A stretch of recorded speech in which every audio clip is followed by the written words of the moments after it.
Here lies the graveyard of civilizations, entombing the remains of countless worlds.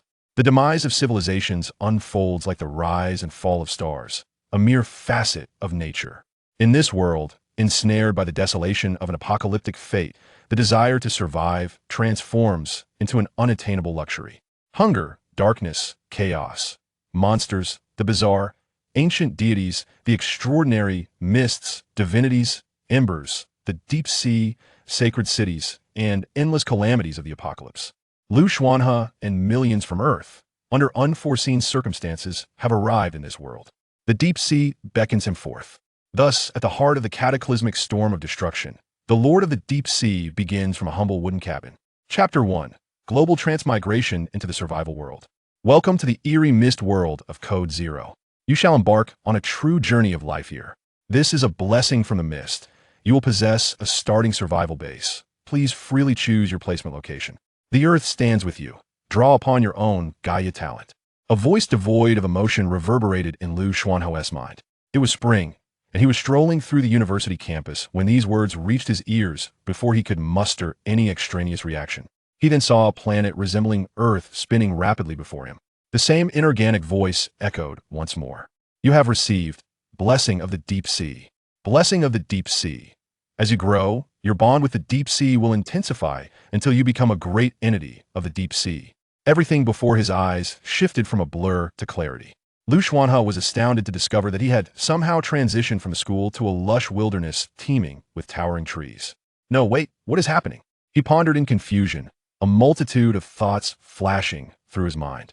Upon glancing down, he noticed a round orb and a book in his hand. Rather than a book, it was more akin to a manual.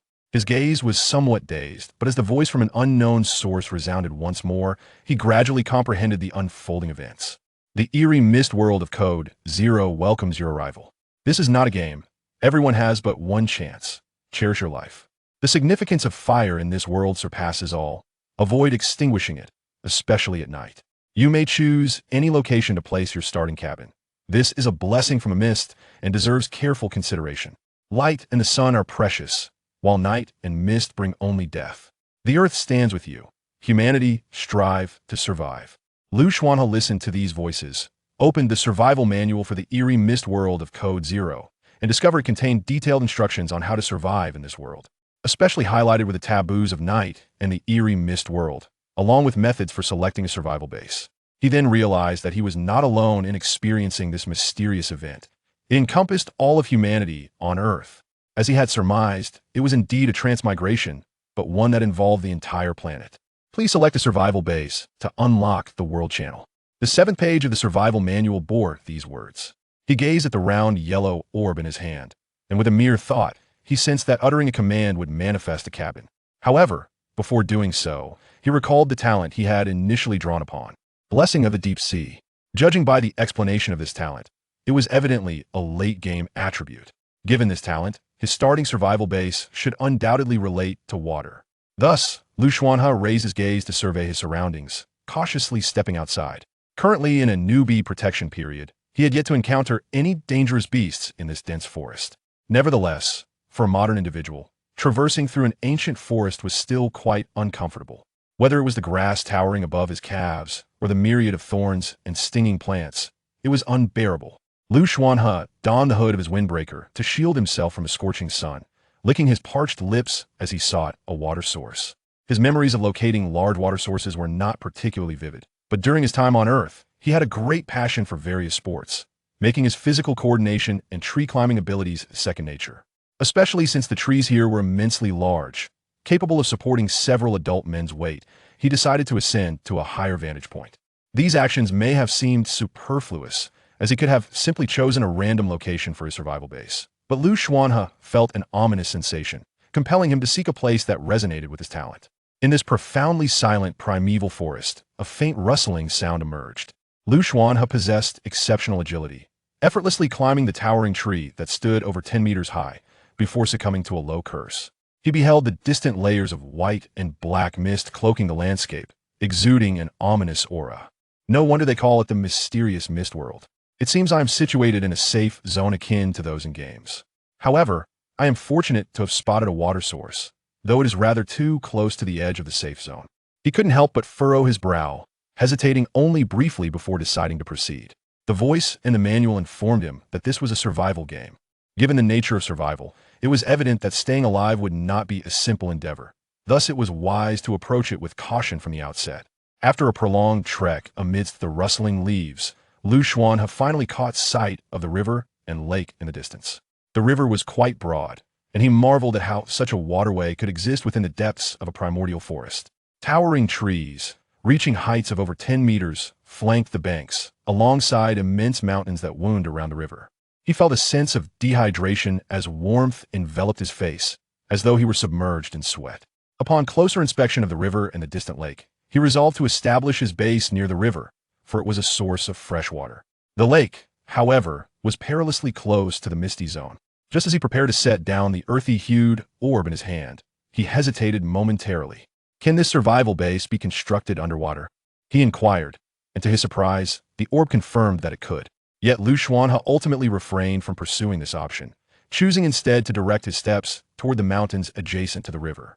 Using his will, he employed the orb to establish a survival base that was half submerged in water and half embedded within mountainside. The base was seamlessly integrated into the mountain, while its front was adorned with thick, long vines and stones that served as a platform, easily navigable. This was indeed a meticulously chosen location for his survival base, having considered his entry into this realm. As for the submerged portion, its clarity was obscured, but it appeared to mirror the above, embedded within the mountain, with the mountain itself partially submerged in water. The entire base featured a single entrance, a wooden door.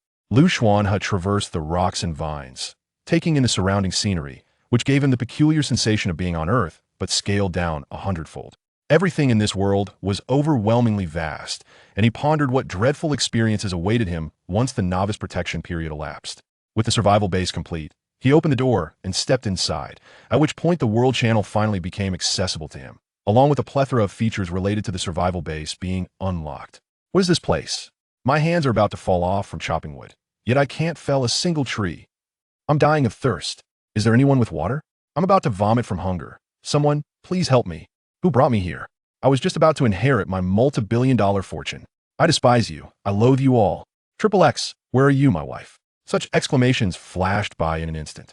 Yet, the messages from billions of users on the World Channel arrived too swiftly for Xuanhe to discern their content. He could only watch the word scroll by at a rapid pace. After a few glances, he resignedly closed it and turned to another page. Day 2, Forum section activated.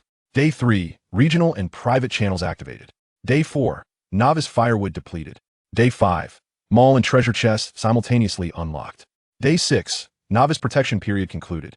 Observing these inscriptions, a flicker of contemplation crossed Xuanhe's eyes. This detailed countdown indicates that surviving in this world safely is no simple task. As for what he must do next, he needed to build a house, which required chopping trees. The interior of the survival base was far from what he had envisioned. Aside from 2 axes and a pickaxe, it contained but a single burning brazier. The underwater section was essentially a complete wooden house embedded within the mountainside, and upon entry, the depth made it easy to stumble, necessitating climbing up and down to navigate. The brazier was in a dilapidated state, containing 3 pieces of wood, with the flames casting a warm glow throughout the room.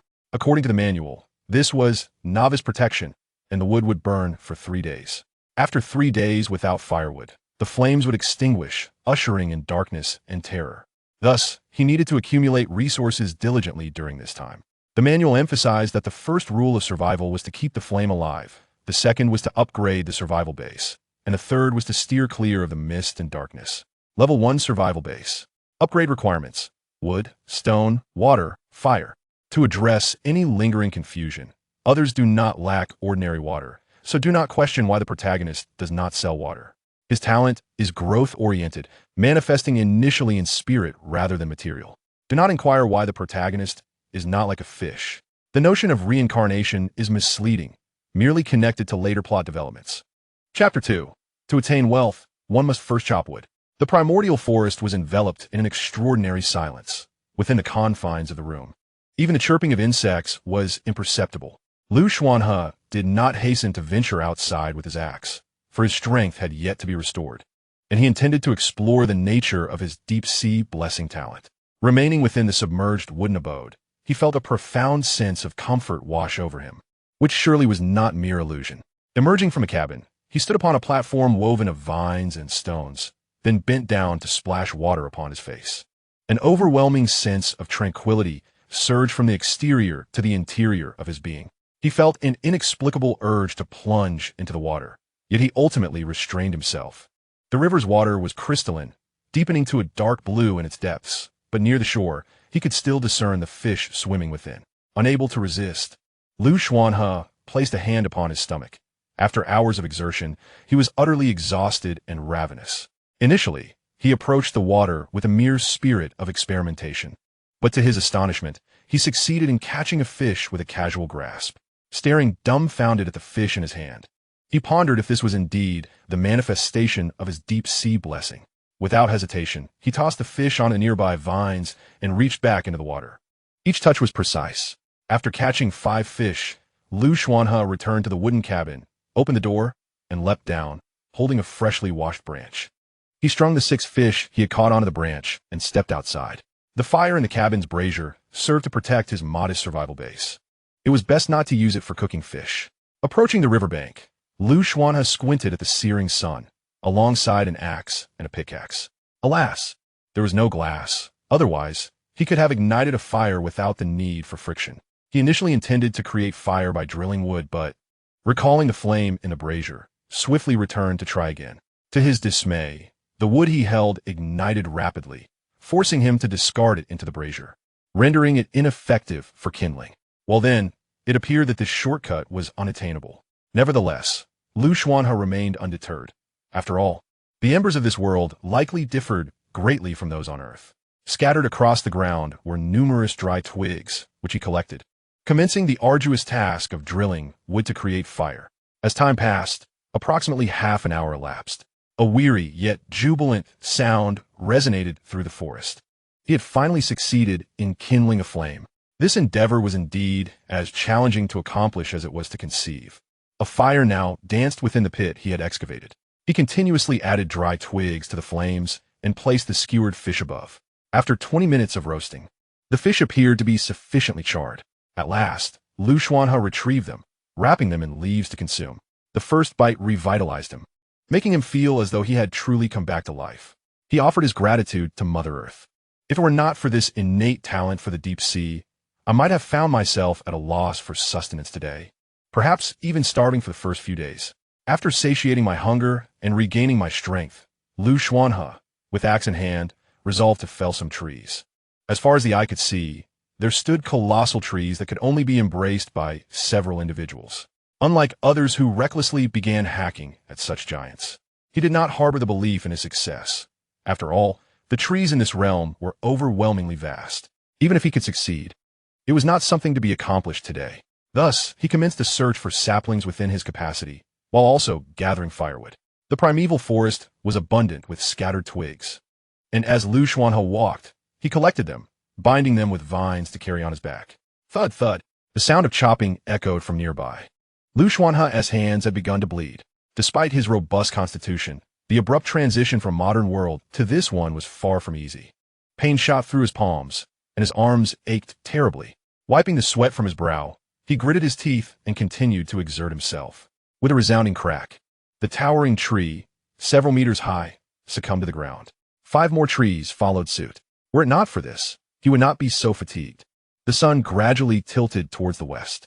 Observing the fallen timber, Xuanhe realized this was no mere game. Otherwise, the trees would have collapsed into neatly arranged logs upon hitting the ground. Such labor intensity, he squinted at the sky, contemplating that perhaps few among the billions on Earth could endure this. Just as he bent down to sever the branches of the fallen trees for easier transport, a crackling sound emerged from the stump. Xuanhe turned to investigate, only to discover the stump splitting open, revealing a piece of verdant ironwood, roughly the size of his forearm. Time was of the essence, and unable to ponder further, he hastily tucked the green wood away and resumed transporting the timber.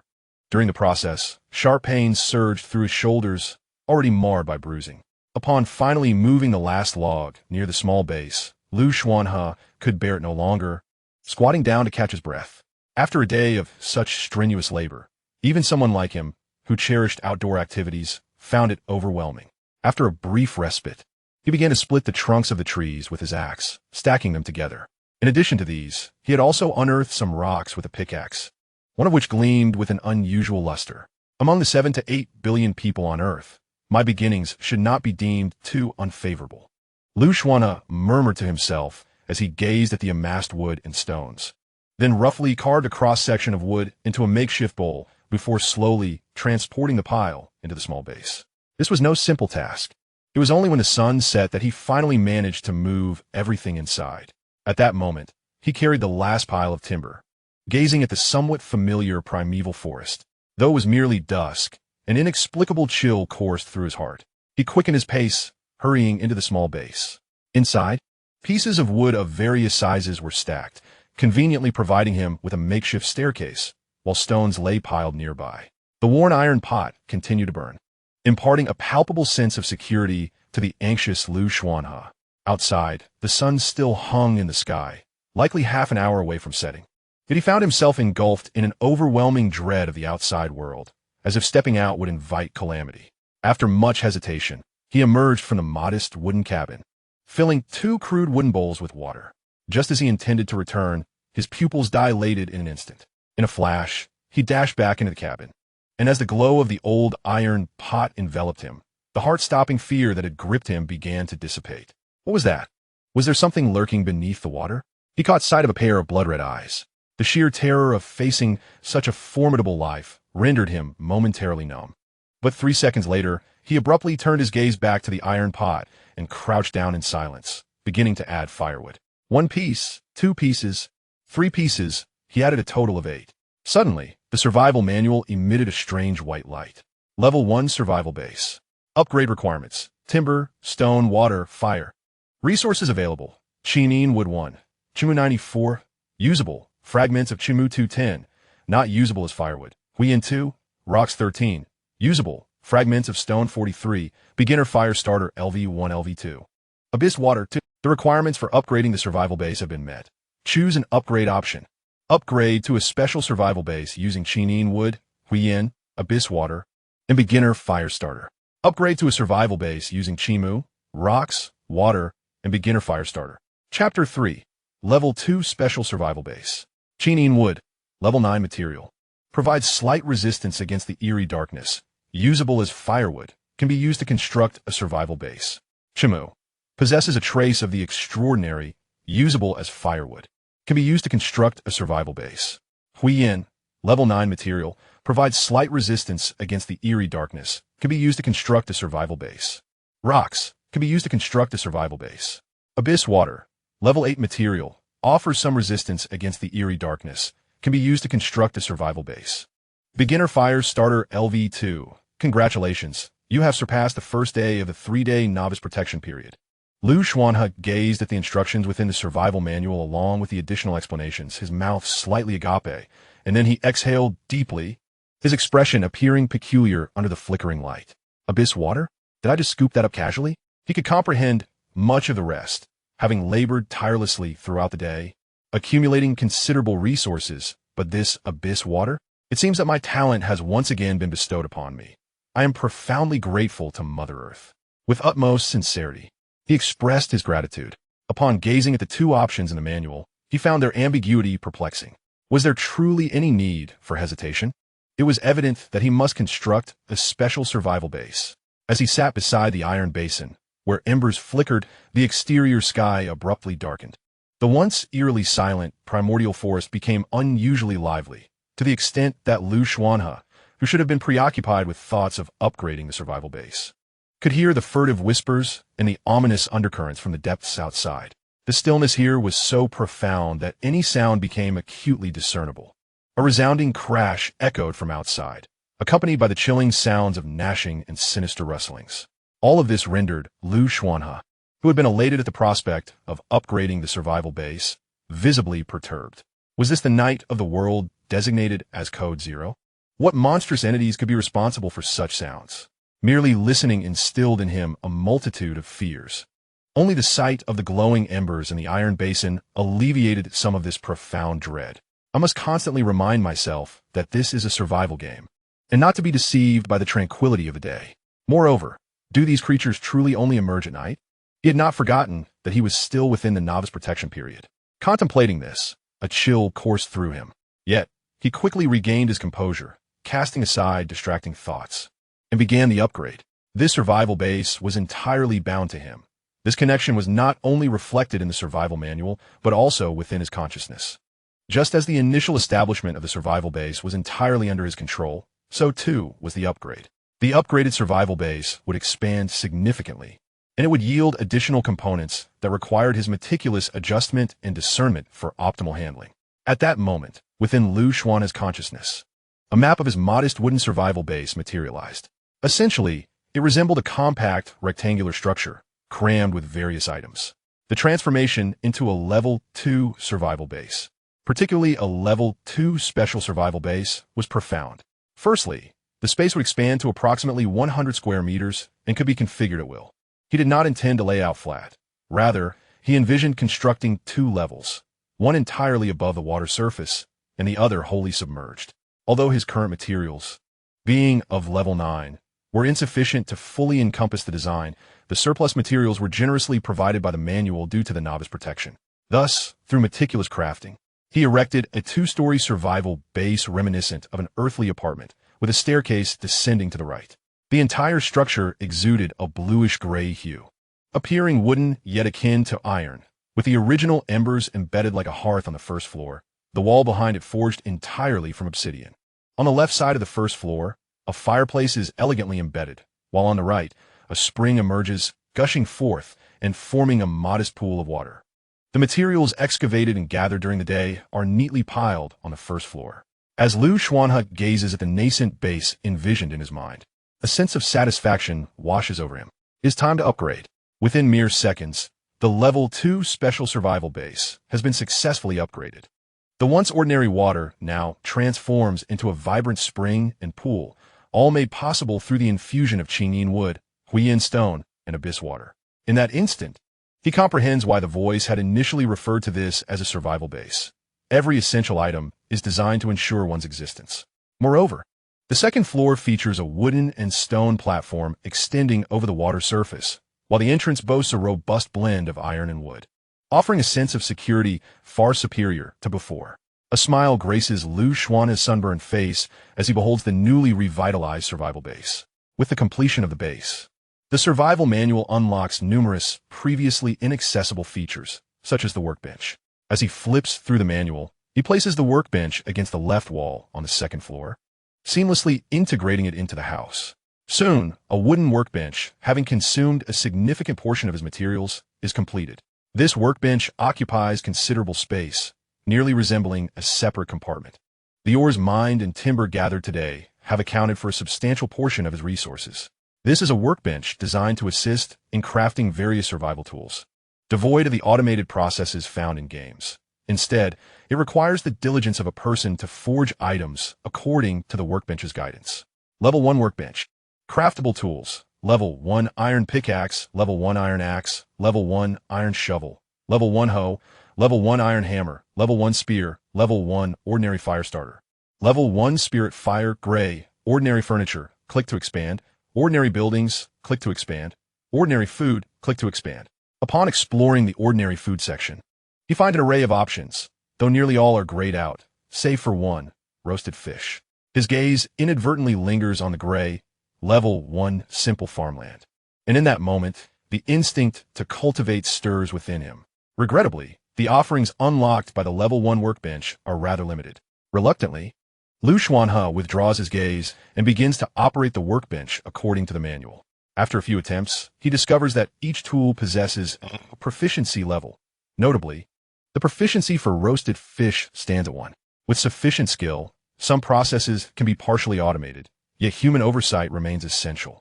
Understanding this, he refrains from hastily crafting tools and instead surveys the second floor, cluttered with various materials, before descending the staircase. Descending the staircase, he was struck by the peculiar illusion of walking upon water, a sensation far more comfortable than that experienced on the second floor. His gaze involuntarily drifted towards the first floor, which, in stark contrast to the roughness of the second, had undergone a remarkable transformation. The upgrades to the survival base were predominantly evident on this level. First and foremost was the fireplace embedded within the basalt walls, where the crackling flames cast a warm glow, weaving red threads through the expanse of the azure iron walls. Next, the floor presented a hue reminiscent of pale blue, resembling porcelain rather than wood, and walking upon it felt akin to treading on a soft, aqueous cushion, an unexpected delight for Xuanhe, who had anticipated a night spent on hard wooden planks. Beneath the staircase was a small alcove designated for the storage of miscellaneous items, now filled with azure wood that could serve as firewood. Adjacent to it was a spring forged from basalt, encircled by a small pool crafted from azure wood. This was the abyssal water, which gently enveloped the entire survival base, enhancing its security rather than diminishing it. Xuanhe, weary and soiled, had initially considered undertaking further tasks. Yet fatigue overtook him, compelling him to curl up near the fireplace and succumb to a deep slumber. Chapter 4. The Form Awakens. That night he slept soundly, and as dawn broke, Xuanhe awakened from his dreams.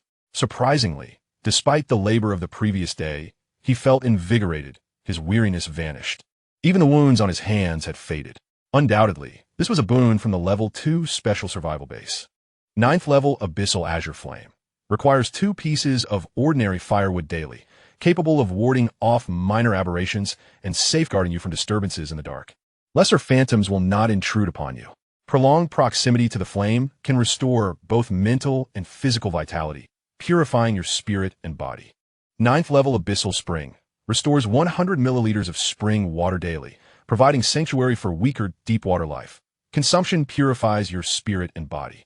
He regarded these descriptions with gratitude for his deep-sea affinity.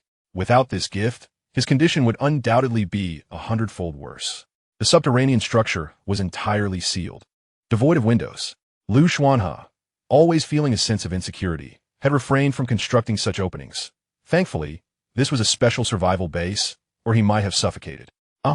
It was the second day. The form section had opened. He hastily opened the manual and flipped through its pages, finally pausing on one. If one were to examine this page alone, it bore an uncanny resemblance to browsing a forum on a mobile device back on Earth. As anticipated, the forum awakened to a flood of posts, numbering in the tens or even hundreds of thousands. However, due to the forum's multiple sections, meaningless spamming was automatically categorized, rendering the experience somewhat palatable. At this moment, the homepage was filled with numerous towering skyscrapers, and he casually clicked on a post to take a look. The title read Day 1 Survival Summary, On the Brink of Death.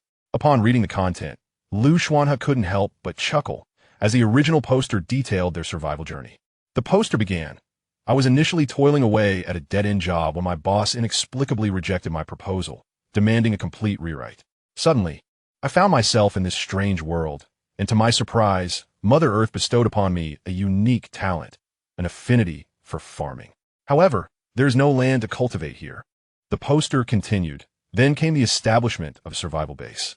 My mind was completely in disarray, and I randomly selected a spot to set it up. To my astonishment, I discovered an axe, a pickaxe, and a brazier within. Consulting the manual, I realized that in order to upgrade my humble wooden cabin, I required a considerable amount of stone and wood, as well as fire. I thought to myself, I can gather stone and wood, but where on earth do I find fire? Later, I discovered that fire simply meant adding a sufficient quantity of wood to the brazier to meet the upgrade requirements.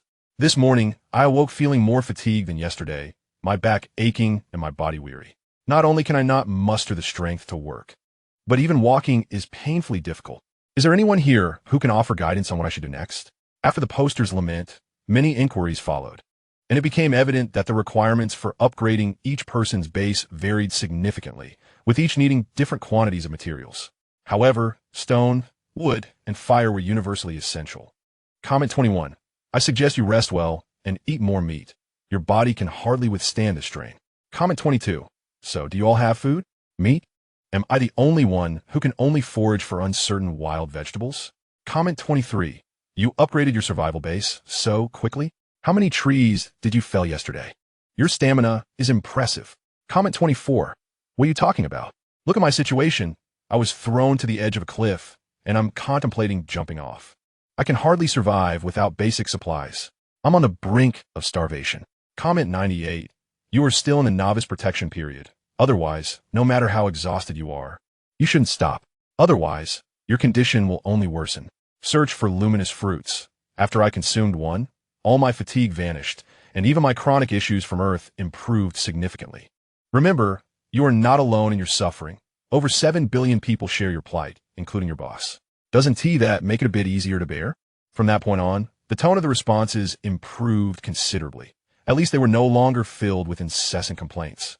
Xuanhe clicked out and browsed through several more posts, discovering that many were accompanied by images.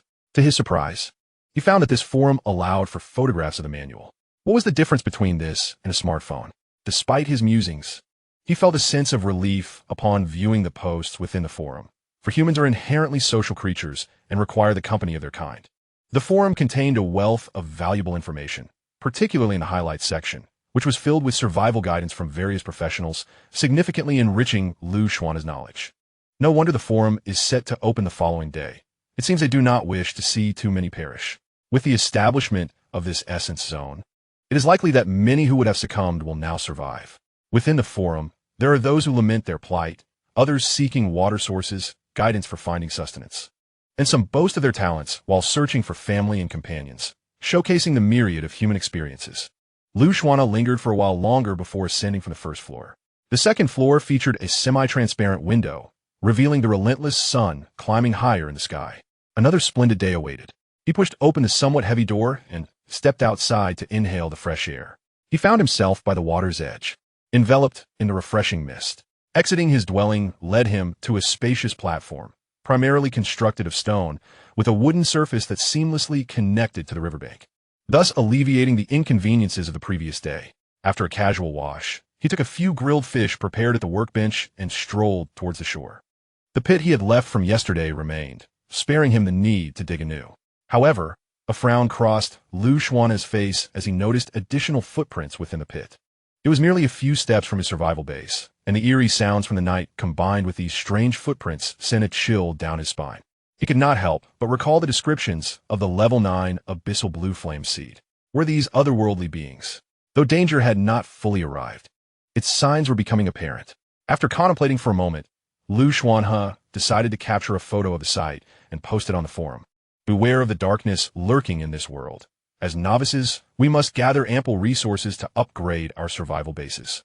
Strange creatures have begun to appear in my vicinity, leaving traces behind. This world is not as safe as it seems. His post sparked considerable discussion, and among the responses were others who had encountered monsters, albeit not the otherworldly beings, but rather trees. Post 37. Have you encountered a monster too? I barely slept last night, and today, as the sun rose, I ventured out with an axe to fell trees. To my surprise, after cutting down just one tree, the surrounding ones began to convulse as if possessed, frightening me into a hasty retreat. I have yet to muster the courage to cut down another tree. An increasing number of individuals recounted their bizarre experiences while felling trees, which, while not severe, were undeniably eerie and unsettling. Initially, Xuanhe had intended merely to caution others, yet he found himself taken aback by these comments. Hesitantly, eyeing the towering trees nearby, after refreshing the forum and confirming the validity of the matter, he composed himself and returned to his survival base to craft a spear at the workbench. Cutting down trees was an inevitability. Moreover, this world was inherently filled with monsters. An evasion would serve no purpose. One must confront them directly. The online count displayed in the world channel gradually diminished. This was never a safe realm. Armed with a spear and axe, Xuanhe ventured into the forest. Thump, thump. The sound of lumbering echoed through the air. As the tree succumbed to its fate, a crackling noise emanated from beside him. The adjacent giant tree, almost as if possessed, flailed its branches in an attempt to stifle its fallen companion. However, its movements were sluggish, easily evaded by anyone with a modicum of agility.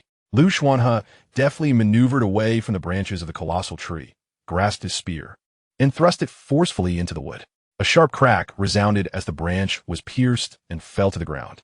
He repeated this action several times until the great tree reverted to its usual state. The branches that had fallen, however, were unlike ordinary timber. Qingyin wood, grade 9 material, capable of offering slight resistance against the bizarre darkness, usable as kindling, suitable for constructing survival bases. He gathered the Qingyin wood and dragged away the freshly severed tree. Only after distancing himself from the area did he exhale a sigh of relief. Could it be that this world, no, this forest, is awakening? Was it merely the temporary suppression of the force that brought us here that masked its true nature? As the novice protection period gradually wanes, would all the suppressed aberrations reemerge? Xuanhe's expression darkened. No one had encountered such peculiar occurrences yesterday. His suspicions were likely true. Chapter 5. The chest opens early. In that fleeting moment, Xuanhe yearned to return to his modest shelter, for only the sight of his kindling provided him with a semblance of security. No, I must gather more firewood during this period. Otherwise, once the novice protection period has elapsed, who knows what might transpire?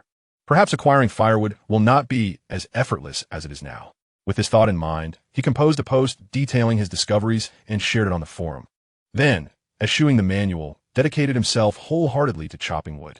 His efficiency on this day surpassed that of the previous one significantly. He encountered 2 more instances of tree monsters awakening, but dispatched them effortlessly with his spear, resulting in the acquisition of considerable Qingyin wood. Most of the morning was consumed by felling trees. After chopping down 10 trees, he finally transported the Qingmu and Qingyin wood back to the base, leaving the shattered Qingmu and several bundles of ordinary branches on the platform extending from his hut. Observing these supplies, Xuanhe felt a slight easing of his anxious spirit. After catching fish with his bare hands and enjoying a meal of grilled fish, he began to excavate stones with his iron pickaxe. The location he had chosen proved advantageous. Though devoid of mines, it was rich in sizable boulders. Among the 7 to 8 billion people on Earth, only a small fraction had the misfortune of being placed in resource-scarce areas. This world appeared rather prosperous, seemingly abundant in basic necessities. The water flowing along the riverbank was crystal clear, resembling transparent stream water. Xuanhe rolled up his pant legs and waded into the stream, transporting stones. Though merely an ordinary stone, it possesses the potential to forge an array of tools upon the workbench, prompting him to expend his physical strength without reservation. This time, as he lifted a piece of water stone glimmering with a glassy hue under the sunlight, a water snake suddenly darted forth, coiling around his ankle. In that fleeting moment, his mind blanked, and he feared for his life. Strangely, however, the water snake merely circled him before retreating into the depths of the river. Once again, his innate affinity for the deep sea had saved him. Xuanhe exhaled in relief and resumed his task of transporting stones. According to numerous accounts on the forum, constructing a survival base in the water was deemed a grievous blunder. One individual, who merely built near the river, faced an onslaught of monstrous creatures at night. The aquatic realm proved far more perilous than the land. Another had nearly met his demise in the water on the very first day, saved only by a timely warning from his danger-sensing ability. At dusk on the first day, Xuanhe had beheld the bizarre creatures lurking beneath the surface. Had it not been for his deep-sea blessing ability, he would have long since been a forgotten grave. Yet, this only solidified his conviction that establishing his survival base in the water was indeed a prudent decision. He could not afford to squander his talents. Survival in this terrifying, unpredictable world, fraught with peril, was no easy feat. Regrettably, he lacked the time to explore the true extent of his abilities due to the pressing need to gather resources.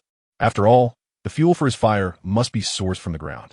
Nonetheless, with the ability to scavenge treasures and elude sea monsters, he felt remarkably empowered.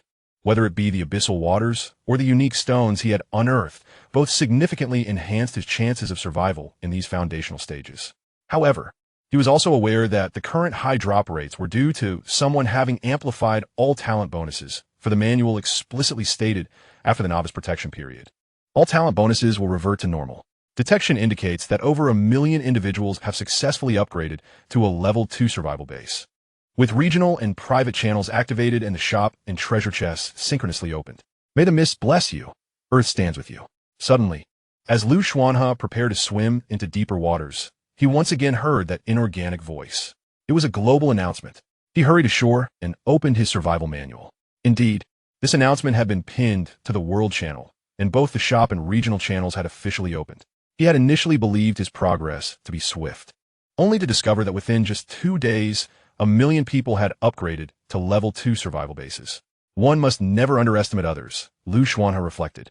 Yet, He remained unaware that a level 2 survival base was entirely distinct from a level 2 special survival base. Others had merely upgraded using common wood and ore. A friendly reminder, in 4 days, the novice protection period will conclude. During this time, strive to upgrade your survival base to level 3. For only by reaching this level can one possess the strength to survive and acquire materials for further upgrades. Opt for extraordinary materials whenever possible. May the mists bless you. Suddenly, the forum updated with a pin post. The messages flooding the regional channel were evidently more coherent than those in the world channel, allowing clarity in each individual's contributions. My goodness, are they all progressing so rapidly? Am I the only one still at a level 1 survival base? I implore you. My brothers, take me along. The marketplace now allows me to list my items for trade. How splendid. I can exchange them for food. Surprisingly, purchasing supplies in the marketplace requires gold coins, silver coins, and copper coins. Where am I to procure these? Is there anyone with surplus stones? I can offer other items in exchange. I am in dire need of stones. Is there anyone with a crab? If you see this message, reply to me, son. Are you there? Does anyone know what a treasure chest is? Is it the kind from the game? Can someone clarify whether this is indeed a game? Or else how could treasure chests exist? Has the person above lost their ability to read? The second pinned post on the forum is an introduction to treasure chests. Go check out yourself. Goodness, someone has already opened a treasure chest.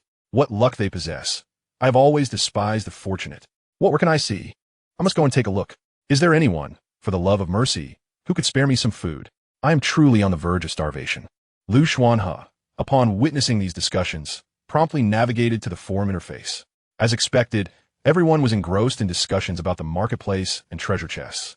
He clicked on the pin post and examined it closely, discovering that the treasure chests are categorized from level 1 to 19. With probabilities yet to be determined, finding them relies solely on luck. However, someone had already opened a level 1 treasure chest and astonishingly received a backpack, akin to the grid in games, along with a box of compressed biscuits and a blanket. Even Xuanhe, no matter how composed he remained, could not help but curse the fortunate. Beneath the post about opening treasure chests, envy had transformed the expressions of all present into something unrecognizable. Nevertheless, Xuanhe merely skimmed through the main post and images before shifting his gaze to the broad stream. He was not particularly confident in his luck. Yet, with the blessing of the deep sea, perhaps the fortune beneath the water might offer him some salvation. Thus, he promptly shed his attire, resolved to enter the water, while brandishing a spear to avoid any potential dangers. Given that it was still the novice protection period, coupled with his deep sea talent, he believed that entering the water should pose minimal risk. Besides, whatever the outcome, he must at least try. He could not remain idle. For once the novice protection period ends, who knows what awaits in this exceedingly peculiar world. Upon entering the water, Xuanhe immediately felt a sensation akin to a fish swimming into the ocean, an unparalleled comfort. He held his breath and dove deeper, cautiously navigating towards the center of the stream. He surfaced for air, then submerged again, his vision gradually adjusting to the dim light beneath the water. Unbeknownst to him, he had drifted closer to the depths of the dark blue abyss. However, as he descended, an unexpected urgency compelled him to swim back, only to freeze in place upon catching sight of a treasure chest with his peripheral vision. Indeed, the depths were perilous. An octopus, the size of a 7 or 8-year-old child, swayed in the deep water, leading Xuanhe to doubt the veracity of his own eyes. Was this a creature of the ocean? How could an octopus exist in a river? This was absurd. He observed the stark demarcation line ahead. Crossing it meant plunging into a deeper stratum of water, not far from sheer cliff. The octopus glided through the abyss, while the treasure chest lay precariously near the edge of the precipice. With a sudden burst, Xuanhe emerged from the water, gasping for breath before plunging down once more, hastening towards the location of the treasure chest. As he neared, the octopus seemed to sense his presence, its gaze fixated on him as it advanced. Realizing this, he became frantic, bubbles escaping from his mouth, and upon finally reaching the chest, he seized it and fled. He swam with fervor towards the shore. Yet, as he broke the surface, a glance over his shoulder revealed that the octopus had surfaced as well. Goodness, he was truly racing against death. Even as his legs threatened to cramp, he dared not pause, clutching the chest tightly as he ascended. When he finally reached the shallows, a chill ran down his spine as he turned to behold the dark blue depths, teeming with countless pairs of eyes. While grotesque and bizarre creatures made him retch at the mere sight. Fortunately, he was still within the novice protection period, and thus these monsters, particularly the octopus, merely watched him from a distance before sinking back into the depths. Xuanhe collapsed on the riverbank, water and sweat cascading down his face.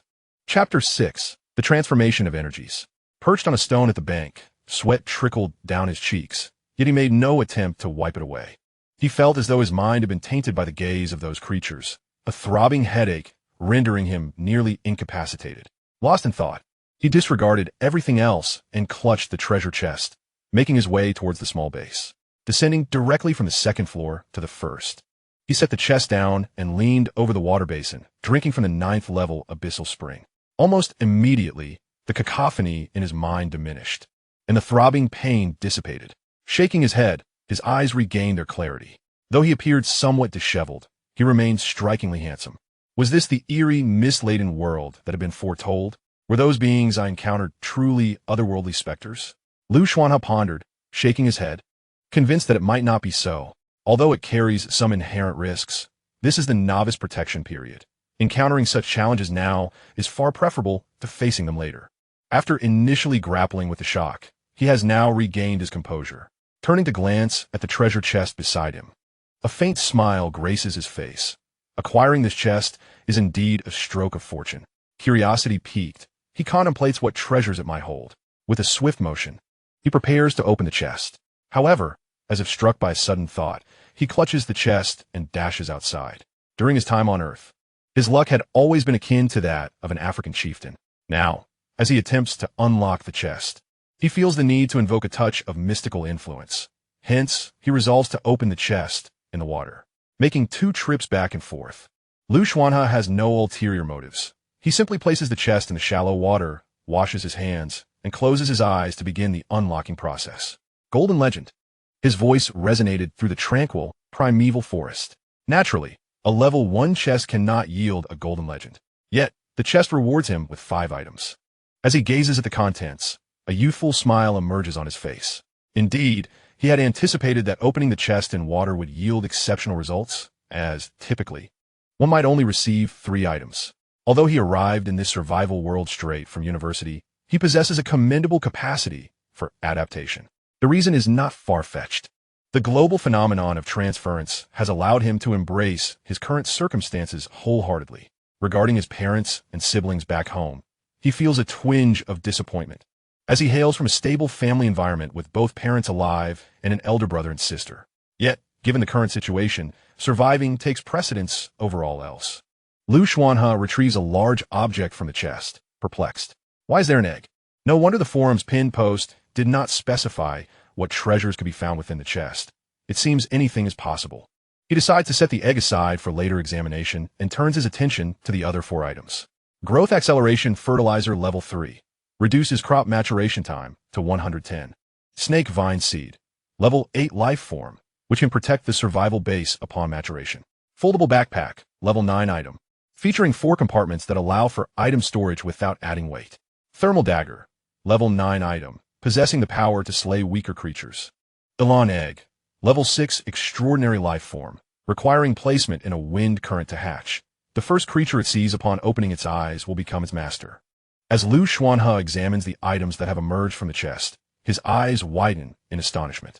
He promptly rummages through the chest, questioning whether these treasures could indeed originate from a level 1 chest.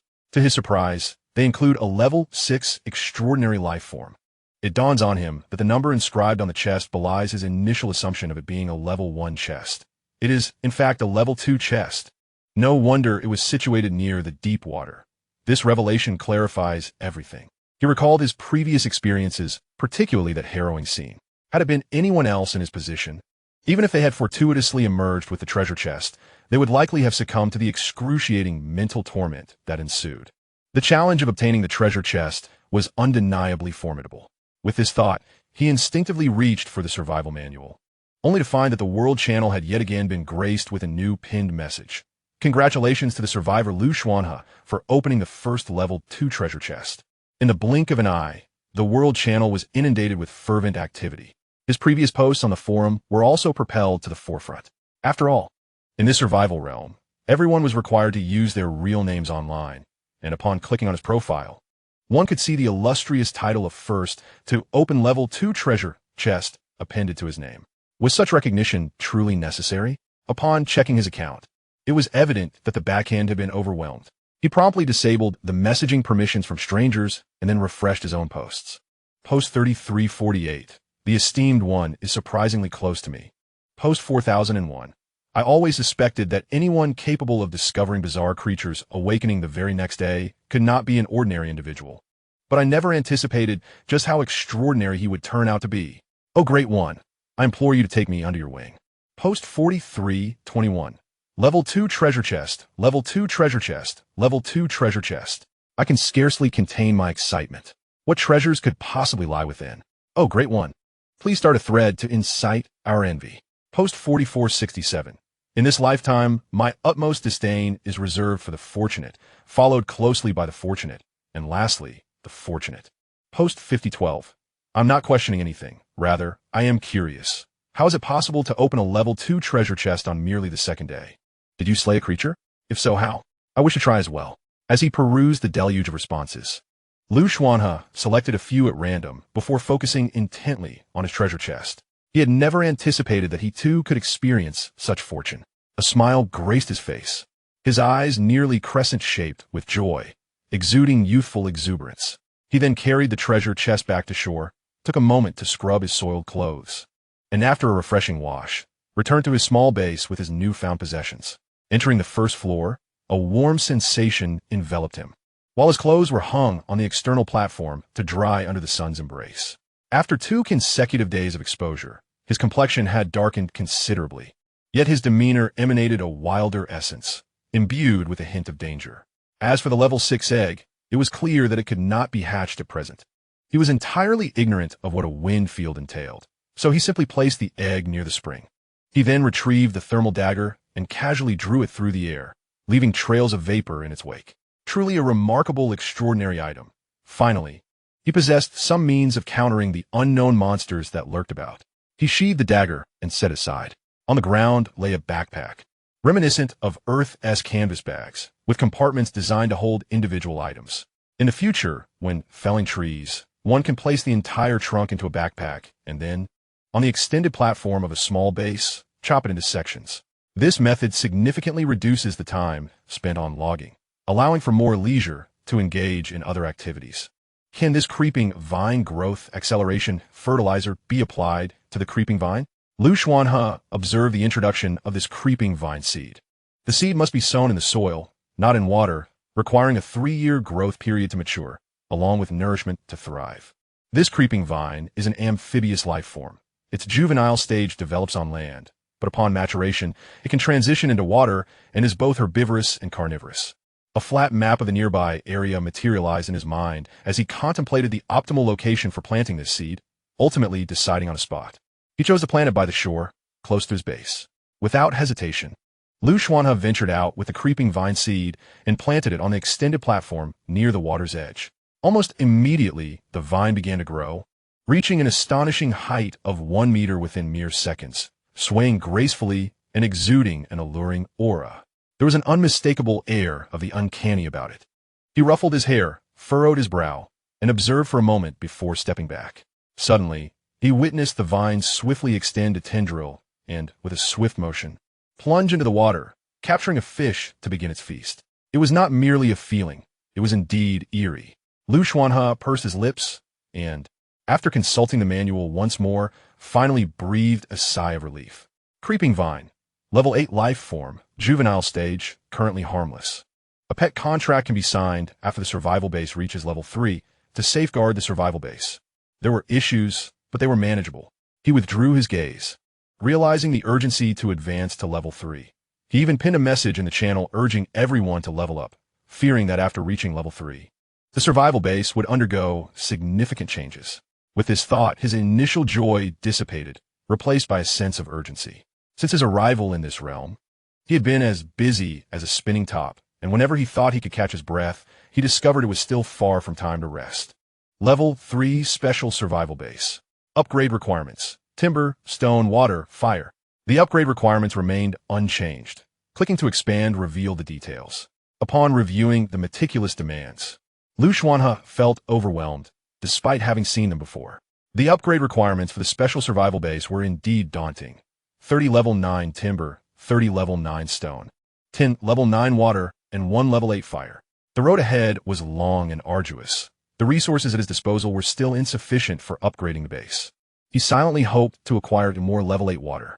With that thought, he continued to chop wood, mine, and fish. Chapter 7. Leaf Medicines. The sun in the sky grew increasingly fierce. In such an environment, it would be considered high-temperature work on Earth. However, in this otherworldly realm, there were no subsidies to alleviate the toil. Even though Xuanhe, having resided near the embers and consumed the deep spring water for the past few days, had significantly strengthened his physique, he could hardly withstand the scorching sun, which burned his skin painfully, especially on his back, undoubtedly leaving it sunburned. In a moment of frustration, he swung his axe decisively. With a sharp crack, the tree fell in response. He stored the entire tree in his backpack and returned, placing it on the platform. Alas, he realized that only a level 9 tree could yield a greater quantity of level 9 materials. He had gathered enough firewood. It was time to attempt felling the giant tree. With this thought, he hefted his axe and ventured into the primordial forest. Regrettably, the thermal dagger was merely a dagger. Had it been a spear or even a sword, it would have expedited his acquisition of level 9 timber. After a fleeting sigh, he commenced the felling of the giant tree. This time, he barely managed to sever it. Merely cutting halfway, he encountered various peculiar phenomena. The changes occurring now were more intense than before. If one were to describe it, it felt as if the giant tree had come to life. The flailing branches resembled the hands of the tree, and even the trunk swayed as if it intended to uproot itself and pursue him. This illusion drove Xuanhe to strike with increasing ferocity, ultimately shattering his spear in an effort to vanquish this tree monster, only to resolve the matter with the thermal dagger. Consequently, he bore numerous wounds upon his body. Coughing, he endured the pain to collect the enormous tree. Thankfully, he had a backpack, otherwise he would not have been able to carry this tree back today. The lower portion of the giant tree was predominantly composed of level 9 materials. Coupled with the azure wood found here, he accumulated 30 pieces of level 9 timber. However, the cost paid for this was exceedingly high. His arms were marred with bloodstains, a wound marred his face, and he was utterly drained of strength, feeling as if he could collapse and sleep at any moment. Was this tree monster truly this terrifying during the novice protection period? Did the awakening of these tree monsters accelerate with each tree felled? Would this primordial forest transform into a realm of horror once the protection period ended, rendering him unable to leave the base? Such a fate was untenable for survival. Countless thoughts raced through Xuanhe's mind as he dragged his aching body back to the entrance of the small base. By this time, the sun had lost its previous intensity, and dusk was approaching. He first returned to the first floor and took another sip of the deep spring water, only to find it ineffective. However, as he drew near the embers of the fireplace, his tense body began to relax. Initially puzzled, he later glanced at the descriptions of the two items and came to a realization. Indeed, the primary function of the deep spring water was purification, not healing. Purification corresponded to pollution, yet it sustained physical injuries. Naturally, drinking the water would be futile. It is not feasible. Although resting beside the ember of the flame allows me to regain my strength, my injuries will not miraculously heal on their own. I must see if there are any useful items available in the marketplace. In this bustling trading hub, among the billions of inhabitants, there must be someone who possesses healing remedies. As Xuanhe pondered, he opened the survival manual beside him and flipped to a page, initiating a search within the marketplace. The array of items was indeed dazzling. As expected, there were others who had acquired formidable talents. How could one individual amass such resources at this stage? He paused at a survivor's merchandise interface, where an astonishing variety of 7 or 8 items were displayed, ranging from mundane supplies to extraordinary goods, including a new outfit that he greatly coveted. The attire he currently donned had endured countless washes and was beginning to fray. However, the price was exorbitant, 10 pieces of firewood for a single outfit. He quickly dismissed the idea. Yet, upon glimpsing other items, particularly seeds, his interest was piqued. These common seeds were remarkably inexpensive, tradable for mere splinters of wood. After a brief moment of hesitation, he exchanged for a few seeds. He then resumed his search for medicinal supplies and ultimately discovered a remedy within his reach. The item was listed by someone named Lin Xingya, consisting of healing leaves, available for trade with firewood. After comparing several offers, he opted for the leaves in exchange for 10 pieces, depleting the entire stock.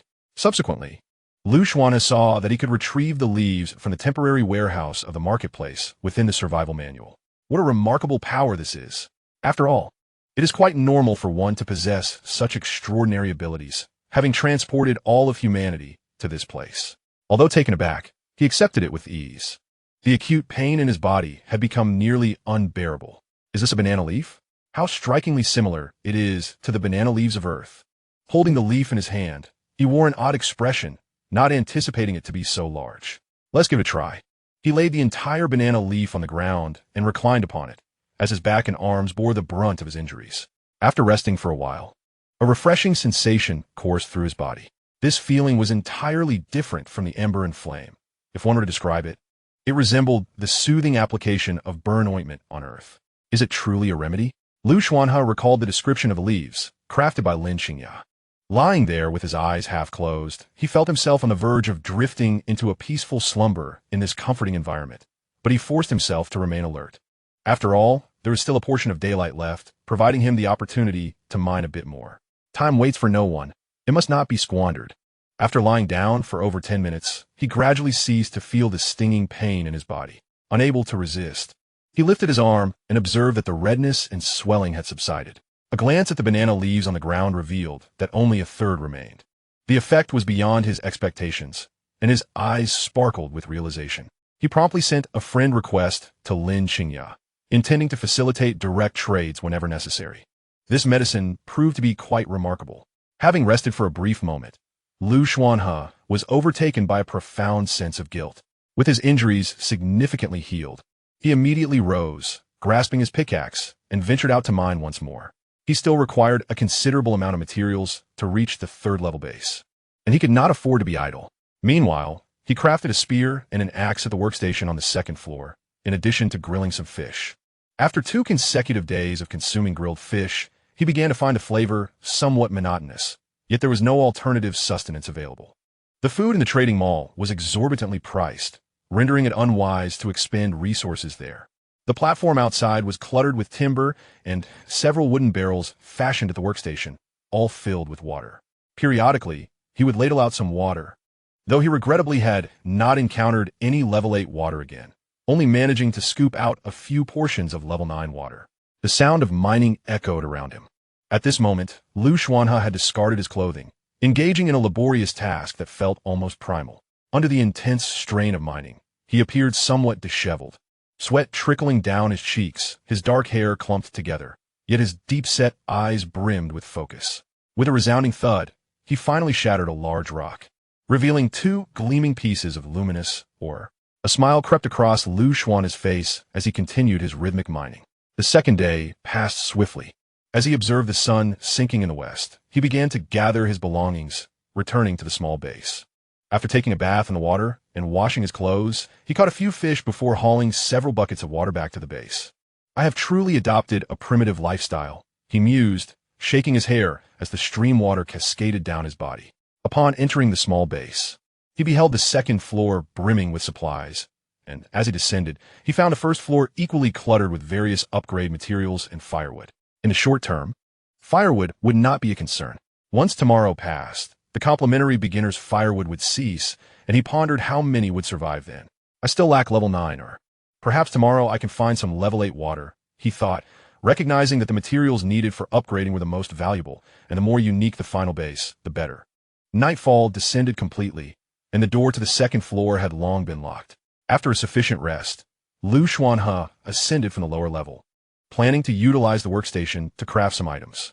However, upon reaching the top of the stairs, he halted, a wave of goosebumps enveloping him. Chapter 8. Monster Information. The first floor of the small base lacked windows, but a window had been intentionally created on the second floor. In such a place, there surely existed no electricity.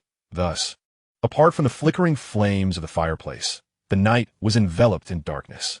As Xuanhe ascended to the second floor, he beheld a mysterious creature perched upon the window, its inhuman eyes pressed against the glass, devoid of any human form, resembling a specter.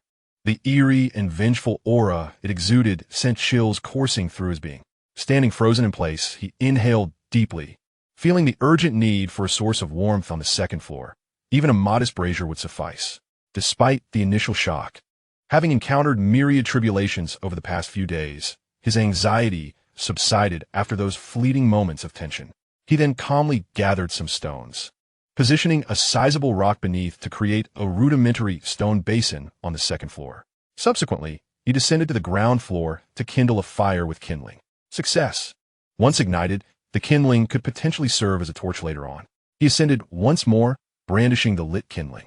As he reached the second floor, the creature that had been lurking at the window let out a piercing shriek, akin to snow meeting fire, and vanished into thin air.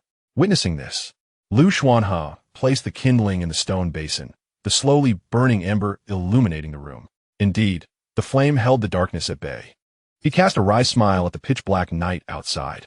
He then set to work at the workbench, crafting all the tools needed for the following day, determined to make the most of the daylight hours. 2 hours later, the tranquility of the night had dissipated, replaced by a cacophony of sounds, more tumultuous than the previous night, particularly the noises emanating from the water. Sitting on the ground floor, he could even hear the dripping sounds of unknown creatures emerging from the depths, while the primordial forest echoed with a chorus of terrifying whispers, overlapping in a disconcerting symphony that dared not to be pondered deeply. At that moment, Xuanhe was acutely aware that he found himself in a scene reminiscent of a horror film, an unsettling realization indeed. The atmosphere of the night was, in all honesty, one seldom encountered in even the most chilling of horror tales. Fortunately, within this modest base, a roaring fire provided a semblance of safety, preventing the lurking horrors of the dark from encroaching upon their sanctuary, unable even to draw too near. Suddenly, a thunderous crash reverberated as the platform outside trembled. Moonlight spilled across the water's surface, illuminating the scene outside the window, though seeing it was perhaps worse than not. There, a massive octopus, bathed in a ghostly blue hue, fixated its gaze in their direction. How had it come here? Was this creature somehow clairvoyant? Xuanhe, observing the octopus under the moonlight, felt a mix of astonishment and uncertainty. This creature was hauntingly familiar. Apart from the one previously encountered, he could not recall another. Moreover, numerous other creatures, hidden beneath the water's surface, began to emerge, their sinister laughter echoing from the right, the direction of the primordial forest. Accompanying these sounds were the ominous noises of dragging, fighting, screams, and the terrified cries of humans. Upon hearing a voice, he briefly questioned the reliability of his hearing, then listened intently for a moment longer. Surely not. Who could possibly be in this vicinity? It is said that the call of the giant salamander resembles that of a human. Perhaps this world harbors such creatures. Yet, despite this notion, Xuanhe began to ponder whether there were indeed any indigenous inhabitants in this realm. Given the environment, it seemed improbable that intelligent life would not exist. He lingered for a while, ensuring he had crafted all necessary tools before descending from the second floor. Once he returned to the safety of his bedroom, he felt considerably more at ease, his spirit entirely tranquil. Beside the fireplace lay several freshly grilled fish. Thus, he leaned against a stump by the hearth, opened a page of his manual, and began perusing the chat channels and forums. Night had fallen. It was time to unwind, whether it be the World Channel or others. The evening buzzed with a liveliness 100-fold greater than during the day. It was at this hour that all felt a semblance of relaxation. In the regional channel, messages flowed. How's everyone doing today, brothers? I finally succeeded in upgrading my little cabin. I discovered that the more firewood you add to the fire source, the more powerful it becomes. I've already elevated my fire to the 3rd level, the required standard for a survival base. Are there primitive people upstairs? Primitive people too. I'm tired of trying. Is there anyone who can guide me? I lost a friend I had finally managed to contact today. Alas, I have no spare resources to offer her. Giving resources to others at this time? Do you really think you're a big shot? Take care of yourself first, or you'll meet the same fate. It seems we have a prominent figure in this channel who has opened a level 2 treasure chest. I just saw his name flash by. Do you all know him? A level 2 chest. Among the 7 to 8 billion people on Earth, only a few hundred have likely managed that. I wonder what his talent is to be so formidable. Enough talk. My talent is hurting. I can barely manage myself. How unfortunate. What good is such a talent in survival? The market price of stones is exorbitant. I'll 1T be able to gather enough to upgrade tomorrow. Is there a big shot willing to chat privately? I opened a particularly impressive treasure chest, and I'd like to trade for resources. What are you saying? Take it to the forum or trading market. Don't tell me you want to hide your so-called treasures. Wake up. With 7 to 8 billion people, you're hardly in a position to show off. It's merely something unremarkable. Upon reading this, Xuanhe turned the page and directly accessed the forum. As he clicked in, he was met with a highly popular post, featuring an image of a creature outside a window. I've seen the whites you all mentioned. Help! He carefully examined the image, revealing a humanoid figure with features seemingly frozen, eyes hollow, grotesquely pale. And it was not just one creature. A multitude of whites clung to the window and even the door, which appeared on the verge of collapse. The original poster expressed that he has heard the ominous creaking of the house, as if the small wooden cabin might be torn apart at any moment, instilling within him an overwhelming fear, and he implores for assistance. The original poster exclaims, "Help! What should I do now?" A third commentator responds, "Do not tell me your current survival base is merely level 1? Another chimes in, "Indeed, it is only level 1, but I am at a loss. I have already exchanged food and clothing. What should I do now?" A 10th commentator remarks, "I cannot believe that even in this alternate realm, one can encounter such a talent. You are truly a genius. Everyone has been advising you that the fire is paramount and upgrading the survival base is essential. Yet you have ignored this wisdom and changed your attire instead. How absurd." The 21st commentator assures him, "From what I gather, you need not worry too much. All individuals possess a 3-day novice protection period. At least until the 4th day, your demise is not imminent. But come the 4th day, you are certain to meet your end." A 78th commentator inquires, "Have you not added firewood to the brazier?" The original poster replies, "I understand now. Thank you all. I shall attend to it tomorrow." From that moment onward, the entire building began to lean towards the notion of the otherworldly spirits. The discussion turned to what the otherworldly spirits are and how to combat them, as apprehensions for tomorrow and the impending 4th day began to mount. A commentator on the 999th floor observes, "It appears that the esteemed individual who opened the treasure chest was correct. The bizarre creatures of this world are gradually awakening. I surmise that each subsequent day will be worse than the last. For now, we are merely in a transitional phase. And true survival will commence post-novice period." 1001st commentator expresses, "You have instilled fear in me. Are there any portals? I wish to investigate. So, what should we do now?"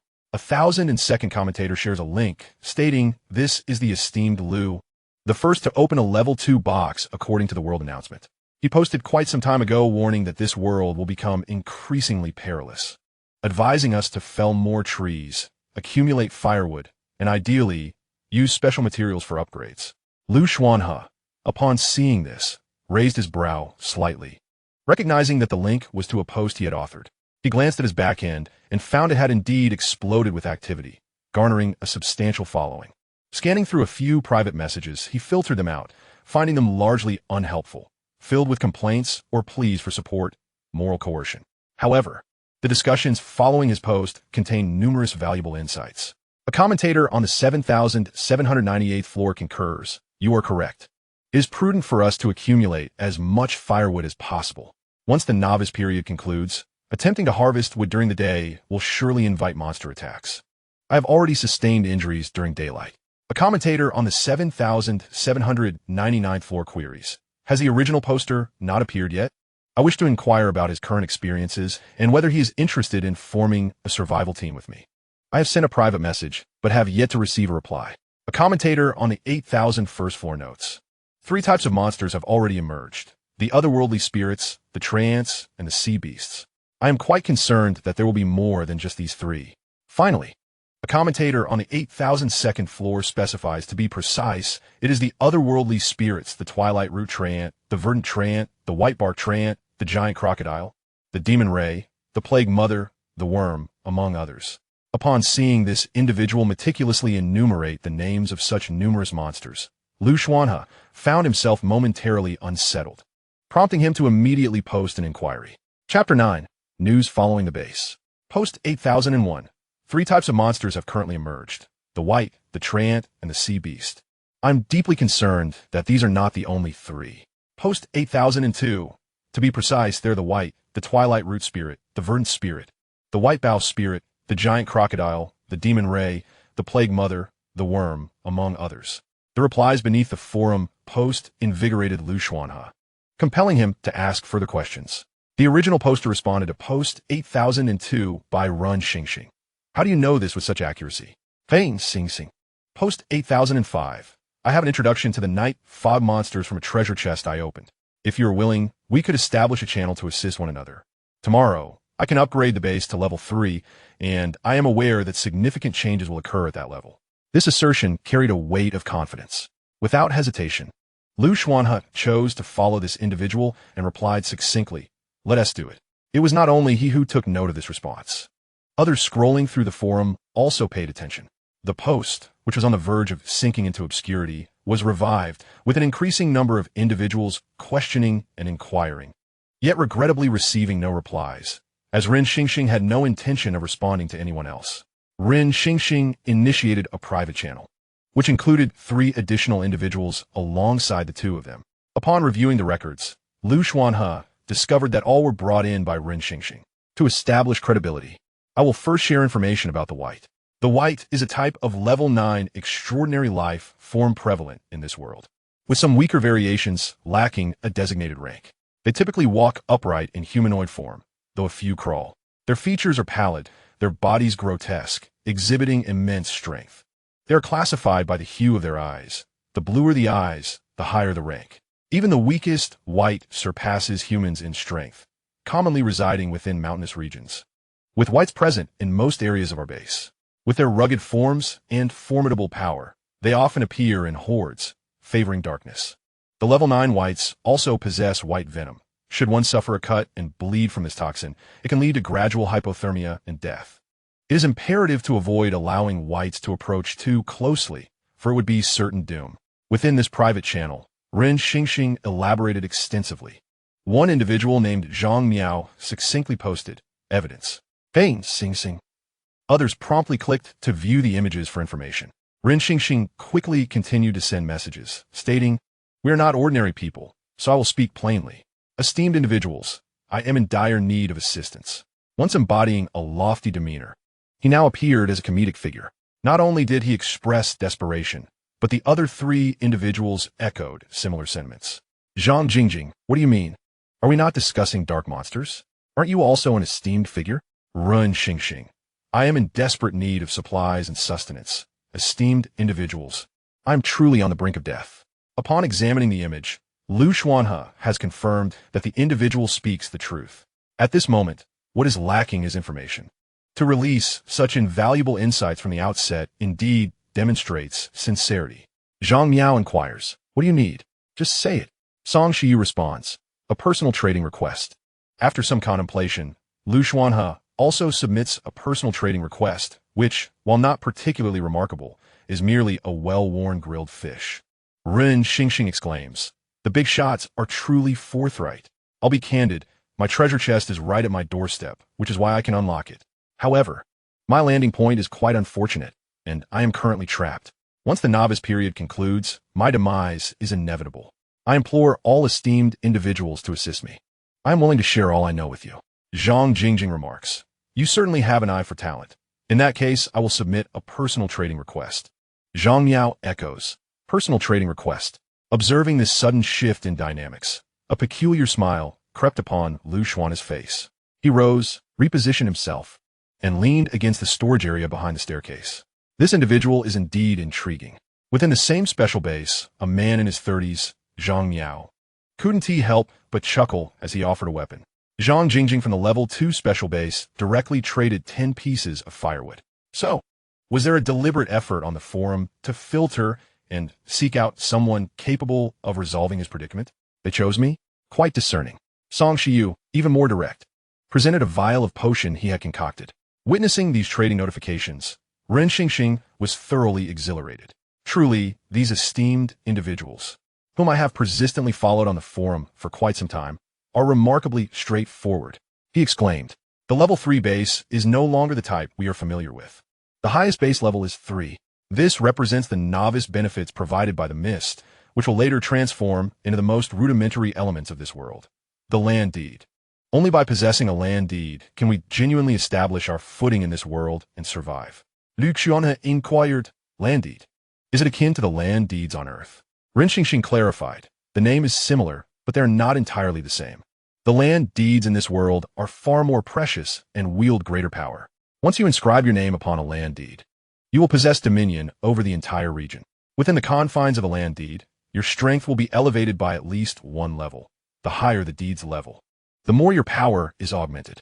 By acquiring a land deed, you become the sovereign of that territory. Zhang Miao interjected. This is not something that can be obtained from a level 1 treasure chest. Ren Xingxing lamented. Indeed, the esteemed ones are truly formidable. I was besieged because of this level 2 treasure chest, unaware of its serious implications. Had I known, I would never have touched it. He then turned to Lu Xuanhe. You two have unlocked a level 2 treasure chest without any incident. Can you impart some wisdom? Lu Xuanhe simply replied, talent. A man in a small room grimaced at those 2 words, further deepening his already grim countenance. Zhang Jingjing asked, is there anything else? For instance, how precisely is this land deed utilized? Ren Xingxing, it's gone, but I can share the information about the monsters with you all. I only ask that you esteemed individuals come to my aid. Zhang Miao, shall I assist you in upgrading to a level 3 base and converting it into a land deed, allowing you to survive? Ren Xingxing, you are truly remarkable. You have guessed my thoughts in an instant. Currently, I am unable to venture outside, even during the day. I can only step out for a brief period at noon and must not stray too far. I certainly cannot gather the level 3 materials on my own. I can only hope that before the 6th day, you esteemed individuals can help me acquire the land deed in light of the information I shared. Indeed, that is the request. Lu Xuanhe anticipated this when he saw the mention of land deed. Song Shiyu, you've already disclosed all your information. Are you not concerned that we might simply leave the group and disregard you? Ren Xingxing, my dear brothers and sisters, you are all esteemed individuals who generously share precious information on the forum. You seem like good people. Surely that would not happen. Zhang Miao, how many resources do you lack? Is it for a regular base or a special base? A regular base has some solutions, but for a special base, you might as well resign yourself to fate. Zhang Jingjing couldn't help but laugh upon reading this, and then patted the handmade doll beside her. Beginning to type in the group chat, Zhang Jingjing, it's possible I can also provide the materials needed for a special base, but the information you shared lacks sufficient value. Song Shiyu, Zhang Jingjing, do you have any level 8 extraordinary materials? Zhang Jingjing, I do, but I want to trade that. I only offer level 9 extraordinary materials. Ah, Lu Xuanhe raised an eyebrow upon reading these messages. Indeed, among the 7 to 8 billion inhabitants of Earth, there are many formidable individuals. This person seems to possess an abundance of level 9 materials. Is it due to their innate talent, or perhaps the uniqueness of their starting location? Ren Xingxing, Special Base, Sister Zhang Jingjing, I am in dire need of assistance. Esteemed brothers, I implore you. Ren Xingxing, here is some information from my end. Everyone can take a look. If it lacks value, I can continue to share. Lu Xuanhe, upon seeing this, opened the image and viewed the information regarding the monsters he had previously mentioned. After the Knob's protection period, this information might very well be life-saving. Chapter 10. The Eerie White Shadow. The fireplace of the abyssal blue fire on the first floor emanates a warm and comforting aura, while the level 6 egg rests beside the abyssal spring. Lu Xuanhe poured today's yield of abyssal spring into a nearby wooden barrel and took a shallow sip, his thoughts drifting to the chat messages in the private channel, and he couldn't help but recall the snake vines planted outside. Thus, it is no wonder that a level 3 base can establish a pet contract. I must rise early tomorrow to gather extraordinary materials. However, Ren Xingxing is quite adept at rallying people. Those he gathered appear rather exceptional. It stands to reason, as he is the kind of peculiar lucky one who encounters level 2 treasure chests blocking the door. With this thought, Lu Xuanhe couldn't help but marvel. The chat in the private channel had reached a temporary conclusion. The individuals who were drawn into the situation appeared to have been meticulously selected. It seemed that Ren Xingxing had indeed observed them for an extended period before engaging in conversation. Otherwise, it would have been all too easy for them to abscond with information after extracting benefits, rather than being the orderly players they currently were. He glanced at the pile of level 9 materials on the ground and sent a private message to Zhang Jingjing, inquiring about the exchange for level 9 materials. Since they were all in the same group, he decided to offer them a slight concession. He would only exchange for level 9 materials of the same tier and was willing to trade any level 9 material. He proposed a transaction, offering Qingyin would in exchange for a bit of Binghe wood from her. The trade was swiftly concluded. Meanwhile, the other two individuals in that channel, Song Shiyu, whose talent was that of an alchemist, and Zhang Miao, who possessed considerable strength, were not ordinary individuals.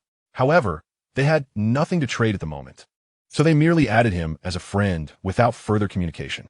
Interestingly, the names of the monsters that Ren Xingxing mentioned in his final reply sparked considerable uproar on the forum, yet this bore no relevance to him anymore. The following day, Zhang Jingjing would provide him with half of the level 9 materials he needed, with the remainder to be covered by others, and he hoped he would manage to survive. The night swiftly passed. Today, Xuanhe awoke early, even before dawn. He wished to observe the world at the brink of daylight to prepare for what lay ahead. Fortunately, he had opened a window on the second floor, which now afforded him a view. The embers from the fire on the second floor were gradually dwindling. He gazed outside the window, where a veil of mist enveloped the scene. As he approached and wiped the surface with his hand, he discovered a grotesque handprint left behind. Upon seeing this mark, his brow furrowed. It had been the same last night, and he could only wonder what would transpire this evening. After midnight, they would enter the fourth day, and the novice firewood would soon be consumed. He pondered how many would perish. Sighing, he felt a surge of anxiety. After all, he still lacked some stones for his level 9 materials. Fortunately, stones could be excavated from the water, and he was confident he would gather enough today. If he had any surplus later, he could also seek to trade for some level 9 stones from Zhang Jingjing. With this thought in mind, he began to watch the sunrise. Darkness gradually receded, and the first light of day emerged. Yet it was precisely this nascent light that unveiled the hidden entities lurking in the shadows. Grass, what was that? If it were merely a monster from the deep waters, or one of the creatures Ren Xingxing had mentioned, he would have been mentally prepared. However, at that moment, as the sun reappeared within the faint light, there materialized a figure with disheveled hair. This figure, clad in drenched white garments, stood amidst the water. In the blink of an eye, the figure in white, with black hair, abruptly traversed several meters, approaching the platform that extended from the small base. Although they had yet to make contact, this scenario instilled profound dread in Xuanhe. As the humanoid creature lifted its head to gaze in his direction, Xuanhe beheld an utterly blank visage. A surge of pain and terror struck him simultaneously, and he involuntarily cried out. The eerie monstrosity seemed intent on approaching. It was thwarted by some unseen rule, unable to draw near the small base. Even the extended platform dissolved under the sunlight like mere froth. What is this entity? Struggling against the rising sun, as the strange creature vanished, Xuanhe descended the stairs, his bloodshot eyes barely holding together. He gulped down the precious reservoir he had painstakingly accumulated, leaning against the fireplace to catch his breath, feeling as if he had been revived. Is this the bizarre world I perceive, a manifestation of its strangeness? A chill ran down Xuanhe's spine, and he began to dread the existence of such unknown entities outside. Yet, once his spirits were restored, he armed himself with a pickaxe and ventured forth. It was imperative to upgrade the base to level 3 swiftly and secure the land deed. The sooner, the better. As a novice period drew to a close, the true visage of this world would be unveiled. He shared the information he had gathered in a private channel and also posted a warning on the forum, having received assistance there previously. At this moment, the primordial forest outside still appeared as it had always been, yet upon closer inspection, one could observe that some trees and branches had begun to writhe. Noticing this, his already troubled mood darkened further. Time to mine. He removed his clothing and set it aside, as this was his only outfit. Washing it would render it unwearable. Wading into the water, he shattered the terrain with his pickaxe, hoping to unearth level 9 ores. The yield beneath the surface was significantly greater than that above. Immersed in the act of mining, Xuanhe lost all sense of time. The sun climbed higher, and if one were to gauge the time, it was likely nearing 10 o'clock. At that moment, the familiar yet inorganic voice resonated once more in the ears of all survivors. Congratulations to survivor Xuanhe for successfully upgrading to a level 3 survival base, obtaining the land deed, and receiving a level 3 treasure chest. The final novice protection period is drawing to a close. The blessing of the mist is about to dissipate. Survivors from Earth, please hasten. The first 1,000 survivors to upgrade to a level 3 survival base and secure their land deeds will receive gifts from Mist. The announcement sent shockwaves through the crowd. What the hell? I've just reached level 2, and someone has already advanced to level 3. What is a land deed? Are they even human? How can there be such a vast disparity among people in this alternate world? Unbearable. A level 3 treasure chest. Could this be the reward for the first place? Envy and resentment surged within me. Is the novice protection period really ending? No. The monsters at night are far too terrifying. I fear for my life. This is astounding. Does anyone know who this Xuanhe is?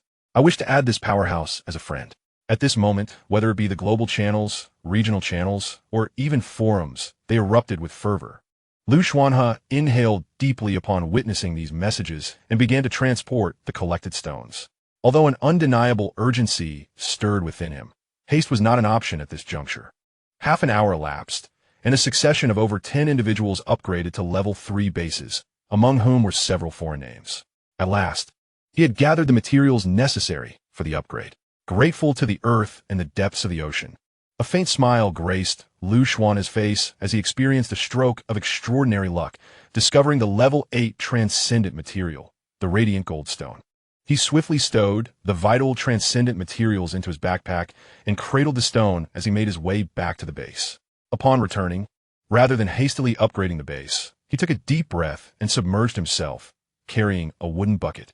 He intended to scoop some water from the vicinity of the deep water area, hoping for remarkable effects. In the distance, he spotted the octopus and various other active deep-sea creatures, yet his demeanor was far more tranquil than before. Upon plunging into the water, he filled the wooden bucket, stowed it in his backpack, and repeated this process 3 times until his 4-slot backpack was brimming. He then swam towards his base, bearing the newly acquired collapsible backpack. Finally, Xuanhe ascended to the platform, panting heavily. Whether he could obtain level 8 transcendent water hinged on this attempt. He had no time for further trials. He possessed a considerable amount of level 9 water, thus he traded some with Rin Xingxing. Before opening the mystery box, Xuanhe closed his eyes, made a wish to the deep sea and the earth, and washed his hands with water, then retrieved the wooden bucket from his backpack. It was time to upgrade the base. Chapter Elf, Landed. Deep Abyss Water. Level 7 material, capable of resisting level 7 and below anomalous darkness, possessing self-restorative abilities. Capable of purifying and mending mind and body, and can slowly influence lower life forms. Can be used to construct transcendent buildings. Consumption by ordinary life forms may lead them to transcendence, while water attribute life forms may elevate their grade. Radiant Goldstone, level 8 material, capable of resisting minor anomalous darkness, can be used to construct transcendent buildings. Azure Yonderwood, level 9 material, slightly resistant to anomalous darkness, can serve as kindling. Can be used to construct transcendent buildings. Radiant Rock, level 9 material, slightly resistant to anomalous darkness, can be used to construct transcendent buildings. Radiant Water, level 9 material, slightly resistant to anomalous darkness, can be used to construct transcendent buildings. Level 9 Abyssal Blue Kindling, requires 2 ordinary pieces of firewood daily, can resist weak anomalies and protect you from disturbances in darkness. Minor specters will not intrude. Prolonged proximity to the kindling can restore spirit and stamina and purify your mind and body. Level 3 Special Survival Base. Upgrade conditions: wood, stone, water, fire. 30 level 9 wood satisfied, 30 level 9 stone satisfied, 10 level 9 water satisfied, 1 level 8 fire not satisfied. Upon perceiving this information, Xuanhe could scarcely believe his eyes, yet an overwhelming ecstasy soon followed. The fact that he had crafted a 7th level extraordinary material was simply astounding. As for the other messages from individuals in the manual, there was no time to peruse them. The utmost priority was to upgrade the base and secure the land deed. Currently, only a handful of individuals had upgraded their bases to level 3, and he aspired to be among the top 100. For he had heard that the higher one ranked, the more exceptional the resources from the treasure chests. Thus, he promptly descended, retrieved the verdant wood, and placed it into the fireplace, inserting 50 pieces without any discernible change. He inhaled sharply. This was somewhat beyond his expectations. Continuing to add more verdant wood, he eventually placed a total of 100 logs, and at last, the fire reached level 8. Upon witnessing the upgrade, he could not help but wipe away the non-existent sweat from his brow. Fortunately, he had prepared ample wood. Otherwise, he feared the remaining fuel would last but a few days. The upgrade commenced. This time, the process was swifter than he had envisioned, completing in the blink of an eye. After the upgrade, he re-established the domain. For this upgrade, he naturally utilized the finest extraordinary materials at his disposal. 7th level water, 8th level stone, and 8th level fire. This might be the last opportunity to reap the rewards. As anticipated, using materials of a higher grade allowed for individual upgrades, while the manual would compensate for the rest. Congratulations to survivor Xuanhe for successfully upgrading to a level 3 special survival base, obtaining a level 1 land deed and a special level 3 treasure chest. When this announcement resonated, his surroundings faded from view, and he felt a significant alleviation of the pressure that had weighed upon him. The land deed materialized in his consciousness, and as he inscribed his name, a tangible deed appeared in his grasp. Following this, the survival base underwent a complete transformation. At this juncture, the survival base was more akin to a dominion. The entire territory expanded several-fold, boasting a 300 square meter courtyard. Xuanhe was wholly absorbed in the vision of the land deed in his mind.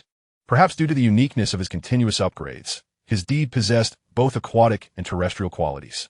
This may sound peculiar.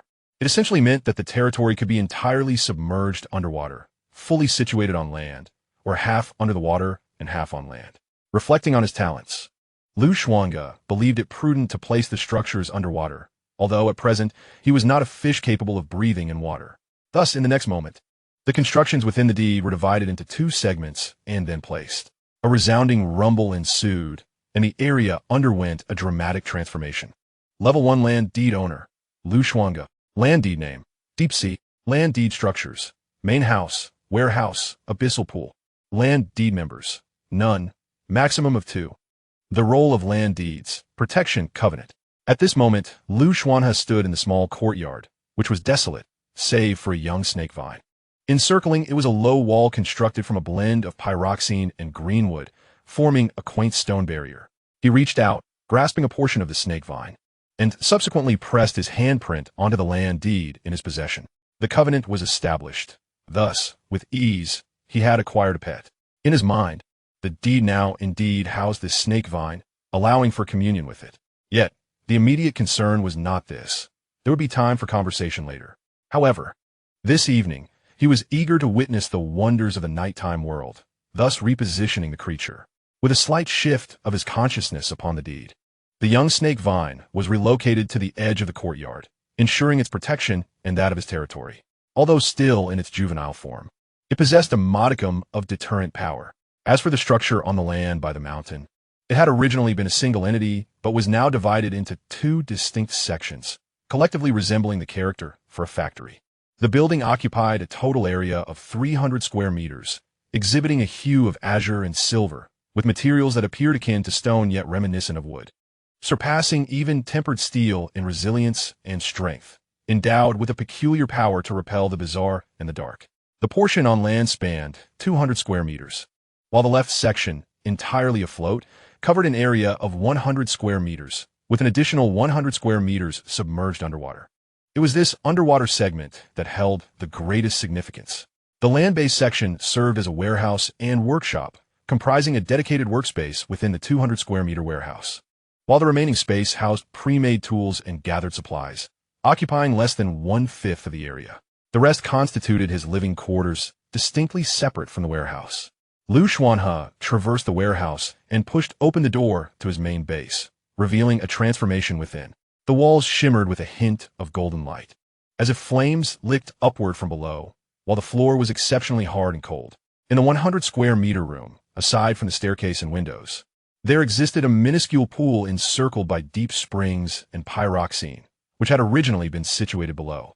However, the true metamorphosis lay in descending the staircase. The entirety of the chamber, including the staircase, was constructed from azure gold bricks, flawless in their assembly.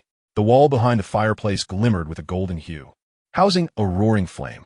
This flame had undergone a significant transformation, now a pale gold, yet profoundly deep, almost shadowy in its intensity. Level 8 Ordinary Flame, a variant of the ordinary flame, possessing a thread of special power, composed of abyssal water, verdant wood, abyssal water, and golden pyroxene. It has not yet formed a true special flame, but possesses the ability to purify, heal, and restore spirit, providing protection to the current territory. The closer one is to the flame, the stronger the protective force. Beyond 400 square meters, the protection diminishes significantly, having its efficacy against level 7 and above bizarre entities. and proving entirely ineffective against level 6 dark beings. Although situated underwater, the room exuded a warmth, devoid of any chill. In the upper layer, there exists a sunken area within this room, which upon closer inspection reveals a dark blue pool. This is the abyssal pool of level 7. It possesses the ability to resist eerie darkness below level 7, exhibits self-restorative properties. It can purify and mend both mind and body. Residing in proximity to it gradually influences lower life forms, allowing ordinary beings to potentially transcend into the extraordinary. While water-affiliated entities may enhance their rank, it regenerates daily, yet excessive consumption in a single instance negates its restorative capabilities. Moreover, beside the fireplace, a map has appeared on the wall, depicting the terrain of this estate. This is no ordinary map. Any alterations within the territory will be mirrored on its surface. Apart from these additions, the room remains largely barren, save for the wooden stakes, barrels, firewood, and a solitary egg he had previously placed here. Nothing more. The quality of life here is rather dismal. Once the survival crisis lessens, I must elevate my living standards. Yet, despite this sentiment, he could not resist lying down, clearly relishing the newfound sense of security. The ground below felt firmer than before, yet Xuanhe was unconcerned, feeling that the tension he had endured for many days had finally eased. The building materials here were identical to those in other places. However, the presence of the flame transformed everything entirely. The protective force of this flame would diminish beyond 400 square feet, indicating that he needed to ignite flames outside as well. Following the land deed, the workstation automatically upgraded the workshop, enabling the creation of flames. He decided against resting and promptly rose to work. Not long after lying down, Xuanhe sprang up. He placed the land deed beside the flame and ventured out of the underground with the survival manual in hand. The serpent vines clung to the bluestone wall, which only reached his calves.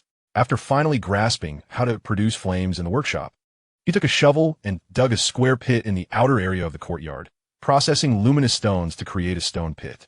Once he confirmed that the territory was fully sheltered, he added the ordinary level 9 flame crafted from level 9 wood, allowing his body and mind to relax somewhat. Xuanhe now sat beside the daytime bonfire, opening the manual to check for updates. As expected, notifications flooded in. Chapter 12. Unlocking the level 3 special treasure chest. Within the small courtyard enclosed by bluestone bricks, Xuanhe settled beside the stone pit flame and opened the manual. First, he noticed several hundred messages in his private channel. Upon upgrading to a level 3 base and acquiring the land deed, the first to message him was Zhang Jingjing. Zhang Jingjing, Xuanhe. I never anticipated that you would be the first among us to level up. Do you have any information to share? To avoid pitfalls, I can exchange resources for insights. Ren Xingxing, big shot. Truly a big shot. Indeed, it is a remarkable base. However, once the land deed is acquired, the standards for evaluating it become exceedingly challenging. Nevertheless, Brother Lu is likely quite close to obtaining a level 2 land deed. Zhang Yao inquired, how do you know?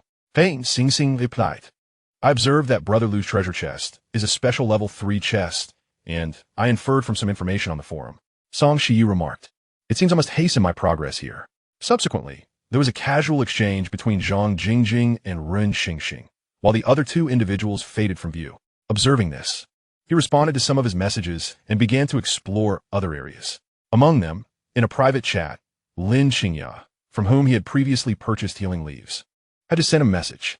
Lin Xingya wrote, I never anticipated that a luminary with a dazzling name would appear on my list.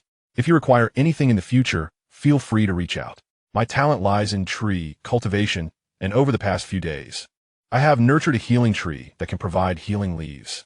In the future, I shall cultivate even more trees. When Xuanhe read this private message, he could hardly contain his astonishment. Such talents truly exemplify the wonders of this vast world. After replying, he perused other private messages, added a few seemingly normal individuals, and then opened a forum and regional channel. The forum was abuzz with activity. With each passing minute, several individuals were leveling up to level 3 bases and obtaining land deeds, accumulating to hundreds of upgrades. As the end of the novice protection period approached, anxiety grew among the players. Yet at this juncture, worry was futile. Notably, some individuals had posted images of their land deeds and territories on the forum, sparking countless discussions filled with envy and admiration. After scrolling through the forum for a while, Contemplating the current situation, he promptly accessed the trading market.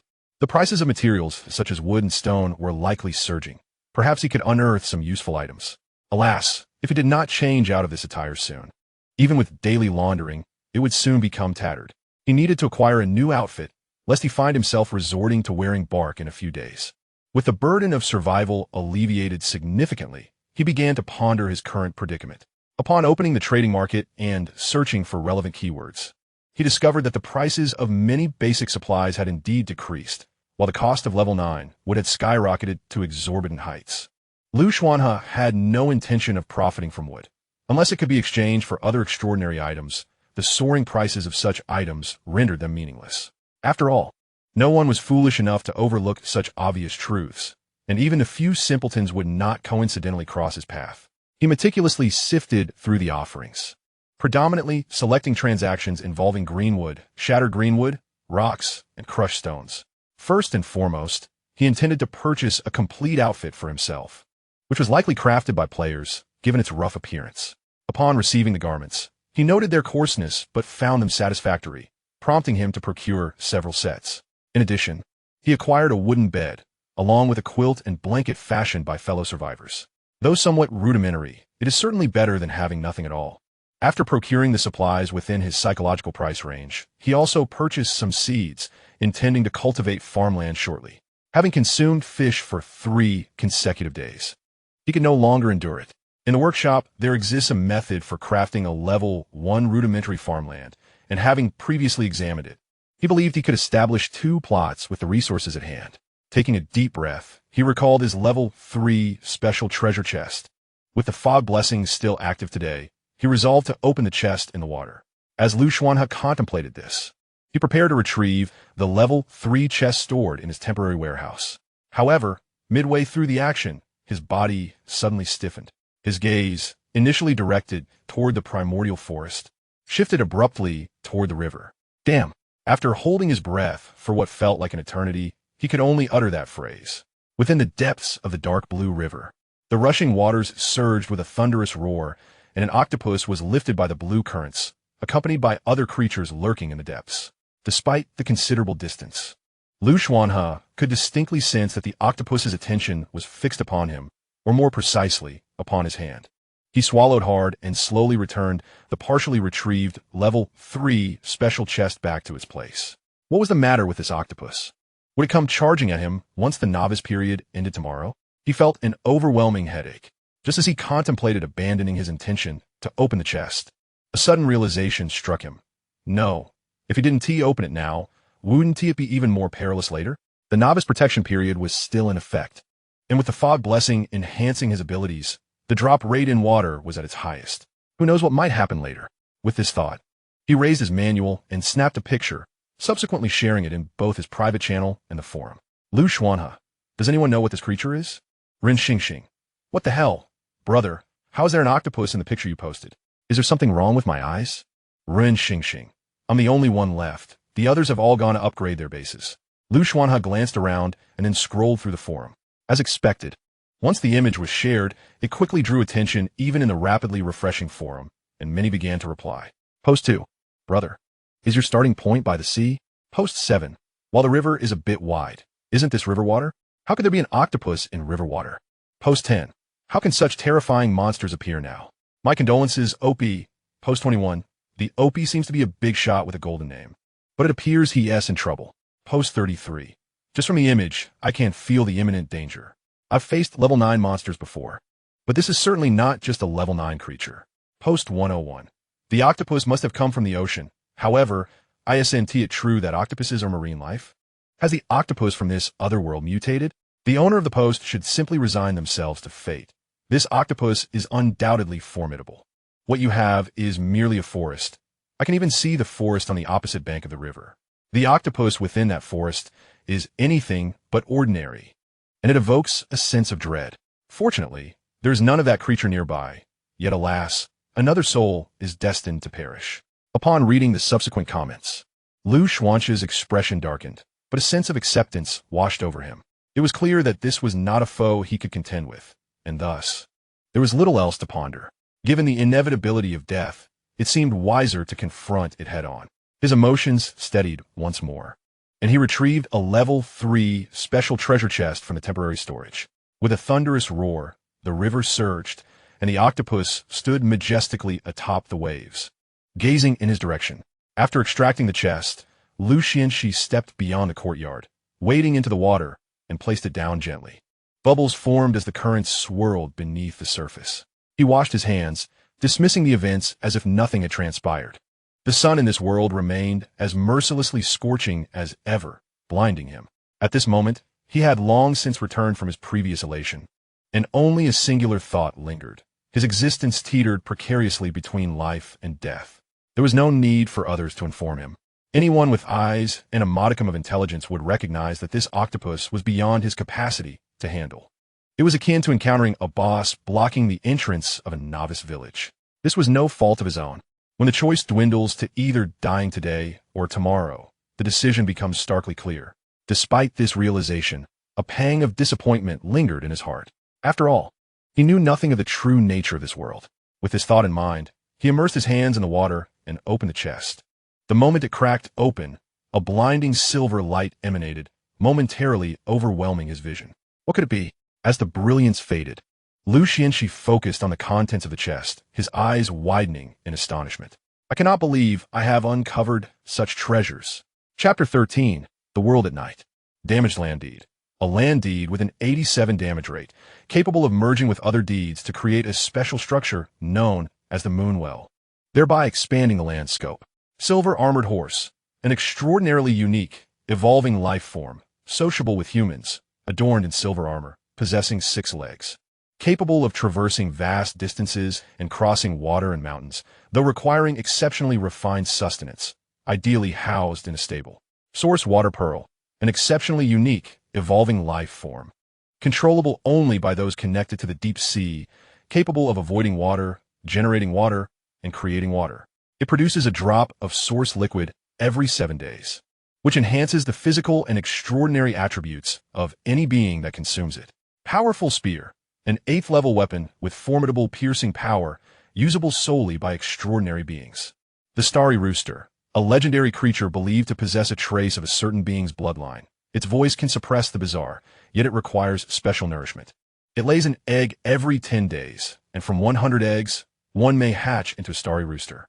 Xuanhe gazed at the 5 extraordinary items before him, unable to suppress a sharp intake of breath. Indeed, this was a level 3 special treasure chest, and the items it yielded were astonishing. Regrettably, none of them were of any use to him at present. His curiosity piqued. He raised his gaze toward the octopus.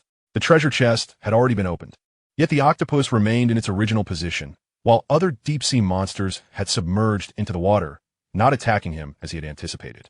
What was the meaning of this? Was it due to the ongoing novice protection period? What changes might lie ahead? As he hesitated, he seemed to perceive the octopus nodding at him before it descended into the depths. This sight left him utterly astonished. Yet he refrained from rushing over to frantically inquire why these monsters spared his life. The reasons behind this phenomenon would have to be unraveled in due course. For now, he decided to extract the powerful gun from the chest, leaving the other items untouched as they were beyond his current means to maintain. For instance, the chicken and the horse. He had never even heard of the names of the required nourishment, despite the information suggesting alternative options. Thus, Xuanhe closed the treasure chest and raised it with both hands, carrying it back to the main building. Meanwhile, the damaged land deed had merged into his own, and near the main base, a well began to slowly emerge. However, this process was gradual, requiring 3 days to fully develop into the Moonwell.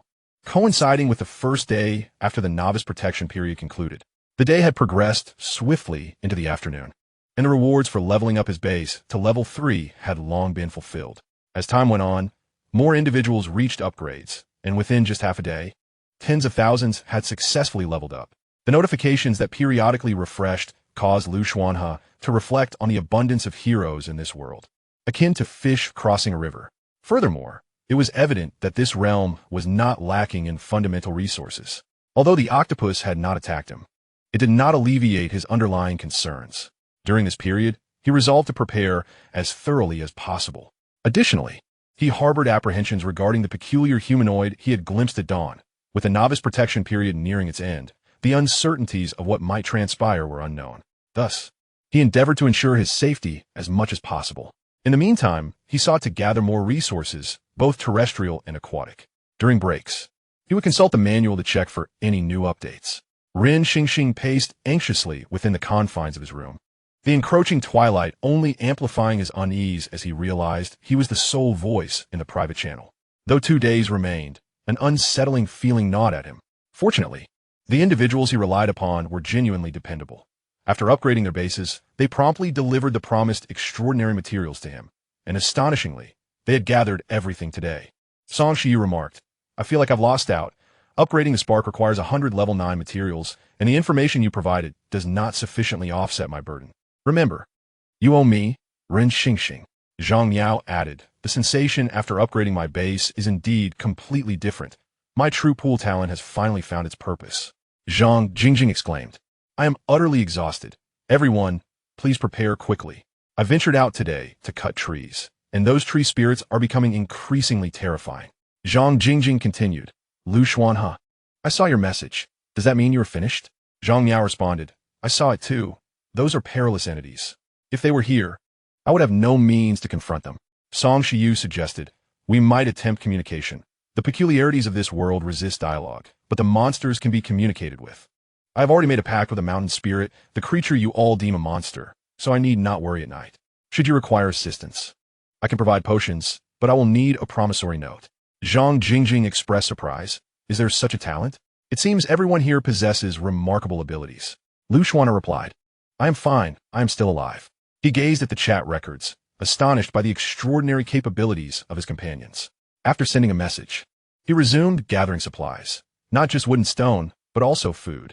Although he had grown weary of roasted fish, it was better than having nothing at all, especially since he currently possessed little. He worried that once the novice period ended, dangers would abound beneath the water surface. After a while, Ren Xingxing announced his successful upgrade, stating he had acquired a contract, and the monsters surrounding him had been repelled by some force and had departed. Ren Xingxing expressed his gratitude.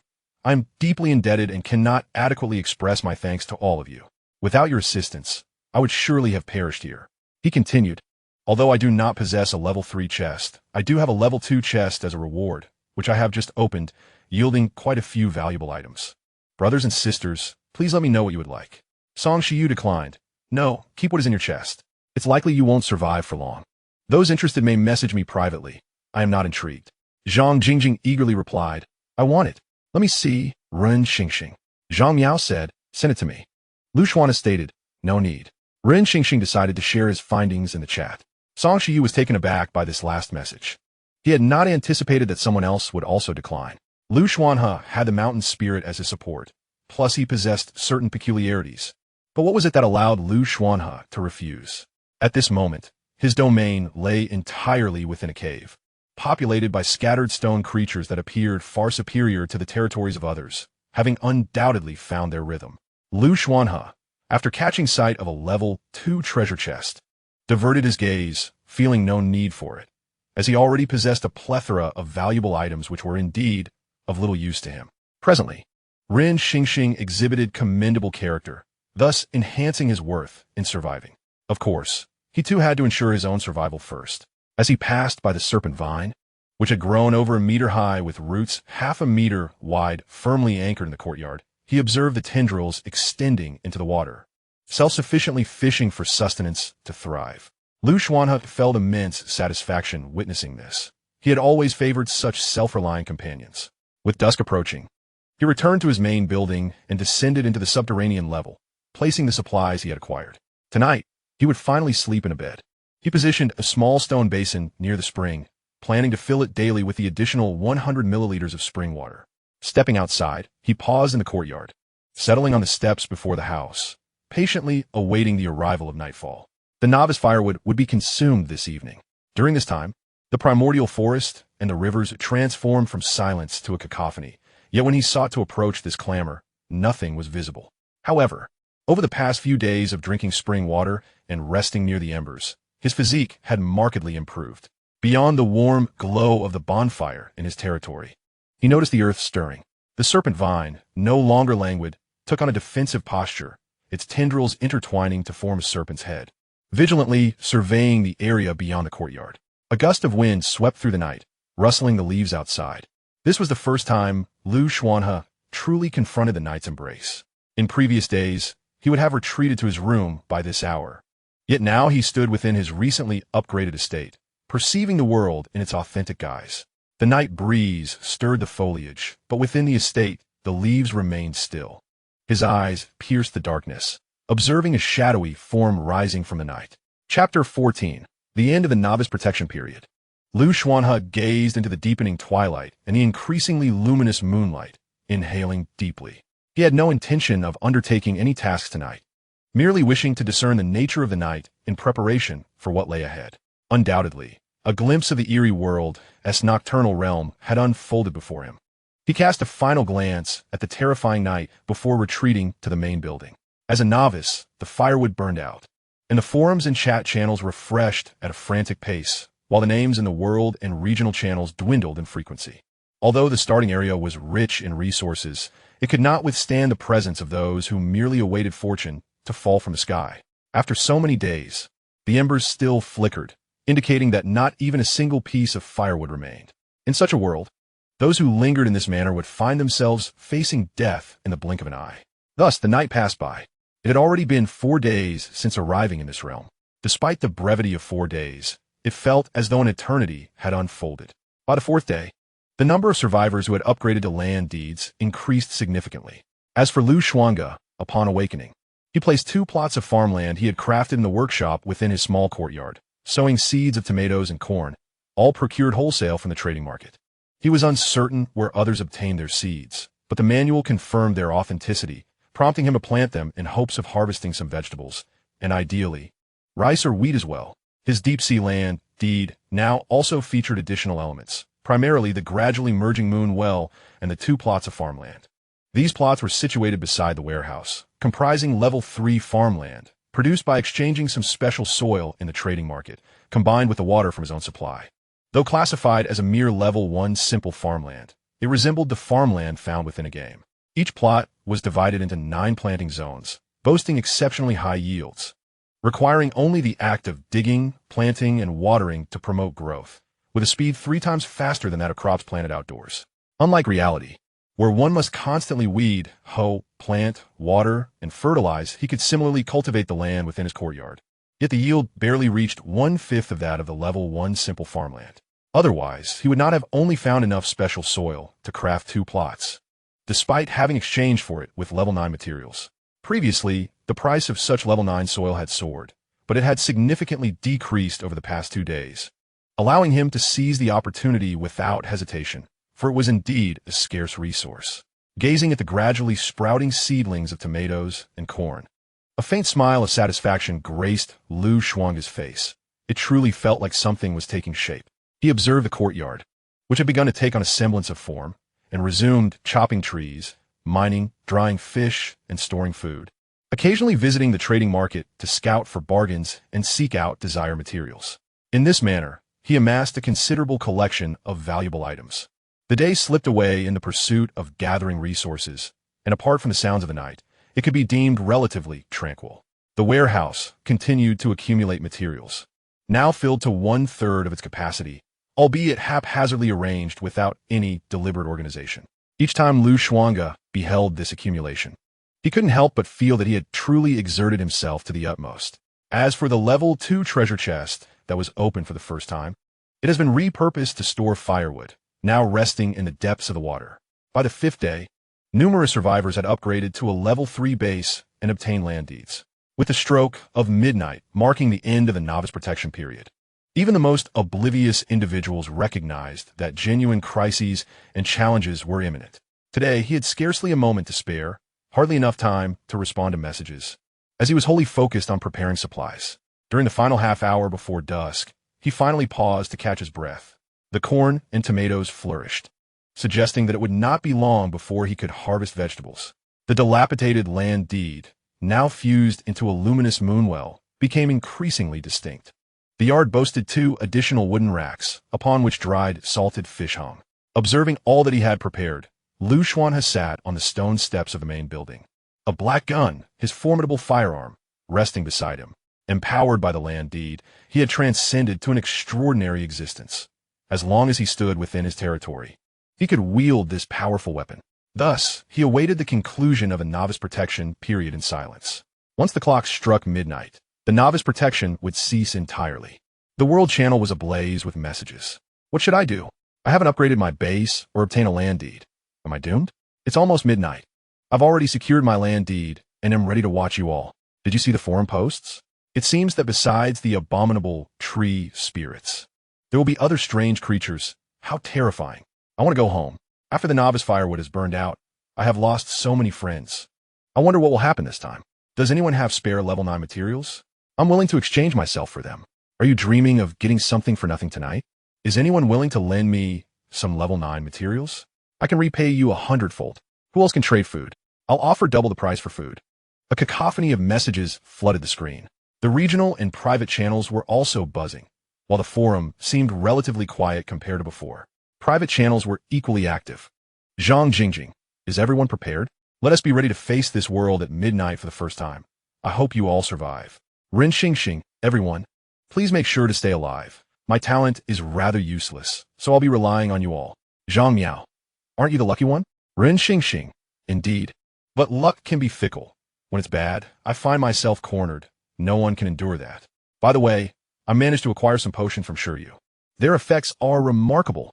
At this moment, Song Shiyu had little time to glance at the chat messages, as he was solely devoted to concocting potions. After all, the prerequisite for forging a pact with the mountain spirit was to provide a sufficient supply of potions. A subtle sound of breathing emerged, akin to a gentle breeze whispering past his ear. The twilight had faded, and suddenly, darkness enveloped the world. In this desolate place, only the small courtyard he occupied radiated a faint glow of embers, a meager light that nevertheless sheltered this expanse. The moon ascended swiftly.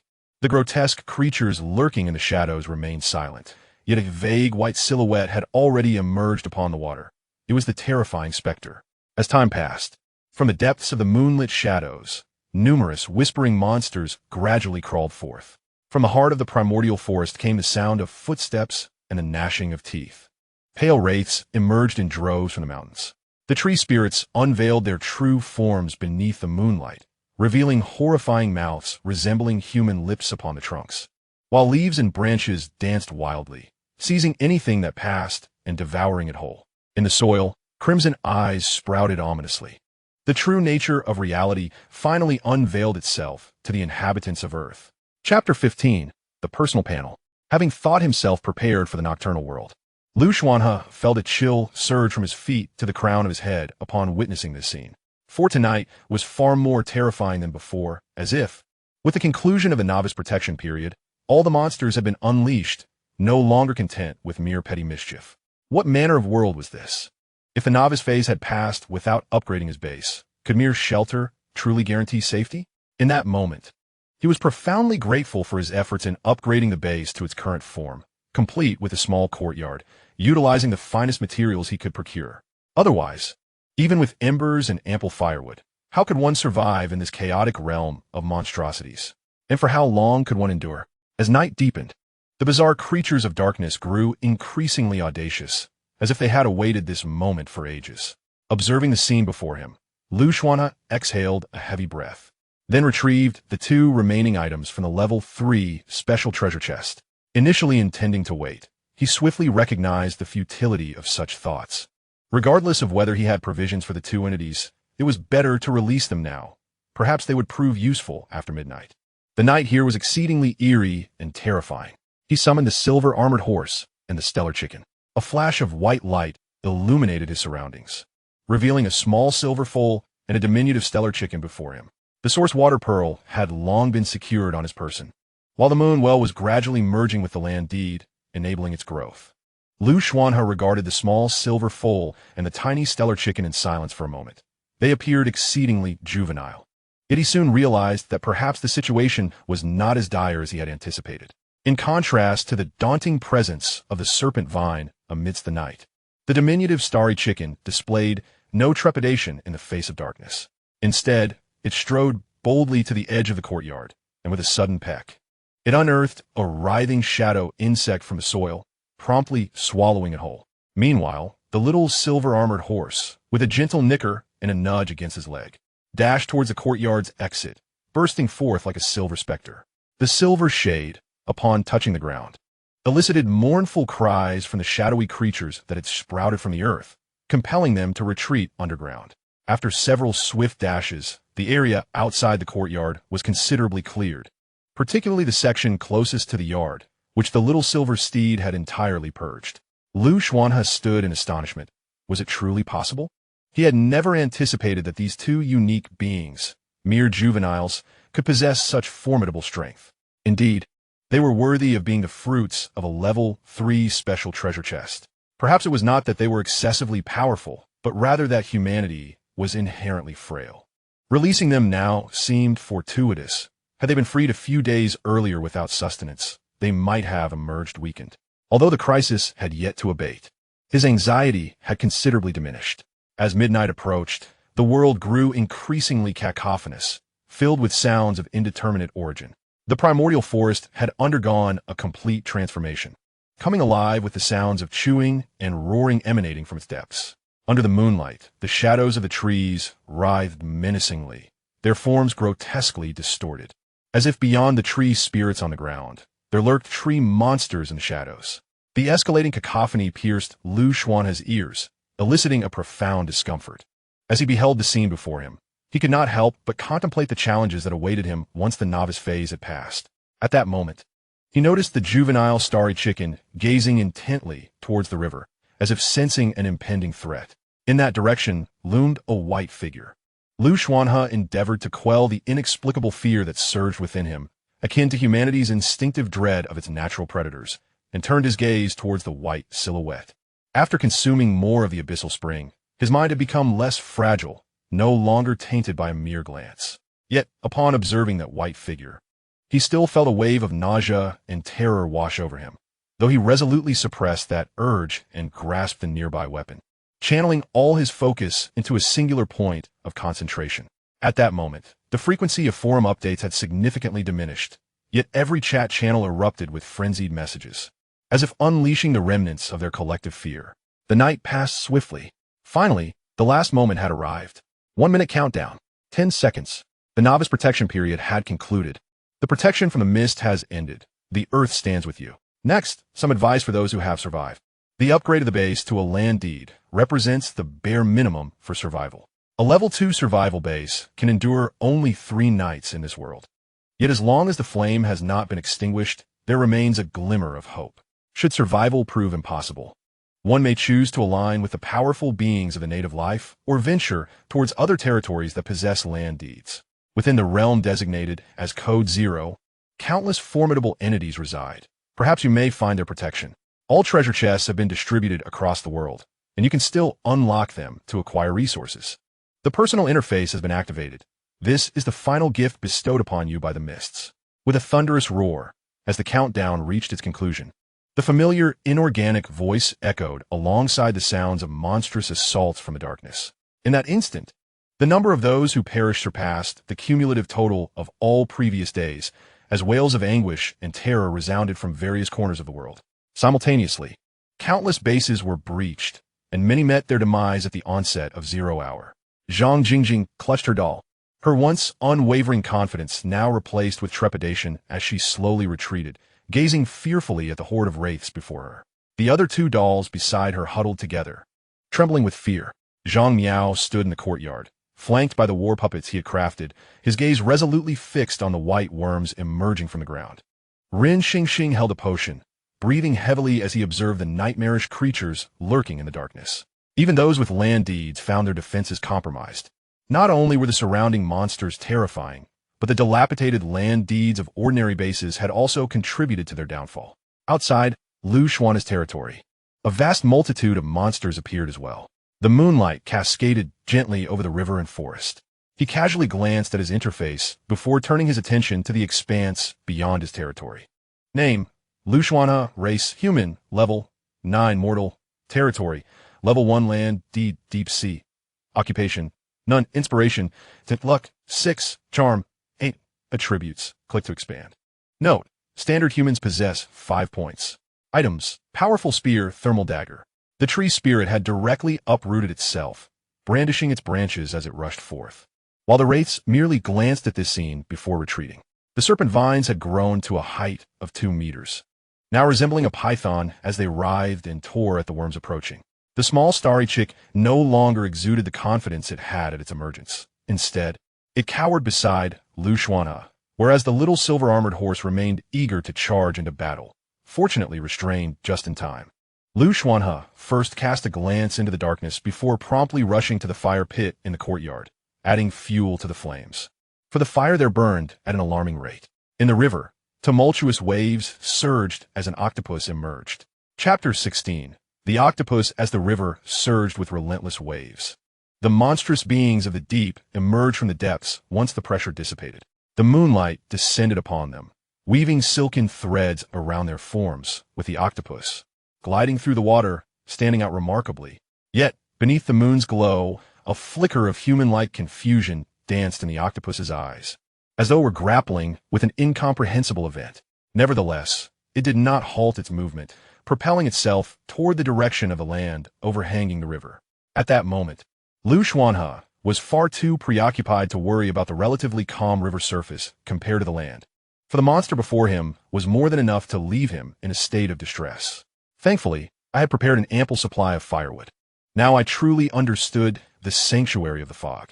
It not only restricted the surrounding monsters, but also allowed a single piece of firewood to see one through an entire night, a remarkable advantage. I had initially believed that the firewood would last for quite some time, perhaps 2 or 3 days at most. But now I was uncertain, as the speed at which the fire consumed the wood seemed to be accelerating. As it neared the end, he found it increasingly difficult to endure. He swiftly grasped his formidable spear and, in a moment of desperation, seized the frightened, shouting chicken nearby, commanding, "You, add fuel to the fire." Whether it understood or not was uncertain. All I could do was treat a dead horse as a living one. I could not afford to let the fire burn any longer. I needed to expel the monsters lurking outside with haste. Surrounding his small courtyard were only 2 types of monsters, the tree spirits and the worms, while the wraiths steered clear of this place, likely deterred by the power of the 8th level fire seed within the room. The tree spirits feared fire, and the worms could be dealt with by the silver-armored horse, which would clear the territory, but I must not charge out too recklessly. Xuanhe lifted a piece of firewood ignited by the fire seed and hurled it outside with a resounding thud. The flames crackled as they ignited the tree spirit. But there was no rush. He had made preparations in advance. He retrieved another torch, lit from the 8th level fire seed, holding it in one hand while brandishing his spear in the other, standing at the edge of the courtyard, watching as the frenzied tree spirits swung wildly. One could not expect an ordinary person to possess extensive knowledge, particularly regarding marksmanship. However, he discovered that the spear in his hand was indeed formidable. With a mere flick, he severed a branch of the tree spirit, while the torch dispelled its presence, and a silvery shadow darted about like the wind, trampling the worms that dared to breach the surface. With the sanctuary of the courtyard, the spear, and the flames at his disposal, Xuanhe felt empowered to resist. Yet, despite their inability to penetrate his territory, the tree spirits continued to charge towards him with reckless abandon, showing no signs of abating. Witnessing the chaotic dance of the tree spirits under the moonlight, he could not help but feel perplexed. What deep-seated enmity compelled them to storm toward me? Could it be that my excessive tree felling had incited their wrath, leading them to unleash their fury upon me now that I had lost the protection of a novice? Though a myriad of thoughts flitted through his mind, his hands remained unceasing in their actions. As for the chicken behind him, it displayed an unexpected intelligence, fixating its piercing gaze upon the stone pit, promptly adding kindling whenever the flames showed signs of waning. Initially, he anticipated that this conflict would endure for an extended duration. However, to his astonishment, after a while, the once frenzied tree spirits began to retreat as if they were mice fleeing from a cat. While Xuanhe exhaled a sigh of relief, he sensed that something was amiss. It appeared that these tree spirits were not departing of their own volition, and the small, silver-armored horse had returned to its territory, trembling in fear much like the chicken. Observing the scene before him, a conjecture flashed through his mind, prompting him to slowly turn around, torch and spear in hand. His gaze immediately fell upon the octopus hovering above the water surface. This octopus was a deep azure, adorned with peculiar patterns, and its black and white eyes stood out strikingly. At that moment, as Xuanhe approached the courtyard, he found himself mere inches away from the low stone wall. During this interval, the embers showed no signs of change. He stared in shock at the unfolding scene, when suddenly an ethereal voice interrupted his thoughts. "Greetings, my lord. May I take a moment of your time?" In that fleeting instant, Xuanhe felt a sense of disorientation as he realized the octopus had spoken. However, this bewilderment lasted only a second. After all, he was in another world where anything was possible. Seeing no objection from a lord, the octopus seemed to perceive it as permission and continued, "My lord, I have been aware of your presence since your birth in this realm, witnessing your mundane actions. You have elevated from an ordinary region to a land deed within merely 6 days. You are truly a magnificent entity of the deep sea. May I inquire when you intend to return to the deep sea? Might I accompany you?" Xuange's expression turned somewhat vacant. "Ah, am I to slay the Tang monk? Wait, this doesn't seem right. I am not of this realm. I accidentally fell into this river as a child and grew up here. Yet I constantly yearn for our deep sea, and my lord, as a great being of the deep sea, should feel the same. While I cannot comprehend why you would elevate a deed upon the surface, nor understand your mimicry of mundane existence, it perplexes me why you would raise a torch against the feeble tree spirits." At this juncture, Xuanhe quietly lowered his hand and stuffed the torch into the trembling horse's mouth beside him. His concerns dissipated, replaced solely by curiosity. "You knew from the very beginning that I had arrived here?" he inquired the octopus, now so close, asking a question that perhaps needed no asking. "Indeed, your presence is so striking that even without active observation, I cannot help but notice you. As you descend, the nearby entities are subdued to mere mortals. Indeed, the grandeur of the deep sea is apparent, for even in its juvenile form, your strength is formidable. When do you intend to return to the abyss?" Xuanhe's expression momentarily stiffened as he grasped that the octopus referred to the power that had transported all of Earth's inhabitants to this realm, namely, the protection of the mist. He parted his lips, adjusting his demeanor, and replied, "In truth, I am but a mere mortal. In these times, with the world as it is, being a deceiver is no easy task. Deceiving a being as seemingly powerful as you is utterly impractical. After all, this is a realm imbued with extraordinary powers. It will be better to speak truthfully." Upon hearing his words, the octopus did not appear particularly perturbed. Instead, it merely nodded its tentacles, extending a soft, languid appendage against the azure stone wall. "Because of you, who has remained upon the shore, deep-sea life can only possess blessings within the depths. As time passes in the abyss, you will undoubtedly grow increasingly formidable. I have been observing your actions these past days. You truly regard yourself as a mere mortal, perhaps cast here right after birth, which is indeed pitiable." As it spoke, a glimmer of compassion surfaced in the octopus's eyes. "Wait, compassion. This seems amiss. Do you aspire to advance towards the future of the great lord? It appears you have already formed a rudimentary shape. Yet this nascent lord can only wield the utmost power within the deep sea. Therefore, your current path may be slightly askew." The octopus gracefully floated beneath the moonlight, then glided, not walked, into Xuanhe's domain. Chapter 17. The Signing of the Contract. Night enveloped the small courtyard, and the moonlight cascaded down, bestowing a unique radiance upon the slowly burgeoning moonwell. The octopus emanated a peculiar force, creating a flowing current in the terrestrial realm that buoyed its body as it entered the courtyard. In that instant, Xuanhe felt a sharp ringing in his ears. It was the sound of the land contract. The being before him was not a monster. Rather, the current power of the land contract was utterly incapable of restraining this octopus. "My lord," the octopus continued, "even if your preferences are somewhat unconventional, I wish to amicably remind you that for a being of your deep-sea nature, your true strength lies within the depths, and secondarily, in the water. The small land contract you have currently elevated should be situated within this Lanchong River. Furthermore, the distant lake is more suitable for us than the river." After uttering these words, the octopus departed the courtyard, returning to the river. At this moment, the sharp ringing in Xuanhe's mind began to subside. He gritted his teeth against the pain in his head and addressed the octopus. "In the future, please refrain from entering my territory at will. It may cause me harm. Underwater, I cannot breathe, and the lake, being closer to the misty region, is far safer than here." Upon hearing these words, the octopus's dark eyes appeared somewhat bewildered. Yet a flicker of realization seemed to dawn upon it as it retreated slightly. Apologies, I just remembered that I am a transcendent being of the second tier, capable of influencing the land contract.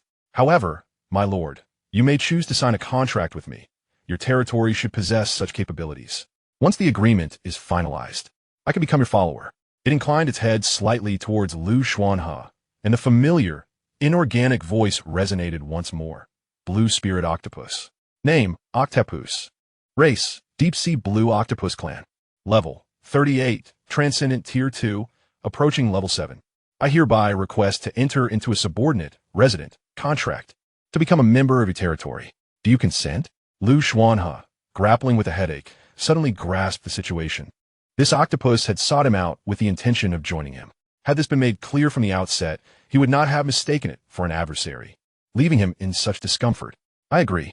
Upon granting consent, a wondrous transformation enveloped the octopus, and the pain in Xuanhe's mind dissipated entirely. While the image of the octopus materialized within the land contract, the signing had indeed been successful. Fog notification, congratulations. You have completed a contract with an improbable entity at an impossible stage. The deterrent capability of your small estate will significantly enhance, rendering even Level 9 monsters hesitant to assault your territory during the night. Level 1 land contract holder, Xuanhe. Land contract name, Deep Sea. Land contract buildings, main house, warehouse, abyssal pool, Level 1 simple farmland 2, moon pool, under construction. Land contract member, Octopus. Land contract effects, sanctuary, contract. The octopus evidently sensed this transformation, and upon realizing its objective had been achieved, the young cephalopod finally felt a wave of relief. After all, it had been observing this deep sea being since its arrival, ultimately confirming that this was indeed the future of a great deep sea existence. Thus, as the invisible pressure dissipated, it hurried to pledge allegiance to this lord. It harbored a hope that one day, this lord might lead it back to the depths of the ocean, for otherwise, its physical ailments would only worsen. With a bow, it expressed its submission to Xuanhe, stating, I cannot remain away from the deep waters for long. Should you require my presence, you may summon me. Of course, if you intend to construct an underwater territory, that would be even better. Having spoken, the octopus hastily returned. At this moment, Xuanhe remained unaware of this detail. He was merely astonished by the octopus's panel, reflecting on the recent fog notification. Had he truly engaged in light-hearted banter with a creature nearing Level 7? Gradually, he felt a sense of ease, for this octopus was not his enemy and had now become a resident of his modest estate, despite there being no actual place for it to reside. Thus, who can predict the ebb and flow of fortune? Xuanhe carefully tucked away the land deed, gazing at the disheveled courtyard with a sigh. The outskirts near the primordial forest had become utterly chaotic. The already rudimentary bluestone walls had been breached. Those tree spirits had truly gone mad. Fortunately, the octopus had arrived, or the losses today would undoubtedly have been catastrophic. First, a considerable amount of the firewood painstakingly gathered from felled trees would have been consumed. Although a dozen pieces had been cast into the fray, it was still within an acceptable range. Next, the restoration of the courtyard beckoned. Indeed, the courtyard could accommodate other constructions, such as high walls. But the resources required were excessive, particularly the ore. Without discovering a vein of ore, it would seem impossible to erect additional structures. Contemplating this, Xuanhe felt a wave of melancholy wash over him. After losing the protection of the mist, survival in this world was becoming increasingly arduous. He sighed. Although he had yet to peruse the manual, it was evident that if he faced such difficulties, others must be faring no better. After this ordeal, it was uncertain how many would remain alive. Even those who survived would find future sustenance challenging. Lost in thought, Xuanhe turned around, only to find the little starry chicken attempting to peck at the seedlings in the field, having perceived no danger. What are you doing? He exclaimed, hastily scooping up the little creature and tossing it aside. Holding the chicken aloft, he admonished, this is not food for you. Don't let me catch you stealing my vegetables again. Meanwhile, the little silver-armored horse appeared quite pleased, circling around him incessantly. Today, are you outside or inside? He had intended to take them to the master bedroom for a rest, but upon noticing their filthy condition, he immediately abandoned the thought. You shall sleep in the courtyard. It will serve as a guard. If any issues arise, alert me promptly. You both should know how to call for me. With that, he pushed open the door and descended the stairs. Before succumbing to slumber, he He casually perused a few forums and chat channels, but exhaustion soon claimed him. After all, exerting himself with the spear against the tree spirits required considerable strength. As the first rays of morning sunlight broke the horizon, Xuanhe opened his eyes. It was not that his body had awakened with such precision. Rather, it was the incessant crowing of a chicken outside. My arms are sore. Rising from a wooden bed, he stretched his arms, feeling a heavy, sluggish sensation, undoubtedly a consequence of wielding a weapon of such caliber. Given that his true strength did not support the use of such an 8th-level weapon, he made his way to the sunken area of his room and scooped a bit of water from the abyssal pool with a nearby bowl, seeking to restore his vitality. After a circuitous stroll, he solemnly murmured to himself, "I am in need of a washroom and toilet." In truth, a makeshift toilet had been erected outside the courtyard on his first day. However, he now yearned to elevate his quality of life. When would this primitive existence come to an end? Xuanhe stepped out of the main building, ready to embark on another industrious day. Chapter 18. The Transformation of the Green Tree Spirit. Upon emerging, Xuanhe was greeted by the persistent crowing of a chicken. Unable to resist, he approached the little star chicken and playfully remarked, "Aren't you supposed to be a hen? Why are you crowing?" The small star chicken, adorned in a pale yellow hue and only half the size of an ordinary rooster at birth, turned its delicate, light yellow eyes towards him. Upon noticing his approach, it leaped away, darting about the courtyard. Meanwhile, the little silver-armored horse approached him obediently, nuzzling against his calf. With wide, glistening eyes, it gazed at him intently. Perhaps sensing that its intentions might be misunderstood, it opened its mouth slightly and flicked its tail, glancing towards the fields. Xuanhe gently patted the horse's head, contemplating for a moment, "Can you quench your thirst with water?" After all, the food they required was entirely unfamiliar to him, let alone feeding them. Nevertheless, he planned to post an announcement on the forum, seeking to acquire oolong grass and bean seeds for the silver-armored horse, as well as ash grass for the little star chicken. The Mist Survivors community served as an extensive trading platform, which might aid him in obtaining the desired items. Yet, he realized that both the horse and the chicken could not be left hungry. After some thought, he entered the main building and returned with 2 wooden bowls filled with clear water. Additionally, he brought forth 2 dried fish, placing one on the ground. "Here, eat," he urged. Both the silver-armored horse and the little star chicken recoiled in distaste, cautiously licking the water, but entirely ignoring the fish. "You'll have to make do. I can only manage roasted fish myself," Xuanhe remarked as he observed the fields, now enhanced with growth-accelerating fertilizer, hoping the tomatoes and corn would soon flourish, thus improving their meals. He inspected the collapsed stone walls on the periphery, diligently repairing them piece by piece, which did not consume much time. He then entertained himself with the snake vine for a while before perching on a tall tree stump, gazing at the now turbulent Song River, particularly frowning at the sight of the formidable spiked fish lurking beneath the surface. These fish had appeared overnight, likely influenced by the suppression of the mist's power. Now, without the protection of the mist, even the once tranquil Song River had become increasingly perilous. Fortunately, he had contracted a nearly ascended level 7 octopus. After finishing his morning meal, consisting solely of roasted fish, he prepared for the day ahead. Xuanhe, wielding a formidable level 9 axe, ventured into the primal forest accompanied by his small silver-armored horse and the diminutive starry rooster. The once innocuous wilderness had transformed into a perilous realm. As he made his entrance, the tree spirits began to thrash their branches in a frenzied display. However, compared to the night, their strength had diminished somewhat. He yearned to utilize the level 8 spear, yet it remained beyond his reach. Nevertheless, he was on the cusp of a breakthrough. His continual consumption of the unique waters from the abyssal pool was propelling him towards level 10, the threshold of transcendent life. Despite this imminent evolution, he felt no tangible sense of approaching his extraordinary potential. Contemplating the weight of the colossal tree he carried, so massive it required several individuals to encircle it, he noted that his backpack was already brimming with similar giant green trees. This marked the 5th he had to shoulder. The tree spirits, perhaps aware of the relentless deforestation perpetrated by this upright being and realizing they could not assault his small courtyard under the cover of night, conferred amongst themselves. In a surprising turn, they began to drop segments of green wood, leaves, and even seeds in a cascading manner. When Xuanhe returned with his axe to witness this scene, he was momentarily bewildered. What had transpired? The once verdant area, viewed from the courtyard, now lay barren. stripped of its greenery. Even the stumps had been excavated, rendering it a prime habitation. This transformation was the result of his diligent efforts in harvesting timber over the past days. Yet he regarded the tree spirits before him with a degree of perplexity.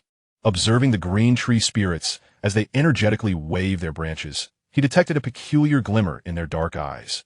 Were they indicating for him to leave? It seemed they were urging him to make a hasty retreat. Comprehending their intent, he promptly gathered the fallen green wood, leaves, and seeds from the ground. Clearly, the advantages of having forged a pact with the octopus at dawn extended beyond mere appearances. The tree spirits were not relinquishing their vengeance due to his excessive logging, but rather because he had acquired a nearly level 7 extraordinary second-tier life form as a resident of his small courtyard. With this realization, Xuanhe exhaled a sigh of relief. Regrettably, the octopus was an aquatic creature, while his current needs leaned more toward minerals rather than timber. However, acquiring minerals necessitated venturing into the primal forest in search of, or deposits, a perilous endeavor indeed. He resolved to observe the situation further. As he regarded the transformed, peculiar green tree spirits before him, he chose to withdraw without undue insistence. In contrast, the small silver-armored horse and the starry rooster were exuberant, frolicking about, with the latter particularly brazenly darting among the tree spirits without facing any repercussions. He dismissed their antics, although the rooster appeared quite proud. He recognized it as a creature that feared the formidable, yet was acutely aware of danger due to its unique nature. In the daylight, the whites do not manifest, and the worms serve as their sustenance. Moreover, the tree spirit, having been tamed by the octopus, is now rather docile. Thus, it may be worthwhile to explore the surroundings, for one might stumble upon delightful surprises. Furthermore, this particular chick is far too timid to venture very far. The little silver-armored horse enjoys bounding out of the small courtyard, while the little starry chicken knows to cluck incessantly. With this thought in mind, Xuanhe called out to the little starry chicken a few times, offering some gentle reminders before returning home. Upon his return, he had no intention of resting. Regrettably, he was not particularly adept at crafting tools, although he had a workshop. Continuous creation was necessary to enhance his skills, and incessant purchases would incur significant costs. As he pondered this upon his return, he couldn't help but frown, only to soon relax. For had he previously devoted his time to crafting tools in exchange for materials, he feared his base would have been overwhelmed by now. Each individual possesses their own strengths and weaknesses. He should not squander his time on such matters. Xuanhe observed the last vestiges of the moon pool, which was on the verge of complete formation, but he paid it little heed. Instead, he shed his clothing in preparation to immerse himself in the water, intending to converse with the octopus. However, he realized that the octopus seemed to lack a defined gender. An odd thought flitted through his mind, and he plunged into the depths. Although the underwater environment was considerably more perilous than before, he boldly surged into the raging waters of the Lanchang River. Having summoned the octopus, beneath the surface he was shielded by a formidable protection of nearly level 7 extraordinary second-order life, ensuring his safety. Bubbles escaped as he submerged. He had indeed contemplated whether to place the land deed underwater, but considering his need for breath, he ultimately relinquished that tempting notion. As for now, he sought to discuss with the octopus how to construct a base beneath the waves, for he was acutely aware that his survival was largely attributed to the blessing of the deep sea. It was imperative to make the most of this gift. The grotesque, menacing fish that roamed the depths appeared oblivious to his presence, allowing him to navigate unhindered. Before long, he reached the deep-water zone. Chapter 19, Becoming Extraordinary. The Lanchang River was remarkably broad, a surprising sight amidst such an ancient forest. As he swam from the shallow region towards the center, countless aquatic creatures flitted about beneath the surface, yet their presence remained within acceptable limits. However, as the water gradually darkened, shifting from transparent light hues to blue, and then to deep blue and even bluish-black, everything took on an extraordinary quality. This marked Xuanhe's second visit here. His first was when he carried away a level 2 treasure chest, and, on the subsequent visit, he had merely skimmed the surface for water. Yet now, he was determined to venture into the depths. With a rush, he burst forth from the depths, breaking the surface to take a deep breath before plunging back into the water. As he descended deeper into the abyss, the profound depths gradually revealed themselves before him. It was a towering cliff estimated to be 3 or 4 stories high. Mere numbers could not convey the gravity of the situation. Only by plunging into the depths could one truly feel the weight of such immense pressure. The further he descended, the darker the light became, and the creatures of the water grew increasingly larger. Yet, at this moment, Xuanhe experienced a peculiar sensation, as if he could stir the waters around him, as if he had grown within this liquid realm. It was an extraordinary comfort, far surpassing that of the land. Though he had long been aware of the enhancements that the water bestowed upon him, he discovered that the benefits of the deep waters differed vastly from those of the shallows. In this instant, he fully embraced the words of the octopus. He would thrive in the ocean. A twinge of regret accompanied this realization, for the primal forest could never harbor seas, and he remained oblivious to the direction of the ocean in this world. As he sank further, the once elusive transcendence broke through right there. It felt akin to quenching an insatiable thirst in the desert with the sweetest water, enveloping his entire being in a profound sense of comfort. Moreover, the tremendous pressure from holding his breath while diving had diminished by half, making his descent increasingly effortless. Name: Xuanhe. Race: human. Level: 10. First stage transcended. Territory: Level 1 Deep Sea Contract. Profession: Deep Sea Unique. Skills: Deep Sea Blessing, Water Control. Source of the Ocean: Inspiration. 13 luck. 8. 30 luck bonus in Deep Sea. 10 in Ordinary Water. Charm: 10. Attributes: Click to expand. Note: Standard Human is 5 points. Items: Powerful Spear, Thermal Dagger, Source Water Pearl. My profession? Has it been bestowed upon me without any effort on my part? Is it due to my innate talent? He activated his skills, and, upon glimpsing the detailed information, his pupils dilated in astonishment. Deep Sea Blessing. A blessing that can be conferred once every 30 days upon deep sea life. After receiving the blessing, there's a chance it will become your vassal, significantly enhancing its trust and reverence towards you. The more formidable the creature, the greater the number of blessings required to claim it as a vassal. This cannot be applied to non-deep sea life. Water Control. You have acquired the ability to manipulate water. Source of the Ocean. Remaining in the water will continuously restore your strength. While the other skills seemed relatively mundane, the first skill, Deep Sea Blessing, was indeed his innate talent. Not only had it transformed into a skill, but it also allowed for the conversion of vassals.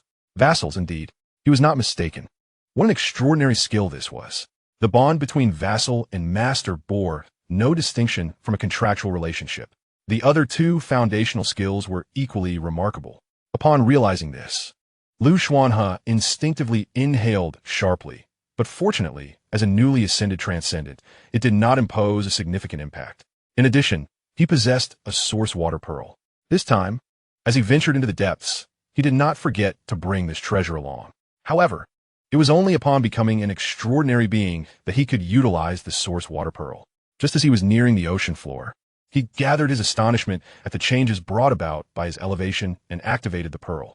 As he did so, he sensed a force within his body akin to the ethereal energies described in novels, be it spiritual energy, magical power, or combat aura, infusing into the source water pearl. Gradually, the pearl manifested a translucent protective shield around him, allowing him to evade the water and avoid the need to surface for fresh air. Whereas the octopus, as he treaded on the seabed, the grotesquely peculiar fish creatures did not attack him. Instead, they swam away from his vicinity. Xuanhe was puzzled, but since he had established a contract, and given that the octopus did not conceal its presence, he could discern its location not far away. He felt elated by the changes within him and yearned to approach the octopus for further inquiries. After swimming for a while longer, he finally spotted the octopus.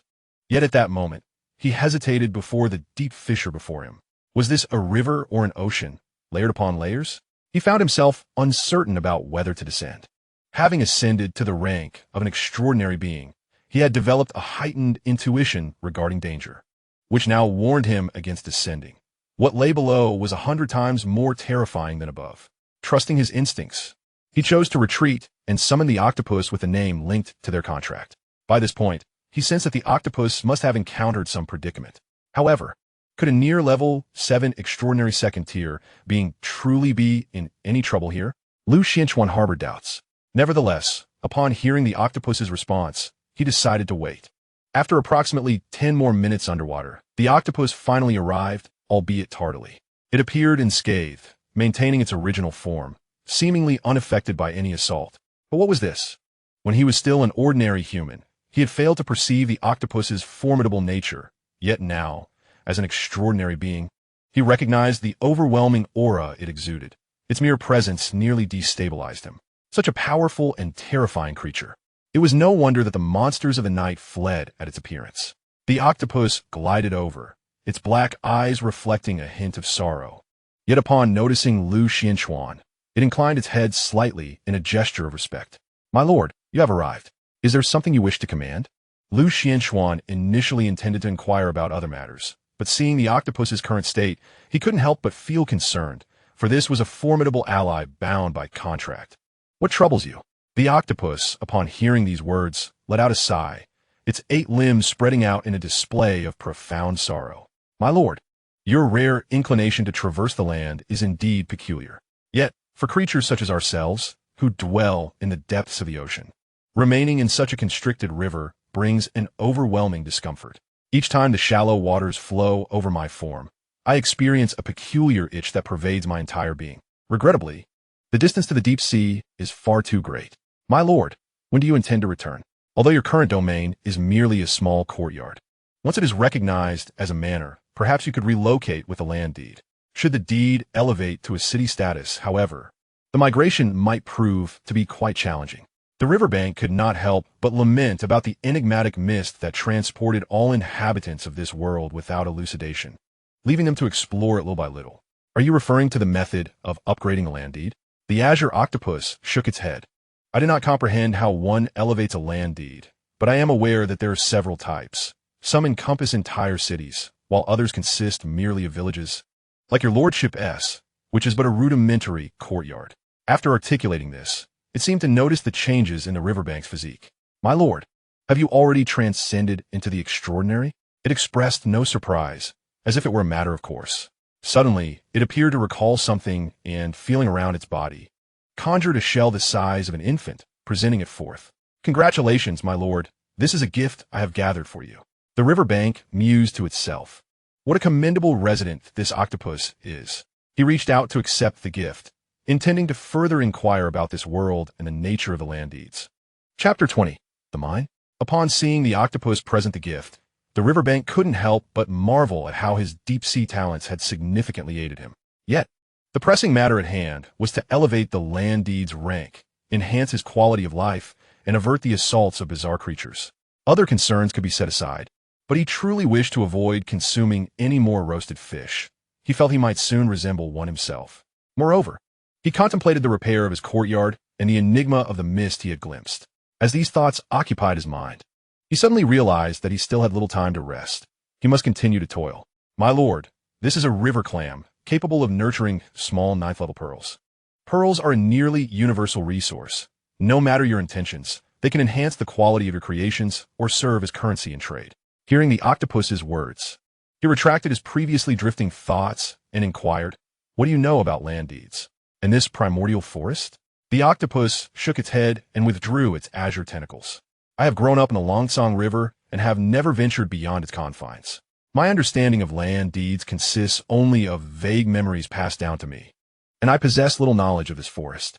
Once I have grown stronger and inherited more memories, I shall certainly unravel the mysteries, my lord." Xuanhe nodded, recalling the misty scene he first encountered upon arriving in this world, and could not help but inquire further, "Are you familiar with the mist?" The octopus nodded in affirmation. "Indeed, every entity in this realm is aware of the mist.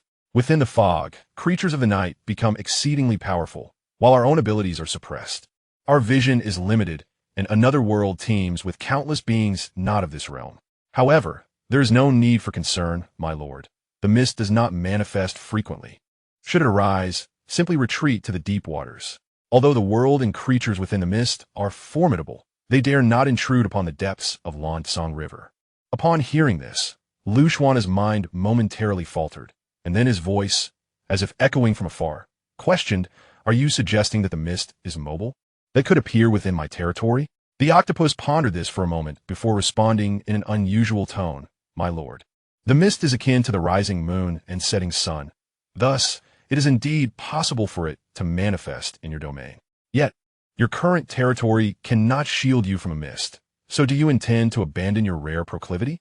He He was aware that the octopus referred to his decision to establish his territory on land, an exceedingly uncommon choice. But could he truly dictate such terms? He was not a fish. Had he possessed the ability to breathe underwater, he would undoubtedly have constructed his base beneath the waves. So, does this mean that the mist in this world could emerge like wind and rain at any moment? You have not misunderstood. And the area around the lake serves as an entrance to the mist. If you are curious about the world within, I could accompany you to explore it. The octopus offered. Xuanhe, upon hearing this, could not help but wonder what manner of world lay beyond. Why was survival in this realm so arduous? How did the native inhabitants contend with the relentless dangers that arose? Although his understanding of the terrors and challenges of this world had deepened, he soon regained his composure. As the octopus had mentioned, the deep sea blessed him. After inquiring further and receiving responses, he nodded in acknowledgement.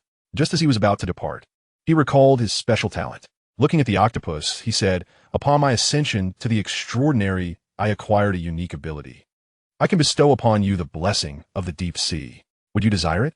Upon uttering these words, he suddenly perceived two brilliant beams of light erupting before him, akin to the sudden illumination of two powerful lamps, compelling him to raise his hand to shield his eyes from the radiance.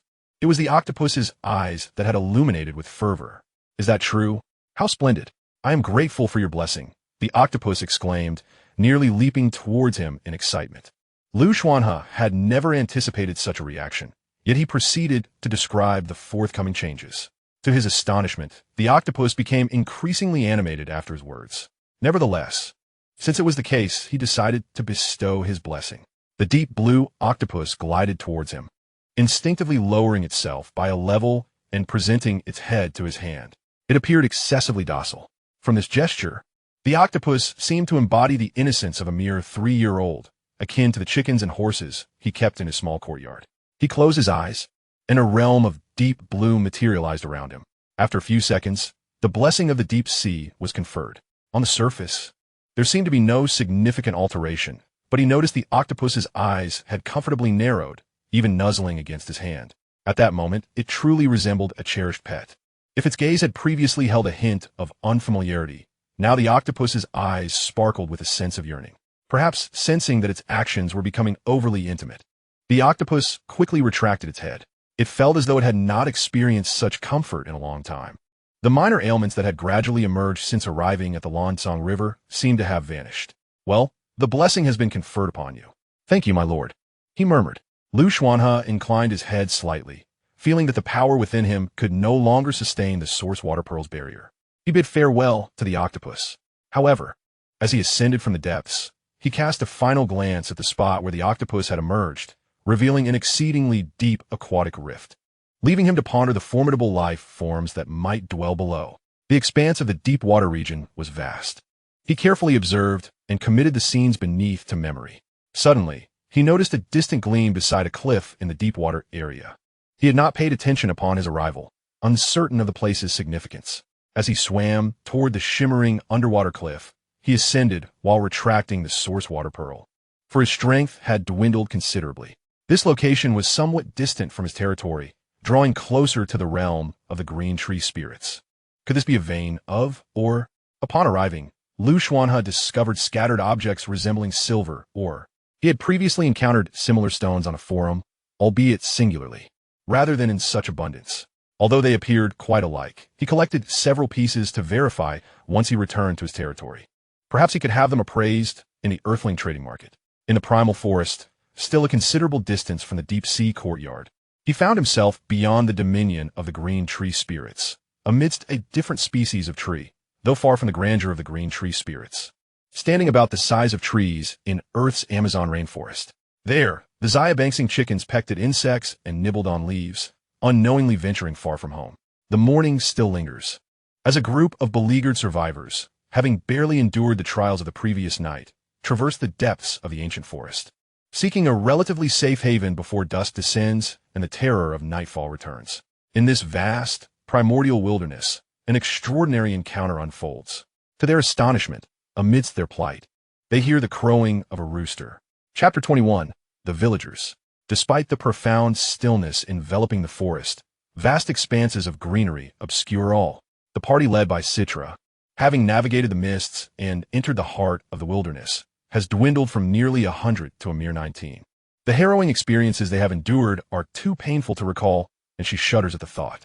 Now, with the sun rising and the night receding, a new day dawns, and they must urgently locate a place of refuge. Otherwise, they may not withstand the horrors of another night. With this thought weighing heavily on her mind, she cannot help but glance back at the woman walking at the center of their formation. Their endurance thus far can be attributed to her presence. A frail, gaunt figure. The woman's disheveled hair resembles dried grass, and her eyes, sunken and protruding, evoke a sense of dread. Her garments exude a foul, muddy odor, a testament to neglect over an extended period. Yet, in this moment, her expression holds a semblance of tenderness. Though her mind appears clouded, her gaze remains soft, cradling a bundle wrapped in tattered leaves and blood-stained rags. Upon closer inspection, it becomes evident that within the bundle lies an infant, newly born and desperately fragile. The child, struggling with hiccups, emits faint cries, rendered weak by hunger and exhaustion. Its complexion bears a disturbing shade of bluish purple, and its breath comes in rapid, shallow gasps, revealing a dire state of health. The relentless strain of their journey has pushed the mother to the brink of collapse, and the mere act of bringing forth this child is a stroke of remarkable fortune. Yet, the infant remains alarmingly emaciated, a testament to the harshness of their plight. Both mother and child, along with the remaining members of their group, are on the verge of physical breakdown.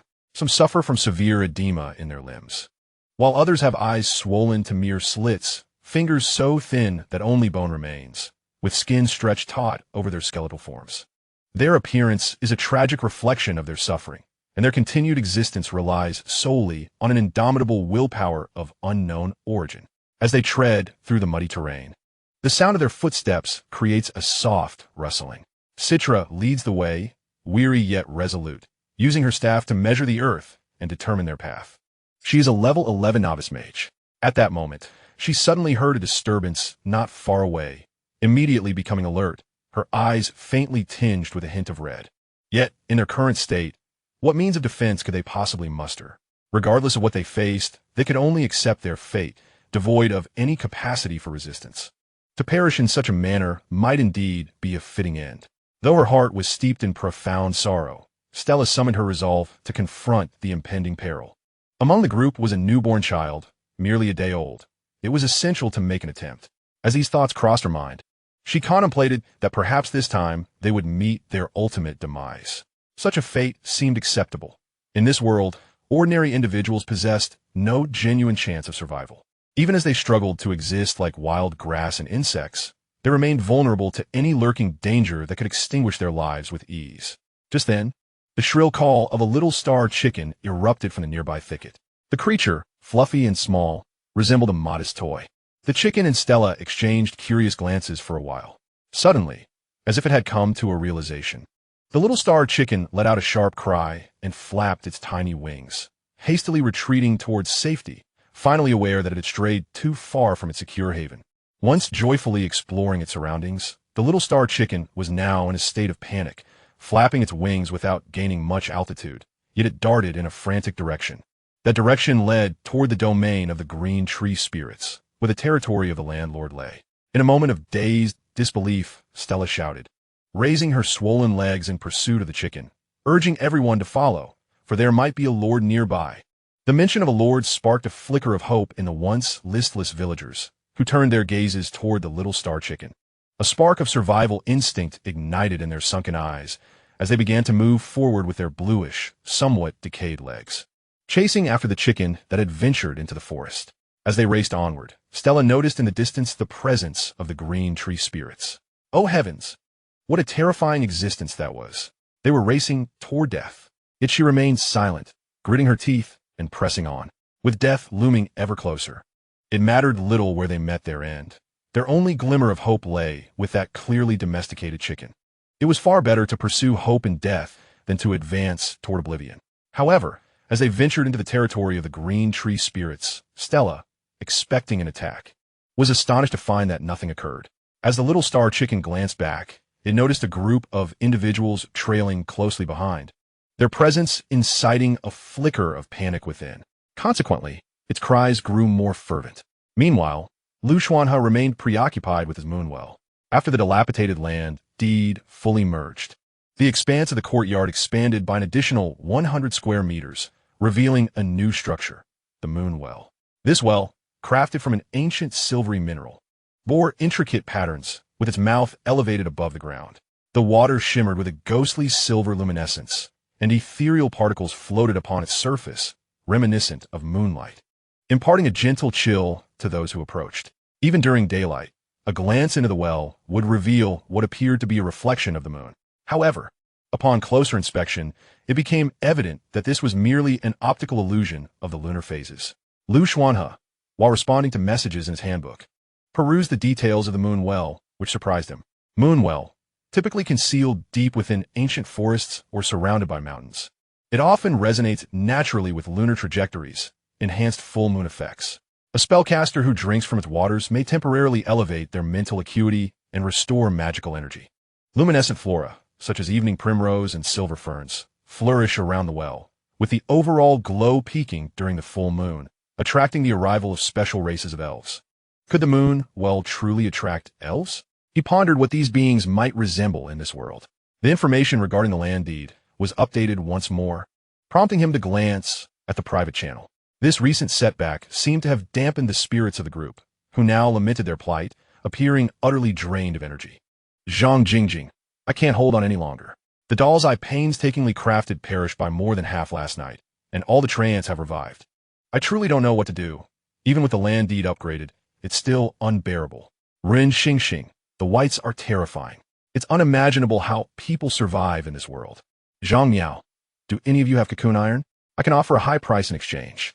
Zhang Jingjing, bro, you're quite the steady one. Zhang Miao, where are you? I want to seek refuge with you. It seems manageable for now, but I fear I can only endure the initial wave. Zhang Miao, I'm uncertain of my location at present, but if you wish to come, you're most welcome. My war puppets are improving rapidly, thriving through combat. Song Shiyu, actually, I'm fine. Xuanhe, how are you faring? He finally had the opportunity to respond to the flurry of messages in the group chat, which had been inundated with activity. No one seemed to believe he had perished. Aside from his earlier post in the forum, his name remained intact, though his absence had raised considerable curiosity. At that moment, he stood beside the moon well, contemplating before capturing an image of it to share. Xuanhe, I'm well. Currently constructing my territory. Zhang Yao. Bro, what is this? Zhang Jingjing. What kind of well is this? It looks so extraordinary. This private channel exploded in popularity due to a single image shared. Xuanhe cast a fleeting glance at it before diverting his attention to the moon well before him. Concurrently, he opened the forum to check if anyone had replied to the post he made that morning, which was crucial for gathering the little silver armored horse and the little substellar chicken. To his surprise, there were indeed responses. Just as he was about to initiate private conversations with those individuals, he heard a series of urgent chicken squawks. Chapter 22, Receiving Villagers. From a distance, a familiar clucking reached Xuanhe's ears, prompting him to briefly lift his gaze. The area of the primordial forest where the green tree spirit resided had suddenly become alarmingly noisy. Initially, he had merely glanced around, but unexpectedly, he discerned something unusual. What was that? Were those humans? Overwhelmed with astonishment, he instinctively raised a hand to rub his eyes. Once he confirmed that he was not mistaken, he gazed at those ragged individuals who resembled wild men, momentarily frozen in disbelief. After a few seconds of shock, he noticed a small, substellar chicken hastily taking flight toward the open space in front of the courtyard, causing him to frown. He decided to postpone his examination of the moon well and address the immediate situation at hand. Citra, accompanied by the villagers, relentlessly pursued the chicken through the forest. Regardless of the thorns, ground spikes, or the snakes and scorpions lurking within the woods, they charged forward with unwavering determination, even as their bodies became numb from pain. Relying solely on instinct and willpower, villagers collapsed one after another, yet pressed on without faltering. When they finally burst forth from the green tree spirit's grove, they were greeted by a gentle breeze and an expanse of open land, a territory before them. In that instant, all their fatigue vanished, and Citra, being the foremost among them, finally relinquished her burdens, collapsing to her knees. Her vision darkened, eyes devoid of focus, appearing tenfold weaker than just a moment before. At that moment, Xuanhe stepped forward. He had intended to ascertain what was transpiring, but was taken aback to find her already kneeling. The little substellar chicken had darted into the courtyard, clearly frightened. It seemed that upon seeing his arrival, Citra, despite her exhaustion, summoned an unexpected surge of strength and bowed her head fervently, beseeching, "My lord, please accept us." Xuanhe raised an eyebrow at her words. Hearing an inorganic voice echoing in his ears, the refugee's request to become part of your territory. "Do you consent?" Agreed. He nodded at the individuals before him. Finally, this was the last thought Citra held before succumbing to unconsciousness. Observing her imminent fainting, Xuanhe swiftly retrieved a potion and administered it to her. It would be best to clarify matters before she lost consciousness.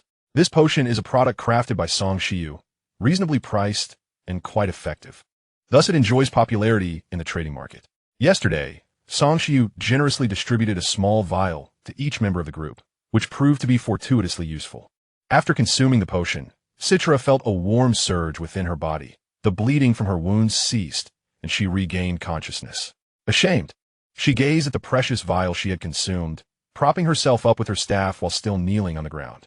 "Noble lord, we are villagers from Stonehold.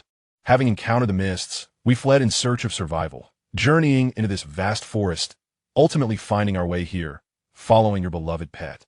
She continued to recount the events that had transpired, filled with trepidation that the Lord might cast them away. She was resolute in her desire to remain, regardless of the cost. Listening to Citra's words, Xuanhe was momentarily reminded of his earlier thoughts. Indeed, this world harbored indigenous people, and in no small number. After gleaning the gist of their tale, he had no intention of wasting further time on their expressions of loyalty. He interrupted her. "All right, I understand. You may rest outside for now." "Thank you, noble lord." Citra exhaled in relief, standing up yet maintaining a posture of utmost humility. Summoning her courage, she inquired, "Noble lord, among us is a newborn infant. Might you grant another vial of the potion you just bestowed? I promise to repay the debt in the future." Xuanhe was taken aback to learn that there was an infant among them. He frowned and gestured to the 13 individuals behind Citra. "Where is the infant?" Citra immediately sensed something amiss and turned around, her countenance draining of color, her lips trembling as she momentarily forgot how to speak. "Lord, noble lord." Observing her distraught expression, Xuanhe too realized something was wrong. He waved towards the small courtyard, and a silver shadow dashed forth, heading straight for the treant. The treant, initially tense upon noticing Xuanhe's approach, relaxed upon realizing he was not there to fell trees. Indeed, there was a child, navigating through several trees. Xuanhe beheld the mother and child, both collapsed on the ground, their fates uncertain. The treant had raised a branch, poised to strike, but suddenly hesitated. The presence of deep water was unmistakably potent. Xuanhe hurried over, producing 2 vials of potion. He first administered one to the mother, who was clinging to her last breath. When it came time to feed the infant, he hesitated, uncertain of how such a small child might react to the potion. Without further deliberation, he scooped up the infant and made his way back to the small courtyard. While the potion might have uncertain effects, the essence of the abyss would undeniably be beneficial.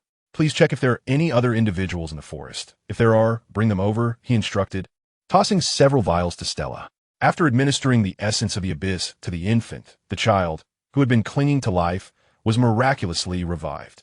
He exhaled a sigh of relief. After all, being a human from Earth, he found it exceedingly cruel to witness a baby perish before his eyes. Once he had completed this task, he emerged cradling the child and observed the villagers seated on the ground, gasping for breath, furrowing his brow. He then handed the infant to the mother, whose appearance resembled that of a wretched specter. It seemed that surviving in such dire circumstances was no simple feat for the indigenous people. As he pondered this, the villagers, upon seeing him approach, exhibited signs of fear and anxiety, with some even prostrating themselves on the ground.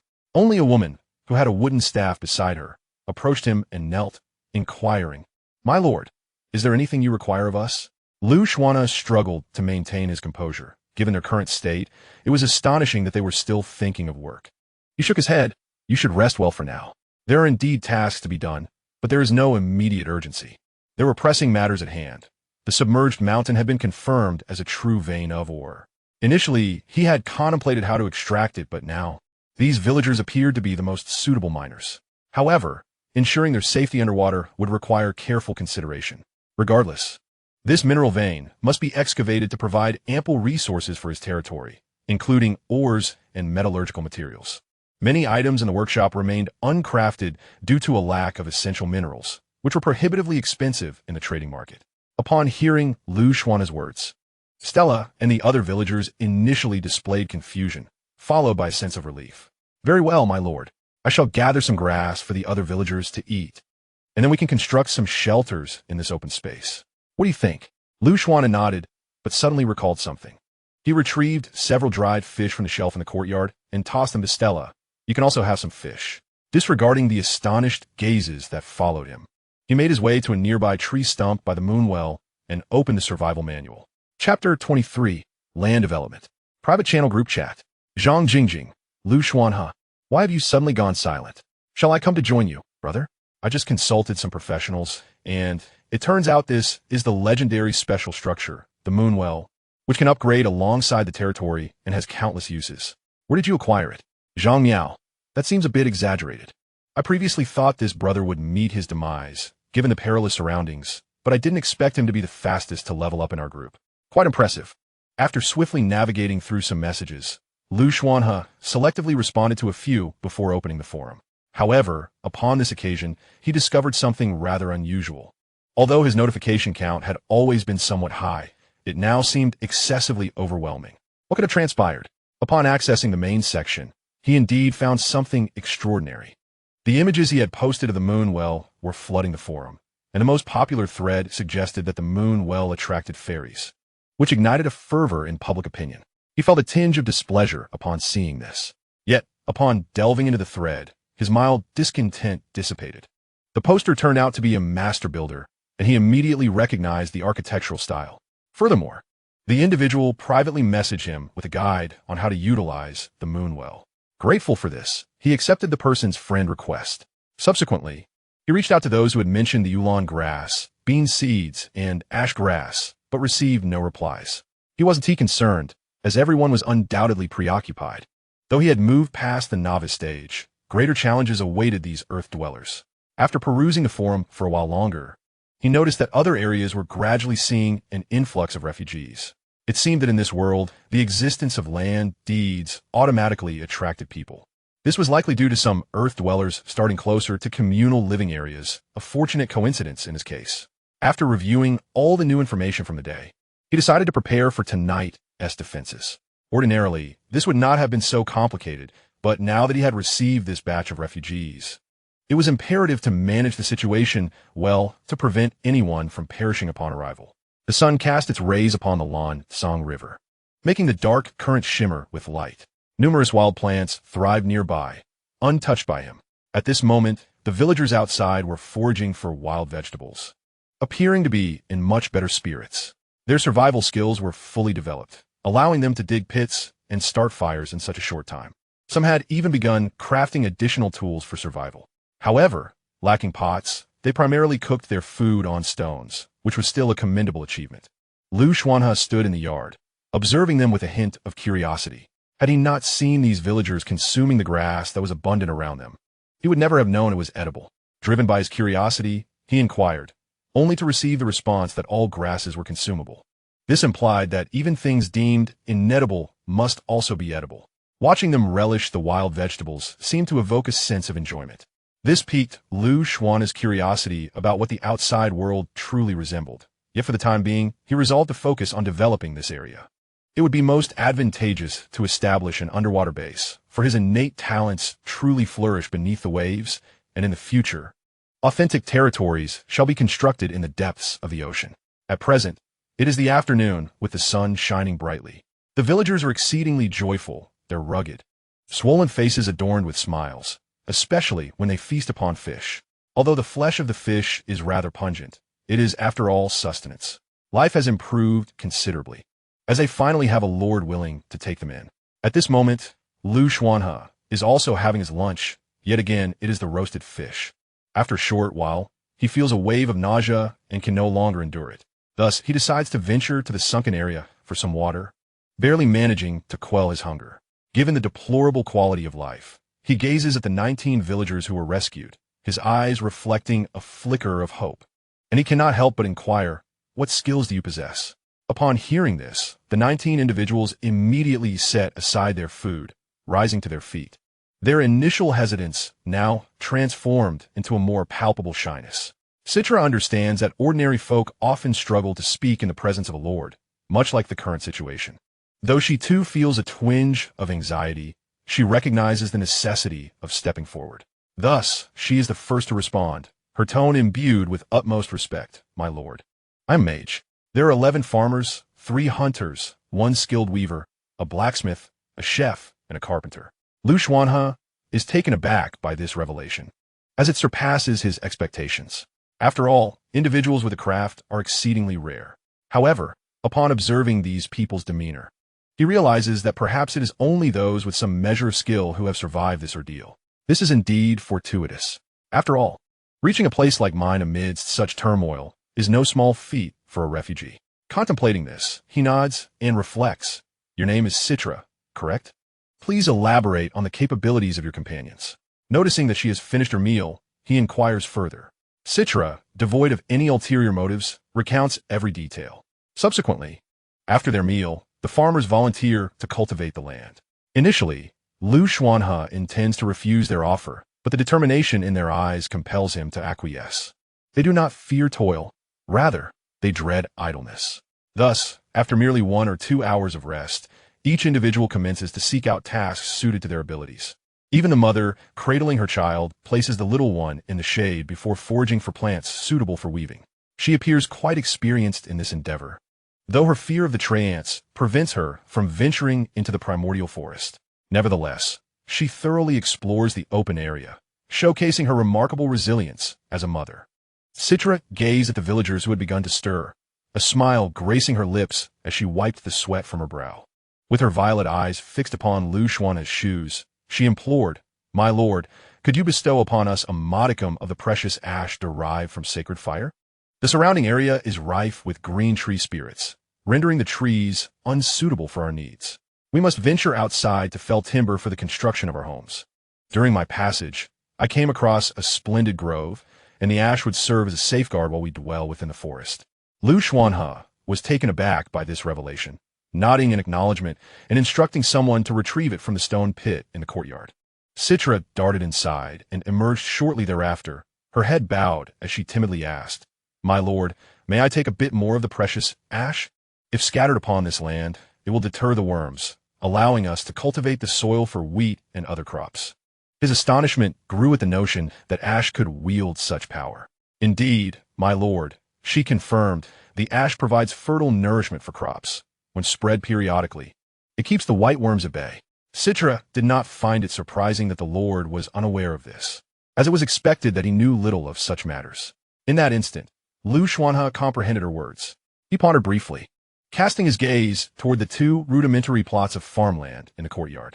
As the yard expanded, he had positioned these plots nearer to the perimeter and then withdrew his gaze, stating, Among you, who possesses the greatest skill in agriculture, you may commence at once. The ash in the courtyard is available for use. Do you have seeds? Yes, my lord. After all, we wish to survive, they replied. Xuanhe inquired about the types of seeds they possessed and felt a surge of joy upon hearing their responses. At last, the quality of his life was poised for enhancement. Thus, the farmers began their industrious work. As for tools, they were not in short supply. He could forge them himself, and even if that were not feasible, they could procure them from the Earthlings trade market. In that moment, he realized that perhaps the greatest boon for Earthlings was this trade market, transcending unfathomable distances. Subsequently, he opened a forum and penned a post regarding the ash, intending to assist more individuals in their quest for survival. The more Earthlings who thrived, the greater the benefit to him. Upon posting, the thread quickly garnered attention. Unbeknownst to him, his name had already gained notoriety among the Earthlings, not solely due to its distinctive golden font and the titles that accompanied it, but also because each appearance he made brought forth astonishment. This occasion was no different, as it ignited a fervor across various chat channels within the forum. After submitting his post, he tucked away the survival manual and turned to Citra, the novice mage of level 11, inquiring about the presence of wild beasts nearby. Wild beasts, after all, would enhance his culinary repertoire and provide materials for his endeavors.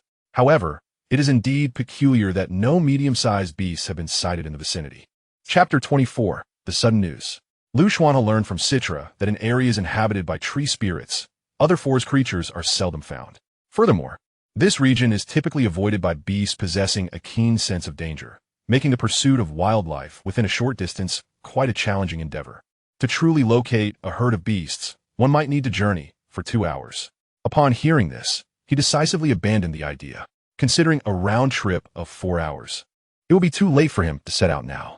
Equipped with proper tools, and with the impressive stamina of these individuals seemingly inexhaustible, they swiftly cleared the land. They cultivated a substantial plot according to the spatial layout of the current area, turning the soil and scattering ash, before planting seeds and fetching water from the nearby river to irrigate them gradually. For seeds requiring a unique growing environment, they even propped up frames using ordinary branches. Meanwhile, those who had departed with the ash to fell trees returned promptly, each carrying a log longer than themselves. Once the timber was set down, everyone quickly began constructing 2 houses, one for the mage, the infant, and the mother, and the other for the rest. To Xuanhe's astonishment, their speed of building exceeded that of land cultivation. He could not resist checking the attributes of these individuals. Observing the attributes of each commoner maxed out at 10, he fell into a contemplative silence. Were it not for his recent consumption of various miraculous waters that had enhanced his physique, his own physical prowess would have paled in comparison to this group of refugees. Yet, these individuals were merely the most lowly serfs in this world, with only Citra being a free citizen. Frankly, it was difficult to believe. Thus, he sought to provoke others. In private channels and forums, Xuanhe remarked, "Although hard to believe, it seems that most of you now possess physical attributes inferior to those of the most ordinary slaves in this world. Just look at the panels of these refugees. Their personal attributes are maxed out." He had yet to check the messages in the forum backend, but he also disseminated the same information across the world and regional channels. "What on earth am I seeing? A golden figure, a renowned golden figure," he exclaimed, feeling a mix of excitement and despair upon seeing the image. "I have toiled to cultivate fruits to enhance my strength for survival, only to find out that I am still inferior to the most wretched of natives."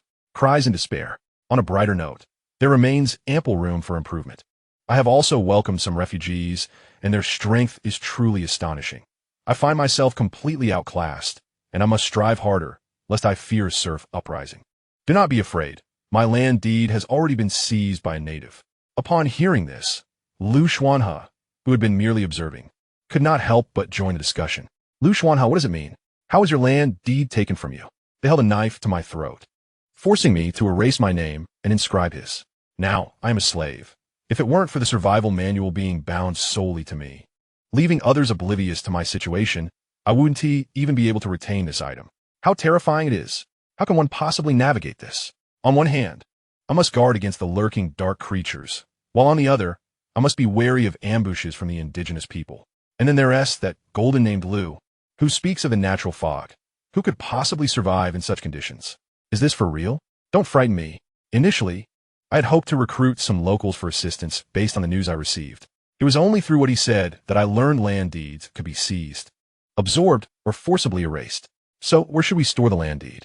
The temporary storage at the trading market doesn't allow for land deeds. I'm in despair. Why must survival be so arduous? I saw the golden figure appear. Do you have any solutions, Xuanhe? In truth, Xuanhe was equally taken aback by this news. He found himself at a loss for words, ultimately typing a single line. Become stronger, become extraordinary. After that, he refrained from further reading, neglecting even the private channel notifications.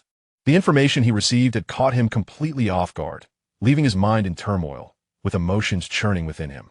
He had initially planned for the future development of his territory and personal growth, but now he realized he could no longer afford to progress at such a slow pace. He needed to accelerate his growth. The faster he evolved, the better he could protect himself in this perilous world. Taking a deep breath, he stepped outside, surveying his courtyard, particularly the main building, which suddenly felt perilous. Perhaps it was time to hasten the construction of the underwater base. Then, he noticed his manual vibrating unexpectedly, revealing that someone had used a special item to contact him. This item had emerged from opening a treasure chest, and it was from a familiar face, Lin Xingya, the tree planter from whom he had once purchased healing leaves. He assumed Lin must have something urgent to discuss, so he opened the private message. To his surprise, the message was not a plea for help or a request, but rather new information. Lin Xingya, Brother Lu, I've just learned some latest news. Indigenous refugees can be automatically included in the land deed once they are accepted as villagers, and they cannot harm their lord, let alone seize the land deed. Although Xuanhe was unaware of this detail, it didn't come as a shock. However, the next message left him astounded. Lin Qingya, moreover, we can also sign a land deed, not in the sense of a master and servant contract, but rather that survivors can enslave one another, and indigenous people can likewise enslave survivors. Lin Qingya, the previous survivor, referred to himself as a slave, and it was not mere self-deprecation. He has truly become a slave to the indigenous people. Upon reading this, Lu Xuanhe's pupils constricted. Lin Qingya, Brother Lu, if there are any vagrants nearby, you must ensure they sign a contract to become serfs. If their numbers exceed what the land deed can support, they must be driven away, or else we may encounter dire consequences. Lin Qingya, I am not saying this for any particular reason. I genuinely feel that I am on the brink of despair. If I were to seek refuge with you in the future, I hope you could grant me an opportunity. I do not wish to be a slave, tearful expression, nor do I aspire for anything more than the status of an ordinary free man. Lu Xuanhe read all the messages in their entirety, his emotions complex, particularly regarding the final statement. While this might merely serve as a fallback for Lin Qingya, the fact that he utilized a special item to alert him at the first moment of receiving this information indicates that the situation has indeed become quite urgent. He gazed at his main building, murmuring to himself. He then replied to Lin Qingya, is the situation there already this dire? If necessary, you may come find me. Though I cannot guarantee your ability to reach here, considering the uncertainty of distance and time. At that moment, Lin Qingya, disheveled and standing beneath the treehouse, let out a bitter smile upon reading this response. He could sense the composure in the golden ID's words, even questioning whether his situation was truly dire. Lin Qingya, it is indeed dire, not just for me, but for everyone. However, Brother Lu, you should be faring well. I feel that the territory closer to the indigenous people will likely cease to belong to us in just a few days. Lin Qingya, although distance poses a challenge, I still wish to survive. Among those I know, you are the most formidable, Brother Lu. Recently, I've been trying to find any map-related items in the trading market. Thank you, Brother Lu. After this, the conversation came to an end. Lu Xuanhe, upon reviewing these chat records, could not help but shake his head. Frowning, he turned around, only to unexpectedly find himself in an entirely new location. The two small huts for the vagrants had already been constructed. From the carpenter's area came the occasional sound of hammering. He was making furniture, the first of which was a crib. Upon seeing the Lord emerge from his manor, Stella immediately stepped forward to report. Chapter 25, Mining. The sunlight now was no longer as blinding as before. Nonetheless, prolonged exposure to such conditions could still lead to severe burns. After completing her tasks, Stella washed her face, her demeanor appearing much improved, though she remained quite reserved and respectful in the presence of Lu Xuanhe. My lord, we have encircled your territory with ashes. Even at night, this place is exceedingly safe. Moreover, the land has been fully cultivated. My lord, regarding the mineral vein you mentioned, we are currently contemplating methods for its extraction.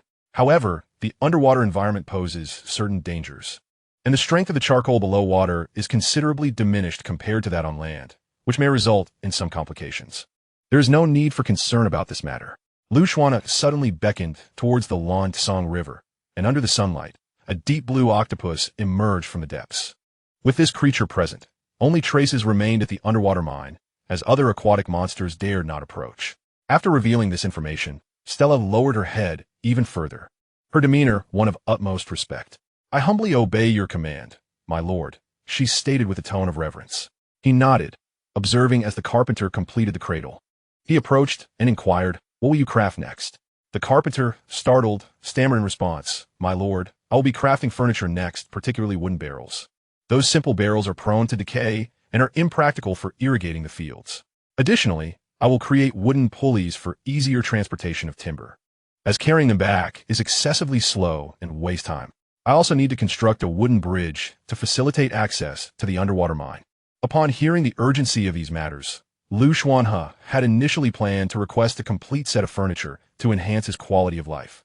However, seeing the anxious carpenter, who radiated an eagerness to work, he decided to express his needs. For them, having tasks to undertake was far preferable to idleness. I require a complete set of furniture, crafted from level 9 timber, which will necessitate careful refinement. Please prioritize the work you have at hand before dedicating time to my furniture. Indeed, upon hearing this request, the carpenter's spirits lifted, his face brightening as he exclaimed, "At your service, my lord." Thus, Xuanhe proceeded to inspect each individual, assigning them tasks. Although there was no tangible representation of this in the game, he felt an invisible sense of public sentiment rising as he organized their work. What these people needed was the employment offered by their lord, rather than the words of Stella. Finally, he glanced at the baby resting in the shadows, her complexion rosy, before turning to Stella, who stood nearby. "You're a mage. What are your areas of expertise?" He had been curious about the profession of a mage since first hearing the term, yet it appeared that she did not embody the archetype he had envisioned. Stella, initially pleased, flushed upon hearing his question and eventually stuttered, "My lord, I can only guide the way." She felt a profound sense of embarrassment. However, Xuanhe's expression grew peculiar. "Guide the way? Could you elaborate?" "Yes, my lord," she replied. "I possess an exceptional talent for memorizing paths and navigating them. Whether traversed by man or beast, I can effortlessly recall and record every route. While this may initially seem trivial, upon deeper reflection, its utility becomes apparent. For instance, it serves as an invaluable tool for tracking foes should they arise. Do you retain these routes within your mind?" "Indeed, my lord. My mind harbors a map of every path I have traversed." Satisfied with this response, the lord promptly recognized the necessity of a map of the surrounding area. "Excellent. I require a map. Transcribe the routes from your mind. Furthermore, venture forth to chart the landscape around us, but refrain from entering perilous territories. I wish not to witness any fatalities within my domain." The unexpected nature of this directive astonished Citra, yet she promptly acquiesced, "As you command, my lord." Thus, the tasks for the 19 refugees were duly assigned, excluding the infant, of course. Xuanhe had initially hesitated to burden the resilient mother with additional work, but ultimately issued the command. For them, the absence of labor signified despair. As twilight descended, the golden sun cast its glow upon the waters, while birds soared overhead, only to be swiftly ensnared by lurking aquatic predators. The terrors of night and river began to reveal themselves. Contrary to Xuanhe's expectations, the refugees exhibited neither excessive fear nor anxiety. Instead, they continued their tasks as usual. According to their accounts, a mere sprinkling of ash was typically sufficient to ward off most dangers after dark. Nevertheless, Xuanhe ignited a beacon of fire in the midst of their dwelling to mitigate threats lurking in the shadows. The warmth emanating from the flames provided a comforting embrace as night approached, particularly when a mother cradled her child, the flickering light softening the grotesque swelling of her features. The temperature disparity between day and night was significant, with variations reaching several degrees, akin to extremes on Earth that could prove fatal. Fortunately, during daylight, they had woven thick blankets from the forest flora, which now adorned the wooden beds within their cabin, ensuring that the night would not be overly arduous. As Citra prepared for slumber, she felt as though the reality before her was but a fleeting dream. Perhaps they had never encountered that chicken nor the Lord. Only an interminable expanse of darkness, cold, hunger, and death. The night swiftly passed. As the refugees had indicated, ash proved effective in safeguarding their territory, and this knowledge allowed many other survivors to endure. Over time, the survivors on Earth gradually found stability. With the dawn breaking, the sun re-emerged, heralding the start of a new day. The farmers had risen early to commence their toil, having additionally cleared a small plot of land to cultivate the sustenance required for the small silver-armored horses and the little starry chickens. These seeds, and even the produce, had been procured by Xuanhe in the marketplace. Without a trading market, it seems these two little beings will have to subsist on water for the time being. The seeds have been sown, and although it would normally take a considerable amount of time for them to germinate, the application of growth-accelerating fertilizer has hastened their development to its peak. Given their short growth cycle, they will be ready for harvest and replanting in just one more day. Among them, a former livestock farmer is diligently preparing their food using the finished products he has procured. The wooden bridge is also being constructed with great care, progressing steadily. Bit by bit, the refugees, initially quite anxious, have relaxed upon discovering that there are indeed no predatory fish lurking beneath the water. This is due to the octopus, which has long since left its scent in that area, driving away all fish, thus ensuring safety underwater. The mining operations are advancing in an orderly fashion. Meanwhile, a common level 11 mage has begun mapping the area and delving into the primeval forest to explore the surroundings. The morning has passed amidst the clattering sounds of construction. It is at this moment that Xuanhe realizes he has become somewhat idle. Though there are only 19 villagers at present, they have managed to take on the majority of tasks, leaving him merely to supervise. This experience is a world apart from his previous endeavors. With some breathing room, he spends most of his time underwater. While submerged, he feels not only a greater physical comfort, but also a gradual increase in his extraordinary powers. For him, the underwater realm is far safer than the land above. Regrettably, this river does not harbor any precious treasures. Occasionally, he might spot tools lost in the water, but they are of little use. As noon approaches, Stella brings him unexpected news. She has surveyed the entire perimeter of the territory and, using the items provided by the Lord, has crafted a map. However, there is one detail she feels compelled to share with the Lord urgently. Chapter 26, The Bison Herd. You mean to say you have seen a herd of bison? Stella nods honestly at the Lord's inquiry. Wait, this is a primeval forest, right? If there truly is a herd, they should be residing. Xuanhe suddenly retracts his statement, realizing something. He acknowledges that he understands.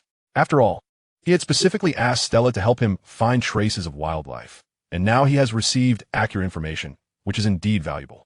Furthermore, this bison herd is not far from his small courtyard. It is merely an hour's walk away. Stella, with her violet eyes, blinked, unsure whether to continue. But recalling the scene she witnessed, she felt compelled to share it. My lord, I noticed traces of human activity near the bison herd, and there were quite a few. The dung of bison herds often serves as an invaluable land resource. Upon encountering them, I began to observe the surrounding environment, only to discover that much of the dung had been removed, leaving behind numerous traces of human passage. There should still exist a small wilderness nearby, though I am uncertain if they have noticed our presence. This revelation took Xuanhe by surprise, particularly after inquiring about the bison herd. He learned that their dung resembles a unique organic fertilizer, capable of yielding rich, fertile black soil when amassed in abundance. Such soil, remarkably productive and requiring minimal care, stands in stark contrast to his growth-accelerating fertilizer, which is limited to 3 uses and is a one-time resource. The presence of bison dung could significantly enhance the yield of any crops cultivated in the future, providing immense assistance in both the present and the years to come, especially considering the scarcity of food production. Moreover, the existence of a small wilderness is noteworthy. This wilderness represents a campsite devoid of fire, where displaced individuals gather, posing significant dangers at night with persistently high mortality rates. Yet, it remains a common occurrence in this world. Contemplating this, particularly while observing those mining underwater, he realized the necessity for greater manpower. The more individuals there are, the larger and safer the territory becomes. In recent days, with the emergence of land deeds, interactions between Earthlings and natives have proliferated, flooding forums with a myriad of information. The most intriguing topic has been the upgrading of land deeds. The criteria for assessing land deeds are neither mechanical nor simplistic, as was the case with the previous bases. Instead, they are complex and multidimensional. For this is no mere game. Firstly, human presence is essential. Different territories require varying population standards and an abundance of extraordinary powers, along with a more potent flame than the ordinary ones currently possessed. To elevate a land deed from a small courtyard to a town or city, the flame must transcend its current form. Additionally, the Lord's own strength must be formidable enough to upgrade the quality of the land deed. In essence, everything must transform and grow stronger. A level 1 land deed corresponds to a small courtyard. Strictly speaking, their current land deed is an incomplete one, as the true level 1 land deed in this world is a small manor. The entire process is exceedingly intricate, particularly concerning the myriad essential constructions, leaving onlookers in a state of bewilderment. Ordinary individuals, even those Earthlings possessing land deeds, may find it challenging to meet these standards. Consequently, many lords have grown disheartened, contemplating selling themselves for a favorable price. The source of this information stems from a survivor, a player who contributed their land deed to a native territory and subsequently became a freeman of that city, thus uncovering a wealth of intelligence. The one constant in all this information remains the paramount importance of the flame.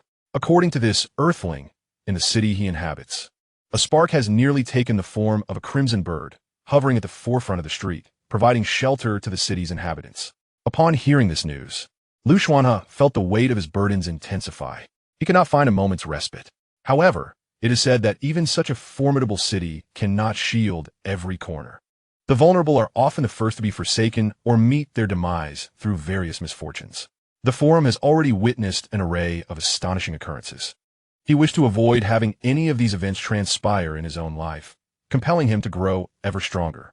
With some time still remaining before noon, he decided to rest briefly before venturing to the location he had mentioned. "Yes, my lord," came the reply. "The underwater mine has commenced its extraction, with some materials now being transported here. As the mine lies submerged, periodic ascents for air are required to continue the mining process. And prolonged stays underwater are detrimental to one's health, particularly for farmers who lack proficiency in diving and swimming. Consequently, this task proves to be exceedingly arduous. The majority of the ore consists of tide silver scales, a unique mineral that only grows beneath the waves, infused with a hint of magic, suitable for crafting most items, albeit with a low resistance to fire, making it prone to shattering under prolonged exposure to sunlight.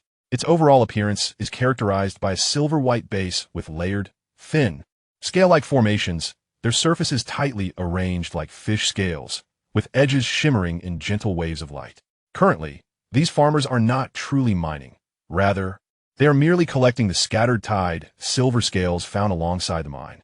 Their collection pace is commendable. Yet it remains a mere drop in the bucket concerning the materials needed to construct an underwater base. However, what he currently lacks most is iron, or otherwise. The majority of essential items within his domain would have to be procured through the marketplace, rendering self-sufficiency unattainable. Holding a piece of tide silver scale in his hand, he nodded in acknowledgement to the anxious farmers, signaling his satisfaction. As for the midday meal, it consists of fish soup simmered in a specially crafted oversized iron pot. In addition to the large pot, there is a smaller one, Xuanhe's personal cookware. The culinary skills of these individuals are not particularly remarkable, yet their prolonged adaptation to such primitive conditions has honed their abilities far beyond his own. The boiled vegetables and fish soup are barely palatable. As he ate, a wave of melancholy washed over Xuanhe. He found himself yearning for the fragrant white rice and a variety of dishes: stir-fried pork with green peppers, braised eggplant, twice-cooked pork, scrambled eggs with tomatoes, stewed potatoes with braised pork, winter melon and rib soup, cola chicken wings, sweet and sour ribs, spicy shredded potatoes, tomato braised beef brisket, roasted lamb chops, roasted pork chops, grilled steak, and buttery hot pot. At the thought of these delights, he was suddenly engulfed in sorrow. The adversities of the outside world could not defeat him, yet enduring this tasteless fare devoid of oil and salt was truly unbearable, driving him to contemplate leaping from the Longsong River in despair. The anguish was overwhelming. After consuming a rather pungent fish soup, he could not restrain himself from glancing at the neighboring farmers, inquiring, "Do you know of any plants that can yield oil? Or perhaps where I might find salt and staple foods?" Previously, he had asked these individuals about the seeds they had brought, only to receive a hodgepodge of functional plants rather than edible varieties. For instance, one of the seeds sprouted a vine and leaves that could be woven into soft fabric. As Xuanhe sipped from his wooden bowl filled with fish and wild vegetable soup, he observed the blank stares from those around him, feeling a wave of helplessness wash over him. Consequently, he could not resist offering a substantial reward on the forum for wheat and rice seeds. Regrettably, other inhabitants of Earth were faring even worse than he was. The previous tomato and corn seeds had all been obtained from treasure chests. Now, with dangers escalating and treasure chests becoming scarce, the availability of seeds had diminished significantly. Nevertheless, his post sparked a torrent of responses, with many lamenting their plight and pleading for him to procure seeds and food, as they too were enduring considerable hardship. Upon reading the replies, Xuanhe fell into a rare moment of silence, eventually muttering to himself, "It seems I must rely solely on my own efforts." He then gestured to Citra, who had already finished, indicating that it was time for them to depart. Citra nodded vigorously, reluctantly licking the remnants of fish soup from her bowl, as though she had savored a delicacy, a sight that was difficult for him to bear. Thanks to a dedicated diet, the little silver-armored horse and the young substars had begun to grow at a leisurely pace. However, this specific nourishment was insufficient, leaving them only partially satisfied. Even with the anticipated emergence of new oolong grass and bean seeds by the following day, it seemed unlikely that these two creatures would have enough to eat, necessitating further land cultivation. On this expedition, Xuanhe armed himself with a powerful spear and the little silver-armored horse. setting off with Citra towards the herd of bison in the suspected wild territories. Chapter 27. Exploring the surroundings. The Lanchang River boasts an exceedingly lengthy shoreline, bordered by mountains and an expansive forest. Yet, this stretch of riverbank, which should be teeming with trees, instead revealed a vast clearing, from which wisps of smoke rose into the air. Xuanhe's territory, resembling a rectangular prism, featured a cross-section near the upstream direction, where the green tree spirits resided. The upper section was blanketed in thick ash, and he would need to walk several hundred meters to approach the primordial forest where the green tree spirits dwelled. However, if he proceeded from a small courtyard towards the primordial forest, the green tree spirits were not as densely clustered as on the other side. Most of the leaves and vines they required were found nearby. Yet, if he wished to fell trees, this area's woods were equally off-limits, compelling him to venture into the more distant ordinary forest. In just a day or two, a clearing had already emerged in that ordinary forest. At that moment, whispers permeated the forest. A group of drifters, clad in bark and animal skins reminiscent of wild men, seemed to be following something, their hands brushing against the stumps of trees felled by axes, muttering in an unintelligible exchange. Xuanhe and Stella, after a journey of less than an hour, arrived at the expanse where a herd of bison grazed. This area appeared remarkably spacious compared to others, yet the ground bore visible tracks, a chaotic array of animal footprints indicating their presence. Following the trail, they soon encountered a herd of nearly 20 bison, their droppings scattered across the ground. Upon sighting the dung, Stella's eyes sparkled with excitement, eager to gather it for the enrichment of their recently cultivated yet barren land. After all, the soil they had just tilled was exceedingly poor. These bison turn out to be extraordinary creatures, level 11 beasts. No wonder their excrement could be utilized as fertilizer. Xuanhe observed the herd, initially contemplating the possibility of taming them, but quickly abandoned the notion upon witnessing the scene before him. Even if taming were feasible, this was not the opportune moment. As for the bison droppings, he decided to postpone that endeavor until they located the gathering ground. Surely, they would return here to collect fertilizer in the future. He instructed Stella to continue leading the way. Stella, brandishing her wooden staff, cautiously sought a path traversed by others, ultimately guiding him toward the northwest.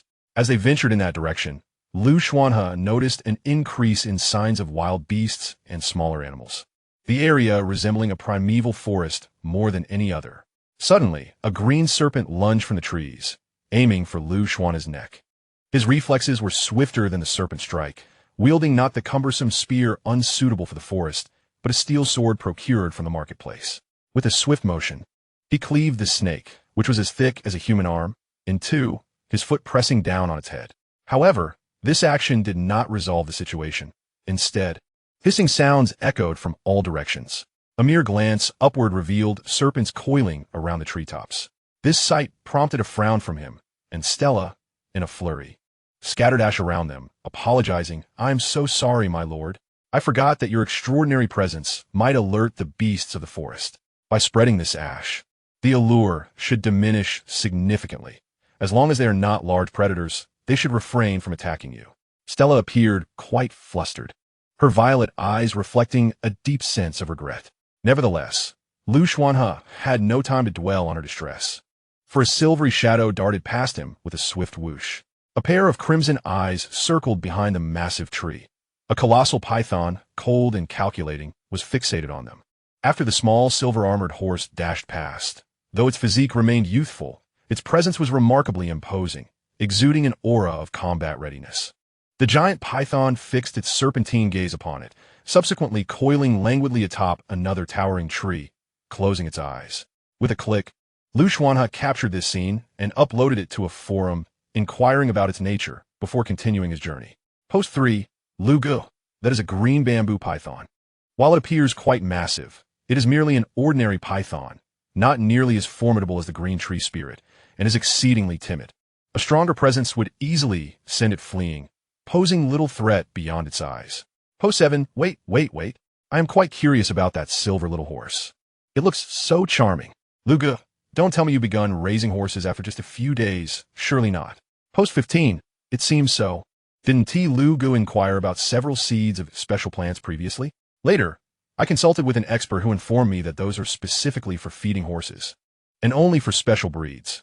Ordinary horses can't consume it often, as it leads to nutritional excess and potential harm. Post 29. Lugo, where is this place? It appears quite lively. I even spotted a little rabbit in the pictures. It looks adorable. Noticing the discussion veering off topic, Xuanhe closed the survival manual and pressed on. After walking for approximately 10 to 20 minutes, Citra abruptly halted and pointed to the ground, stating, "My lord, the trail stops here. Those individuals must be nearby." She then remarked with a tone of realization, "No wonder there's wilderness here. The vicinity poses little danger, and one only needs to worry about the approaching night." However, to the northeast, there's a vast expanse of green tree spirits, where ordinary people could scarcely survive. She took a few steps forward, parting the foliage to reveal a cave. In that moment, she could not suppress a gasp. "My heavens, my lord, this is not merely an ordinary wilderness. It is infested with half-beasts." Upon hearing this, Xuanhe frowned, incredulously exclaiming, "What on earth?" Citra disdainfully cleared away the obstructing foliage, revealing hybrid half-beasts that resembled beasts. "But do half-beasts actually cultivate the land?" she questioned, her surprise evident. Seeing this, Xuanhe stepped closer to the cave, locking eyes with a pair of timid ones. Indeed, they were half-beasts, and notably, human snake hybrids. "Damn it," he muttered involuntarily.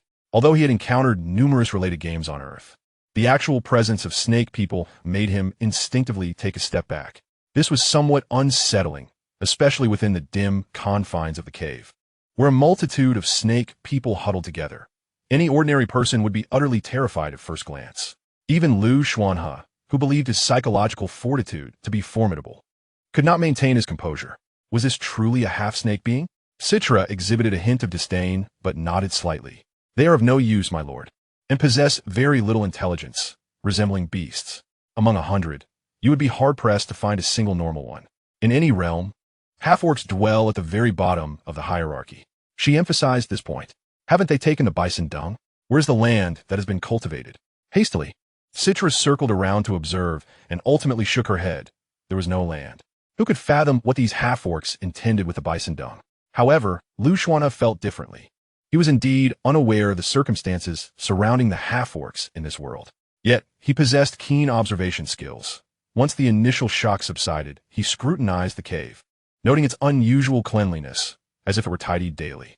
Still, he had only glimpsed the surface, and what lay deeper remained a mystery. Even out of curiosity, he had no intention of venturing further into the serpent men's lair, as it was far too unsettling.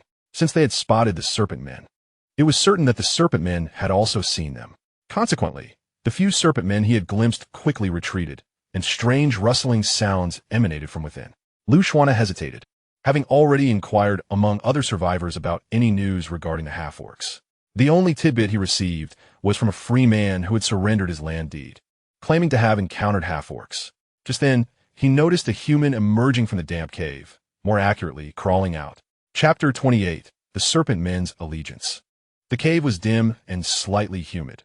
One could surmise that prolonged habitation would adversely affect a person's health. Yet, amidst this serpent men-infested cavern, a human emerged clad in bark. This individual appeared not merely as a vagrant, but rather akin to Citra, exuding an aura of civilization despite their rustic attire. It was unexpected to encounter a lord within this primitive forest, and the greeting seemed inadequate in this chaotic setting. Xuanhe regarded the slender, middle-aged woman before him with curiosity, but Citra was quicker to speak. "Who are you? Why do you dwell with the half-orcs? Aren't you afraid they will devour you?" The middle-aged woman shook her head, poised to respond, when suddenly a sound caught her attention, prompting her to glance towards the southeast. 6 individuals, accompanied by 6 serpent men, appeared before Xuanhe. He conceded that even under the brightest light, the serpent men appeared unsettlingly lifelike. Such entities seemed more appropriate as mere illustrations. The little silver-armored horse was growing rapidly. Though it sounded peculiar, it had indeed begun to sprout in height after consuming special nourishment. It was now half a person's height, and in a few days he would be able to ride it.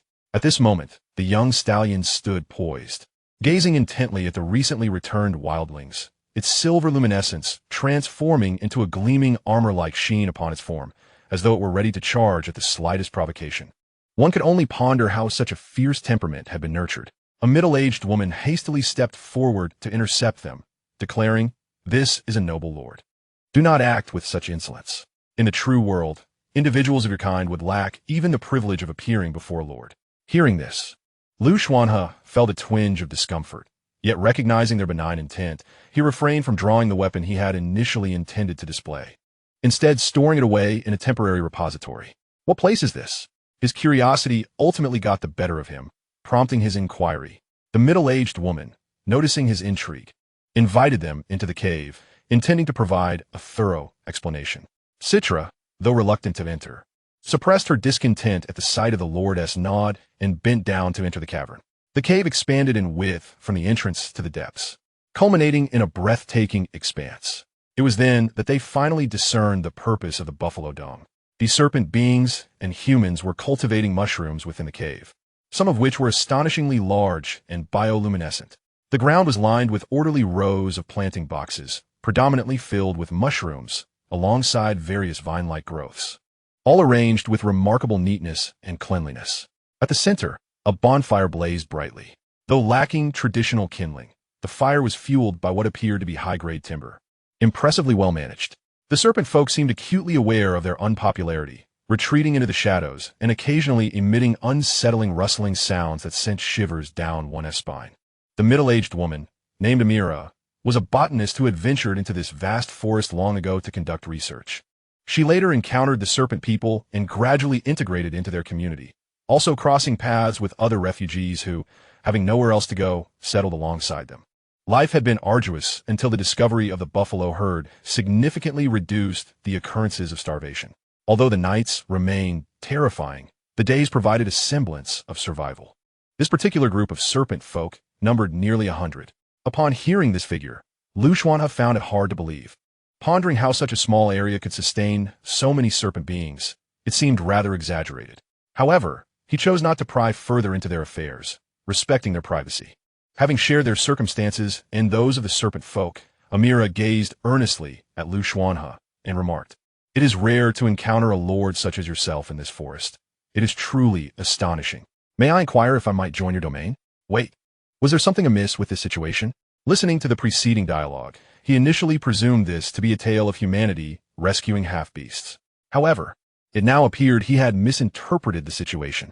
Amira, noticing Xuanhe's silence, hastily interjected, explaining that these serpent folk were merely consulting her leader from time to time, which was why she cohabited with them. After all, there were no other human settlements in this primeval forest. She did not harbor any fondness for these serpent beings, and being in the company of such uncivilized creatures often caused her distress. "My lord, please take me in. I can cultivate various plants and food for you." With this clarification, Xuanhe understood that Stella's words were indeed accurate. Half-beasts occupied the lowest rung of the natural hierarchy, much like the one before him. But what about the serpent folk? Upon hearing his question, both Stella and Amira were taken aback. Stella seemed poised to speak, but ultimately refrained. Amira, however, was quite direct, stating, "Half-beasts are merely half-beasts. They need not concern us." After a moment of contemplation, Xuanhe mused, "Serpents, if I recall correctly, are amphibious, capable of thriving both underwater and on land." Amira eagerly nodded. "Indeed, my lord, you are correct. Can they mine? Underwater?" Upon mentioning mining, Amira was about to elaborate but hesitated upon hearing the term underwater, before eventually nodding. "Perhaps, but I am uncertain whether these half-beasts can survive beneath the surface." Suddenly, an idea struck her, and her eyes brightened. "My lord, I can communicate with the serpent leader and persuade them to relocate underwater. Half-beasts are remarkably resilient and can survive even in aquatic environments. Even if they cannot mine, I can teach them." At this, Xuanhe finally nodded with satisfaction. "Then, congratulations on joining my territory.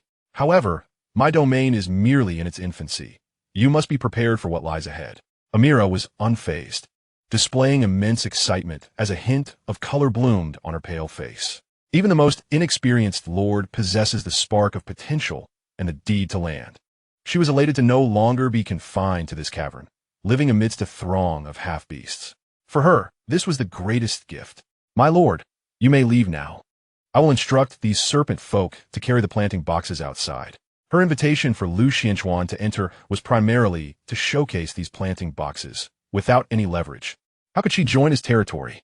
Upon witnessing the emergence of a new lord before her, she had nearly lost control, on the verge of a scream.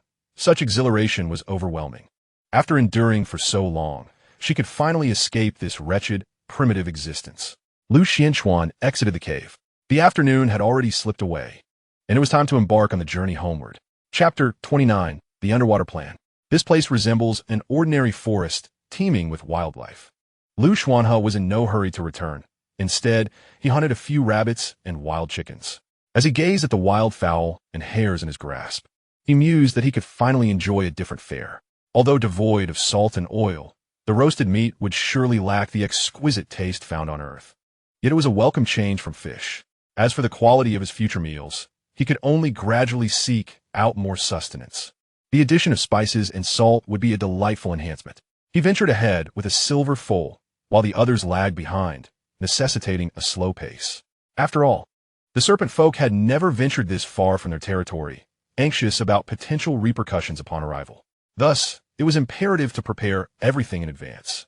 His early departure was also motivated by the need to alert the villagers. Encountering half-beasts unexpectedly would likely startle them. The sun gradually warmed the atmosphere. No longer harsh as before, casting gentle rays upon his face, revealing fine strands of down. His demeanor grew increasingly distinctive, though his features remained handsome. His complexion had darkened considerably. Having been abruptly transported from Earth to this realm, he felt transformed in such a short span of time. Indeed, trials forge character. The ancient spoke truly, yet he wished for fewer trials. Lu Xuanhe now gazed towards the direction of the mist. The peril it harbored hanging ominously like a sword above him, uncertain when it might strike. Additionally, the matter of the terrifying white shadow he had previously glimpsed remained unresolved. After signing a pact with the octopus that night, the white apparition had vanished, but he never truly believed it would not reappear. The octopus merely wielded a formidable aura. However, the octopus's prowess was its own, and he needed to elevate his strength swiftly, for survival in this perilous world was fraught with challenges. Recently, he had been drinking copiously from the abyssal pool at home, occasionally sampling water from the moonwell and immersing himself at the bottom. While he sensed an increase in his magical power, the progress was agonizingly slow. He hoped that other earthlings would exert themselves to uncover the extraordinary knowledge of this world, perhaps revealing ways to enhance his own abilities. Meanwhile, the Survivor Forum remained lively. After a lengthy trek through the primordial forest, he finally arrived at his small courtyard. The little star chick was pecking at its own bowl of food, occasionally emitting a call that resonated through the air. At that moment, the iron pot was ablaze, with some still mining in the water, occasionally rising and sinking, while the majority busied themselves organizing the items in their territory, accompanied by the sounds of children's laughter and cries, creating a scene of vibrant prosperity. Upon the arrival of Lu Xuanhe, the villagers felt a wave of relaxation wash over them. With the Lord absent from the territory, a sense of unease lingered in their hearts. Such a beautiful way of life was hard-won, and none wished to see it disrupted. When informed of the impending arrival of half-orc snake men, no one voiced any objections. They merely acknowledged the news. Subsequently, they accepted the wild chicken and hare he offered, beginning preparations for the evening meal. Indeed, the Lord had no obligation to explain his actions to anyone. The subjects could only accept the path laid before them. Half an hour after Lu Xuanhe arrived at the courtyard, Imola finally made her entrance. Upon witnessing the familiar visage of this civilized world, tears welled in her eyes, and she knelt to kiss the ground. The years had been unbearably painful for her. After completing this act, she swiftly rose, instantly transforming her identity. Now, considering herself a member of the deep-sea territory, she hastened to Lu Xuanhe and said, "My lord, I have discerned a significant deficiency in our territory." Did she even need to articulate this? Clearly, there was a lack of everything. Yet, Lu Xuanhe merely nodded in response. Imola continued, "What I refer to is the granary for storing provisions. Upon inspection, I found our food supplies woefully inadequate. With winter approaching, the villagers may struggle to survive. Now is the time, as summer wanes into autumn, for us to construct a granary to store provisions, lest we run out of time. Ordinary food, if stored for too long, can become toxic. Thus, it requires special conditions for preservation. Fortunately, your territory is graced by this vast river, and with the blessing of water, having forged a contract with the octopus, we can establish the granary underwater, enabling us to store a greater quantity of food more effectively." Lu Xuanhe listened with a hint of surprise.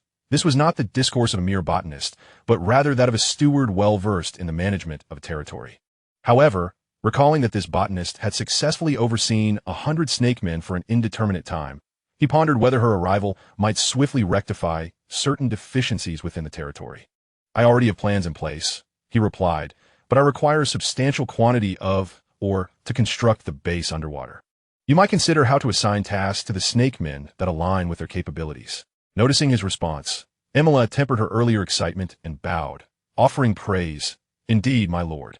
You have anticipated all aspects." She understood that Imola would ensure the snake men would maximize their potential. "However, my lord, having lived in cave for so long, the plants I have studied are suited for growth in lightless environments. Should we cultivate the land above, those mushrooms and fungi would be rendered useless. I propose we excavate a cavern underground to grow these food sources. Thus, my subordinate wishes for these serpent folk to excavate caverns beneath the water near our location, ensuring that the flow of water does not intrude and facilitating the storage of provisions." Excellent. Upon hearing this, Xuanhe felt a wave of satisfaction. He had just entered into a contract with this botanist, and now he realized that the agreement was indeed fortuitous. The contributions of this individual were proving to be increasingly invaluable beyond initial expectations. "Where do you believe we should dig the caverns?" Amir responded, "My lord, your territory must remain untouched. Therefore, I propose we excavate near the area where the villagers reside, not horizontally towards the forest, but vertically, with a layer of separation towards the riverbed." Xuanhe envisioned this scenario and deemed it a splendid idea. Above these storage caverns, an underwater base could be constructed. He nodded in acknowledgement towards Amira, entrusting the responsibility of this task to her. Amira, filled with enthusiasm, stood upright and declared, "Yes, I shall not disappoint your lordship's mandate." At that moment, the serpent folk who had been trailing behind arrived. They placed the planting boxes in an open space before diving into the water. Chapter 30, Roasted Chicken. The sun in the sky was far less brilliant than before, yet there was still ample time before dusk when these serpent folk appeared. Even the villagers who had prepared themselves were taken aback, for the appearance of these beings was truly bizarre. With serpentine tails and human upper bodies, their faces bore scales, while their eyes and tongues resembled those of snakes, rendering them a complete hybrid of man and beast. However, most of the serpent folk were even shorter than the villagers, some so slender that their tails could scarcely support their bodies, while others curled up entirely, exuding an aura of timidity. The 6 leading individuals and their serpent folk counterparts set down the planting boxes, and the foremost serpent folk led the half-beasts into the swirling river. Fortunately, this area close to the territory had already been cleared by the octopus, making it quite safe. Upon entering the water, the serpent folk momentarily recoiled but soon relaxed, appearing to acclimate swiftly. The serpent vines had grown to tree-like heights. However, Xuanhe had placed them on the outermost edges. Now that their quality of life had improved, he did not wish to step outside to find a terrifying serpent vine in his courtyard.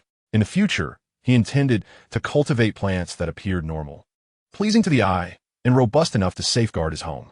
Xuanhe observed the unfolding scene and nodded before addressing Citra beside him. "Nightfall is approaching. These serpent folk cannot remain submerged. Let us construct a sleeping area on the shore." Amira, who had hurried over, felt anxious upon hearing this. She quickened her pace, stopping before Xuanhe, bowing respectfully before speaking. "My lord, it is unnecessary to go to such lengths. These half-beasts thrive far better in the dark than we do, and constructing houses for them on land is a sheer waste of resources." Her words faltered as she caught the lord's gaze, prompting her to take a step back and acquiesce to his command. Subsequently, she hurriedly directed the 6 wild men to commence their work, with the villagers assisting as well. These individuals, endowed with immense strength, were more than capable, and given that the dwellings for the serpent folk did not require elaborate construction, the task progressed swiftly. Upon completion, a circle of ash was scattered around the wooden house. Meanwhile, the serpent folk beneath the water had begun to mine with fervor. They still required air, but found it significantly easier to maneuver underwater, thereby reducing the frequency of their need to surface, resulting in a highly efficient mining endeavor. Xuanhe, witnessing this, was taken aback and couldn't help but reflect on how industrious they were. It was indeed quite capitalist of him, considering the dietary needs of the serpent folk. He ordered a sizable iron pot from the trading market, though it was not particularly inexpensive. Dinner commenced as the sun dipped below the horizon. Amira gazed upon this idyllic scene, particularly touched by the sight of a mother weaving blankets while soothing a baby in a cradle nearby. a tender warmth blooming in her eyes.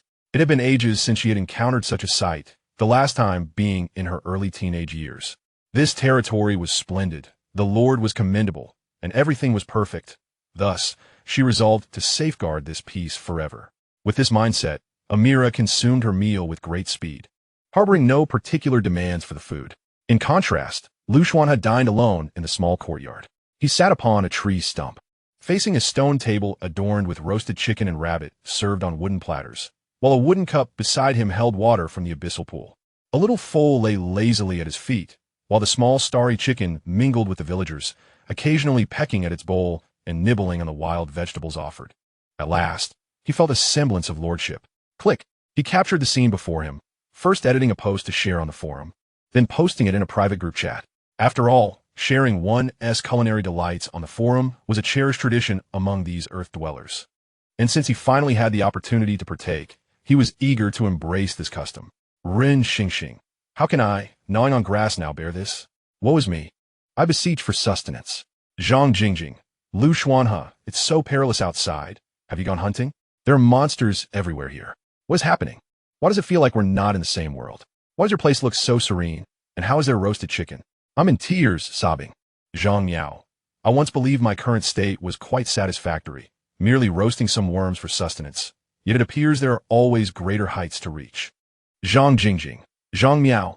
I implore you to cease your remarks. Every day, upon entering the forum, I am bombarded with countless displays of how others indulge in worm consumption, to the point where it nearly makes me nauseous. You have set quite the precedent. Zhang Miao. Surely not. It was the libertine who suggested that worms were edible, enlightening everyone to this fact. It is thanks to this revelation that many have survived. Do not be so selective. You're not like old Lu. Kulme. Join us in savoring fried worms. Zhang Jingjing. Do you think I haven't partaken? I have consumed more than any of you. It is simply that overindulgence has left me feeling ill, crying. Rin Xingxing. Why has you been absent for so long? Did he not enter into a contract with the formidable natives? Surely, nothing could have gone awry. Zhang Miao. It is unlikely that anything has happened. He has probably merely transitioned to a different sphere of labor, albeit one with an even harsher environment than the previous. Song Shiyu, I have arrived. Allow me to present my current state. I feel utterly exhausted. Each day is spent concocting various potions, leaving me with scarcely any time to rest. Even at night, I toil away. I am on the verge of madness. Who will come to my rescue? I would willingly work for you without charge for the rest of my life. Zhang Jingjing. That is simply impossible. In any case, you are already laboring without compensation, so bear with it. At least it's safer than our predicament of living meal to meal. I too wish to find a patron to rely upon. Lu Xuanhe. Have there been any unforeseen events within the territories recently? Rin Xingxing. No, Brother Lu, it remains as it was. I fear my land deed may not hold. There seems to be no nearby refuge for me to seek. Song Shiyu, you lack ambition. This world has become perilous to such an extent that we have finally acquired something to secure our existence. Yet you all seem eager to relinquish it. Have you grown weary of life? Zhang Miao, hold on a little longer. I have privately communicated with several individuals who join the native cities, and the situation is dire. They regard us merely as disposable tools, obtaining the land deeds only to discard us. A friend of mine can no longer afford food and is forced to carry sandbags. His plight is far worse than when he possessed a land deed. Rin Xingxing, what do you mean? Zhang Miao. Regardless of the circumstances, one must eat, no? We lack the currency of this world and are unfamiliar with our surroundings, possessing no specialized skills. What good is it to trade a land deed for the status of a freeman? As long as we don't perish on the streets, that is all that matters. Zhang Miao. Moreover, trading a land deed for the status of a freeman is a most foolish move. I have heard that one land deed could purchase an entire small town, yet we exchange it for mere identity. Are we not being bullied for our vulnerability? Thus, do not rely on others. You may find yourselves utterly dependent. Zhang Jingjing. Zhang Miao. I wish to rely on you, Brother Lu, and you too, Brother Lu. Especially you. Brother Lu, where are you? I wish to seek refuge with you. Lu Xuanhe advised against dwelling on the matter, suggesting that it would be more prudent to gather information related to the extraordinary, thus enabling oneself to grow stronger. He reasoned that once fortified, even selling land deeds could yield a handsome profit. After posting this response, he perused the forum, where he found a flurry of envious comments, interspersed with a few unfriendly replies, which he chose to ignore. It was now the dinner hour, and most forum members were sharing photographs of worms or wild vegetable soup. None matched the extravagance of his own meal, rendering his post particularly conspicuous. As he sliced the meat before him, sending piece after piece to his mouth, he acknowledged that while the flavor was unremarkable, it surpassed that of grilled fish. This meal was, without a doubt, the finest he had savored since arriving in this world. He silently wished for the discovery of wheat and rice seeds. Even if they were not identical, something similar would suffice. As dusk descended, serpentine beings emerged from the water. Though not all entered the wooden dwelling, the majority lingered outside. Despite their lack of high intelligence, their condition appeared markedly improved compared to before. As night enveloped the land, Xuanhe retreated to his warehouse, which was overflowing with various materials, particularly eye-catching silver-white ores. This evening, he intended to experiment with crafting the fundamental components for an underwater base. Chapter 31, Infrastructure. His personal warehouse was filled to the brim, leaving little room to maneuver. Both timber and ore were piled high, with the latter outnumbering the former several times over. The workshop continued to see sporadic use, yielding only rudimentary items. The intricate and challenging projects demanded extensive focus, a luxury he could not afford, and thus had to set aside. He could not delegate this work to others, as it was a personal workspace meant solely for him, necessitating a wait for a more opportune moment. Today, however, he was there to address the underwater base. Its foundation undoubtedly to be forged from shimmering silver scales, though its precise form would only be revealed through the forging process. This workshop resembled Earth's industrial environments, possessing a remarkably smooth workflow. He placed several pieces of shimmering silver scales into the workspace and commenced his operations. Whether forging or smelting, all processes occurred within this space, culminating in the production of a square brick. The outcome was somewhat underwhelming. Shimmering silver brick, an exceptionally stable building material for underwater construction. Excessive exposure to sunlight may cause it to shatter. It possesses a hint of magical properties, and when numerous bricks are combined, magic can circulate within, rendering the surface harder and more resilient. Impervious to life forms below level 20, ordinary level 9 beings. No special techniques were employed in its creation. It was forged according to the workshop's rigid processes, yet it seemed satisfactory nonetheless. He pondered for a moment, then opened the forum and found a renowned architect. Initiating a private chat. Xuanhe, what do you know about the Sheen scale crystal? How do you estimate expect? Han Yuyo was at home, contemplating how to assemble the object in his hands when he received an unexpected private message. Upon seeing the distinguished name, he replied instantaneously. After perusing some information regarding the mineral, he began to respond. Han Yuyo, it is a type of mineral that exclusively grows in rivers and lakes. When submerged, it qualifies as a commendable grade 9 mineral, suitable for various basic manufacturing processes, and possesses some extraordinary magical properties. The stone tends to cluster together, forming extensive deposits of magic stones. However, it holds little utility on land, hence its relatively low rating. Nevertheless, I have not personally handled this mineral, so my knowledge is limited to general introductions. Xuanhe, I understand. Thank you. Han Yuyo, it is my honor to be asked by you, Brother Lu. Upon reading this response, Xuanhe smiled and resumed forging sheen scale bricks in his workshop. The rhythmic sounds of clattering and banging echoed intermittently from the small courtyard storage. The villagers and serpent men exhibited no curiosity, instead sleeping soundly in this environment. Only Xuanhe toiled diligently on the foundation of the underwater base. Without a specific timer, and lacking the inorganic countdown sound from before, he could only rely on his own sense of time. Fortunately, the descending temperatures at night provided a tangible sense of progression. After laboring for 2 or 3 hours, he wiped the sweat from his forehead, tidied the sheen scale bricks on the ground, and upon exiting the warehouse, he realized something significant. His territory also required a reliable water source. Although the river was close by, it was inconvenient to approach at night. He promptly opened the survival manual to search for construction methods akin to a well. After observing the wells built by other survivors, he furrowed his brow slightly, resolving to inquire with the villagers and Imira the following morning. Given the differing terrain, the location for constructing a well would naturally vary. He then entered the main building, descended to the first floor, and casually lay down to sleep. Ashes from the fire were scattered around the territory, enveloping a large area at the periphery, emitting a faint aroma, and as time passed, the once thick pile of ashes had thinned considerably. A new day dawned. Once again, he was awakened by the crowing of roosters. Xuanhe, already fatigued from the previous night, contemplated stewing the offending rooster upon hearing its early morning calls. However, after resting for a short while, he sprang up, determined to continue his efforts. There remained much to accomplish, and he resolved not to squander any more time. Meaning, agriculture. The construction of underwater bases, the crafting of wells, the excavation of caves, enhancement of strength, the stockpiling of food, and the establishment of winter food warehouses. All these tasks induce an immediate headache, especially when considered in conjunction. After rising, he brushed his teeth with a rudimentary toothbrush and toothpaste, and washed his face, utilizing the waters of the abyssal pool for his daily hydration. Thus, he exited the main building, only to find that the others had already commenced their labor for quite some time.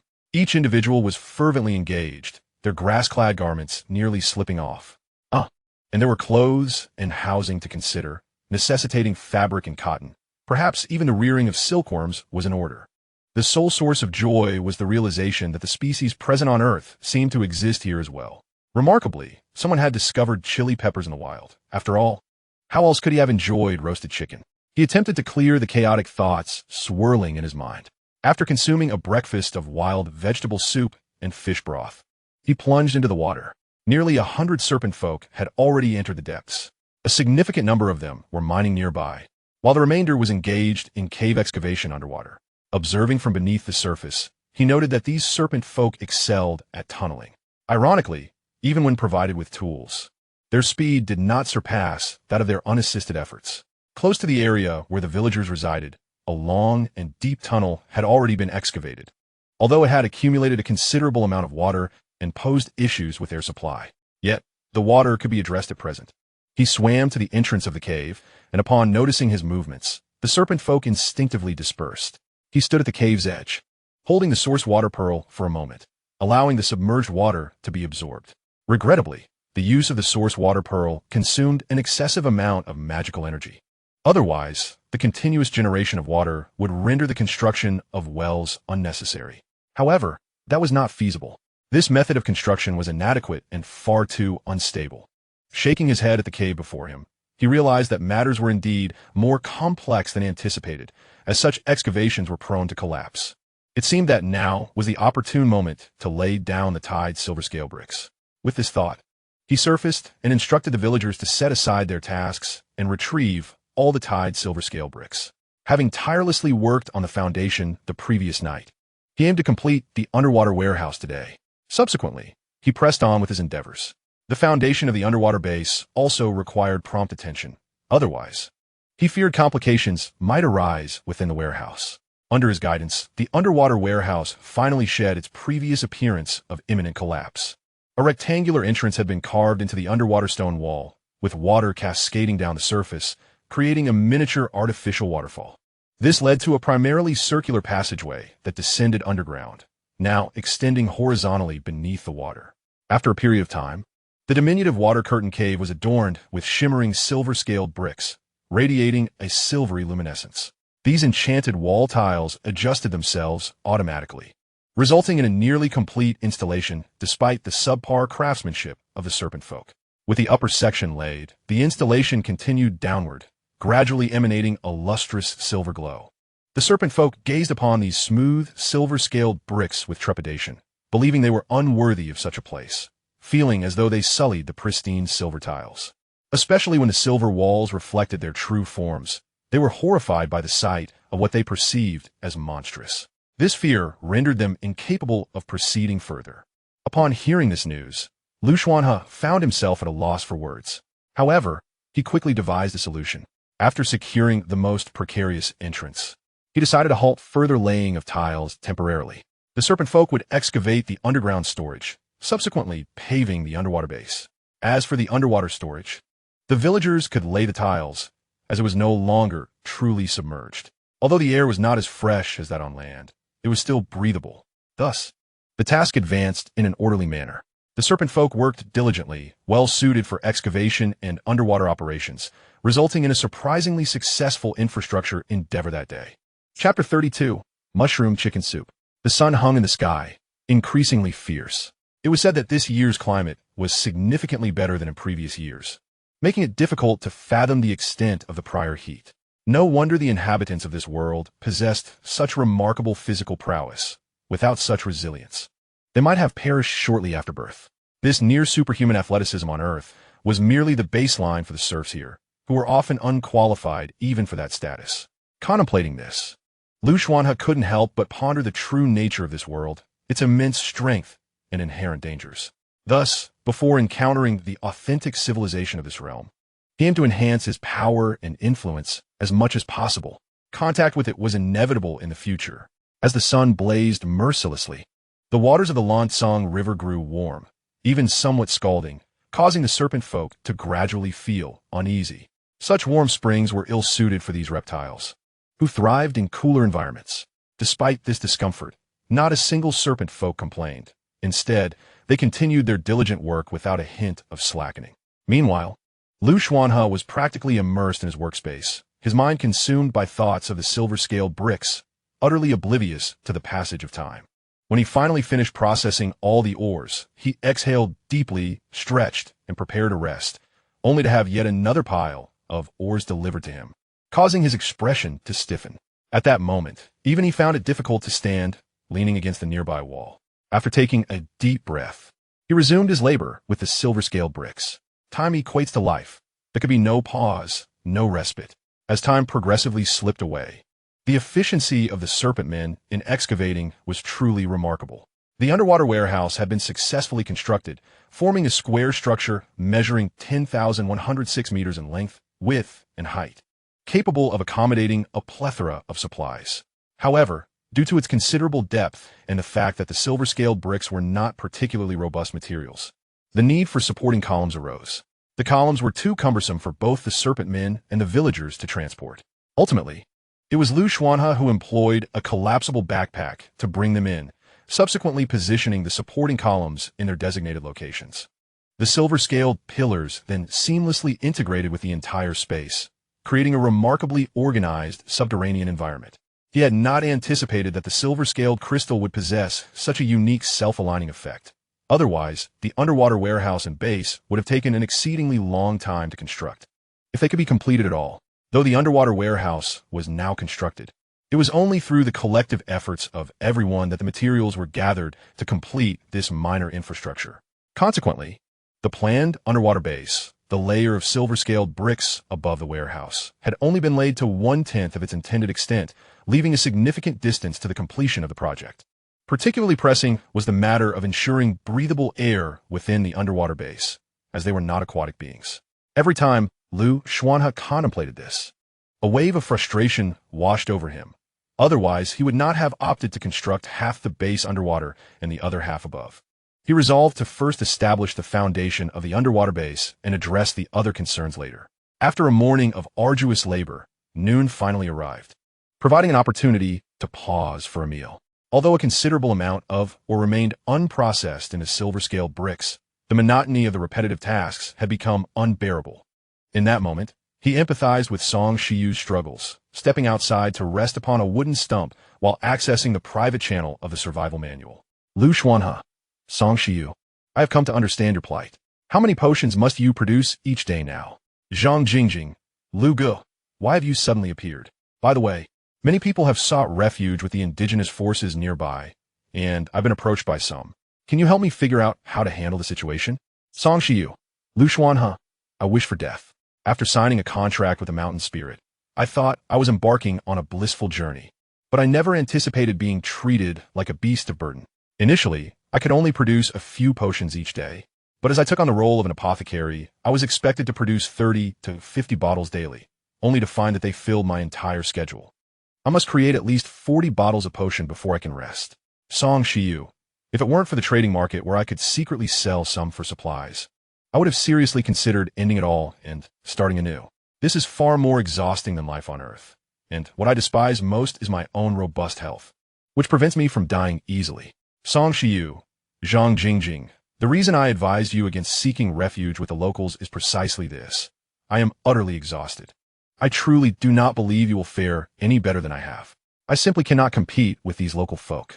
I have been contemplating escaping at some point, But the thought of the eerie creatures lurking at night leaves me uncertain about where to flee. From the text alone, one can sense the depths of Xuanhe's anguish. Even the two typically extroverted individuals find themselves at a loss for words. Xuanhe, I think you need not be so despondent. They desire your elixir. Surely that must enhance your abilities? Gradually amass your strength, and then escape. Xuanhe, I may have been somewhat presumptuous.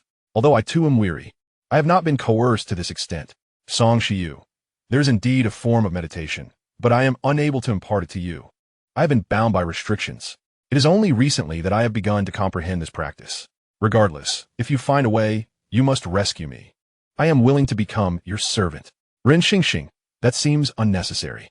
Xuanhe, it is quite essential. I'm already a servant, albeit one without choice. At least now I can choose whose servant I shall be. Xuanhe, meditation, you say? That must be quite a rudimentary method of cultivation. I have heard about it from a friend who has sold himself. Unfortunately, the specific path to transcendence remains undisclosed, and I have yet to uncover any details. However, my friend's acquaintance has infiltrated the local city to see if any information can be gleaned. Xuanhe had intended to vent his frustrations, but upon realizing that everyone else was suffering more than he silently closed his mouth. Once they emerged from the main building, the iron pot was already boiling. Today's fare was mushroom chicken soup. The villagers could only enjoy wild vegetable soup and fish broth, yet each one was quite content, even the serpent folk. The chicken used was the one left over from yesterday, which had been transformed entirely into a savory mushroom chicken soup, although still lacking seasoning. The umami of the mushrooms beautifully complemented the unprocessed taste of the chicken, rendering it 100 times more palatable than previous meals. This was, of course, also due to the skill of the chef among the villagers. Consequently, Xuanhe made a point to commend the cook. The meal was quite satisfactory. However, this only heightened his anticipation for his rice and wheat crops. Outside the territory, a small village has begun to take shape, with a total of 26 villagers now capable of handling most tasks. Among them, 6 wild folk have gradually learned how to cultivate land and have expanded the farmland. Moreover, all the green tree spirits to the north of the small courtyard fled under the cover of night, seemingly heading east toward a grove inhabited by green tree spirits. This made it increasingly convenient for the villagers to venture out in search of wild vegetables, vines, and timber, as the areas cleared for logging were becoming more abundant, allowing for potential new farmland or housing to be developed. Today, the 6 wild men ventured once more to the location of the bison herd, returning with dung that they diligently buried in the freshly cultivated fields. The transformation was almost palpable. The sheen of these new farmlands had significantly improved. The sustenance for the small, silver-armored horses and the little starry chickens flourished abundantly, their appetites growing insatiably, necessitating the dedicated attention of 3 or 4 farmers to tend to their crops. Xuanhe, observing the scene from the banks of the Lansong River, gazed into the water below. It was precisely noon. Standing at the edge, he beheld the shimmering surface, where wisps of vapor rose in the distance, leaving him to ponder the extent of the warmth. Beneath the surface, the silver-tide bricks had been entirely laid, revealing a splendid expanse of silver.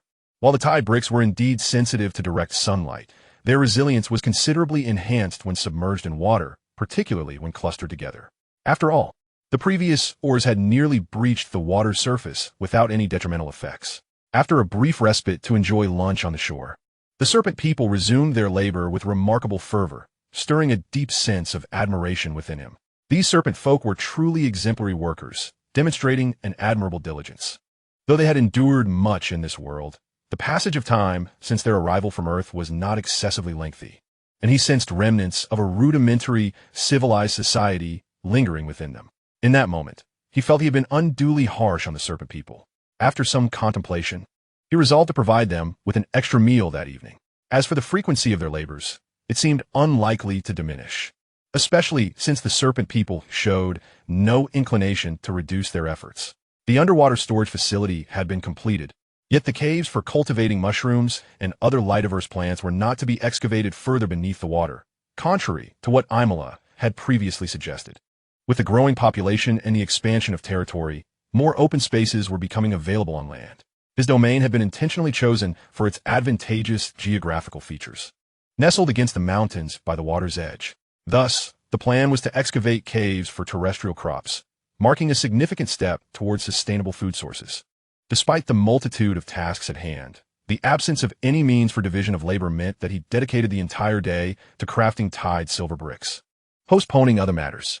Fortunately, the day's efforts bore fruit. The underwater base quickly established its foundation and had even begun constructing structures. Concurrently, the villagers returned from the forest bearing intriguing news. They had discovered a remarkably unique plant that emitted a glow. Concerned about the potential dangers of handling it, the villagers hurried back to report their findings to Xuanhe. With dusk still a few hours away, according to the villagers, they were entirely capable of making a round trip. However, at this moment, he had far more pressing matters to attend to, and thus had to temporarily set aside the peculiar plant, abandoning the crafting of the silver fin brick. He proceeded into the main building and accessed the forum. The backend notifications were inundated, and the volume of activity exceeded even the previous surge. Every friend on his list had messaged him privately. The personal channel was already at maximum capacity, and the regional and world channels were no less frenetic. Even the forum's refresh rate was astonishingly rapid, rivaling that of the day the novice protection period concluded. There was no need for reminders, as all pinned messages across platforms were these announcements.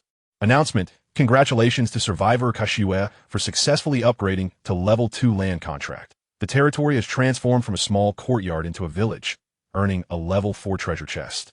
Announcement: congratulations to survivor Xuanhe for truly engaging with the civilization of the Code Zero world as a landlord, unlocking the survivor rankings and achievement board, and receiving a special treasure chest.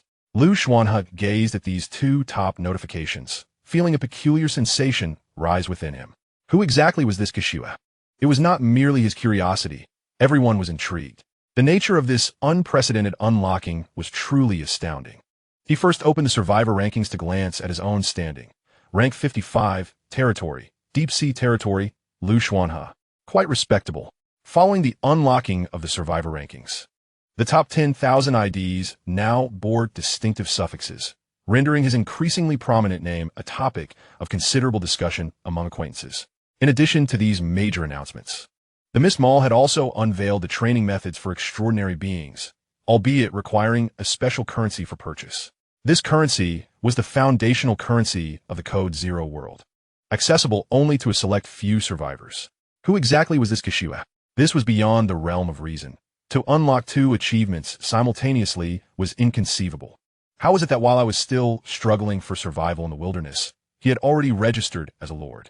There was astonishingly a prominent figure ranked within the top 100 in our region. Goodness, rank 55, Xuanhe. My eyes are nearly blinded by the brilliance. It struck me as peculiar. We have yet to fully comprehend the land contracts. So how has he discovered the method of upgrading? One must understand that the disparities between individuals can be even greater than those between humans and dogs. It is essential to observe how remarkable others are, rather than lamenting one's own perceived inadequacies. The civilization of the Code Zero world? In truth, I find them somewhat intimidating. After browsing the forum for a time, Xuanhe turned his attention to the private channel, where additional messages had emerged. Meanwhile, in a small village located thousands of miles away, a pale-faced man stood, his features lighting up with excitement as he beheld the pinned announcements on the forum. At last, I have succeeded, he exclaimed. Indeed, he was a reincarnated individual. However, during his previous existence in the Code Zero world, he had lived for less than 6 months before meeting his demise. Despite having lived merely 6 months, he possessed an abundance of advantages compared to others, particularly regarding an array of information about this world. It is noteworthy that the inhabitants of Earth are still fervently groping in the dark, sacrificing untold costs without achieving clarity, while he had long since comprehended it all. At this moment, he scrutinized the rankings, emphasizing several lords, particularly marking the deep-sea territory of Xuanhe. He fixated on this name for a prolonged period, his expression fluctuating between uncertainty and contemplation, before finally exhaling a sigh. Even in reincarnation, you remain formidable.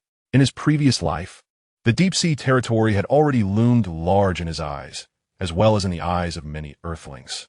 It was during his journey to seek the protection of the deep-sea lord that he met his demise. Xuanhe had ascended too swiftly, and the imminent dangers of the future presented him not with death, but rather with further opportunities.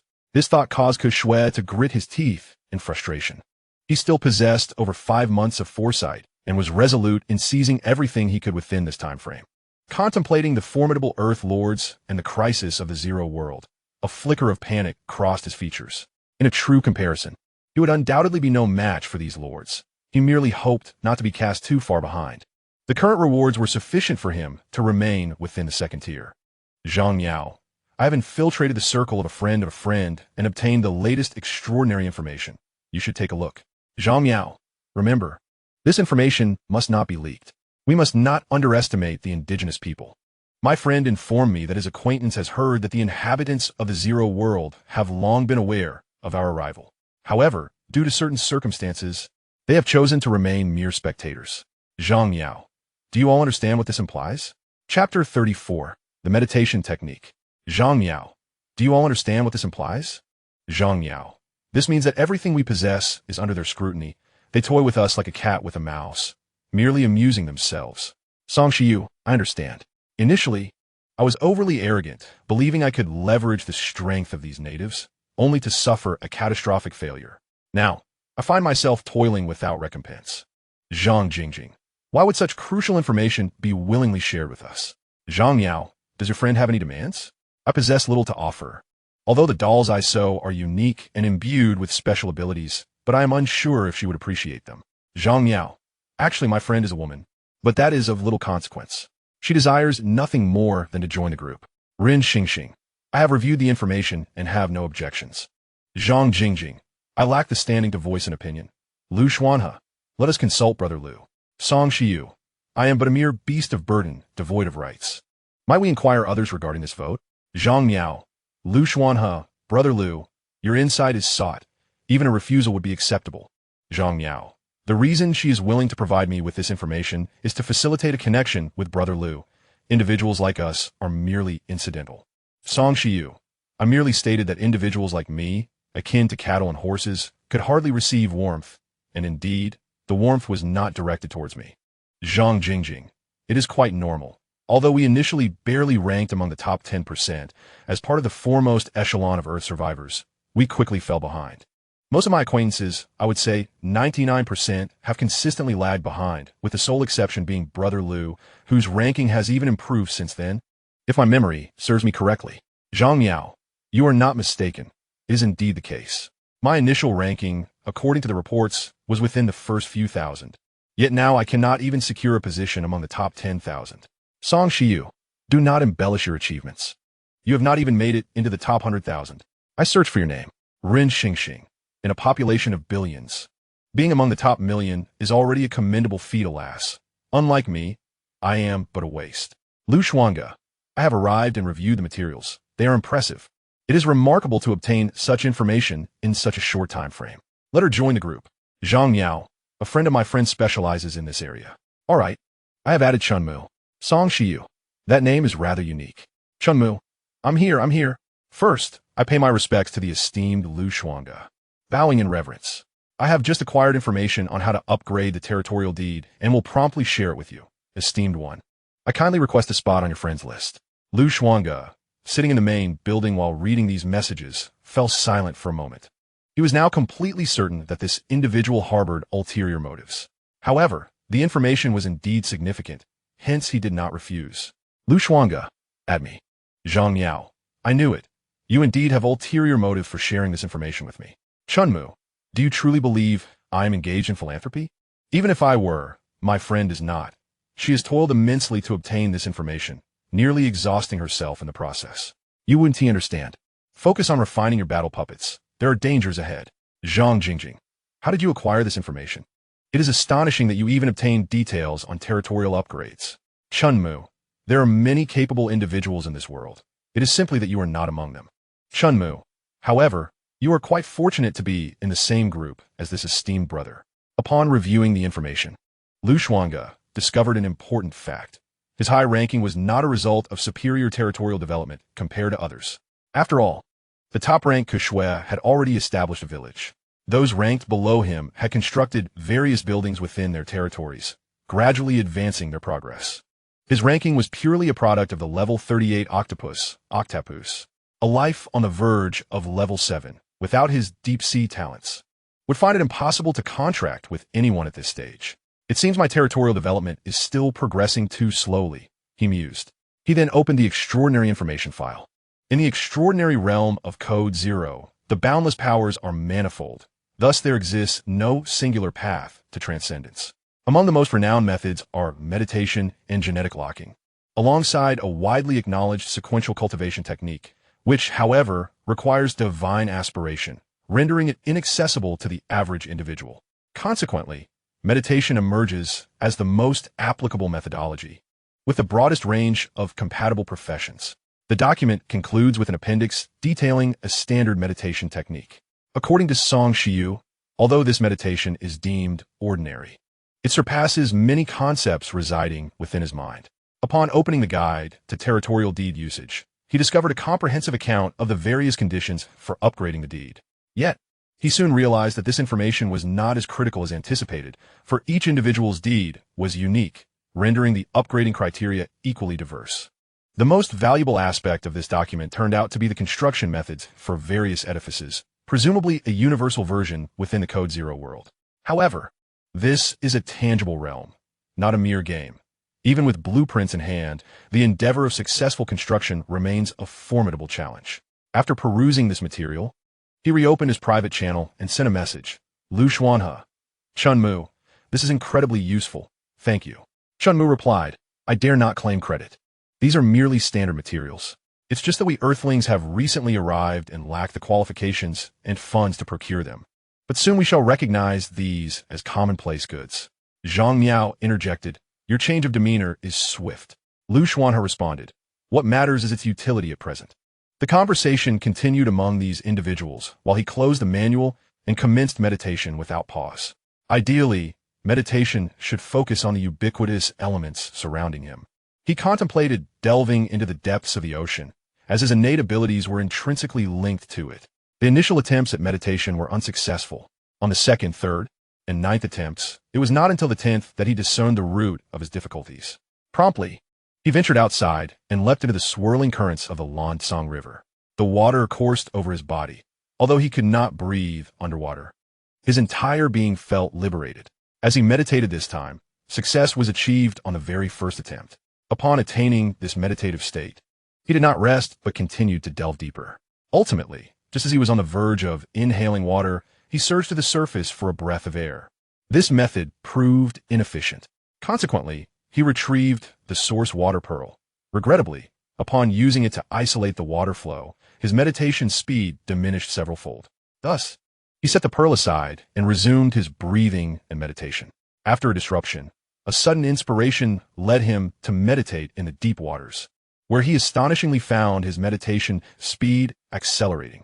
This was nothing short of extraordinary. In that moment, he finally grasped how to harness his innate talent. Chapter 35, Instruction. The sunlight slants into the water, casting faint white shadows that become more pronounced as the depth increases. The scorching sun has less impact on the water temperature, which shifts from warm to frigid in the depths, becoming intolerably cold. Xuanhe can sense the fish swimming close beside him, their bodies brushing against his skin, while the gentle current caresses his form, making him feel as if he is merged with the water itself. Yet, this sensation is insufficient. He continues to meditate, as if he has completely transformed into water. Suddenly, he is jolted back to reality. Coughing, he hastily uses the source water pearl to part the currents, narrowly avoiding drowning in this realm. Indeed, he finds himself on the brink of failure in his ventures. After regaining his composure, he perceives something amiss through the shimmering water and looks up, astonished to realize that an entire afternoon has slipped away unnoticed. The sun gradually descends, ushering in twilight. Thankfully, he has awakened in time. He promptly rises and heads toward his territory. During this journey, he feels an unexpected surge of magical energy within him, especially as he holds his hand aloft, where a faint blue glow emanates, a manifestation of overflowing magical power.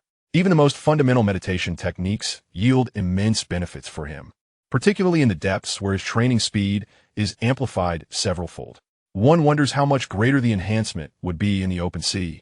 Upon his arrival, the villagers exhale in relief, particularly the villagers who set aside their concerns. The serpent folk, however, with their generally lower intellect, remain oblivious to such matters. Amira swiftly approaches Xuanhe, her voice urgent. My lord, you have finally returned. Xuanhe nods. glancing at the underwater base while listening to Amira report on the day's activities. As expected, the serpent folk have indeed been industrious, laying all the silver tide scales he had crafted beneath the water. Construction of the underwater base has commenced. However, due to his earlier engagement, he had not continued producing the silver tide scales, prompting Amira to direct the serpent folk to the shore to excavate caves nearby. These caves are intended to delve deeper. As this approach proves simpler, the entrance has already been unearthed. The efficiency is commendable. The serpent folk are currently feasting on the special rations he had ordered. Xuanhe had initially intended to retreat to the first floor of the underwater main building to continue his meditation. However, observing the darkening sky, the distant green tree spirits, the monsters emerging from the shadows, and the uncertain reappearance of the white shadow, he resolves within himself. Amira, after dinner, instruct everyone not to rush to sleep. I have an important matter to discuss with them. Amira, taken aback briefly, quickly assents. As for him, he first brought his solitary dinner into the small courtyard. During this time, he glanced at the chat channel and forum, but seeing no new messages, he promptly closed them. Twilight had completely faded, and the moon was gradually rising. The moonlight shimmered upon the water, revealing a fleeting white shadow. The burning kindling crackled softly, and in that brief minute, a piece of wood was entirely consumed. Fortunately, Xuanhe had always been vigilant regarding the fire. Had he not been present, he would have instructed the little silver-armored horse or the little starry chicken to check periodically. If they discovered a piece of wood had burned out, they would immediately add another. This time, it was the little silver-armored horse that ventured to the underwater level of the main building. Upon witnessing the rapidly burning wood, a flicker of anthropomorphic fear crossed its eyes, and it began to grasp pieces of wood with its mouth, placing them into the fireplace. Thanks to this dual safeguard, no mishaps occurred today, and the territory remained secure. Now, Xuanhe stood before all the inhabitants of his domain and declared an important matter. I possess a meditation technique that must be practiced by everyone in the territory, including the serpent people.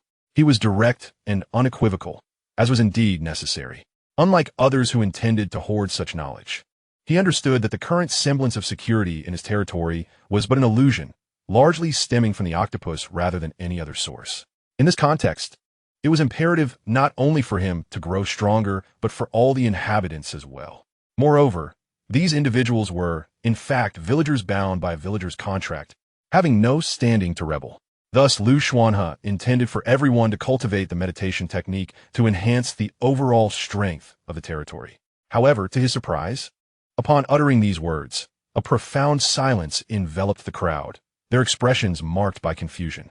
Clearly, they had never heard of the meditation technique and were utterly unaware of what it entailed. Ultimately, it was Citra who gasped in astonishment, kneeling before him. "My lord, are you truly willing to teach us the meditation technique? This is an invaluable piece of knowledge." Yet, she continued hesitantly, "But, my lord, these villagers were previously serfs, and some are even less than serfs, wildlings and half-beasts who cannot read and thus cannot comprehend the meditation technique." Therefore, after deep contemplation, Amira finally unearthed the information regarding the meditation technique from the recesses of her mind, but she remained silent, merely staring at Xuanhe, her mouth opening slightly before closing again. Xuanhe was not surprised by Citra's remarks. Indeed, he replied, "Yes, which is why you and Amira must learn the meditation technique and then teach it to them, ensuring each person can master it."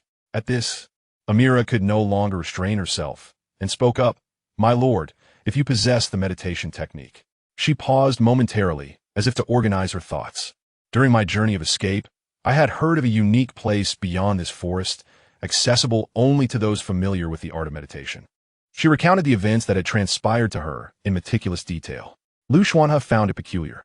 He suddenly realized that despite the extraordinary physical prowess of the common folk in this world and their myriad of supernatural abilities, it seemed that those at the lowest strata were almost entirely oblivious to such matters. This was indeed somewhat counterintuitive. However, he merely tucked this observation away in his mind before inscribing the meditation technique for the villagers before him, instructing them to practice for 2 hours each night. Once he had completed this task, he took his leave, for there were many other matters to attend to that night. The moonlight, delicate and ethereal, carried a unique power, illuminating the riverbank where monstrous creatures could be seen lurking beneath the surface, shrouded in mist. Chapter 36. The Ripening Corn and Tomatoes. Xuanhe had no intention of slowing the construction pace of the underwater base. He was even preparing to erect wells and mills on land, as well as caves for growing lightless crops, striving to establish a self-sustaining ecosystem throughout his domain. Alongside the enhancement of strength, the development of the territory must progress in tandem. Preoccupied with these thoughts, he remained oblivious to the unusual occurrences outside, spending half of the night in his workshop.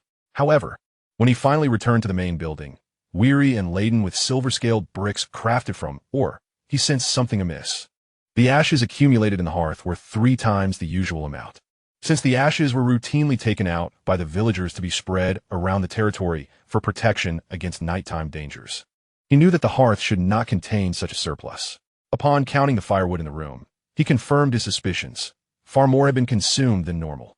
In this world, fire is of paramount importance, a truth emphasized universally. He would never neglect the fire in favor of other concerns.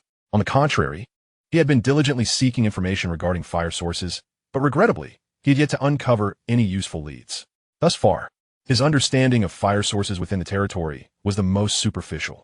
Consequently, he could only gather more firewood in recent days, with both the first and second floors of the main building now brimming with it. The villagers were required to meet a daily quota for firewood collection. Preparedness was his guiding principle in life. However, now, the very fears he had harbored had manifested. It became evident that the fire source might not provide complete protection for the territory going forward, necessitating the urgent search for or creation of a special fire source. This concern was not unfounded. During the upgrade of the land deed, it was emphasized that his fire source was merely an ordinary one, and subsequent information corroborated that it was merely a novice benefit fire source amidst the mists. Due to the fundamental nature of the origin, any subsequent evolution and upgrade remains merely ordinary. The nights in the world of Codename Zero are exceedingly terrifying. All living beings inevitably attract various monsters and anomalies. Furthermore, due to the constraints of the land deed, territories are essentially fixed in place. As time progresses, this area will incessantly draw in monsters and peculiarities. This is not mere conjecture. The territories of other survivors attest to this reality, which is why so many have abandoned their own territorial constructions in favor of aligning themselves with the denizens of this world. What remains uncertain is the nature of the creature that has approached the territory, seemingly unaffected by the presence of the octopus, resulting in such significant depletion of resources. It must be a formidable beast. In that moment, he recalled the White Shadow. If the monsters of this world are gradually revealing themselves to him, even if not directly before him, they are certainly exposed to the community of survivors in the forums. After all, with billions of inhabitants, any creature could emerge.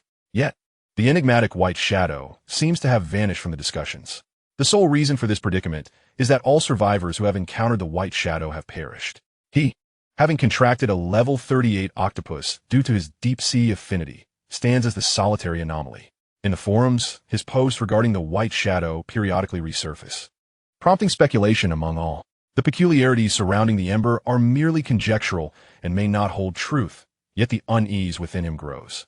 If there were any escaped serfs or half-beasts nearby, they could swiftly advance the construction of the territory. Currently, the lack of labor is acute. For the time being, food is not in short supply, as his abilities, coupled with his proximity to water, ensure that fish are always available, even in the absence of other provisions. Following the unexpected occurrence with the Ember, he consulted the manual and inquired about the Ember and the White Shadow, subsequently posting again in the forums after a long hiatus. Unfortunately, he did not receive any substantial information. Everyone is advancing cautiously, and those who have made discoveries are not necessarily inclined to share. Nevertheless, he did not let frustration deter him. Instead, he resolved to compress his rest periods further, dedicating himself to continuous training and construction. After all, excessive rest now could leave him without the strength to resist, potentially succumbing to the anomalies and monsters. The fates of the deceased Earthlings are as varied as they are horrific, with the singular commonality of profound suffering. Among them is an individual who, encountering a peculiar anomaly in the darkness, continues to endure torment akin to purgatory, and due to the manual's peculiar nature, is still able to post updates.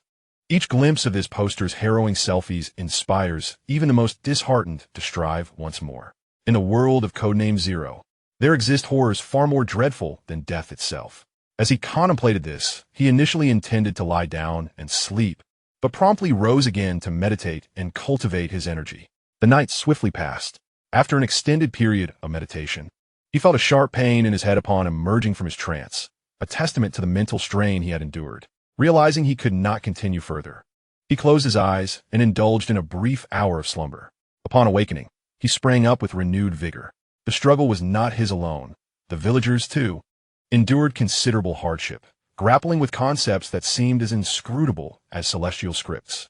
Fortunately, their absolute obedience to the Lord compelled both the villagers and the half-orcs to persist in their meditation practices, even the likes of Amira and Stella, who felt equally challenged by the discipline. As Xuanhe emerged, he observed the serpent folk diligently working beneath the water, a sight that filled him with satisfaction. A glance at the nearby cavern revealed it had taken on a rudimentary shape. There was no need for intricate designs or bricklaying. Simply excavating the cave and placing the planting boxes within sufficed, and thus the task progressed swiftly. The planting boxes were now fully installed, with Amira tending to the light-deprived plants inside. Those that had been wilting under the sun were rejuvenated upon returning to the shadows of the cave.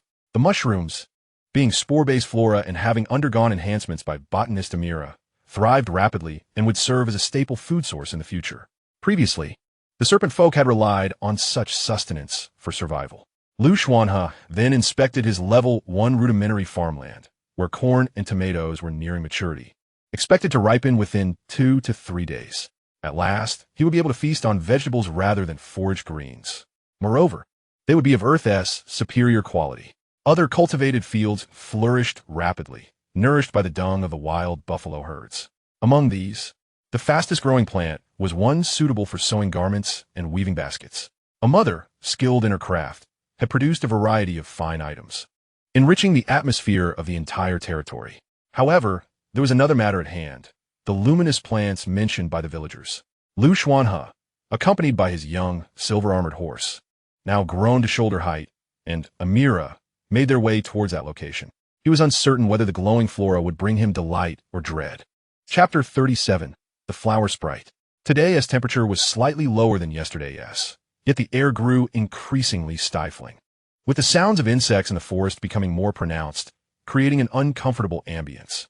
Prolonged exposure to such an environment could lead to unwelcome irritability and anxiety. However, within the depths of the deep-sea territory and the areas where ash was scattered, such oppressive feelings were virtually non-existent. This became particularly clear to Xuanhe as he departed the territory that morning.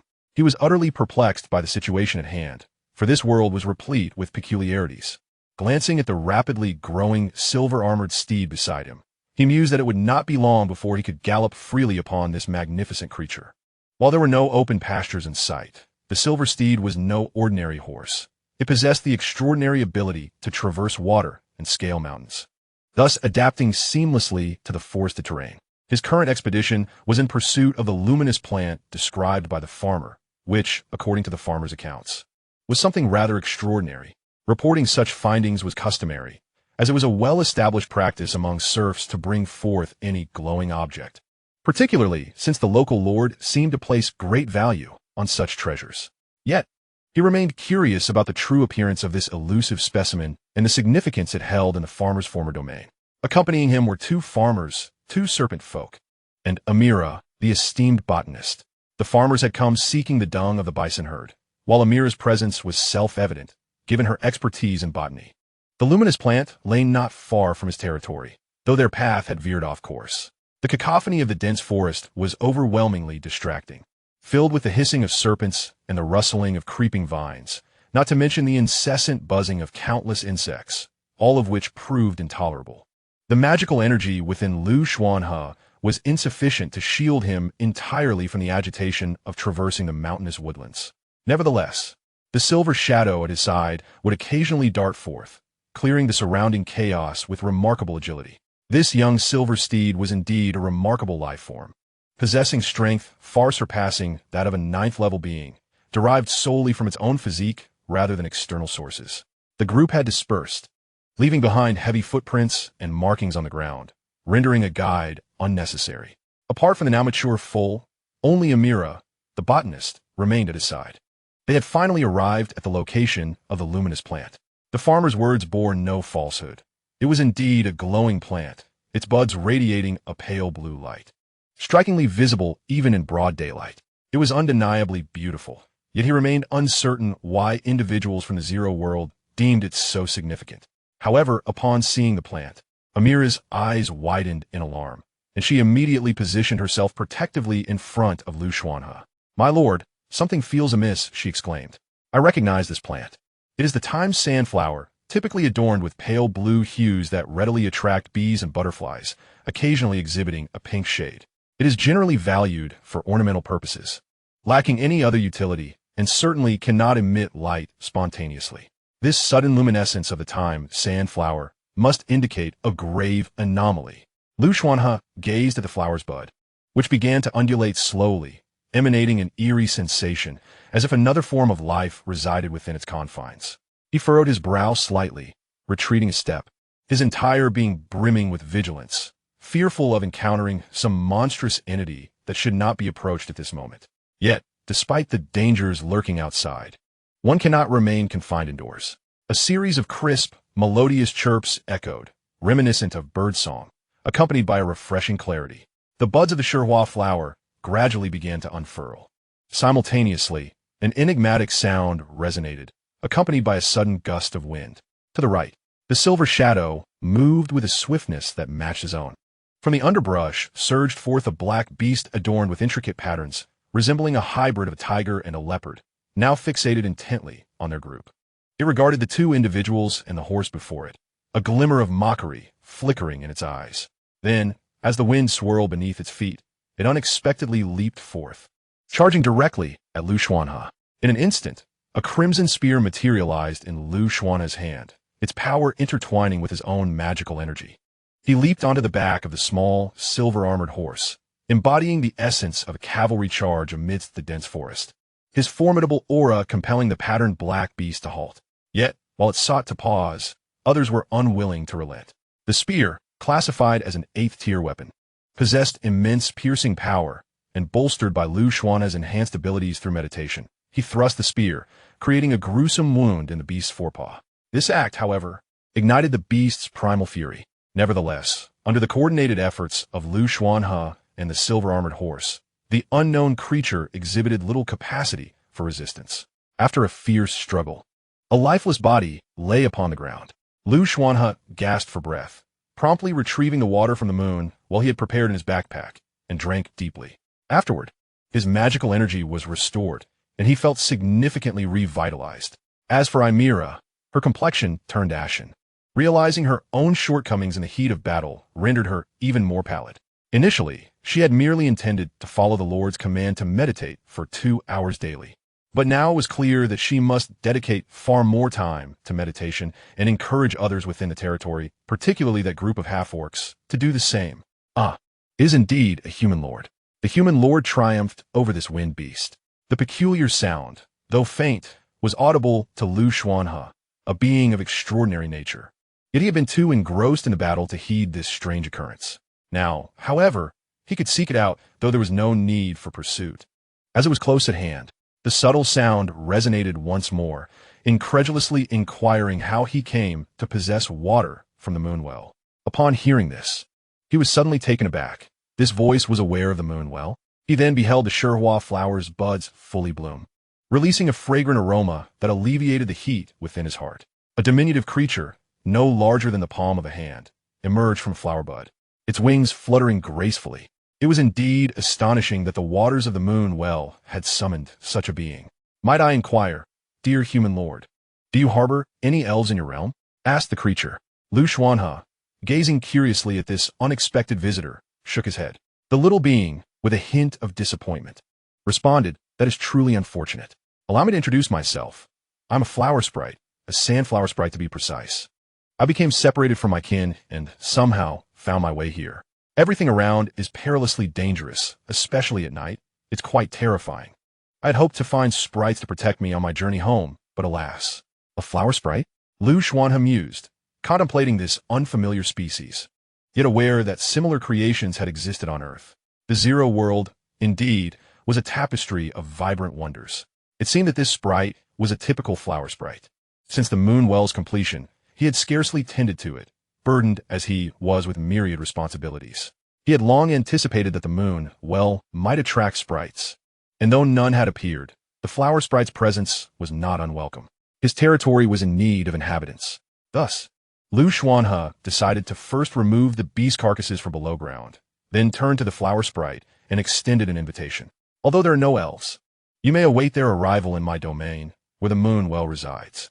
To his surprise, the flower sprite immediately alighted upon his shoulder, exclaiming, "Oh, splendid! I have heard of you. Your territory is always aglow with embers, the power of fire safeguarding all within. This means I need not fear being devoured by the monsters of the night." Xuanhe chuckled softly at the sprite's animated chatter, choosing to remain silent as they made their way back towards his territory. The primordial forest was fraught with danger, and given his past encounters, lingering was ill-advised. Amila trailed behind, appearing somewhat pensive and quiet. The journey home was swift, as they had grown accustomed to the path. Soon, they beheld the markers of the deep-sea territory, infused with the scent of embers. Chapter 38, The Search for Embers. The deep-sea territory lay just ahead. While ordinary folk might struggle to discern the differences between the realm and the outside world, their bodies instinctively sensed the distinction. For the extraordinary, however, the contrasts were vividly apparent. Xuanhe could see the direction from which the embers rose, enveloping the territory in an invisible barrier of fire. This warmth shielded all within, with wisps of ash sketching a faint aura of embers. Before the sprite arrived in his territory, Xuanhe had formalized a contract with it to prevent any unforeseen mishaps. The inhabitants of the territory remained diligently engaged in their labors, each individual burdened with tasks, for there was no time for idleness. You have indeed cultivated farmland. How remarkable! The 2 plots of land you possess are extraordinary, teeming with produce I have never encountered before. Allow me to assist them. Upon the arrival of the flower sprite to the domain, it began to flutter about in a state of wonder, eventually hovering before the level 1 rudimentary field, scattering what resembled twinkling stardust. Subsequently, Xuanhe beheld in amazement as the corn and tomatoes within the field ripened rapidly, their fruits plump and heavy, gracefully hanging from the branches, evoking a sense of joy. Initially, he had merely intended to glance and move on, never anticipating that this flower sprite possessed the power to hasten the ripening of food, an act he deemed somewhat wasteful, given that the tomatoes and corn would have matured in a few days regardless. Yet, it appeared that the natives of Zero World were indeed extraordinary. Even the humble farmers, upon encountering a flower sprite, could induce ripening. Truly, a place where remarkable talent meets fertile ground. This was merely a glimpse of the civilization this world harbored. "Can you hasten the ripening of food?" he inquired. "I'm a flower sprite, of course I can," it replied. "The sandflowers you see are a product of my magic. Otherwise, how could such blooms thrive in the primeval forest?" With that, it flitted between the 2 fields, hesitating briefly before plucking a radiant red tomato and beginning to nibble on it. The sprite's dainty bites appeared rather endearing. However, that was of little consequence. He had intended to pose further questions to the flower sprite, yet his gaze remained fixed on the corn and tomatoes, rendering him immobile. Thus, he plucked an ear of corn and, without washing it, took a bite, overwhelmed with emotion as tears brimmed in his eyes, the flavor of ripe food from earth. Exquisite, a taste of the earthly delights. At last, he savored the corn. The wild vegetables of Zero World were all dismal in comparison. He had thought himself accustomed to this harsh environment, yet it seemed he had nearly forgotten the flavors cultivated on Earth. He was profoundly moved. After all, the seeds from Earth had been meticulously selected over decades, even centuries, yielding exceptional varieties that far surpassed any wild produce. Even if similar plants existed in this world, they could not compare to those cultivated by human hands. After finishing an ear of corn, he lingered in reminiscence, unable to shake the memories of Earth, of friends and family. Although he had become quite well known among the survivors, he lacked familiar news and wondered how everyone was faring. After a while, he inquired about the conditions required for the flower sprite to hasten ripening, receiving the response that it merely needed to be in a good mood and possess magical energy. Probing further, the flower sprite grew impatient, clutching the tomato and soaring towards the moon well, a look of satisfaction upon its face. The conditions for hastening ripening seemed rather whimsical. Nonetheless, the ability to accelerate growth was invaluable, as the sprite was now within his domain. He could experiment further in the future. The farmers and serpent folk, however, remained utterly unconcerned with the events unfolding here, particularly the serpent folk, who dared not even glance towards a small courtyard. They know nothing, yet the fear engraved in their genes regarding the lords cannot be forgotten. However, human lord, despite the many unique structures in your domain, the overall territory appears exceedingly rudimentary. The flower spirit stood atop the moon well, seemingly on the verge of falling. Yet it remained unconcerned, instead gazing at the river below and tilting its head to speak. Indeed, it is quite simplistic, and efforts are currently underway. Efforts are futile. I can sense the escalating aroma of danger, yet there is no hint of death emanating from you. Well, let it be. When the spirits arrive, they will surely come with the moon well. Originally delighted by the tall growth of corn and tomatoes, the river, upon hearing these words, cast a puzzled glance at the flower spirit. After some contemplation, it picked several ears of corn and tomatoes, washed them with water, and placed them on a wooden platter. Sitting on a tree stump, it munched on the corn while inquiring of the flower spirit above the moon well, "What danger? Is it the danger of the night?" "Yes." "Indeed, your flame, although composed of some unique materials, is far from sufficient to provide protection." It set down the half-eaten tomato and, with its delicate fingers, traced a large circle. This territory has never utilized such a flame, which should have long been obsolete. Then, with a serious gaze, it addressed the river, saying, "Human lord, you must prepare a new flame. Without it, no life can endure in the darkness." This statement, while sounding quite reasonable, appeared somewhat amusing with the tomato juice at the corner of its mouth. Nevertheless, the river paid no heed to these trivial details and inquired, "But you, along with my villagers and even the half-orcs, can survive in the dark. I possess the power of light, a grand blessing from the great spirits. As for what you mentioned, it is surely because you brought them to the territory before their demise. Otherwise, they would perish entirely. The half-orcs might survive. Perhaps one lives while 20 or 30 perish. I cannot say for certain. I am merely a humble flower spirit, but they would inevitably meet their end, and swiftly. Then do you know where the flame can be found?" Upon hearing this, the flower spirit appeared utterly astonished. It immediately flew over, clutching the tomato, and scrutinized the river with several glances, as if encountering an extraordinary being. "But are you not the lord who possesses the land deed? Only a lord can seek the flame. Apart from the lord, it seems. It struggled to articulate further. However, the river's pupils trembled. "Are you saying that a lord can search for the flame?" The flower spirit vigorously nodded. For a moment, confusion flickered in the river's eyes, but quickly clarified the flower spirit's words. It was precisely this understanding that left it perplexed. From where could it seek the flame? This was beyond its capability. Unable to contain itself, it returned to the main building and retrieved the land deed, which had actually undergone changes alongside the growth of the territory. Level 1 land deed owner, Xuanhe. Land deed name, Deep Sea, Fire Seed. Level 8 ordinary fire seed. Land deed buildings, main house, small courtyard, warehouse, abyssal pool. Level 1 simple farmland X2, moon pool, farmhouse X10, partially included, planting cave, partially included, farmland X12, partially included, underwater warehouse, not included, underwater base, not included. Land deed members, octopus, flower spirit. Villagers, 26 humans, 96 half-orcs. Land deed function, sanctuary, contract. He opened the details of the fire seed and was met with a description that starkly contrasted with the previous one. Level 8 fire seed, a variant of the ordinary fire seed, lacking self-recovery capabilities. Powerful aberrations or monsters can inflict damage upon it. Currently, the fire seed burns at 76, with a critical threshold of 50. The description had changed again from the day before, suggesting that formidable aberrant creatures had appeared near his territory last night. He furrowed his brow, forcibly suppressing the unease within, and began to ponder. How does a lord seek out fire seeds? Why do I feel nothing at all? After some consideration, he resolved to inquire with the octopus, which had been lurking in the deep waters, hoping it might provide answers to his questions. Simultaneously, he opened the survival manual, consulted acquaintances, and posted a message in the forum. Collective brainstorming would be beneficial in such matters. He must be cautious not to jeopardize both himself and his territory. Chapter 39. Fire in the Water? Lord's Fire Seed. When Xuanhe disseminated this news across various channels, the previously subdued discussions erupted with vigor, especially as he simultaneously shared related posts on the forum. In that moment, All who saw this message within the Zero world pondered its implications. What? Can we truly find fire seeds? How come I am unaware of this? The Lord can locate fire seeds? Where did this information originate? Why am I so skeptical?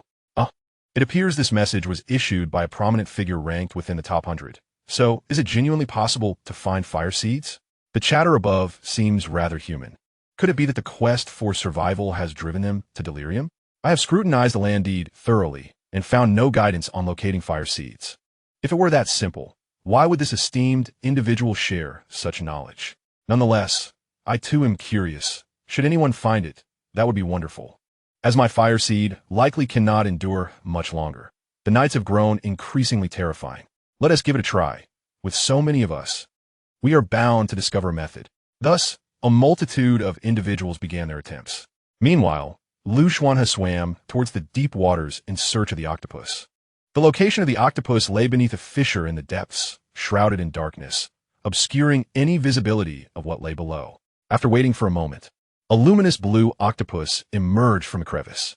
"My lord, is there anything you wish to command?" In contrast to the other humans on land, this octopus exhibited a remarkably elegant demeanor and an extraordinary manner of speech, truly a local peculiarity of a Zero world. "I seek to inquire whether you possess any methods for locating the spark of fire. Have you heard of such knowledge in your ancestral memories, or at any other time?" He elaborated on his inquiry in detail. The octopus, with its 8 tentacles suspended in the water, appeared to ponder deeply, its large head nodding slowly, as if in contemplation. After a moment, it shook its head, indicating that it had not heard of such a thing. The knowledge of the Lord should reside in a specialized realm. Perhaps my clan's heritage does not encompass such information. I apologize for disappointing you, my lord. It looked somewhat dejected, seemingly saddened by its inability to assist the traveler. I see. Then I shall consult others. He did not doubt this response, having prepared himself for such an outcome prior to his arrival. This octopus indeed had limited understanding of the Lord's affairs. It appeared that he must rely on the ingenuity of other survivors from Earth to uncover the truth. However, he had already provided a direction. Surely, billions of individuals would be able to devise a solution. Although he received no answers from the octopus, he remained unperturbed. After all, 3 craftsmen could rival a single Zhuge Liang, and there were billions to draw upon. Thus, embracing the notion of having come this far, he resumed his meditation in the deep waters, seizing every moment to enhance his strength. As the sun gradually ascended toward its zenith, he leaped from the water, a soft blue aura of mana enveloping his form, allowing him to tread upon the surface without sinking. A silver shadow rushed towards him like a gust of wind. Upon seeing it, he reached out to stroke the now taller silver-armored steed before mounting it. The silver steed required no tack, as it was clad in its own silver armor and was still growing. The young steed sensed no danger in traversing the water's surface, comfortably stepping upon it, its hooves creating gentle ripples without ever submerging. The blue octopus observed the scene above, yawning, a glimmer of envy flickering in its large eyes. It too yearned to explore. Yet this river was far too uncomfortable for a creature of the deep sea, forcing it to remain in the depths. Even in the deep waters, without the Lord's blessing, it felt discomfort in its skin. It longed to return to the embrace of the deep sea. With this thought, half of its body drifted toward a fissure in the deep waters, yet it noticed that the Lord had not departed, still watching over the place. The Lanchang River was not a safe haven. Its safety stemmed from the presence of this octopus, harmless to the traveler. At that moment, the traveler, seated upon the silver steed, retrieved the survival manual, originally intending to check for any new information. However, what was utterly unexpected was that, during his brief period of cultivation, this group of earthlings truly collaborated and generated innovative ideas. In a private channel, Zhang Jingjing exclaimed, "Xuanhe, brother Lu, you must see this post." Shunmu added, "As expected of a top-tier player, you discovered a method for finding the spark in such a short time." "Xuanhe, you are incredible." Well, my friend inquired. The natives were baffled about the origin of this news.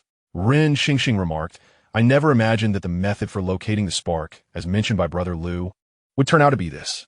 Goodness, this is so idealistic." Zhang Miao expressed gratitude. "Xuanhe, thank you."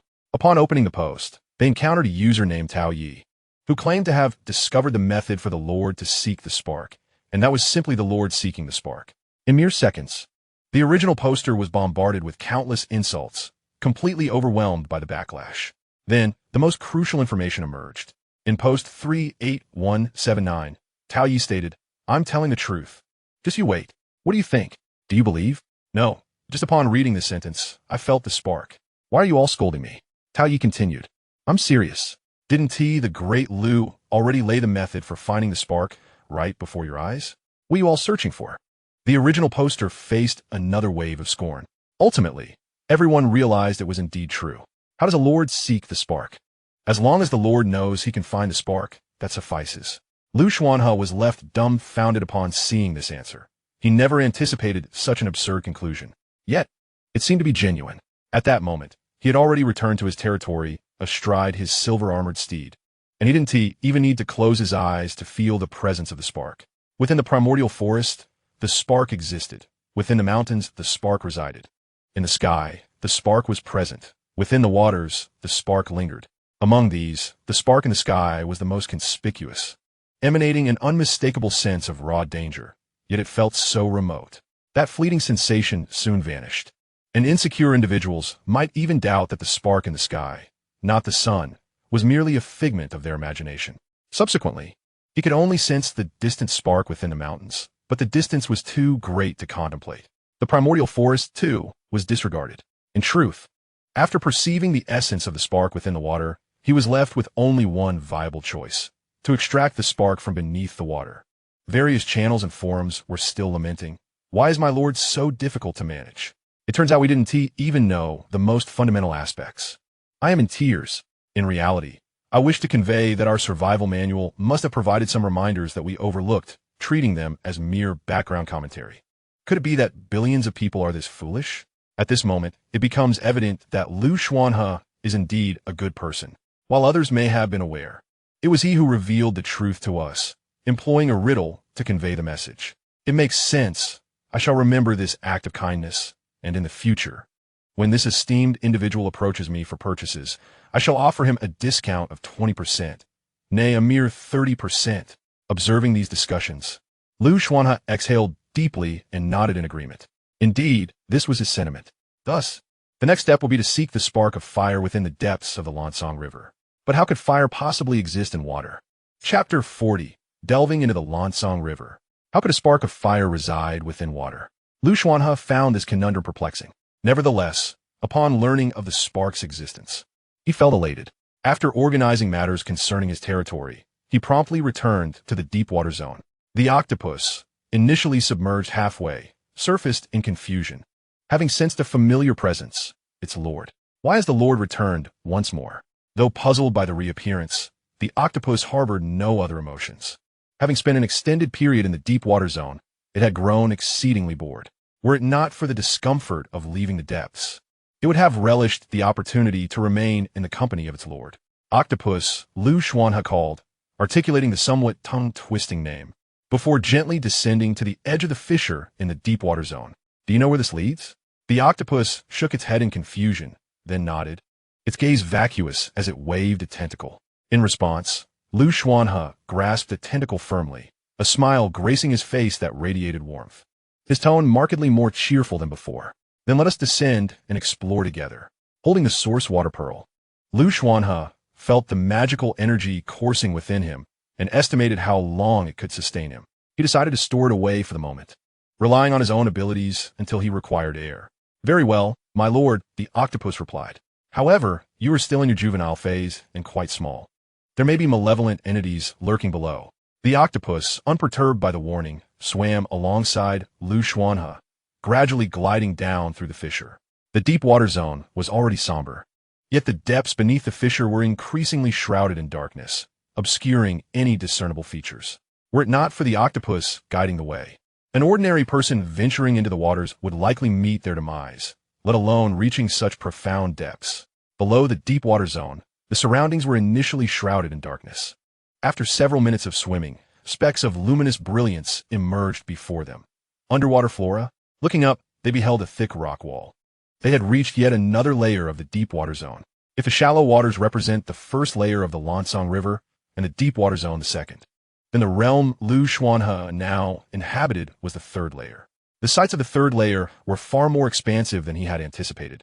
Yet rather than feeling at ease, an instinctual chill crept over him, causing every hair on his body to stand on end.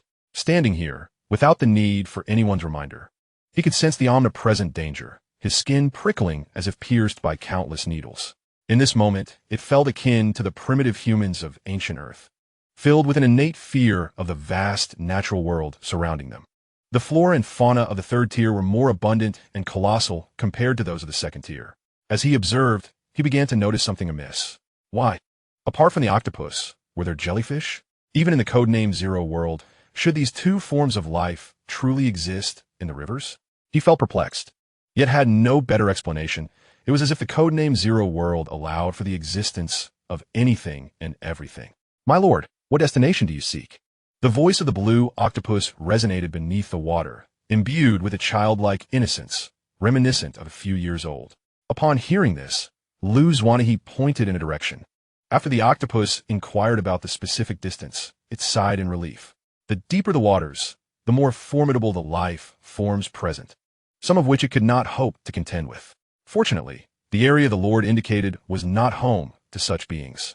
My lord, the place you wish to go may very well be the abandoned mushroom forest. However, it is rather peculiar, inhabited by a form of life that has been contaminated and mutated, crackling with electric energy, which could pose a significant danger to you at this moment. Xuanhe nodded and after a few seconds asked, "And what about you? Is it dangerous for you?" The blue octopus raised a tentacle in contemplation. "I often hunt in the mushroom forest. There exists a large shell there. If I accompany you, those dreadful abandoned creatures will not dare approach you." Hearing this, he finally exhaled in relief. Otherwise, he would have had to search for fire seeds in the primordial forest. Whether he could succeed was secondary. However, in his perception, perhaps the fire seeds here were even more potent. For even with the abstract talent of finding fire seeds granted by the Lord, the essence of the fire seed beneath the water remained intermittent, flickering in and out of existence, as if he were currently unworthy of capturing it. If that were the case, it would affirm that he was indeed on the right path. The deep sea perpetually blessed him. Now, the precise depth beneath the water was indistinguishable, but he estimated it to be around 200 to 300 meters. If this were Earth, under such a terrifying altitude differential, he would be irrevocably dead by now. Yet, even without utilizing the source water pearl, he could still feel his body enduring.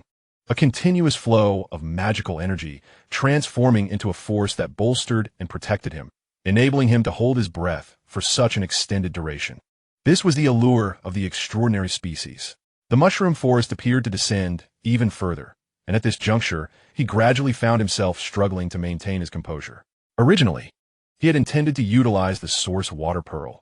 However, as the blue octopus extended its two tentacles upon him, the overwhelming pressure dissipated significantly.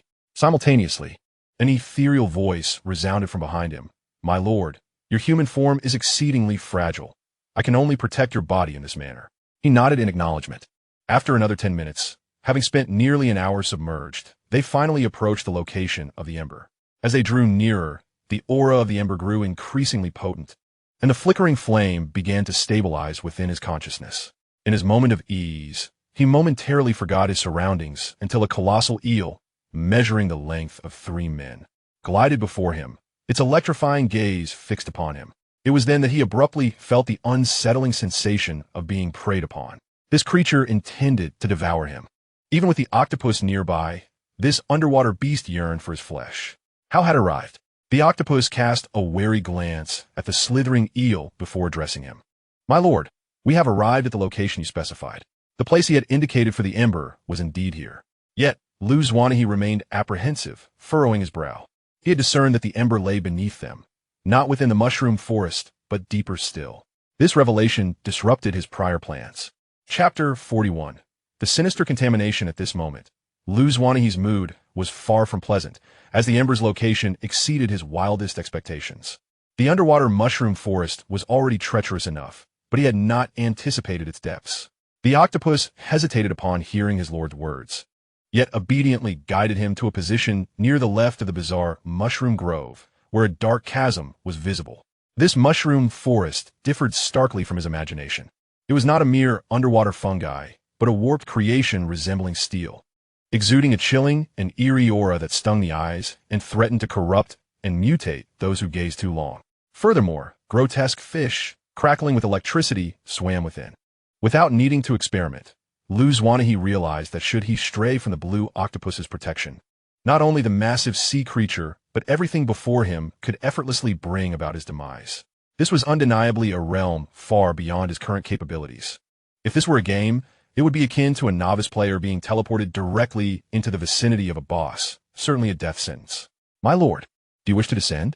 The blue octopus cast a fleeting glance at the fisher and then at the lord, resembling a caregiver observing a disobedient child. Feeling helpless yet empathetic, it let out a human-like sigh. My lord, should you choose to venture below, I cannot accompany you. The depths harbor various eggs and offspring, and my presence would undoubtedly disturb the twisted, corrupted entities dwelling within the mushroom forest. Its tentacles quivered momentarily, as if deep in thought before it continued. However, if it is you, my lord, who descends, they shall remain undisturbed, and you are incapable of inflicting harm upon those eggs and younglings. Thus, perhaps you may proceed. Xuanhe was momentarily taken aback by this revelation. He had not anticipated that the final segment of the journey would rest solely upon his shoulders. Should he simply abandon the quest? After all, returning at this juncture would bear no consequences. Yet he infused his mana into the source water pearl, enveloping himself in a faint, invisible shield that alleviated the underwater pressure, crafting a temporary sanctuary. Absent other dangers, this state could endure for half an hour. Even in these depths, regardless of the circumstances, I must not falter, he murmured to himself. In this world, to pause equates to death. Observing the Lord stepping beyond its protective range, the blue octopus nodded and stationed itself at the point of his descent, advising, my lord, while your very existence is impervious to trifles, I implore you to exercise caution against pollution, particularly in your currently fragile state. The octopus's final words resonated in his ears, prompting a stern expression that grew even graver, his right hand instinctively poised to retrieve something. In that moment, despite the tension and anxiety coursing through him, an urgent desire to obtain the sparks surged within. Aware of the perilous nature of the surroundings, he resolved to make his visit swift. Thus, he navigated downward, swimming in a near straight line toward the location of the spark. The narrow crevice gradually widened and brightened, even shrouded by the source water pearl. He sensed the surrounding currents warming considerably, akin to soaking in a hot spring. Undoubtedly, this must be the power of the spark. Consequently, he hastened his pace, and after 3 to 4 minutes of descent, he finally beheld a glimmer of light. The spark burned at the riverbed of the Lan Song, emitting a soft blue radiance, swaying like petals, suffused with an exquisite beauty. Merely beholding this spark instilled within him a profound sense of security, momentarily allowing him to forget the nature of his surroundings.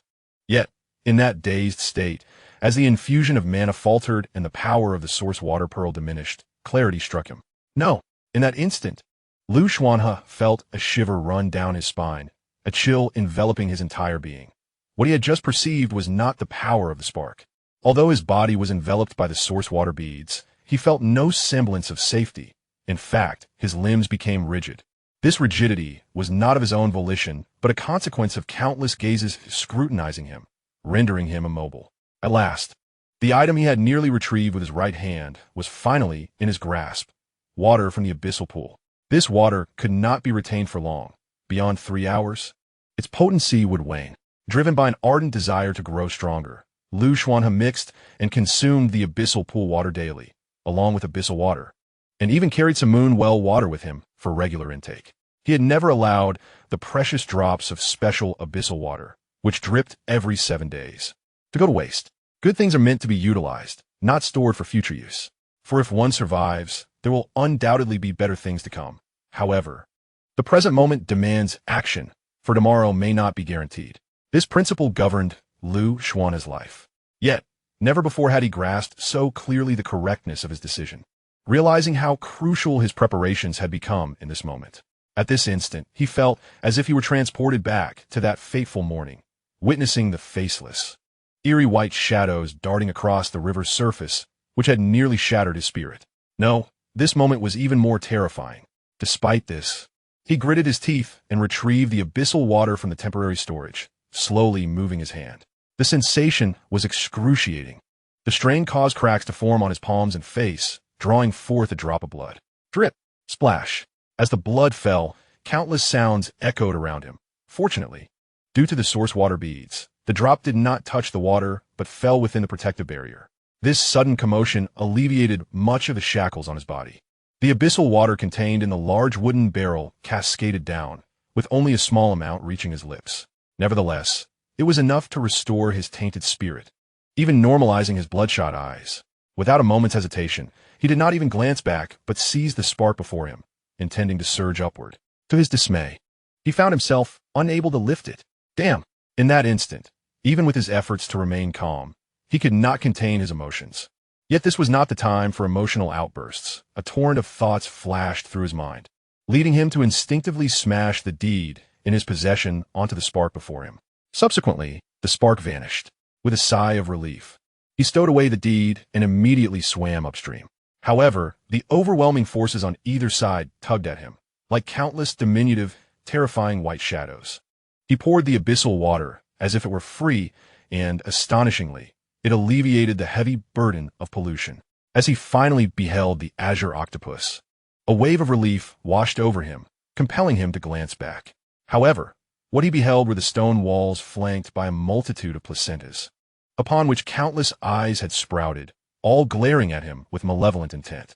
These eyes emitted eerie murmurs, and a strange force emanated from them, tugging him downward.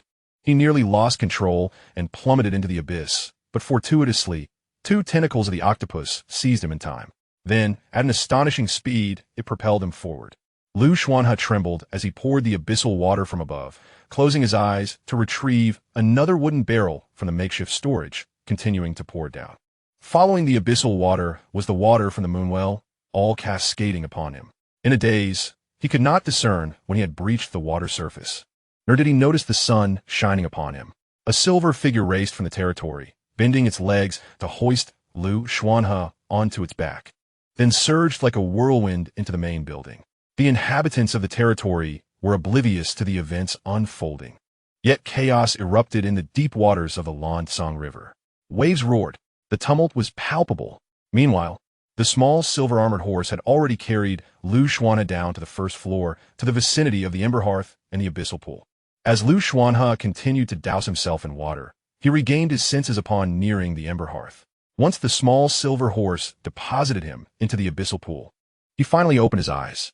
His gaze was marred by terrifying bloodshot veins, and his skin bore patches of dark muck. Yet within the abyssal pool, all was purified as he fully submerged. Chapter 42. The Cleansing Fire of the Azure Sky. The water of the abyssal pool enveloped Xuanhe entirely. At a nearly visible pace, the water level was receding, along with the piercing, twisted sensations that had plagued him.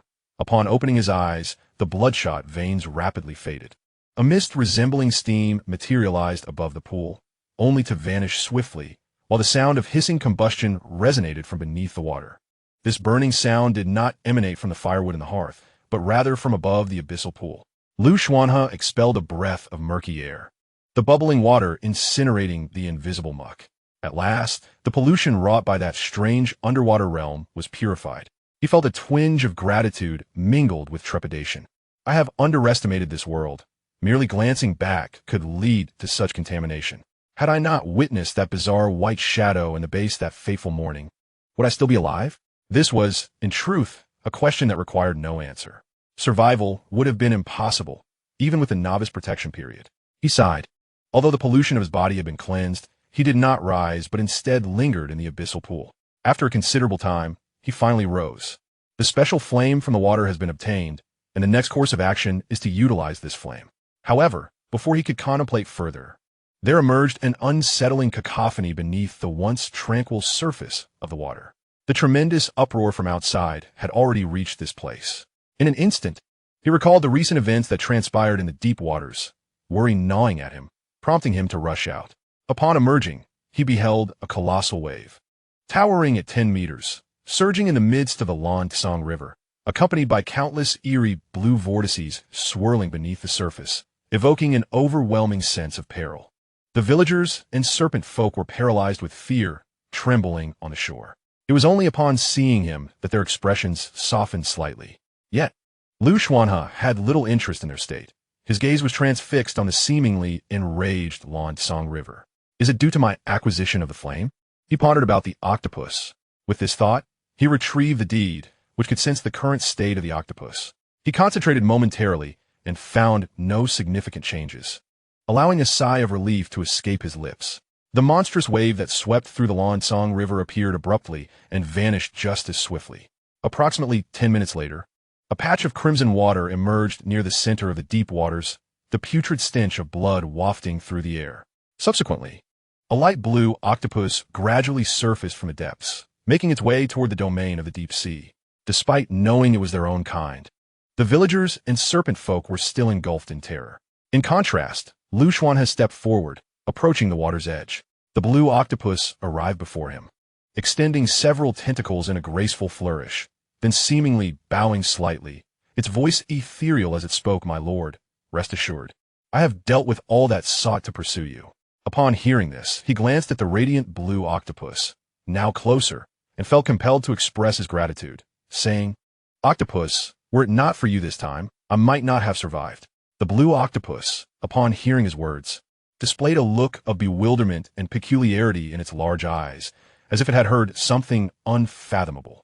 It paused its tentacle movements and then replied, "My lord, your tastes are indeed rare. Even in the depths of the sea, there exists but one such as you.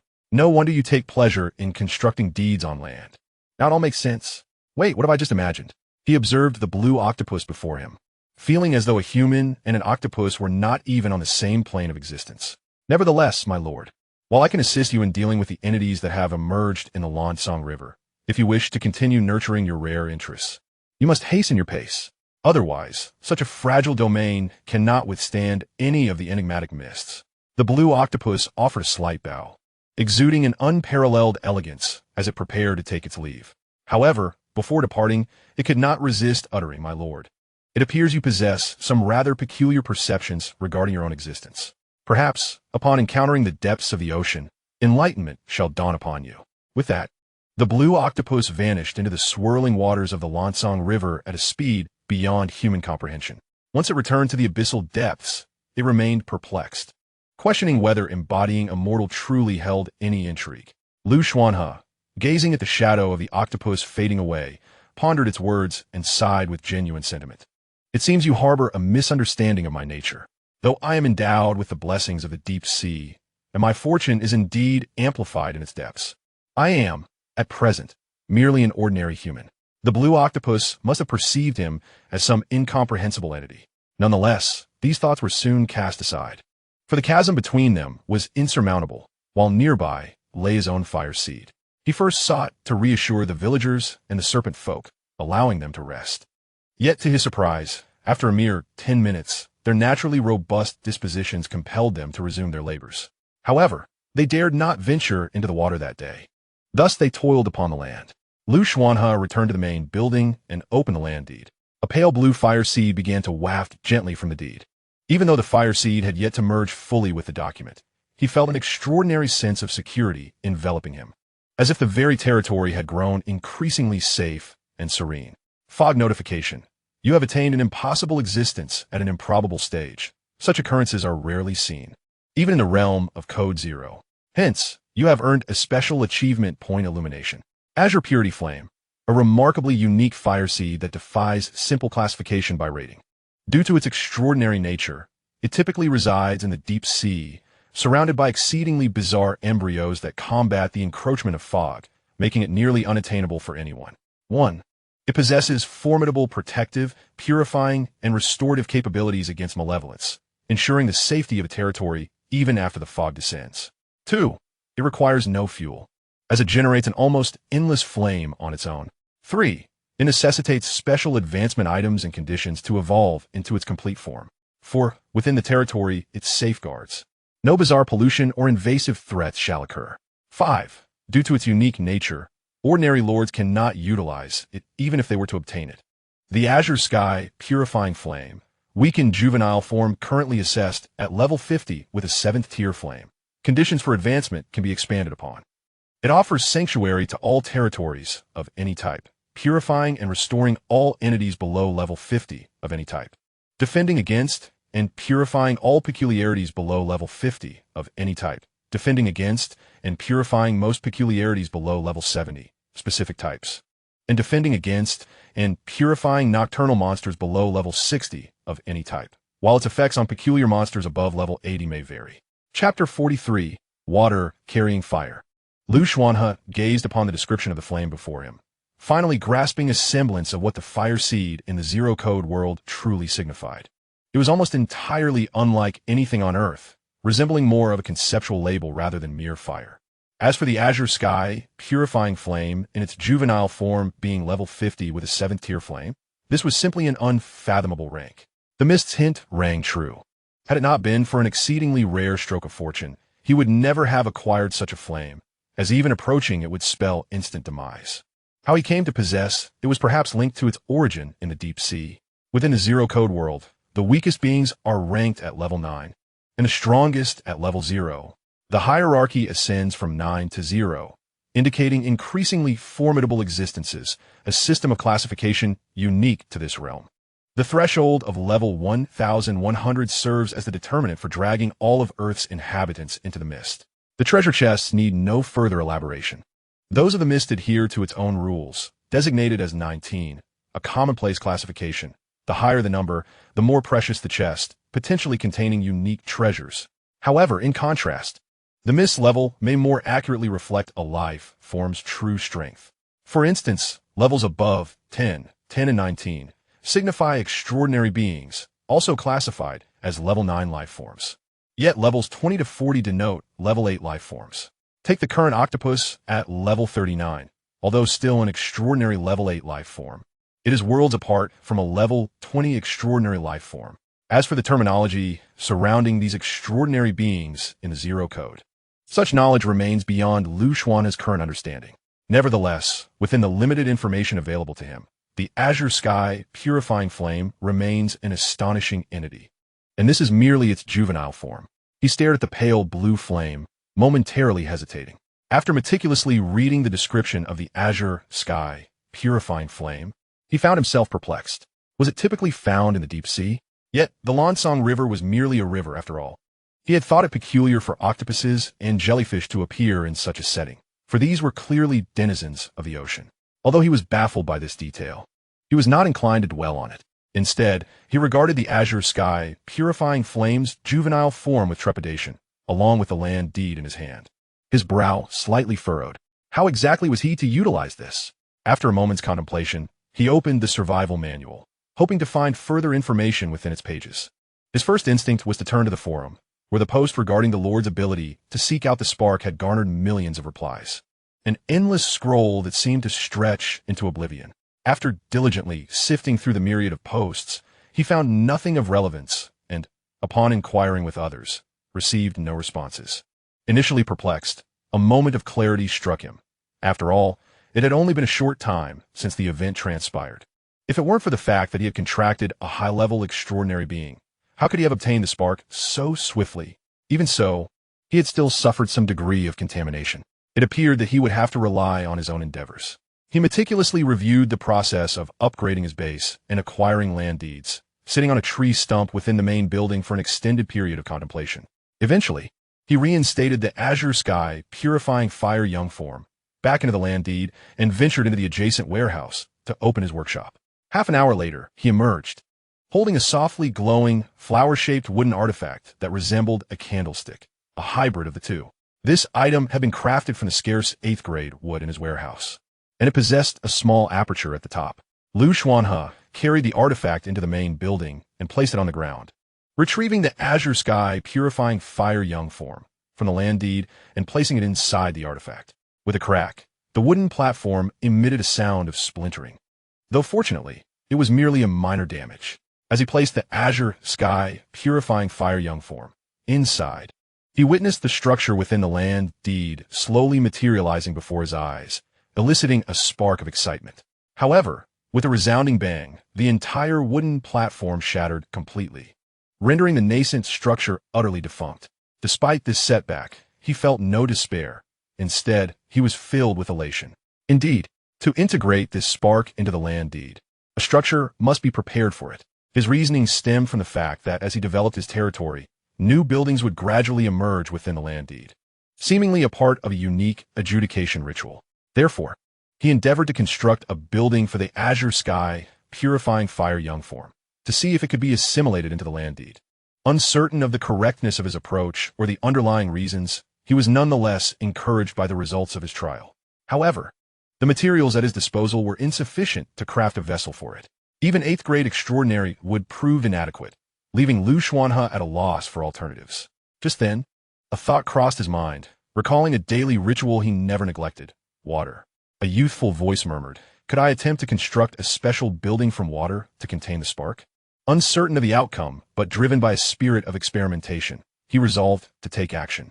Once the novice protection period ended, he had not forgotten his deep-sea blessing talent. Thus, he diligently fished in the Lanchong River each day, to the extent that he was the primary provider of fish for the entire territory. Now, the situation has improved significantly, with a wider variety of food available. As for the quest for water, although the drop rates are not as absurdly high as during the novice protection period, he has never faltered in his pursuit. However, after 3 consecutive days of only discovering ordinary level 9 water, coupled with the myriad responsibilities within his territory and the need for training, he focused solely on collecting water without further identification. Yet, within the main building, there lies a considerable accumulation of materials for extraordinary water. Perhaps among them, he could find a special water flow capable of containing the young azure fire. The idea of using water to contain fire is indeed peculiar, but such is the nature of the zero-code world. Thus, he returned the embers to the land deed and proceeded to the right side of the main building, where numerous barrels of similar size awaited his inspection. Initially facing failures did not dishearten him. Rather, it made him realize that he had somewhat overlooked the unique fortuitous bonuses. Even if these special water flows were not sufficient to contain the young azure fire, they could still be of considerable assistance to his current territory. Among them, the well he had longed for might soon be constructed, categorizing the various water flows. After half an hour passed, Xuanhe's eyes brightened as he discovered something. Starstream, level 7 water flow. It manifests as a flow of floating stardust particles, moving in the opposite direction of conventional water, flowing upwards. Prolonged proximity may slightly awaken the wisdom of water species, though its effect is limited. Aquatic life, consuming it, may significantly enhance their intelligence. Unless they are immediately destroyed, they possess the power of self-repair and growth. This level 7 water flow, while not as formidable as abyssal water, possesses numerous unique properties. Yet, it is perfectly suited to contain the young azure fire. He carefully set aside the other items and ventured into the workshop with these findings. 2 hours later, simultaneous changes occurred in both the land deed and the survival manual. Chapter 44, Deep Sea Village. Success. The entire foundation was solidly forged from 2 types of level 8 extraordinary materials, resembling a verdant tree. At the top flowed a stream of water akin to floating stardust, moving upwards. The water cascaded gracefully, fully supporting the uppermost part, within which lay the pale blue ember. Young azure fire. The blend of green, stardust, and blue created an extraordinarily dreamlike ambience. Furthermore, the land deed in Xuanhe's hand underwent a dramatic transformation.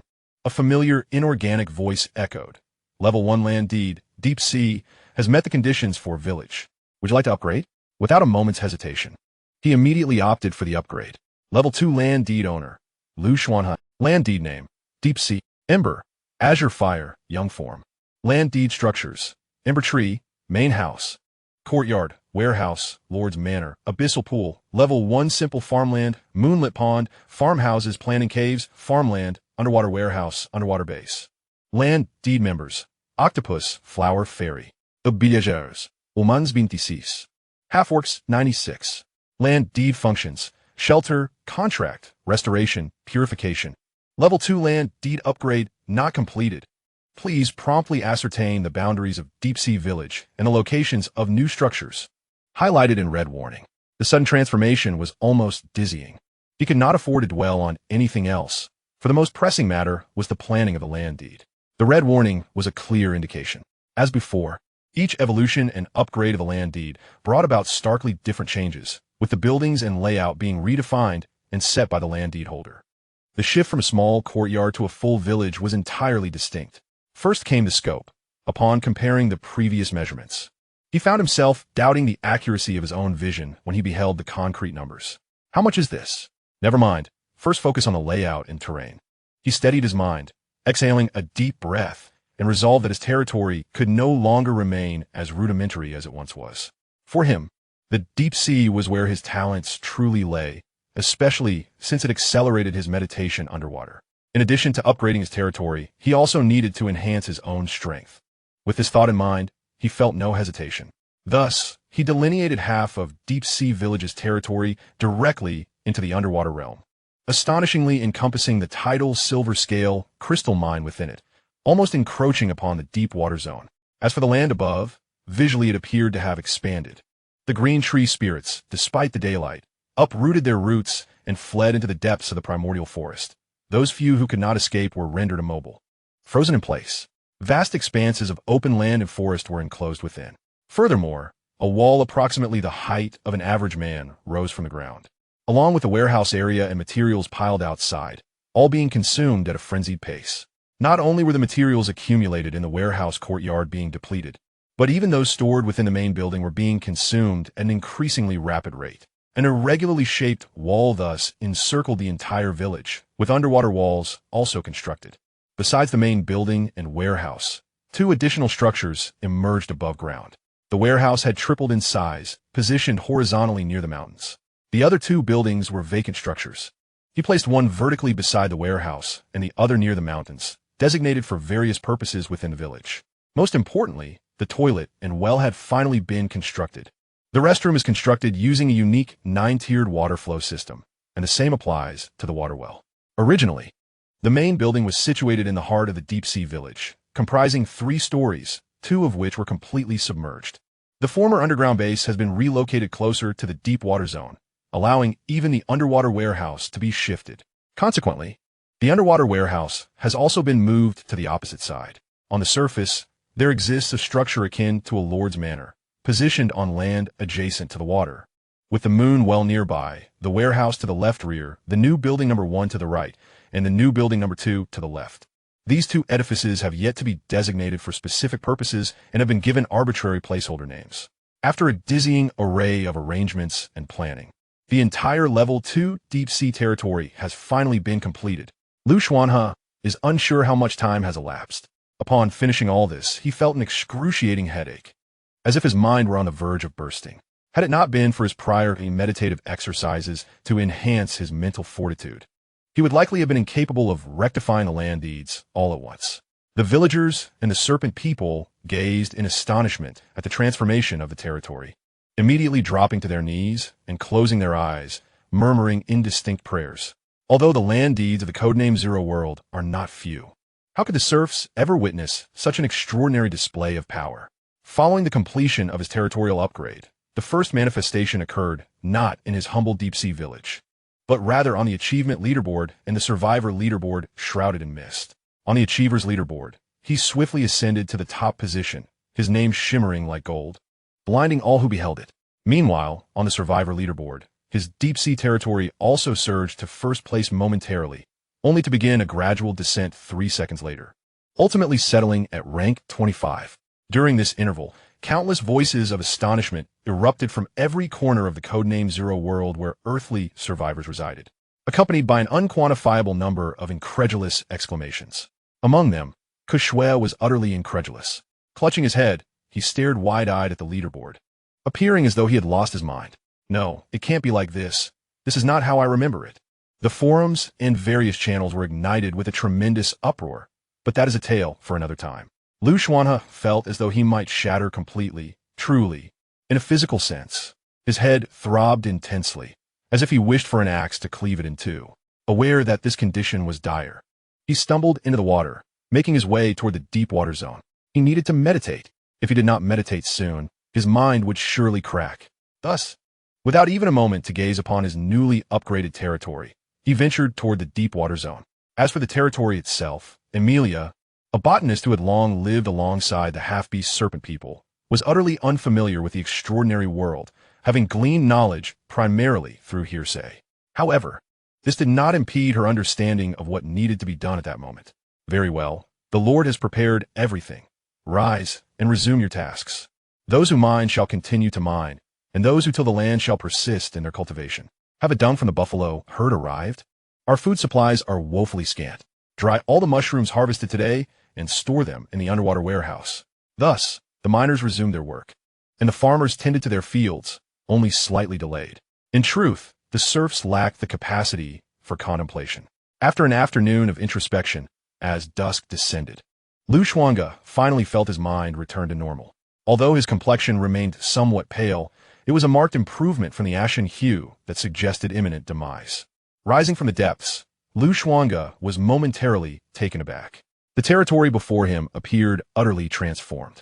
Upon accessing his personal panel, he discovered that it too had undergone changes. Chapter 45. The transformation of the territory name: Xuanhe, race, human, level 18, first order extraordinary, land contract bonus 500. Territory, level 2 deep sea land contract, profession, deep sea, unique, skills, deep sea blessing, water control, source of the ocean, inspiration, 20 luck, 8, 30 luck bonus in deep sea, 10 in ordinary water, charm, 11 attributes, click to expand. Note, standard human is 5 points. Items, Jean Suaw spear, thermal dagger, source water pearl. He glanced at his panel. His diligent daily training had barely allowed him to ascend a level over several days. Yet following the elevation of the land contract, he was on the verge of reaching level 20, an advancement precipitated by a qualitative transformation born from quantitative change. No wonder the inhabitants of Code Zero World coveted the land contracts of Earthlings. Indeed, they are akin to a versatile treasure. However, at this stage, with level 9 monsters rampant and level 8 creatures lurking, and level 7 anomalies pervasive, he had a long journey ahead, certainly not the time to let down his guard. First, let me observe the state of my newly upgraded deep-sea village. Xuanhe refocused his thoughts, surveying the significantly altered territory. Firstly, the expanse of land had increased considerably. Secondly, although some new buildings had emerged, much of the area remained desolate. Turning his gaze to the right, towards the vicinity of the green tree spirits and the primordial forest, he noted a substantial transformation.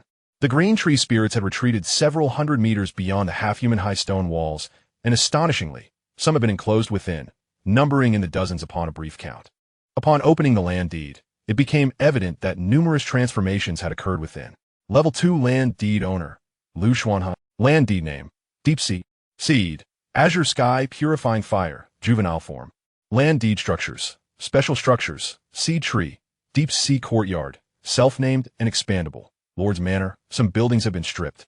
Containing an 8th level seed fireplace, expandable. Abyssal pool, moonlit pool, azure tree spirits, underwater base, level 1 simple farmland 2, serpent vine blue wall.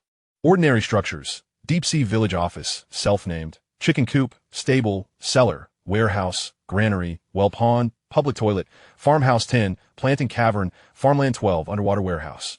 Land deed members, octopus, flower sprite, villagers, 26 humans, 96 half-orcs. Land deed functions, shelter, covenant, restoration, purification. While much of this was anticipated, the presence of the azure tree spirits and the serpent vine blue wall took him by surprise.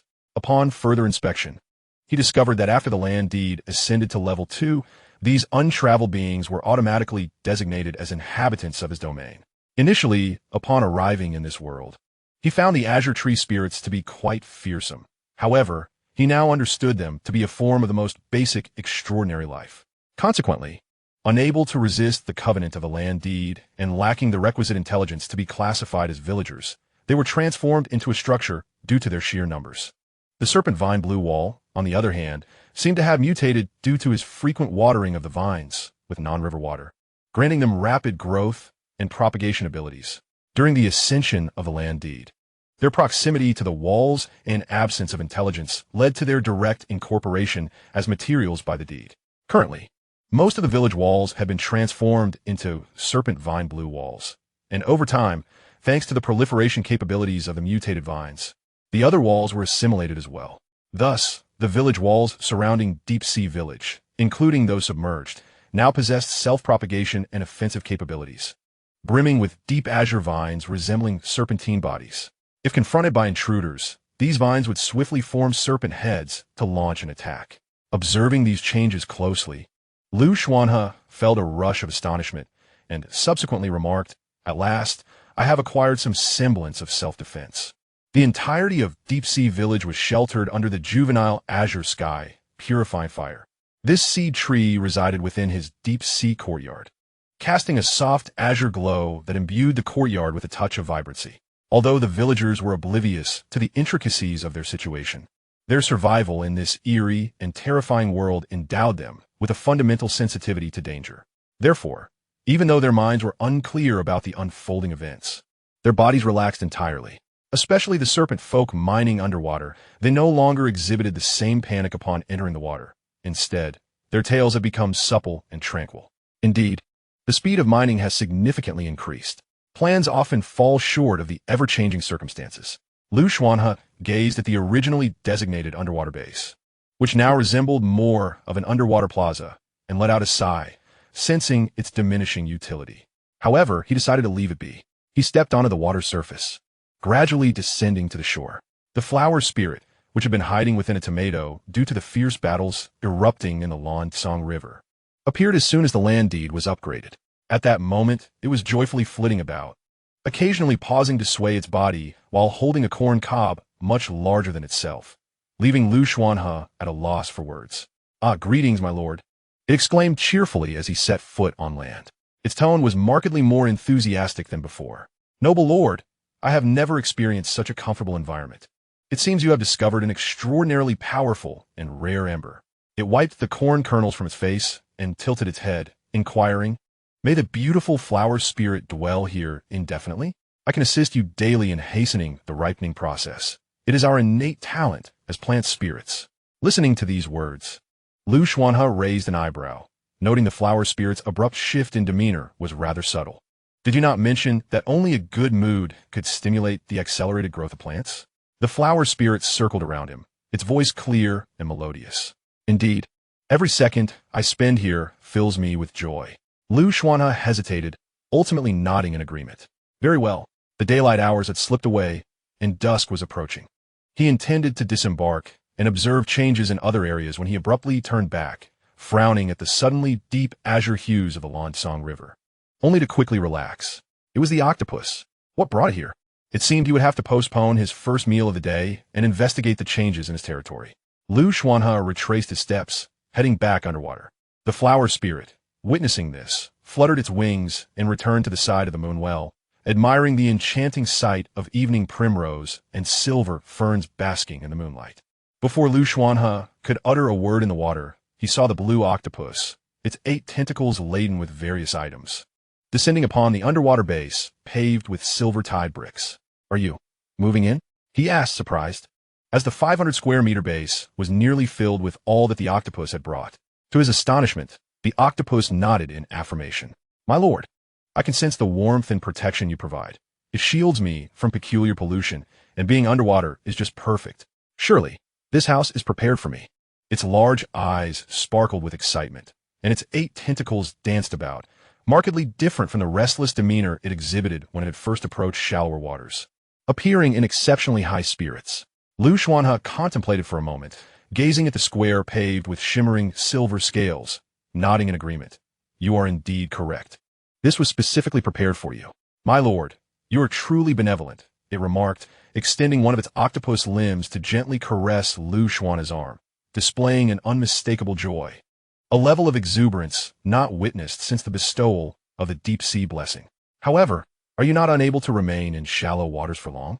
The octopus nodded its head, but then shook it, replying, "Yet this is not a mere shallow region. It is a sanctuary." Very well, Xuanhe accepted this rationale.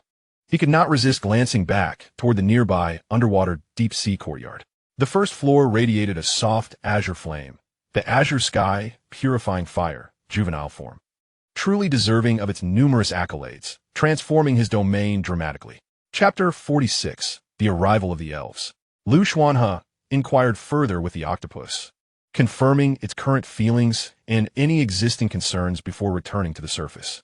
By this time, the sky had completely darkened. Despite this, the villagers within his territory felt an unprecedented sense of safety. Their fears of the darkness significantly diminished. Yet, they still adhered to their customary practices, scattering ash around the city walls. Unseen, however, this ash was absorbed by the serpentine vines of the azure walls. The azure tree spirits within the territory remained as tranquil as ever, appearing as nothing more than ordinary trees. So much had transpired today that it was nearly overwhelming. Yet, the chef had not neglected to prepare the meals he was owed in his absence. Upon his return, the chef presented the warm dishes that had been kept ready. As Xuanhe explored the entirety of the Lord's manor, he discovered it to be a rather desolate space. Devoid of much save for an 8th-level ordinary fireseed fireplace and a central 3D model of the deep-sea village that was interactive. In truth, his deep-sea courtyard had effectively divided the original Lord's manor into 2 distinct areas. Upon reflection, he realized that his courtyard did not require 3 levels. He would later use a land deed to adjust this, adding an additional floor to the manor for administrative purposes. To the right front of the manor lay the moon well, currently emanating a faint silvery halo, attracting moonlight and resonating with it. Xuanhe positioned a stone table to the left front of the manor and brought over some wooden stakes. Nearby were the deep-sea village office and 2 warehouses bordering the serpentine azure walls, one for materials and the other a granary, adjacent to a cave for mushroom cultivation. He placed the stewed rabbit with tomatoes and boiled corn upon the stone table. Click! He captured a photo of the arranged dishes, sharing it in the group chat to elicit envy from his friends, though he deemed it unnecessary to post on the forum. As time gradually passes, the villagers, despite their earnest meditations, make little significant progress. In contrast, Citra advances rapidly in her meditative practices, often spending entire nights in contemplation rather than succumbing to sleep. Although nothing extraordinary occurred this night, the mist over the distant lake thickened considerably. Meanwhile, a peculiar white shadow approached the outskirts of deep-sea village while many were in slumber. However, this time, it could not even venture close to the shallow waters. Remaining at the edge of the deep waters, near the boundary defined by the solid green wall of snake vines, the faceless specter would find itself scorched as it neared the territory, emitting a hissing sound as if being seared. It was indeed a wise choice for Xuanhe to seek out fire sources and promptly elevate the contract, for ordinary flames would prove futile against such insidious long-term pollution and erosion. If delayed by even a day or 2, one could only dread the terrifying consequences that might arise. The night in a realm designated as 0, devoid of fire, was an experience he had yet to encounter, and he could scarcely imagine the horrors that awaited him. The night slipped by, and this morning, it was not the crowing of the newly settled little star chicken that roused him, but rather the clamorous calls of the blue octopus. It seemed dawn had just broken. Yet curiously, the moon had vanished without a trace. Emerging from his 2-story deep-sea abode, Xuanhe followed the blue octopus's gaze toward the sky, where he beheld an enormous red bird overshadowing the sun. What would this be? He immediately emerged from the water. The giant red bird, sensing something unusual beneath, initially intended to soar into the distance, but abruptly reversed course, causing a gentle, yet prolonged gust of wind to stir. The colossal bird alighted outside deep-sea village. It was precisely because of this majestic creature's descent that everyone could see it bore a treehouse upon its back. Fortune favored those who arrived at the right moment. I followed the moonlight in search of the moon well, yet for reasons unknown, I had found nothing. Upon spotting the red bird of the traveling merchant descend from afar, I knew I had come to the correct place. A voice, seemingly from an immeasurable distance, grew clearer as I approached. Xuanhe, now near the wall of snake vines, observed that this green wall naturally unfurled like the serpent vines, revealing an entrance wide enough for 5 or 6 individuals to pass through. He first cast a glance at the red bird, then turned his attention to the source of the sound. It was an elf. Almost instantly, he recognized the man clad in a sharp attire as an elf, not merely because of his exquisite beauty, but also due to his pointed ears, the long bow slung across his back, and the cries of the flower fairy. "My lord, it is indeed an elf," he conceded, acknowledging the decisive influence of the flower fairy's exclamation. Xuanhe stood within his territory, refraining from stepping outside, yet gazed curiously at the 2 or 3 figures that had unexpectedly appeared before him. A figure clad in a long robe emerged from the treehouse of the red giant bird, also known as the red sunbird. "Are you the lord of this place? How did you come to possess the moon well? Have the elven race perished entirely?" The elven man, bearing a bow and arrow, leaned casually against the serpent vine wall and addressed Xuanhe. The individual stepping out of the red sunbird was enveloped in crimson garments, the robe flowing as smoothly as silk, covering his entire form. His hair, cascading down to his ankles, was a strikingly supple shade of red. To Xuanhe's astonishment, such a rare domain existed within the enigmatic forest. Had he missed numerous lucrative opportunities? Allow me to introduce myself, esteemed lord. I am a wandering merchant. You may call me Zhou. This is my red sunbird. Zhou continued, would you care to examine my wares? Perhaps you may find something you urgently require.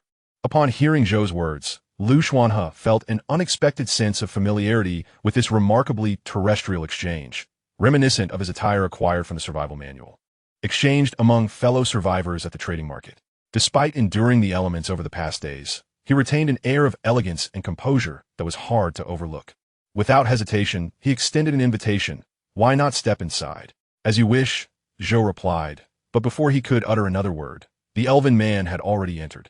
He casually surveyed the surroundings, seemingly indifferent to everything, until his gaze fell upon the moon well, a smile gracing his lips as he greeted a nearby flower sprite, proceeding forward with determination.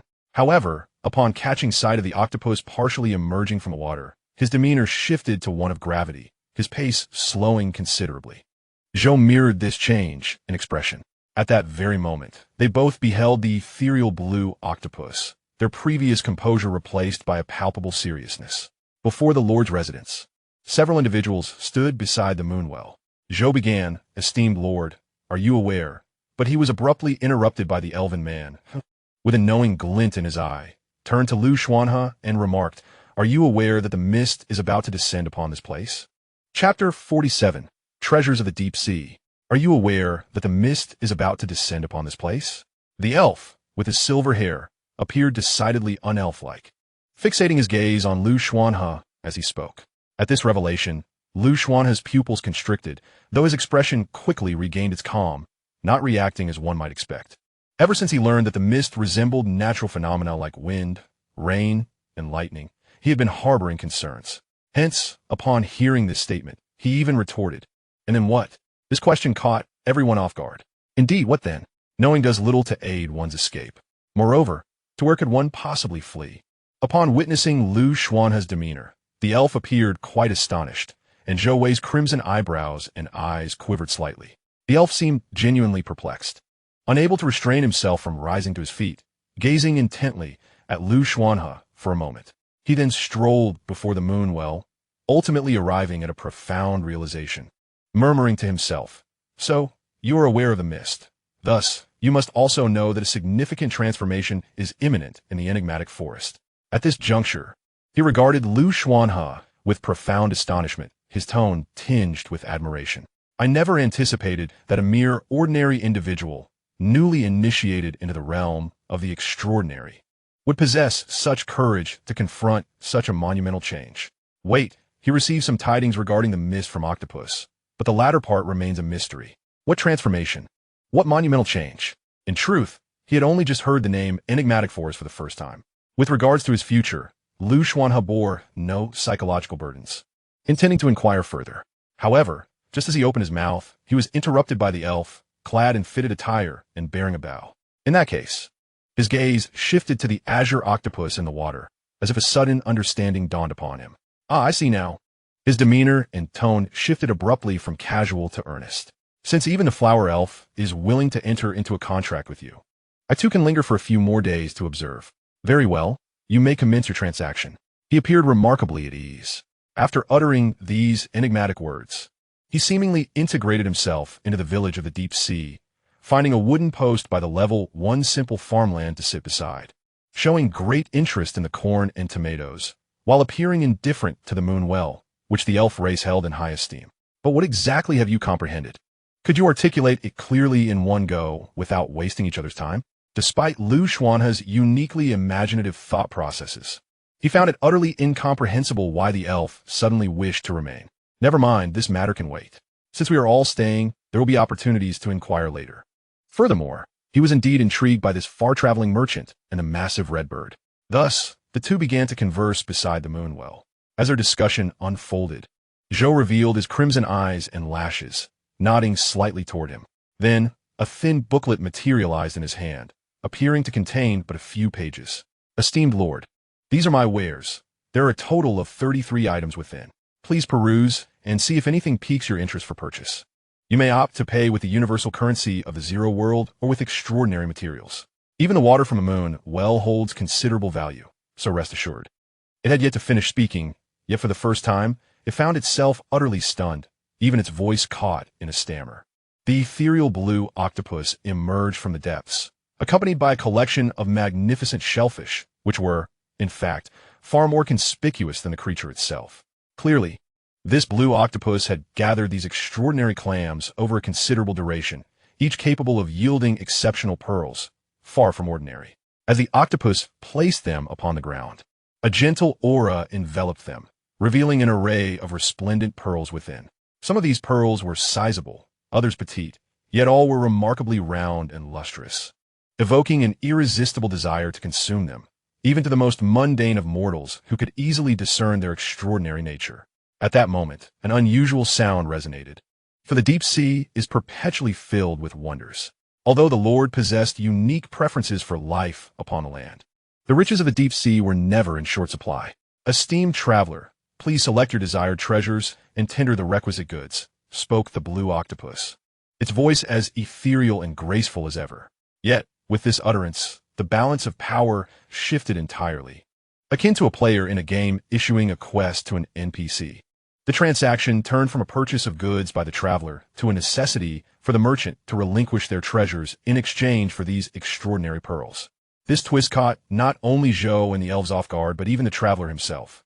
He opened his mouth, then closed it again, gazing at the octopus with astonishment, as an indescribable array of emotions flickered within him. It was evident that this blue octopus, a level 40 denizen of the deep sea, was no ordinary creature. The morning sun shone with a gentler warmth than the previous day. Zhou had initially been lured by the aura of the fire seed, only to discover upon the arrival of the red sunny bird that this was merely a small village. Such a dilapidated and feeble place seemed a trivial expenditure of energy for an esteemed traveler.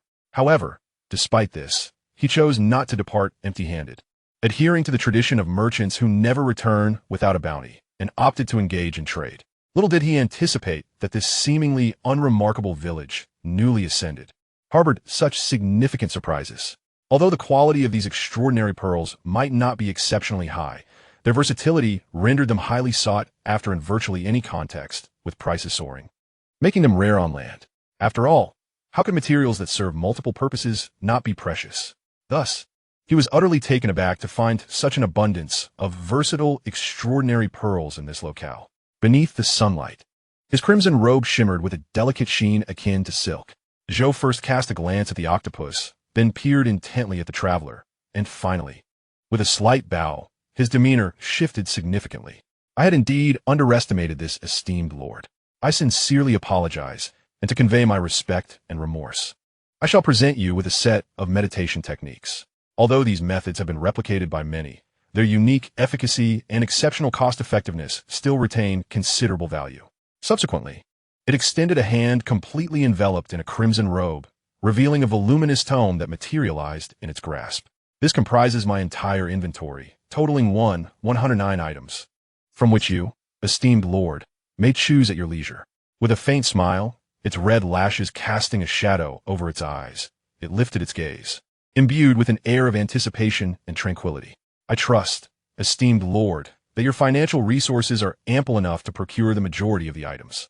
Thereafter, Zhou proceeded to the side of the octopus, gazing at the large shellfish resting on the ground, his red eyes brimming with awe as he engaged in conversation with the blue cephalopod. Meanwhile, Xuanhe remained stationary, pondering for a moment before settling down to peruse the merchant Zhou's inventory list. As for the stark contrast in the merchant's demeanor between the 33 items and the 109, it did not particularly concern him. His territory is indeed still in its nascent phase. It is merely that the octopus is exceedingly unique. Chapter 48, The Mist. The moon well glimmered with a glass-like sheen under the sunlight. Xuanhe glanced at the inventory list and frowned, for many items were described with highly specialized adjectives, while others bore scant annotations, simply listing a name as if presuming universal understanding. This posed a challenge. Yet, upon further reflection, it was not entirely perplexing. After all, his time in the zero-code world had been brief, and his comprehension of it was incomplete, with these items belonging to the realm of the extraordinary. Perhaps, it would be prudent to seek the opinions of others, particularly the octopus, given it was its wealth at stake. However, observing Zhou and the octopus not far off, Xuanhe decided to wait a moment longer. Thus, he contemplated the hefty inventory list, glanced at the observing elf, and approached, presenting the list to him. I am not well versed in these matters. Since you have chosen to remain, might you assist me in selecting suitable items? He inquired, openly acknowledging his ignorance. The elf, seemingly unperturbed by the request, appeared accustomed to such lords. He carefully plucked an ear of corn, then shook it in his hand, saying, "Shall I take my reward in advance?" Xuanhe nodded. As for the reasons behind his willingness to trust this sprite, it is not solely because, for someone with his obscured vision, selecting local goods is akin to opening a blind box, devoid of the meticulous explanations provided by the mist. He intends to consult the recommendations of the blue octopus and Zhou regarding the merchandise. Thus, gathering the opinions of 3 individuals is undoubtedly preferable to navigating this uncertainty alone. This matter was swiftly resolved since it did not require personal exertion. The villagers, on the other hand, kept their distance, diligently laboring without a glance in this direction. The serpent folk piled the excavated ore into towering heaps on the shore, in stark contrast to their previous practice of periodically transporting it to the warehouse situated behind the Lord's manor. The territory, still in a state of nascent development, demanded constant labor. They had no time to spare. Despite this, a sense of joy emerged from their toil, a newfound feeling of security that they had never experienced before. The selection of goods was completed rapidly, as the options were presented by others. Xuanhe merely had to choose what he desired from them. Once the purchased items were organized, the sun gradually ascended to its zenith. By noon, Zhou, who should have departed an hour ago, remained seated upon a wooden stump, engaged in conversation with the other 2. The area in front of the Lord's manor continued to buzz with activity. Indeed, I had heard far-off whispers from the great wizard regarding the arrival of the mist, and in the days to come, the nights would grow increasingly prolonged. This time, the mist was not ordinary, which made the existence of a territory here unexpected. It was no wonder I had searched for the moon well for so long without success. I had simply taken a wrong turn. The sprite uttered these words while taking a bite of corn, clearly savoring it. Meanwhile, Zhou merely drank the water from the moon well, untouched by anything else. Strangely, the sprite, who should have been most fond of the moon well, had not sipped even a drop of its water. Zhou's crimson robe trailed on the ground as he nodded, acknowledging, "I too have heard of the mist's arrival. Indeed, the nights have grown longer. This is unfortunate news for all life within the enigmatic forest, as this woodland seems incapable of resisting the mist and lacks self-awareness." After taking a sip of the moonwell's water, he continued, "While traversing the enigmatic forest toward the distant plains, I sensed a remarkably powerful territory here, as my crimson-winged bird descended on its own. Yet, to my surprise, it turned out to be merely a village." He then gazed at Xuanhe with admiration in his tone. "You possess a formidable and extraordinary spark, even if it appears somewhat frail now. It harbors the strength to combat the mist. It is no wonder your territory is established here. Should you have any precious goods to trade in the future, please do not hesitate to contact me." In truth, he had no choice. Xuanhe pondered for a moment, uncertain of how to respond, and thus shifted the topic away from himself to inquire about other matters. "I have heard whispers that many lords possessing land deeds have emerged in this world, and they were not originally from here." His curiosity about the information circulating on the Survivor forum piqued, and fortuitously, he encountered a local who appeared knowledgeable. What better opportunity to ask and acquire further insights? The wandering merchant remained silent upon hearing the question. However, the elf, puzzled by the inquiry, could not suppress a frown, which soon relaxed. "You're intrigued by this fog, are you not? I share your curiosity, yet my knowledge extends only so far. The tales of the distant archmage are indeed remote. Beyond that, I know nothing. As for the lords who are not of this world, yet possess land deeds, that may be quite common. Though land deeds are indeed special, I have witnessed such occurrences numerous times. Yet, the beings who possess these deeds may not necessarily be able to truly utilize them. Nevertheless, it is not surprising that someone as weak as you has followers from the deep sea. It is natural not to have encountered the fog. Should you experience it, you would understand that the Zero World has always harbored entities not of this realm." He spread his arms wide, his tone elongated, a glimmer of yearning in his expression, endless. With that, he shrugged. In that moment, Xuanhe was genuinely astonished. This revelation eclipsed all prior information he had received. The existence within the Zero World was boundless. Was it not? How peculiar it was. The arrival of Earthlings must be a commonplace occurrence for those from the Zero World. No wonder, he thought, when he previously heard other survivors on the forum mention that the natives were entirely unfazed by their presence, even exhibiting familiarity. At that moment, he felt an overwhelming urge to consult the survivor's manual, yet he restrained himself. The elf twirled the corn cob in his hand and continued, "When you truly encounter the fog, you will comprehend. It is indeed another world. Perhaps not just one world. Yet, you were originally drawn here for that very world. Were you not?"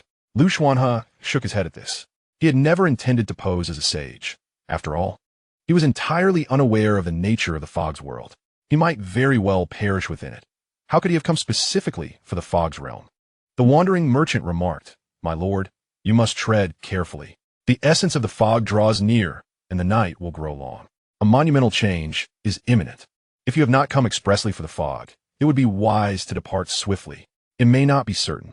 Do you truly lack understanding of the mist? How could there exist deep-sea species within the territory?" The elf regarded Xuanhe with skepticism, entirely disbelieving his assertions. Yet, upon witnessing the other's continued denial, he could only acquiesce with a nod. "Very well. The enigmatic forest is on the brink of transforming into an entirely different existence. It would be prudent for you to depart swiftly." Upon hearing the words of the itinerant merchant and the elf, which echoed the common knowledge of the Zero World, Xuanhe hesitated for a moment before inquiring, "What do you mean by another kind of existence?" Chapter 49. The Transformation of Sea into Mulberry Fields.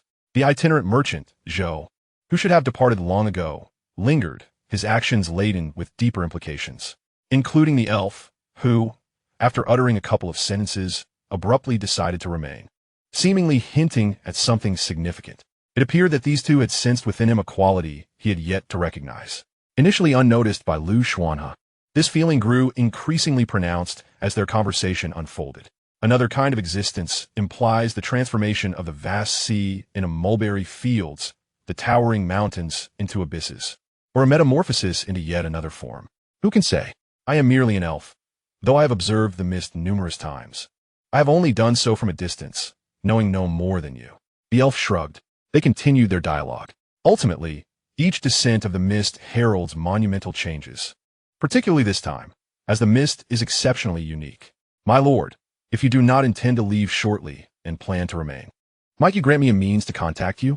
Otherwise, even my red-feathered bird may struggle to locate you next time.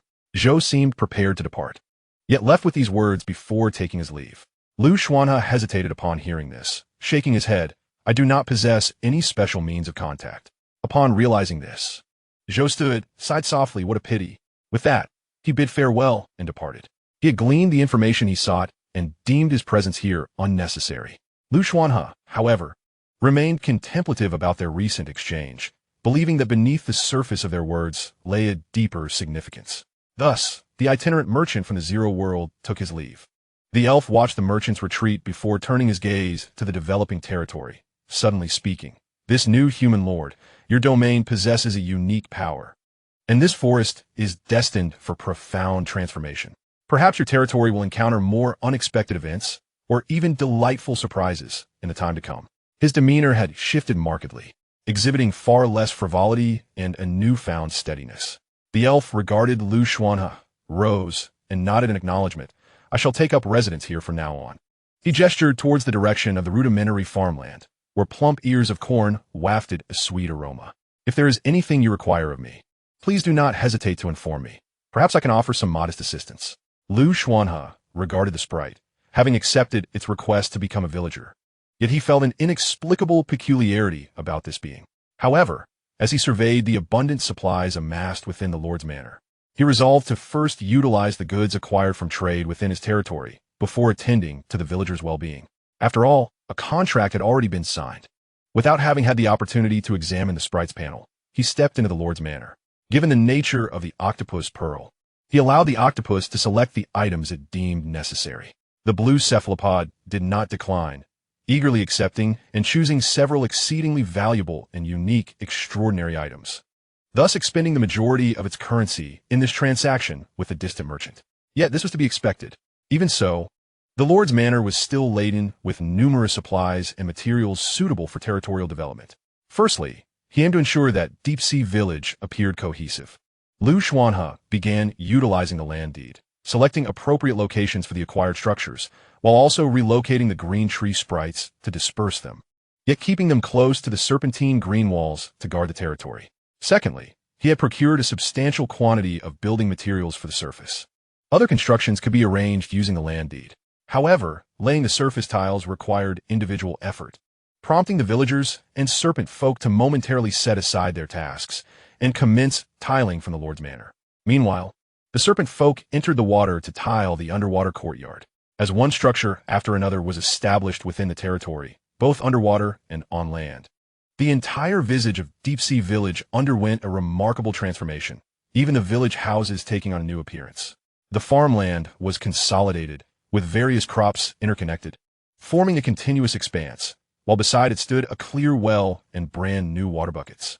This constituted the planting area within the territory. Beyond these fields, additional flora would be cultivated, including some extraordinary seeds capable of growth. With a dedicated planting area established, a corresponding livestock area was naturally included, along with an appropriate blacksmith shop, mill, and watchtower. After positioning these buildings within the land deed, he placed the seeds and young creatures acquired from the distant merchant into their designated zones. Henceforth, even in the face of external challenges, the territory would yield a certain amount of sustenance, ensuring that no one would perish from hunger. The tiles had been laid, extending from the Lord's manor outward, with the stone pathways also completed, no longer resembling the chaotic, muddy terrain of primitive humanity. Now, everything here was orderly, resembling a qualified and civilized village. Without the traveling merchants, it would likely take a month to barely establish everything. The construction of the territory has only just commenced, and what he received from the merchants was not merely the ordinary buildings of this place, but rather items pertinent to the extraordinary. Foremost among these was a unique meditation technique bestowed upon him, along with a particular training method he procured specifically for the villagers. Unlike meditation, which heavily relies on spirituality, this method focuses on physical exercise, involving the repetitive execution of specific movements, making it accessible for anyone to learn. Its lower limit is quite modest, while its upper limit remains unknown. Typically, an individual may advance only to levels 20 or 30 before reaching an impasse. This training method is referred to as martial arts, and he has already distributed it among the populace. Other extraordinary items have been meticulously categorized and brought into the workshop by Xuanhe. The workshop has now expanded significantly, occupying a separate 200 square meter space, filled with a plethora of diverse extraordinary materials. On the table lie the architectural blueprints for extraordinary constructions he traded for with the traveling merchants. He is gradually seeking out the necessary materials to erect genuine extraordinary structures within the territory, akin to the abyssal pool and lunar well, rather than mere assemblages of extraordinary materials like the underwater base. It is noteworthy that the vast majority of completed extraordinary buildings cannot be traded. Only the land deeds or damage deeds can be exchanged, such as the broken deed for the lunar well he previously acquired, which is exceedingly costly. Furthermore, the surrounding area does not possess any such deeds, rendering the architectural blueprints the only feasible trade. The last information he received from Xuanhe consisted solely of ordinary building blueprints, entirely distinct from the extraordinary architecture available from the traveling merchants.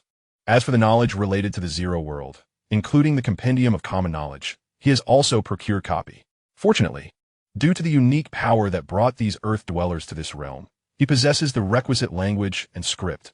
Otherwise, opening the first page would have revealed nothing but incomprehensible symbols, rendering him illiterate in this new world.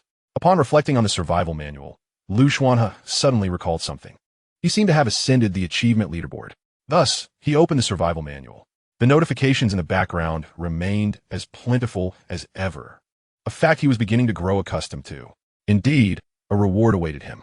By unlocking a special achievement, he received a level 4 treasure chest, and having upgraded the land deed by 2 levels also granted him another level 4 treasure chest, both currently stored in the temporary repository. At present, apart from a land deed upgrade, only special achievements yield rewards. Even for novice survivors, engaging with ordinary matters does not result in any rewards. It is still best to open treasure chests underwater, as luck enhances the outcome. Therefore, he intends to first review the comments made by others. Chapter 50, Alson's Dust Star. Survival Manual. Private Channel. Xuanhe, why hasn't brother Lu shown up yet? Still dealing with territory matters? Oh, I truly didn't anticipate this. I meant to just cling to a powerful ally, but I never expected such a formidable presence. My other friends are utterly envious of me. Xuanhe. Has your organization truly invested in all the top 100? What impressive organization.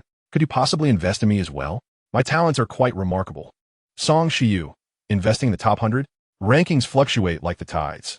New names ascend while others descend daily. Since the inception of the leaderboard, each day brings a shift in names. I preserved a record from the very first day, and upon review, a third of those names have already been ousted. Can this investment even break even? Xuanhe, how would I know?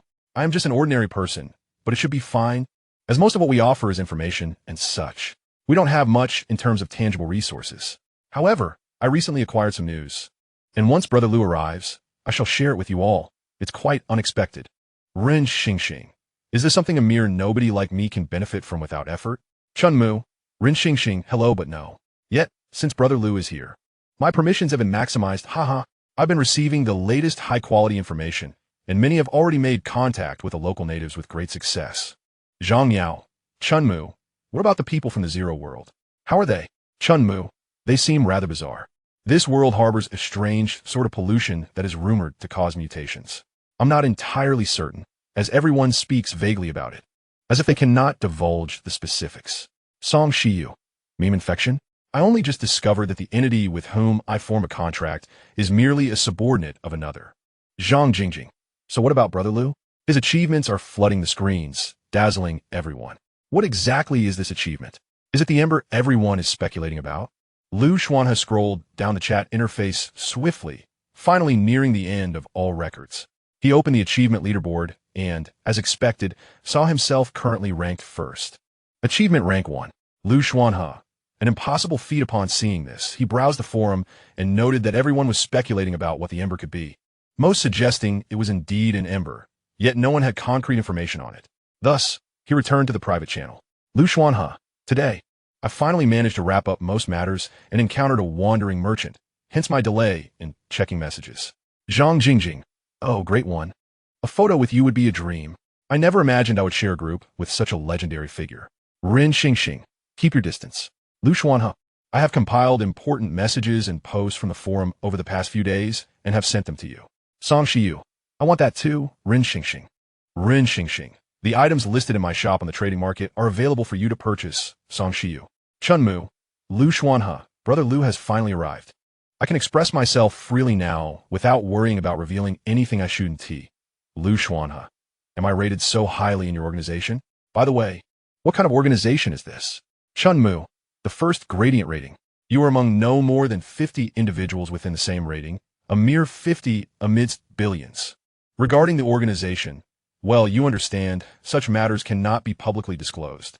Once the forum was launched, everyone promptly reached out and began to organize. To this day, I remain uncertain if it has been of any use. By the way, Lu Ge, I noticed your message posted on the very first day of the forum's launch. Since then, there has been no update at all. It is possible that your family has not encountered any misfortune. This is a revelation that my organization has only recently uncovered.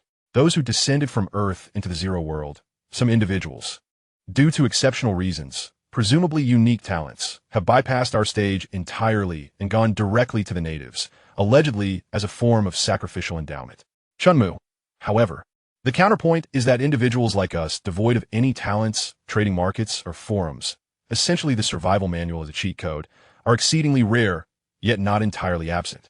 If no information emerged on the very first day of the forum, it is likely indicative of such cases. Frankly speaking, it might be worse than our situation. Lu Xuanhe. I comprehend. Thank you for the information. He gazed at the message from Chunmu, then glanced at his own initial post. He had harbored an uneasy premonition. But now there existed an additional possibility. He simply hoped his family was safe. Chunmu. Also, Lu Ge, regarding the wandering merchants you mentioned, my organization possesses relevant information. They are nothing short of unscrupulous traders, more outrageous than capitalists. Allow me to share a file with you. View file, Chunmu. Lu Xuanhe. View file. This is the latest special meditation technique. Along with other pertinent information, you may find something of interest. Zhang Yao. Your fluctuating attitudes are truly remarkable. I find myself at a loss for words. Haha. The tides shift from east to west every 3 days. but I shall inevitably pierce into the top 10 of the rankings. Zhang Jingjing. Lu Xuanhe. By the way, Lu Ge, have you heard that the top rank has changed? It seems to be an English name, but it is unstable. The top 10 keeps shifting. Previously, the number 1, Xuanhe, has already dropped to the 30s or 40s. Zhang Jingjing, what on earth? How have you become number 1? Lu Xuanhe. My dear, what monumental achievement have you accomplished? Lu Xuanhe, initially perusing the file, returned to the private channel interface and was momentarily taken aback by the latest news. Within the workspace, he appeared bewildered. Yet, he promptly clicked on the rankings and discovered, to his astonishment, that he truly was in first place. After much contemplation, he could not fathom how such a significant change occurred. Could it be due to something traded with the wandering merchants? However, according to Xuanhe, many individuals had already engaged in transactions with them. Even without him, such a shift was plausible, considering the extravagant actions of the octopus. Yet, it should not be the case. The extraordinary structure was still under construction, and the extraordinary items I purchased had yet to be utilized. He opened the land deed with a sense of bewilderment, lost in thought, and unexpectedly selected an individual from among the villagers, accessing the panel of the sprite. To his astonishment, he could hardly believe his eyes. Half-elf. Name, Elson Twilight Star. Race, hybrid of elf and human, belonging to the half-elf clan. Level, 60. Affiliation, deep sea, lands of suspended rivers. Was this level not somewhat exaggerated? Such an extraordinary sprite, remaining as a mere villager in his territory? Throughout their interactions, he could sense an underlying danger emanating from the sprite, albeit faintly. If he had felt an overwhelming presence, or none at all, he would have regarded this sprite as a formidable adversary. Little did he realize, he should indeed regard it as such. It was evident that his naivety and limited experience had led him astray. Zhang Miao. Although I am reluctant to concede defeat, I shall strive to improve. Xuanhe. First place indeed. My heavens, and the rankings have remained unchanged for so long. It's terrifying. I am so curious to see how the Great One's territory has developed. It's simply outrageous. Upon reading these messages, Lu Xuanhe also felt it was quite absurd. Chapter 51. Opening the treasure chest. Lu Xuanhe gazed at the leaderboard, genuinely feeling that this situation was rather ludicrous. When the survivor rankings first emerged, he found himself in 55th place, primarily due to the boost provided by the blue octopus. In terms of actual territory development, he had not held much advantage compared to those with specialized skills. As time passed, the individuals on the leaderboard fluctuated significantly, rarely settling into stability. Even the previous first-place holder, Xuanhe, had slipped into the 20s or 30s, although his territory had indeed made considerable progress during this period. Heroes were as numerous as carp crossing a river. At this juncture, it was likely that a substantial portion of the scores enabling him to ascend the ranks was due to the sudden presence of the sprite. What could have prompted such an extraordinary sprite to remain? In light of this question, the notion of being first on the leaderboard seemed less significant. For Lu Xuanhe had always been aware that his territory's development still had a considerable distance to cover before reaching the pinnacle. Was it the mists? Other monumental changes? Or perhaps the moonwell? As he pondered these thoughts, he observed the discussions in the private channel and replied, Lu Xuanhe, it's not as exaggerated as you all imagine. I have merely upgraded my land deed by 2 levels. Many on the leaderboard have already leveled up. As for my current first place, it is due to a special circumstance, but the construction of my territory is not remarkably advanced. Xuanhe, whatever the reason, being first is still being first, brother. My organization has established a group chat. Would you like to join? There, we shall share special information and engage in trading and mutual assistance. Xuanhe, typically, joining this group requires an assessment, but since you are already first, theoretically it should not be possible, yet it is indeed feasible. We'll give you the green light. There are numerous influential individuals within the top 100 of the rankings. Lu Xuanhe, please send me a private message in the group chat. After he completed his reply, he shared a basic martial arts cultivation method, acquired from a wandering merchant, on the forum. This rudimentary technique held little value. Rather, it was preferable to ensure the survival of as many individuals as possible. After all, the more people who continue to live, the greater the worth of this forum and trading market. He had always believed that the true value of the trading market lay not in its initial stages, but rather in its later phases. Once he had accomplished these tasks, he closed the manual and began to craft extraordinary buildings. Unfortunately, he discovered that he lacked any aptitude in this area. Everyone has their strengths, and he chose not to squander excessive time on this endeavor. Instead, he listed an item in the trading market and posted a recruitment notice for master builders. In no time, a multitude of responses poured in. He selected several individuals with exceptional talents and good reputations, outsourcing the construction of multiple extraordinary buildings through the trading market, one of whom was a familiar acquaintance from before. This time, the outsourcing was due to the extraordinary nature of the buildings. Otherwise, the time and materials consumed would have been far more wasteful than outsourcing. However, for materials like the silver tie brick, crafting them in his workshop would significantly reduce costs, especially since resources were not abundant enough to squander. It was essential to maximize the use of existing resources within reasonable limits.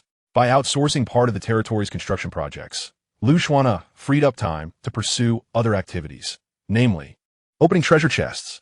In the temporary marketplace of the trading warehouse, 2 level 4 chests awaited. With this thought in mind, he exhaled slowly. He glanced once more at a line on his panel. Luck, 8, 30 luck bonus in the deep sea, 10 in ordinary water. He resumed opening chests in the water.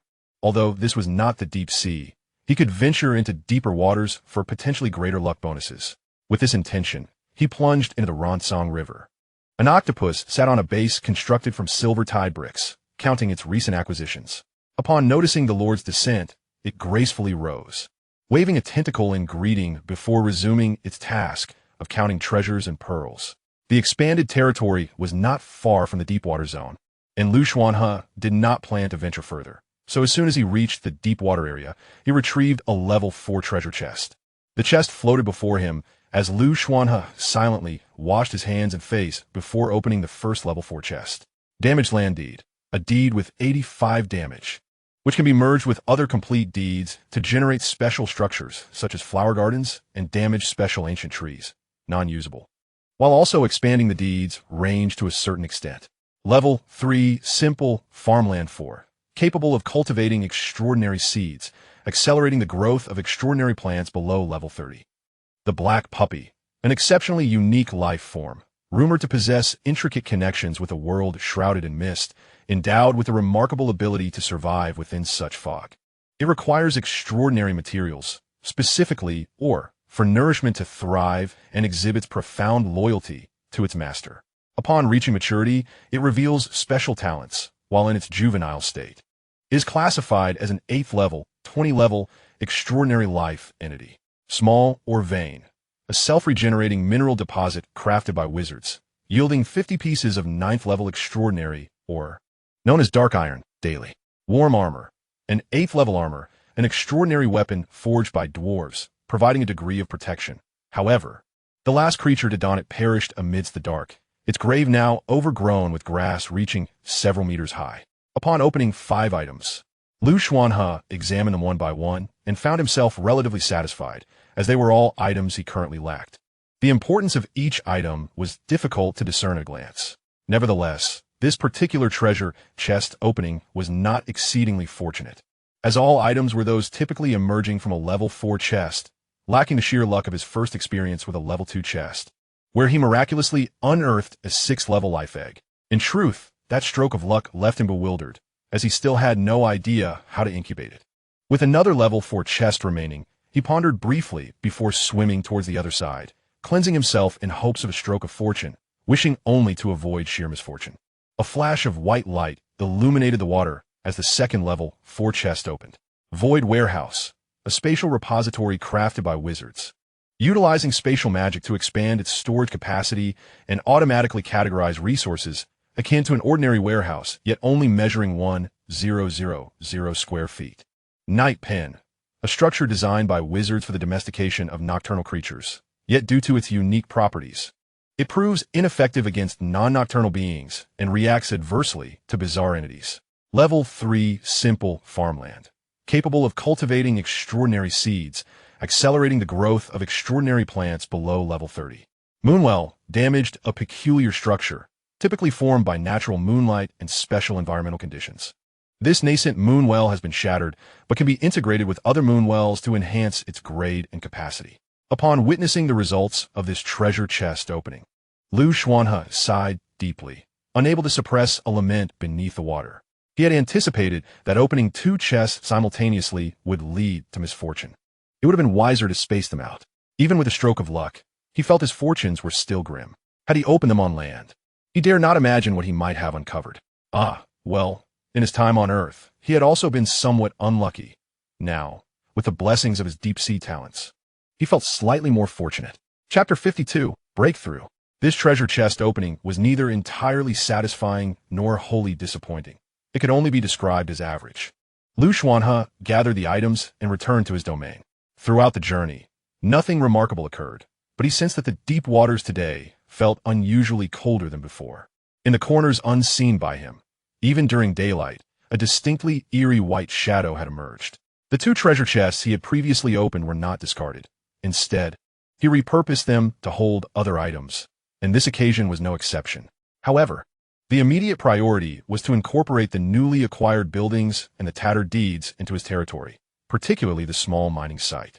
Although the daily yield of 50 pieces of 9th-grade extraordinary mineral, the profound iron, may not seem substantial, the proximity of other mining resources was limited to the submerged silver-scaled crystal nearby, which had already been half extracted. His anxiety about future prospects had now been alleviated. Consequently, he retrieved his land deeds and integrated the fragments of the tattered deeds into them. As for the specific functions of the two special buildings, they could only be discerned once fully assimilated. The small mine was strategically placed near the serpent vine's azure wall, while the warm armor was naturally stored within the temporary warehouse. Carrying the foldable backpack had become somewhat conspicuous, yet retrieving items from the temporary warehouse was quite convenient. Nonetheless, the reason it was termed a temporary warehouse was due to its time constraints. Items had to be removed after a certain period before they could be restored. The magically enchanted void warehouse, which automatically categorized resources, proved to be exceedingly beneficial at this juncture. After all, he had always been responsible for organizing various resources, and with this tool, the task became significantly easier, especially since its area was relatively small, approximately 100 square meters, yet it felt expansive, akin to 1,000 square meters upon entry. All other items were also placed within the territory, particularly the 8 third-level simple farmlands positioned within the planting area, which instantly brightened the eyes of the previously idle elves. Upon receiving the Lord's consent, they produced seeds from their own reserves and planted them in one of the third-level simple farmlands. The ordinary farmlands initially lacked substantial purpose, but with villagers routinely collecting the dung of wild buffalo herds, they gradually transformed into fertile black soil. Although the planting duration had not significantly shortened, the yield had notably increased. The only regret was that, thus far, neither the trading market nor the wandering merchants had provided rice seeds. Xuanhe remained oblivious to how much longer it would take before he could savor a meal of rice. The dilapidated moon well had merged with his intact moon well, initiating a transformation. As for the night pen, it was placed outside the territory, as it could only tame nocturnal monsters. And due to the presence of fire seeds within the territory, no monsters would emerge during the night. One could only wonder what new entities would arise by morning after the passage of one night. After successfully arranging all the items obtained from the 4th-level treasure chest, Xuanhe prepared to commence his meditation. He acquired a unique meditation technique from distant merchants, one that promised a swifter enhancement of his spiritual essence compared to the more commonplace methods. Moreover, he was on the brink of transcending to level 20, 9th-tier life and 8th-tier vitality. An inexplicable sensation lingered within him, suggesting that this impending breakthrough might herald significant transformation. Time meandered by at a leisurely pace. Within his territory, the structures proliferated, yet the workforce remained woefully inadequate. Every time Amira witnessed such a scenario, she couldn't help but feel a pang of regret. Standing beneath the sun, she cast a wistful gaze outward, her mind swirling with thoughts. It was unfortunate that no slave traders passed through here. Otherwise, if the Lord were to procure a few slaves, it would undoubtedly enhance the development of their domain. Although slave traders were absent, the forest teemed with half-orcs. Should she take the plunge? She hesitated, but the stark scarcity of laborers ignited a deep frustration within her. A profound sense of loss as she perceived the grave wastage of her territory's resources, particularly after the establishment of 8 rudimentary farmlands and the reclamation of fertile land.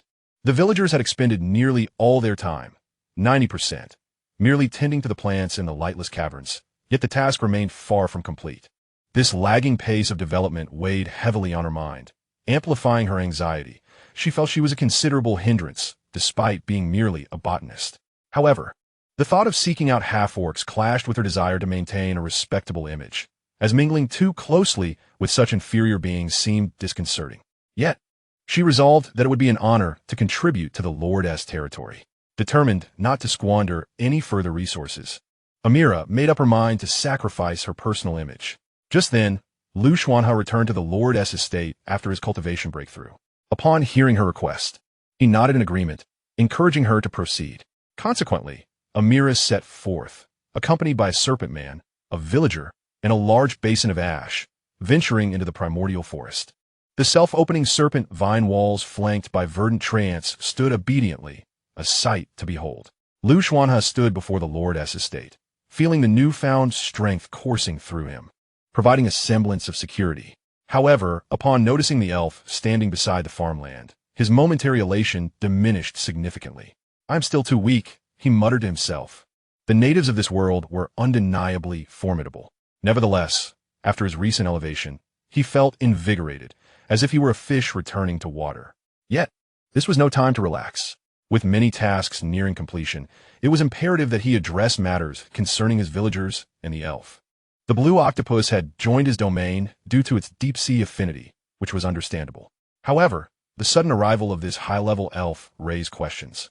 Thus, he made his way toward the direction of the elf. At this moment, the elf was planting his seeds, yet he appeared somewhat troubled. He sensed the arrival of Xuanhe, but merely furrowed his brow, gazing at the seeds on the ground. It was only when Xuanhe approached that he stood up, sighed, and inquired, "My lord, is there something you require of me?" Xuanhe shook his head. He had discerned from the elf's demeanor that this being was aware he knew of his rank. "I am merely curious as to why an elf of your stature would remain in my fledgling territory. But I have signed a pact, have I not? An elf of my level cannot defy the constraints of the contract. My lord, there is no need for concern. I simply wish to await the arrival of an opportunity." Xuanhe asked the mist. Although phrased as a question, it was more of an affirmation. The elf nodded, a hint of sincerity gracing his delicate features. "Indeed, the mist. I followed the moon well and learned of its impending arrival. Thus, I chose to remain here. My lord, since you have subordinates from the deep sea, you must understand my purpose for coming. I seek to find the elven kin." Chapter 53, Crossing Mountains and Waters. Is there not an elven community in the Zero world? Upon hearing Xuanhe's question, the elf fell silent for a moment before responding, "Perhaps there is, but I have not encountered them. Maybe they are too distant from here. This time, the mist is exceptionally unique, and it may contain what I yearn to discover." Xuanhe, grasping the gravity of the half-elf's increasingly dire expression, felt it prudent not to inquire further, yet knowing the reason sufficed. "So, when will the mist arrive?" Erson turned his gaze toward another direction, that of the lake, which was also the direction of the mist. His tone bore a hint of the lightness he had displayed upon first meeting Xuanhe. Perhaps it could come at any moment. A sense of foreboding flickered through Xuanhe's mind upon hearing this response, prompting him to ask urgently, "At any moment?" "Indeed, at any moment. A year ago, a great wizard issued a warning about this place, and thus the formidable beings wishing to depart from the enigmatic forest have largely left. Within this year, the mist could arrive at any time, and now, we have entered the 9th month of the year." The half-elf smiled at Xuanhe, his elfin ears twitching with a newfound lightness in his voice as he crouched down again. "If my lord has no further business, it would be best not to disturb me while I tend to the land. This soil is capable of yielding extraordinary plants." After hearing this, Xuanhe stood in place, replaying the words of the locals he had encountered over the past 2 days. Considering the initial novice protection period and the starting safety point, he couldn't help but gaze skyward and sigh, as if perceiving an inorganic voice. "Is this your notion of a starting safety point?" Yet, dwelling on such thoughts was futile. He must first resolve the matters at hand. "Originally, I believed I had ample time to prepare. However, it appears that I was overly contemplative. Such is the nature of the Zero world, where one can never ascertain whether tomorrow or unforeseen events will arrive first." He directed his gaze towards the primordial forest. If his previous support for Amira's quest to locate the beastmen was merely a gesture of encouragement, it has now evolved into a fervent hope that she may procure additional laborers.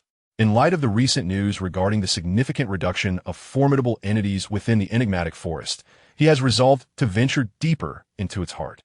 Previously, He harbored concerns about the presence of insurmountable monsters lurking within, fearing premature demise before fully developing, particularly given the multitude of creatures at the starting point. He shifted his attention towards the stables. The silver-armored steed has grown remarkably, especially with the consistent provision of its special sustenance. Although it cannot yet be deemed mature in age or intellect, its physique has taken on a distinctly robust and imposing presence, even standing beside it. He felt dwarfed by its stature. This equine marvel towers at an impressive height of 3 meters, instilling a sense of trepidation in any ordinary person beneath it, especially adorned in its gleaming silver armor, akin to a valiant warrior charging forth in battle. With a graceful flourish, the silver-armored steed approached, tossing its silvery mane. Cloaked in purest white, save for its 6 hooves, which were a striking ebony, glimmering with flecks of silver, it exuded an aura of might and majesty, capable of traversing land and water alike, save for the ability to fly.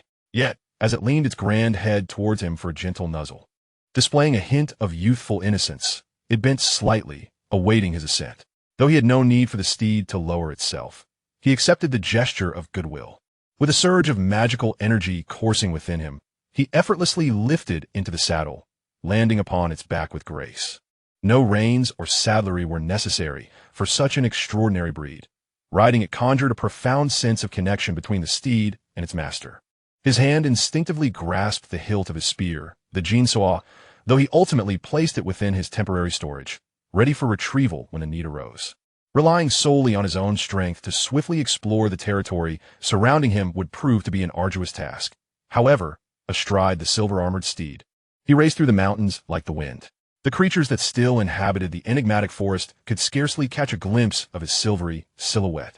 Navigating the rugged terrain was a challenging endeavor, yet the silver-armored steed traversed mountains and trees with the ease of one quenching their thirst. Moreover, due to the unspoken bond with its rider, every moment was utilized efficiently, completing a circuit around the deep-sea territory. Upon concluding his expedition, while no valuable information was uncovered, he could at least ascertain that no threatening creatures lurked within a short distance. He pondered the existence of a large lake within the forest, shrouded in mist. With a thought, the silver-armored steed galloped forth, its hooves flying along the mountain paths. I must say, galloping on horseback is truly a remarkable sensation, a long-forgotten joy of freedom experienced by Xuanhe. However, as the silver-armored steed ascended ever higher, racing towards the pinnacle of the mountains, he gradually gained a panoramic view of the land below.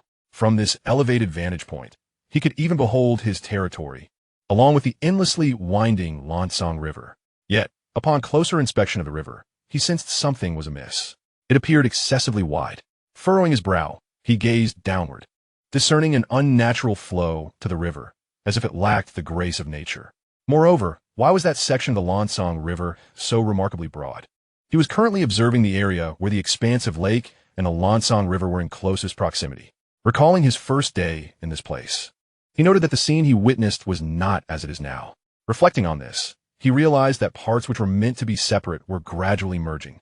Indeed, a segment of the Lansong River was blending with the vast lake that had already been engulfed by mist. It seemed the elf's words were not unfounded. The mist was indeed approaching, but were the other survivors experiencing the same? He remembered that everyone's starting point was relatively safe. After some contemplation, he concluded that perhaps his misfortune was singular. Yet, unwilling to concede, he consulted the survival manual and inquired with others, ultimately confirming his suspicions. Most individuals had merely heard of the mist, unlike him, who was nearly adjacent to it. This world felt exceedingly surreal. The rustling of leaves and the whisper of the wind filled the air. Initially intending merely to observe the mist, he had gathered the information he sought and prepared to depart. However, at that moment he suddenly focused his attention across the thicket. The distance made him somewhat uncertain, but with careful scrutiny he discerned figures darting amidst the mountains, conspicuously visible. People? Escaped serfs? Confirming his suspicions, he indeed saw human forms, albeit on the opposite bank of the river. Without hesitation, he urged his steed onward. With a swift call, the silver-armored horse charged down the slope, traversing the wooded terrain towards the Lansong River. The horse's prowess was truly remarkable as it navigated the mountains and crossed the waters. Xuanhe harbored concerns about potential aquatic monsters rising from the river, his trusty spear already drawn. Yet he was taken aback by the tranquility of the water under the sun's rays. Nothing transpired. They had crossed the river. Meanwhile, those individuals were recklessly fleeing from the mountains. Judging by their speed, they were likely not ordinary folk. Yet, as they neared the Lansong River, a fish, towering as high as two grown men, leaped. He only bit down halfway, because Xuanhe pulled him back. Chapter 54. The New Villagers. The river shimmered under the sunlight, which, though still blazing, had significantly cooled compared to before. Xuanhe exhaled deeply. The man had run too swiftly, and in his own haste, he had inadvertently bitten off half of the man's arm. Fortunately, he was still alive. In this life-and-death crisis, the burly man appeared dazed and utterly devoid of the strength to think, merely sitting on the ground, gasping for breath. Remarkably, he seemed indifferent to such pain. Xuanhe observed him with some puzzlement, but thankfully, due to the trading market for survivors, common medicinal supplies were plentiful and remarkably affordable. The humanoid beasts in his territory could endure strenuous labor daily, not only due to their robust physical constitution, but also thanks to these inexpensive remedies. Thus, he tossed down a leaf resembling a banana leaf and watched as the burly man pressed it against his wound, then turned away, heading towards the mountainous forest. The trees here were sparser, far from the dense primordial forest he was accustomed to, and the absence of tree spirits was notably peculiar. The fleeing individuals froze momentarily upon the sudden appearance of a mounted warrior wielding a spear, then collapsed to the ground, utterly drained of all strength. Xuanhe soon discerned what was pursuing them, a leopard with a scorpion's tail, approximately twice the size of an ordinary leopard. Its jaws dripped with chunks of flesh and blood, unmistakably having feasted on more than one person. This creature was a terrifying abomination, nearly insurmountable for mortals, but for him, it required only a single thrust. Crack! The scorpion-tailed leopard fell lifelessly to the ground. The panicked individuals sat there as if paralyzed, some having soiled themselves in fear. "Who are you?" Xuanhe inquired, looking down from his mount, still clad in the newly acquired armor. "My lord, we are the displaced people gathered from the mountains," replied an elderly man with graying hair, trembling as he knelt beneath the horse, speaking respectfully. Xuanhe, hearing this, cast a curious glance at his own attire, realizing he resembled a warrior more than anything else. Yet these refugees had accurately identified him as their lord. "My lord, there are over 200 of us in the wilderness, seeking to become your vassals and join your territory," the elderly man continued. "How did you know I am your lord?" "My lord, the aura of the spark upon you is unmistakably potent." "Oh," he raised an eyebrow, realizing this man was no ordinary individual. The humble individual, merely a scribe from Anyu town, found himself amidst the ruins of a once prosperous domain, now ravaged and devoid of even the land deeds. In our escape, we became wanderers, bereft of the warmth of a hearth. To encounter the esteemed lord within this forest today is a blessing, granting us the opportunity to serve as your humble vassals. The elderly man, his hair a cascade of silver, bowed deeply, prostrating himself and gently kissing the earth. Though he had endured similar tribulations before, he found himself ill-prepared for this experience. Fortunately, adaptation was unnecessary. After the removal of the slain beast from the ground, he spoke, "My territory is in need of additional hands. Take the remnants of your group and travel upstream along the Lansong River. You will see my domain across the waters. There a bridge will await, allowing you to cross directly." With that, he cast a final glance at the survivors and moved on, confident that others would soon attend to them. Mounted on his silver-armored steed, he journeyed back to his territory. Upon crossing the Lansong River and re-entering his domain, he instructed the villagers to set down their burdens and construct a water bridge, facilitating the passage of the refugees from the opposite bank. As for the dangers, with the presence of the blue octopus in his own territory, this stretch of the river posed little threat. After rescuing a group of refugees from the mists, Xuanhe felt not tranquility, but a growing impatience within him. He delegated his tasks, entrusted the blue octopus with overseeing the incoming refugees, and urged the expedited construction of extraordinary edifices. His anxiety intensified, yet, upon witnessing the flourishing corn and tomatoes within his lands, coupled with the freshly acquired carrot seeds he had recently sown, his spirits lifted considerably. The sight of a baby peacefully sleeping in a rocking chair beneath the shade of a wooden cottage brought him complete serenity. Regardless of the circumstances, he prepared all that he could, eager to uncover what lay within the mists. After traversing this route, not a single treasure chest was unearthed. Yet, this was a survival game, not a treasure-seeking endeavor. Aside from a fortunate few, most had only discovered chests during the novice protection period, even the most basic ones. Gathering his scattered thoughts, Xuanhe resolved to continue his meditative practice. Each moment of increased strength before the mist descended held significance, especially as he had procured numerous meditation resources from distant traders. Given time, he would undoubtedly grow stronger. In the deep waters, tranquil meditation commenced. Meanwhile, in his territory, a villager named Stella, a sorceress and the sole one among the villagers gifted in meditation, sensed today that she had finally broken through, gaining abilities beyond merely finding her way. Originally, Astra was filled with excitement. However, as she beheld the increasing influx of refugees, she could not help but grow more reticent. She realized, indeed, that she was still too weak, for among this group of displaced individuals were many who possessed greater strength than she. As the sun descended and twilight approached, Amira finally caught sight of the territory of the deep sea. She wiped the cold sweat from her brow and quickened her pace, unwilling to halt, even though her body was utterly exhausted. Deep within the forest, darkness had already fallen. She never wished to experience the terrors of that place again in her lifetime. Fortunately, through her relentless efforts and with the assistance of half-orcs, she found sufficient laborers. This thought brought a faint smile to her pale visage. She then waved at the serpentine green wall, proclaiming, "I have returned. My lord, I have discovered numerous settlements of half-orcs and brought them all to you." The additional presence of people in the territory piqued some curiosity, but upon learning they were brought back by the Lord, it was met with a sense of inevitability. Meanwhile, Xuanhe was resolving his dinner at the Lord's residence. He glanced up at Amira and nodded. The serpentine wall opened. In that instant, everyone was momentarily stunned. Even Xuanhe paused from his roasted corn to gaze at the half-orcs before him. Was this not a bit excessive? Chapter 55, The Awakening of Slavery. Indeed, the number of half-orcs was overwhelming. Xuanhe had not anticipated that Amira would return with such a multitude after just a single day.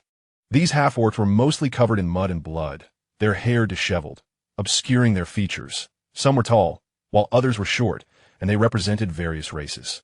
The sight of them, a mass of 400 to 500 at least, was daunting. Where had so many half-orcs come from? Initially, he believed his newly expanded territory was ample. However, it now seemed somewhat insufficient. The territory had been renovated. The ground no longer a muddy path, but rather paved with bricks. As these half-orcs entered, they appeared out of place, embodying the dissonance of wild beasts intruding upon a civilized domain. Xuanhe rose, observing the half-orcs with a sense of headache. The earlier wave of refugees had yet to be managed, and now another batch of half-orcs had arrived. Fortunately, as the Lord, he was not required to handle these matters personally. Thus, he instructed the elderly man with graying hair and Amira to go to the deep-sea village office to gradually arrange for these individuals. As for how to organize them, that was left to their discretion. First and foremost, contracts needed to be signed. However, he harbored concerns that the numbers might be excessive. Initially, there were over 100 villagers, followed by more than 150 refugees, and now over 600 half-orcs. Could a single village accommodate such a multitude? His worries were indeed quite reasonable. The truth is it cannot. The territory can accommodate a maximum of 500 villagers, which is the utmost limit imposed by the current land deed.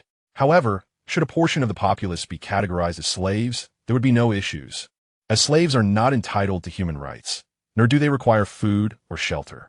Xuanhe hesitated briefly at the outset, but then resolved to initiate the slave sector. The distinction between villagers and slaves is quite straightforward. In this nascent territory, which is rife with the need for development, those possessing specialized skills can naturally be recognized as villagers, whereas others may start as slaves. The deep-sea office, situated adjacent to the Lord's manor, promptly announced this decision, encountering no dissent, with all present deeming it exceedingly reasonable, even lauding his benevolence and magnanimity. Particularly, an elderly man with graying hair began kneeling on the ground, kissing the earth, prompting a cascade of others to follow suit. "Thank you, Lord, for your mercy." Thus, the situation progressed in an orderly fashion, transforming the territory from desolate to bustling. Yet the commonality among them was an eerie silence, one that belied the presence of so many living souls. The fragmented land deed unearthed from treasure chests has begun to integrate into the territory, though complete amalgamation will require 7 days. During this period, The territory will gradually expand alongside the incorporation of the fractured deed, though the exact extent remains uncertain until the end. The little silver-armored horse did not return to the stable, instead frolicking throughout the territory, both on land and water, with no one daring to obstruct its path. Rather, they all made way. Meanwhile, the little starry chick exuberantly chased after other animal offspring within the livestock area, which, unlike the stables, has commenced nurturing various young creatures acquired from distant merchants and trading markets. Such non-extraordinary structures and common animals are scant in the merchant's inventory, with most having been purchased. While merely an ordinary livestock area, in the realm of the Zero World, commonality often denotes a higher standard. Thus it appears rather commendable, featuring some sheep, wild chickens, and ducks, as well as rabbits thrice the size of those on Earth. Though their forms may not be entirely identical, one might as well refer to them as such. Once matured, the sheep can be sheared for wool, which can then be fashioned into clothing and various necessities. The nights in the Zero World are bitterly cold, capable of freezing an ordinary person to death. Although conditions within the territory have improved significantly, the nights remain frigid, relying solely on exceptional physical resilience to endure. Failure to withstand the cold could result in death, were it not for Xuanhe's daily procurement of inexpensive medicinal supplies in the trading market. The territory might have already succumbed to mortality. A substantial portion of these supplies is sourced from Xuanhe, who cultivates medicinal trees, with his output singularly supporting Lu. Yet even this is insufficient, necessitating continued acquisition. Throughout the development of the territory, the trading market for survivors has indeed played a pivotal role. This is also the reason he hopes to see more individuals survive. In truth, it is not merely affordable medications that are necessary. Some essential daily necessities must also be procured. After all, even a skilled carpenter cannot craft tools for 100 people within a mere few days. The absence of such items has always been alleviated by purchases from the trading market. Otherwise, the inception of this territory would have been 100-fold more dire. This time, Xuanhe naturally intends to engage in transactions at the trading market. Firstly, those half-orcs are devoid of even the slightest covering, let alone fabric. He does not plan to indulge in such extravagance as providing them with precious textiles. Instead, he opts for lower-end products, akin to those made from hemp cultivated in the fields. The territory indeed cultivates the corresponding seeds, which grow rapidly and yield abundantly, but the influx of newcomers is overwhelming. Distributing a set of clothing to each person and arranging for a communal sleeping area constitutes the extent of their current provisions. Such treatment has evoked immense gratitude among countless individuals, even the intellectually challenged half-orcs. After all, no matter how limited their intellect, they can certainly discern comfort from discomfort. Observing the newcomers finally appearing somewhat presentable, he sighed in relief only after all the slave contracts had been duly signed. He rubbed his temples and resumed his tasks. The elderly man with graying hair is a scribe, a specialist in documenting peculiar occurrences, a profession that typically exists only in territories of town status or higher. Thus, he possesses literacy skills. Xuanhe handed him paper and a pen, akin to those on Earth, instructing him to meticulously sift through the information, submitting the details of 50 individuals at a time. Currently, he is reviewing the initial batch of data.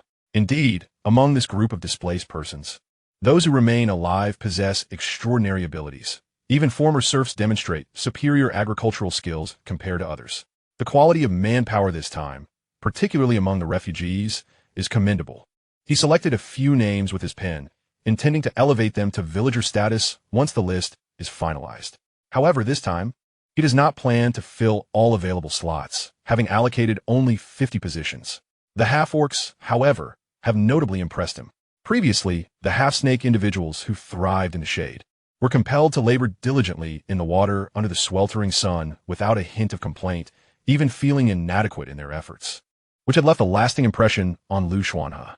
This time, the half-orcs are even more remarkable. The half-orcs brought back by Ymira encompass 3 varieties: half-horse, half-cat, and half-tiger. Among these, the half-tiger stands out as particularly extraordinary. Chapter 56. You might want to experience true darkness. Within the Lord's Manor, Xuanhe is diligently managing territorial affairs at the workbench crafted by the carpenter. The strength of the half-tiger is astonishing. Having already signed the contracts, he is now able to review everyone's profiles. Upon review, it became evident that among the half-orcs, the tiger men possess an extraordinarily high strength attribute. transcending the realm of mere mortals and reaching the extraordinary. In contrast, the half-cats exhibit remarkable agility. Furthermore, the half-tiger leader seems to possess a considerable intellect. Unlike the other half-orcs with the cognitive capacity of 6 or 7-year-olds, this one demonstrates the reasoning skills of a 15 or 16-year-old, articulating thoughts with notable coherence. Such a rarity warrants elevation to the status of a villager, especially since there are tasks within the territory that require diligent hands. And a capable commander is essential for the half-tigers. The accumulation of resources in recent days is becoming increasingly vital to counter the impending fog crisis. With no threats in the vicinity, it will be prudent to send the half-tiger out to gather all surrounding resources.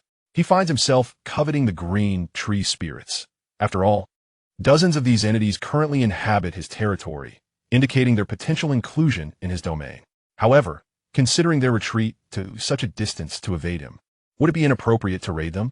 This fleeting thought was interrupted by the memory of the vanished forest across the way and the ominous fog that could descend at any moment.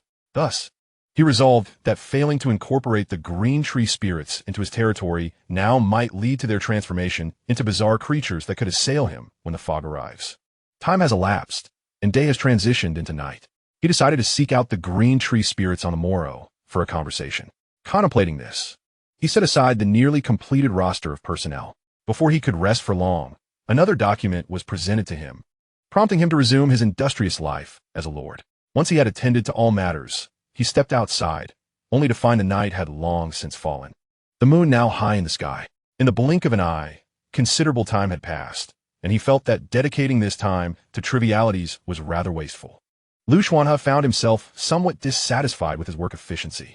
Emerging into the evening, he observed the grand communal sleeping quarters that had been erected, constructed from materials sourced from the ordinary warehouse. As for the extraordinary materials housed in the void warehouse, none dared to even glance at them without the Lord's permission. They were merely transported in and swiftly departed. The half-orcs appeared thoroughly content with their surroundings, particularly the towering half-tiger leader, who stood 3 meters tall, grinning foolishly at the fields. In this moment, Xuanhe caught sight of a half-elf next to a level 3 rudimentary farm, and an idea began to form. It seemed feasible. He needed to prioritize consuming extraordinary resources and meditating to enhance his strength. Thus, he could delegate the affairs of the territory to this half-elf, who had previously expressed willingness to undertake any tasks required. Consequently, Xuanhe approached the half-elf, who was diligently tending to the fields even in the darkness, and articulated his thoughts. The sprite seemed to twitch at the corner of its eye, appearing reluctant to comply. However, after casting a glance at the level 3 rudimentary farmland, it sighed and acquiesced to the request. With a weary tone, it remarked, "As you command, my lord." The flower sprite also resided within the cultivation area, predominantly remaining hidden among the blooms or beside the fruits due to its diminutive size. It was so small that even the ordinary villagers, and even Xuanhe, could not discern its presence unless he specifically inspected the land deeds. Fortunately, perhaps due to the joy it derived from its surroundings, villagers would witness several plots of farmland suddenly yield ripe crops ready for harvest each morning. Regrettably, this accelerated ripening proved ineffective for extraordinary crops, yielding only about 1/10 the efficacy of ordinary ones.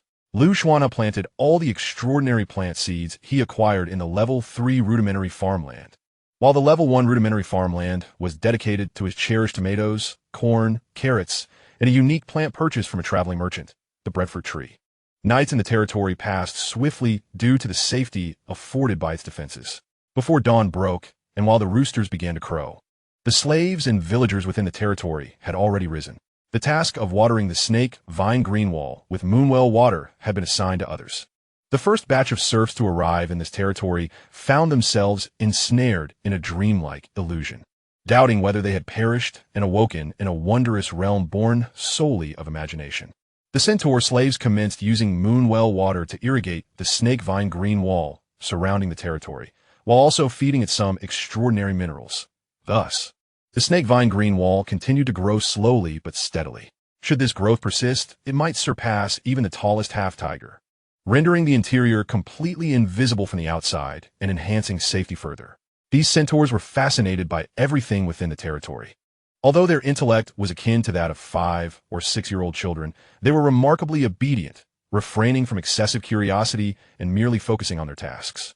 Meanwhile, the half-cat people began tending to the miscellaneous affairs within the territory and ventured into the forest to seek additional seeds and unique plants.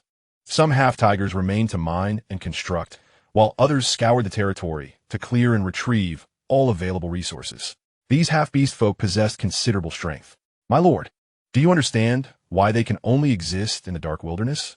The sprite had taken charge of the territory's affairs and began assigning tasks as dawn broke.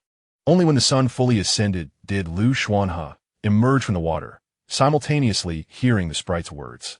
Unbeknownst to him, he hesitated for a moment, glancing at the sprite, which appeared burdened by its labor, and inquired, "Is it because they lack sufficient wisdom?" The elf nodded and then shook his head, dew glistening on his silvery short hair. My lord, you have yet to witness true darkness. While your domain appears to flourish, it is merely a facade, as the vibrant life within has sensed impending danger and departed.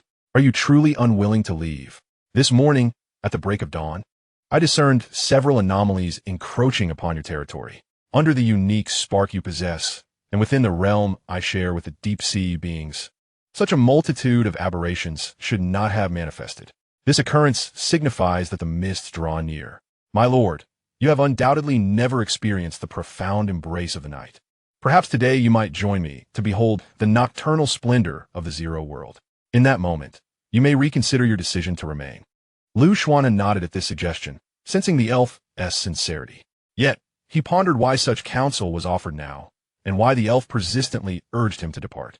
When this query arose, the elf shrugged and replied, "Perhaps it is because I, too, am of mixed heritage." He then squatted down to continue his examination of the seeds in the third-level suggested farmland, addressing the matters spoken of by the scribe and Imira. After spending some time on land, Xuanhe returned beneath the waves. He consumed extraordinary resources acquired from distant merchants and meditated in the deep waters, striving to enhance his prowess. Chapter 57, Chronicles. The population within the territory continued to swell, yet chaos remained absent.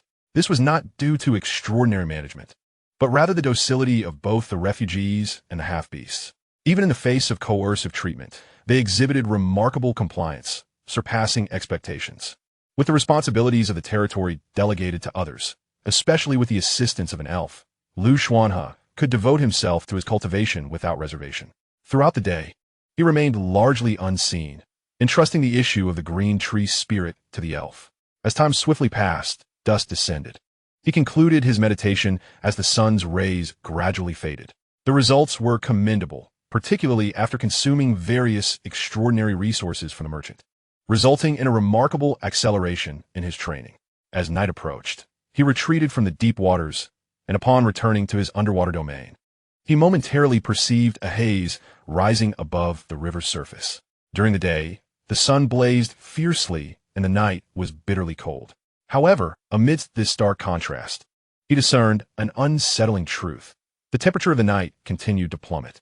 If one were to say that the previous nights lacked a certain feeling, this evening's chill is unmistakably pronounced. He arrived on land, only to discover that his domain had been augmented with various other entities.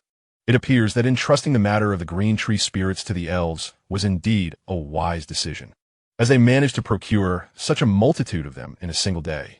Xuanhe gazed beyond his territory, where the area was densely populated with green tree spirits, albeit they remained outside due to the absence of the Lord's permission. My lord, you have arrived. The issue with the green tree spirits has been resolved. This is the maximum number of spirits I could bring back for you, the elf said, squatting beside a level 3 rudimentary farmland, tending to seeds. Without needing to turn, he sensed a presence behind him. I must remind you, my lord, that a sufficient quantity of green tree spirits can yield extraordinary items known as azurine foam wood, and it is not necessary to harvest them all. However, initially, the yield of azurine foam wood may be minimal, and it is only once the green tree spirits fully integrate with the territory and establish unique structures that it might become feasible. If you desire a substantial amount of azurine foam wood at present, it would be best to fell them all. Xuanhe nodded. He had not intended to chop them down, and given their potential utility, it was even more prudent to retain them within his domain. Thus, he designated a specific area within the territory, and all the green tree spirits outside were crowded in, showing no signs of resistance, each uprooting themselves and willingly clustering together. Due to the Lord's stringent requirements, both villagers and half-orcs commenced training in a regimen of physical exercise. Meanwhile, Xuanhe sat before the Lord's residence, observing the sky gradually darkening. This night would be sleepless. The elf had not anticipated that his mere suggestion would be met with such willingness from the human lord to give it a try. Yet, he lamented that after this night, perhaps the human lord would hastily take his leave. Setting aside other concerns, this territory was relatively comfortable. Silence enveloped the space, broken only by the rustling of pages and the sound of soil being disturbed. The flower spirits had long since lost track of where they slumbered in the planting area, perhaps beside the moon well, while the other villagers and slaves remained in their designated places. Xuanhe inquired, "Have you still not uncovered any news related to the fog?" Ren Xingxing replied, "No, though someone did mention in the forum, it seems that person's identity has been obscured, and they have since passed away." Xuanhe added, "We have been probing the natives for information about the fog, but they seem reluctant to divulge much. Perhaps the cost of such information is deemed too low. Even our organization cannot currently afford to offer more. Brother Liu, would you care to explore other avenues?" Zhang Miao interjected. "A friend of mine had a traveling merchant arrive in his territory, but unfortunately, the information regarding the fog does not meet the trading standards, as the tomes are quite expensive, and my friend cannot afford the requisite price. Song Shiyu, it appears that the wandering merchant in your friend's territory is quite unique. I have observed that it is rare to acquire informational resources from such merchants in the forum." Zhang Jingjing, Xuanhe. "Today I have crafted a special doll using the materials you provided. It possesses extraordinary abilities to sense danger, with varying reactions to different threats, personal trait application." Chun Mu, I inquired with our organization regarding such items, but they are unable to offer much assistance, primarily due to the brevity of our time in the Zero World, which has hindered our development. Ren Xingxing, in truth, it is not solely Liu Ge's territory that faces daunting challenges. Aside from the indigenous people near the initial lands, most survivors on the leaderboard have encountered difficulties. One individual ranked in the top 100 posted yesterday, lamenting a terrifying dark invasion, and to this day, their territory remains engulfed in darkness, with no knowledge of how to endure this period. Ren Xingxing. Furthermore, some have been besieged by monsters, losing everything and regressing to a primal state. However, as they are distanced from the indigenous lands, they are currently struggling to survive in the wilderness. Ren Xingxing, others, like Song Shiyu, have been captured by lower-tier minions and are being used as beasts of burden, with rumors suggesting that many humans are being domesticated. Song Shiyu, your ability to gather and filter information is quite impressive, but could you refrain from using me as an example? Ren Xingxing, how else could I have precisely located you among so many on the forum? I must possess some skill. Xuanhe, I believe I understand now. Tonight, I shall observe the nighttime realm and document my findings for everyone's reference. After speaking, he proceeded to post on the forum. As for subsequent records, he did not intend to create detailed written accounts. Should he encounter any extraordinary situations, he would simply take photographs and upload them. The long night has just begun. Those engaged in martial arts or meditation have already succumbed to sleep under the protection of the territory's fire seed. Presently, within the expansive territory, only Xuanhe and the elf remain awake. The moonlight above the moon well resembles silken threads, gradually merging into the well's water.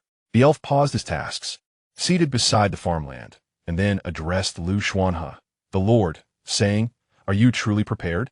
Xuanhe nodded. "Then let us commence." He followed the elf's gaze towards the direction of the primordial forest. "Let's first observe that world you are familiar with." They walked together toward it. Chapter 58, The Misty Night. Xuanhe had already experienced darkness during the novice protection period. Yet, judging by the expression of this level 60 elf, it seemed that the night was far more complex than what he had previously encountered. The snake vine green wall. The elf approached and knocked on the deep green wall, saying, "Hey, grant us 2 vines so we may perch and gaze beyond the wall." After speaking, he turned towards the Luhuan River. "In truth, I believe that within the Lord's domain, aside from the extraordinary fire seeds submerged beneath the water and the enigmatic deep-sea creatures that emerge from the abyss, the serpent vine green wall stands out as the most peculiar entity. If it were to continue growing, it might evolve into something truly unique. Remarkably, the serpent vine green wall seems to comprehend human speech, extending 2 robust tendrils from its structure. It could easily lift not only a person and a sprite, but even a half-beast with little effort. Observe. Upon his arrival, Xuanhe River immediately heard the voice of the sprite. Yet at this moment, he hardly cared for the sprite's words, for his gaze was drawn to the world beyond the wall. The ground writhed ominously, and in the shadows cast by the moonlight, he discerned colossal white worms, each the size of a grown man, crawling like a swarm of ants upon the serpent vine-green wall, incessantly gnawing at it, punctuated by the unsettling sound of crunching. Upon closer inspection, the bodies of these white worms twisted and contorted, occasionally sprouting human-like features. Their faces twisted with a blend of desire and malice as they gazed hungrily at the territory. A profound discomfort enveloped Xuanhe River, and, in that instant, his instincts surged alarmingly. Fortunately, his extraordinary level had advanced significantly, enabling him to purify this corruption without the need for additional potions. This was merely the beginning. The sprite's voice echoed once more. However, the transformations within the primordial forest grew increasingly unsettling. Despite having ridden his silver-armored steed around the territory, ensuring no danger lurked, the world before him appeared entirely altered. First, there were throngs of pale wraiths traversing the forest, some advancing towards the territory, their icy bodies scrambling to ascend. Yet, as they drew near, they were repelled by the fire seeds or impaled by the serpent vine-green wall. These wraiths emerged in a continuous stream, as though they were crawling out from the very earth itself. A rustling sound emanated from the primordial forest, where gigantic spiders, the size of elephants, scuttled about, preying upon the monstrous entities lurking in the darkness, particularly those remnants of life. In the moonlight, even ordinary trees exhibited signs of mutation. Within their shadows, something incessantly writhed. Whenever anything passed by, it would be distorted and crushed by an inexplicable force, ultimately vanishing into a state akin to a meat patty. A thunderous roar resonated from the depths of the forest, accompanied by sounds of weeping and gnashing. These noises drew ever closer, mere inches away. For the night, this was merely the beginning. The sprite regarded Xuanhe River with a grave expression as he observed the chaos unfolding.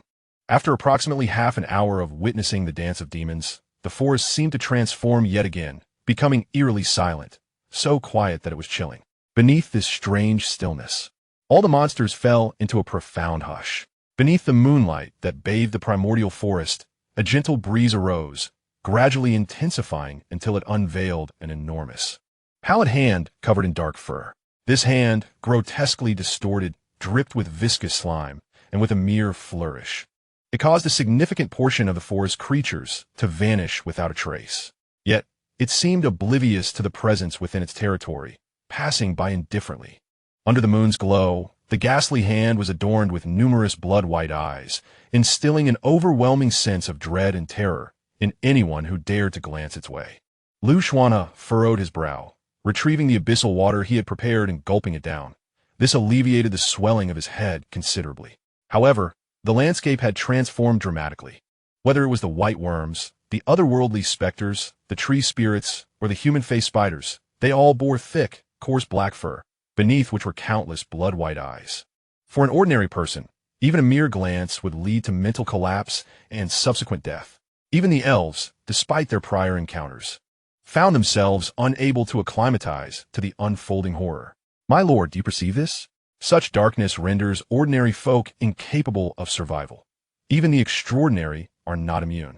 Thus, both the refugees and the half-orcs expressed their gratitude for your willingness to safeguard them. Yet, this darkness and peril were merely the beginning. In the vicinity of the Xuanhe River, mist had begun to rise. The elves descended from the serpent vines. Xuanhe remained contemplative, and the screenshots he posted on the forum incited a flurry of discussion. All the insomniacs on the forum were refreshing their feeds in real time, eager for updates. A portion of the Xuanhe River was enveloped within the land deed, safeguarded by the spark of fire, allowing one to traverse its surface without anomaly. However, as one approached the limits of this protective boundary, even a mere mortal could discern the faint mist rising in the distance, alongside the sudden apparition of an eerie white shadow. As the elves had foretold, the bizarre entities beyond the territory were alarmingly abundant. Just observing the scene before him filled Xuanhe with a nauseating sensation, an instinctive response inherent to life itself. For such abominations had no rightful place in this world. In addition to the eerie white shadow, he beheld a diminutive figure dragging a long, grotesque sack, as well as a strange creature shrouded in mist, sporting 6 arms. These anomalies were eerily silent, abruptly appearing beside the territory, seemingly biding their time before launching an assault. The barrier of fire created a palpable distance, rendering the presence of these oddities intangible, a mere span that felt as insurmountable as a chasm. This reaction, though less intense than the previous, was far more terrifying. These eerie phenomena are entirely distinct from the monstrous creatures lurking in the night, a fact evident in the countenance of the elf. For within his eyes dwells an infinite well of fear and trepidation, a palpable dread that sends shivers down one's spine. This is the true peril you must confront. As the fog descends, the oddities will proliferate, becoming increasingly terrifying. At present, there exists a tenuous boundary between the fog and this realm, even upon your arrival here. Your extraordinary spark may shield you from its encroachment. Yet, should the mist fully envelop this land, the transformations that may ensue are likely beyond your capacity to withstand. His tone was profoundly grave. I know not your origins, yet you remain oblivious to the true essence of fog and night, a realm of genuine danger and terror, an ineffable despair. Human lord, should you wish to make a choice, depart on the morrow. Xuanhe fell silent for a moment, shaking his head. If this world is indeed as such, then it matters not where I go. Therefore, let me behold what these entities truly are. Chapter 59, The Arrival of the Fog. Beneath the profound moonlight, the elf seemed poised to utter more. However, as he heard an approaching sound, accompanied by the rising mist, transforming the world from silence to tumult, a flicker of fear crossed his features. He gazed at the Lord, observing the scenery beyond the territory, and remarked, "It appears you cannot leave. Perhaps I have spoken too late." Xuanhe paid no heed to the elf's words. His gaze remained fixed ahead, transfixed by the billowing fog and the indistinct forms within it. The fog had descended tonight without warning. Although the spark's protection ensured he would not succumb to any corruption, the discomfort it instilled in him intensified, reminiscent of his experiences in the primordial forest, untouched yet repulsed, compelling him to consume the abyssal water to regain his composure. Now, this sense of unease transcended his personal discomfort, permeating the entire territory. No thunderous roar resounded, yet a pale blue, ethereal glow, typically confined to the courtyard, began to emanate from the outer walls of the domain. The crackling of the spark echoed like water flowing through flames, suffusing the territory with an otherworldly hue. Perhaps this is the true visage of the azure sky pure fire juvenile form. Previously, it had silently shielded against the encroachment of darkness, and now, as the fog arrived, it finally wielded the power of its flame to combat the omnipresent corruption. "This is merely the beginning, my lord." The half-elf's expression mirrored his astonishment. It was his first encounter so directly with the fog. The strange language forest is an expansive and untamed wilderness, home to countless terrifying beings and formidable races. By the time Xuanhe arrived, this primordial forest had already begun its decline, with only the green tree spirits remaining among the myriad creatures once dwelling within its depths. At this moment, they gazed toward the opposite bank of the Lanchong River, a place he had visited not long ago, now engulfed in a relentless gray mist. The once vibrant forest had vanished entirely, and the very earth seemed dismembered, as if another world had descended upon it. A thunderous roar jolted everyone within the territory awake. The slaves and refugees dared not venture outside, yet the scholar sensed something amiss. He opened the door and beheld the vast mist surging toward him like a colossal wave from a distance. Instantly, he knelt, closed his eyes, and pressed his forehead to the ground, murmuring prayers, as if to welcome the judgment of fate.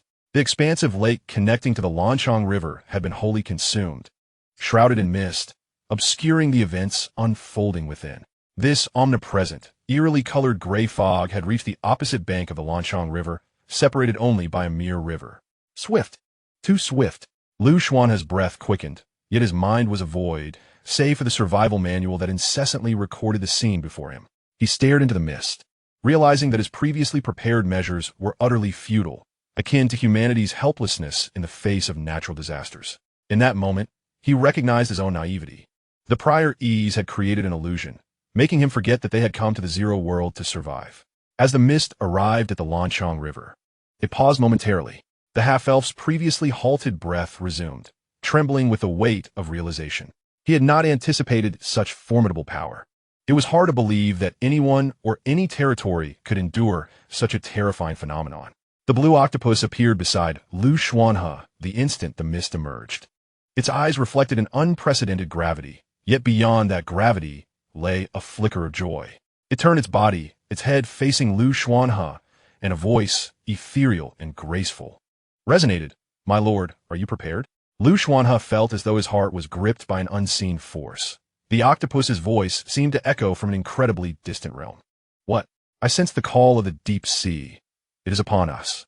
"Ah, wait. The events unfolding and the sounds emerging are so bizarre." Despite his quick reflexes, he was momentarily bewildered, only regaining his senses after a few seconds. "Are you saying that the arrival of the mist heralds the deep sea?" The octopus appeared hesitant, waving its tentacles before responding. "I do not know. Perhaps it is not. Yet I have sensed the call of the deep sea. My lord, your perception must be even more acute than mine." Xuanhe felt nothing but a sensation of nausea. The call of the deep sea eluded him, and only the voice of the octopus reached his ears. As he beheld the encroaching fog, every strategy that had occupied his mind was utterly dismantled, rendered futile. The sole stroke of fortune lay in his prior acquisition of the azure sky, purifying fire, which perhaps offered a glimmer of hope. Yet now, if what Octopus had proclaimed were indeed true, he found himself bereft of time for contemplation. At this moment, thought served no purpose, leaving him with naught but the act of waiting. The fog halted before the Lansone River, seemingly restrained by an overwhelming force, its once rapid expansion abruptly stilled. This river, which he should have known intimately, had transformed beyond recognition. The waves surged tumultuously, and the entire riverbed ascended at an astonishing velocity. His domain, situated beside the riverbank, was mere seconds from being inundated by this vast deluge. In such a scenario, the Luyuan River would remain unscathed, for after his meditative ascension, he had become as free in water as a fish, requiring no breath. Indeed, the deeper the water, the greater his enhancement, particularly in the abyssal depths.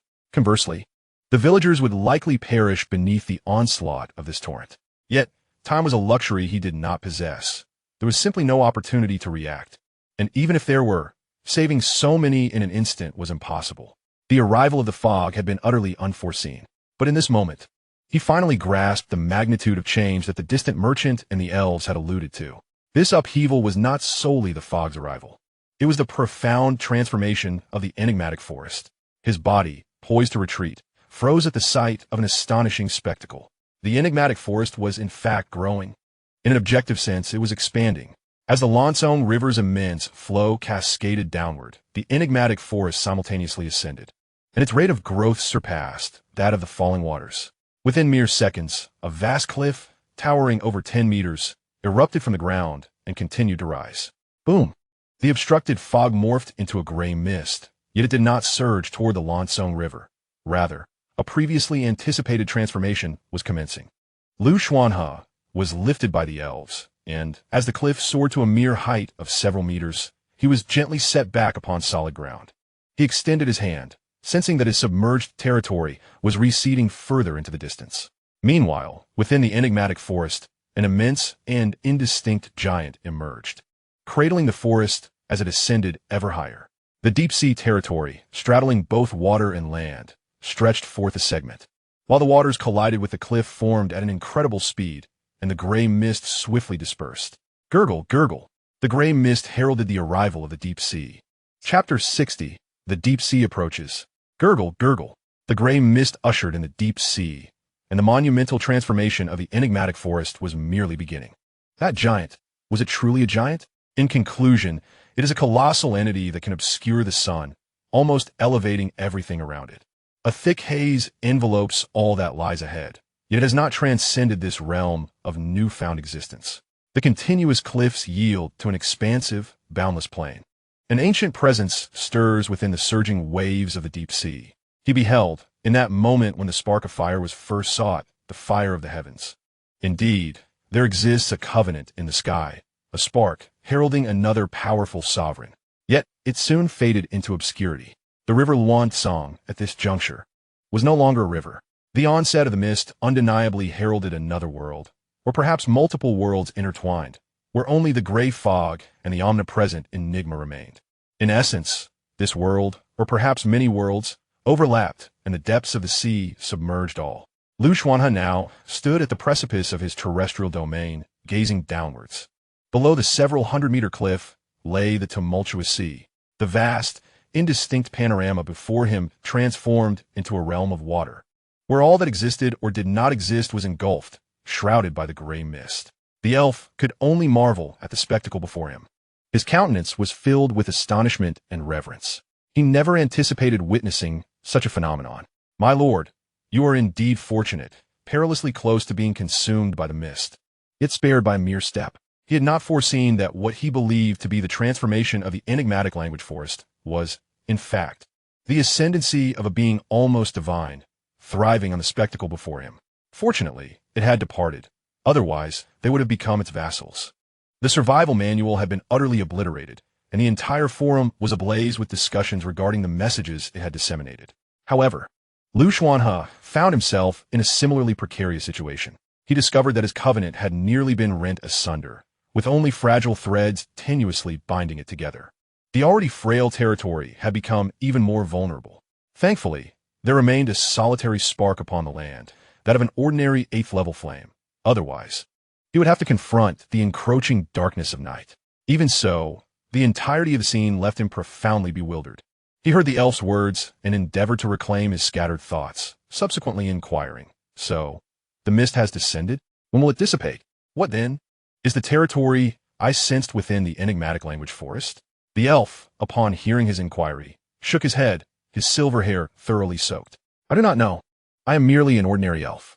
Perhaps I should ask you, the lord with dominion over the denizens of the deep sea, are you truly unaware of what this misarrival entails?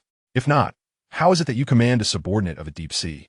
Regarding the nearly divine existence of the zero world, I dare not engage in reckless discussion. Yet behold, has not the transformation I once spoke of, where the vast sea metamorphoses in a mulberry fields, already materialized? Such metamorphosis is merely the inception, this forest of enigmatic wonders, having undergone tremendous change, shall give birth to unimaginable entities. My lord, the night cannot be vanquished, nor can the uncanny be extinguished. Thus, I can only wish you fortuitous encounters ahead." His demeanor shifted to one of serene acceptance as he bestowed his final blessings. Upon hearing this, Xuanhe realized that the elf intended to depart. "You are leaving? Indeed, this fog is exceptionally unique. Perhaps it will lead me to the world I seek." "In the deep sea?" asked Xuanhe. "I am uncertain, but it is a venture worth attempting. I may need to traverse the abyss or perish in the attempt." Xuanhe pondered for a moment and inquired, "Are you in haste?" "Perhaps. Yet this may well be my sole opportunity. The fog is weakest at its onset. At this moment, I can still contend with the anomalies and the beings within the mist, but that may not hold true later. Then perhaps you need not rush. If it is indeed the deep sea, I might possess alternative methods." He recalled the time the elf had pulled him from the water, gazing at the deep sea shrouded in gray mist. Exhaling deeply, he grasped the elf's hand and leapt off the cliff. "Since we both wish to witness the world veiled by the fog, why not do so together now?" Xuanhe's bold act astonished the elf. He had not anticipated that such fearless humans existed in this world. Although you command subordinates in the deep sea, you are still merely a slightly more robust human. Not to mention the beings lurking within the mist. Even this ordinary elf would find it challenging to confront them. Yet here he was, jumping off. The elf contemplated refusing, but eventually acquiesced. While Xuanhe had not previously felt the call of the deep, when the sea truly descended, he sensed a powerful allure. Akin to a person parched for centuries in a desert discovering an oasis, an irresistible urge to return to the depths. Fortuitously, the elf was formidable. It would be prudent to descend together, as there was safety in numbers should trouble arise. Thus, he acted decisively. With a splash, he plunged into the deep sea. Fog notification. As the first Earth Lord to engage with the fog, you possess extraordinary courage to venture forth into the unknown.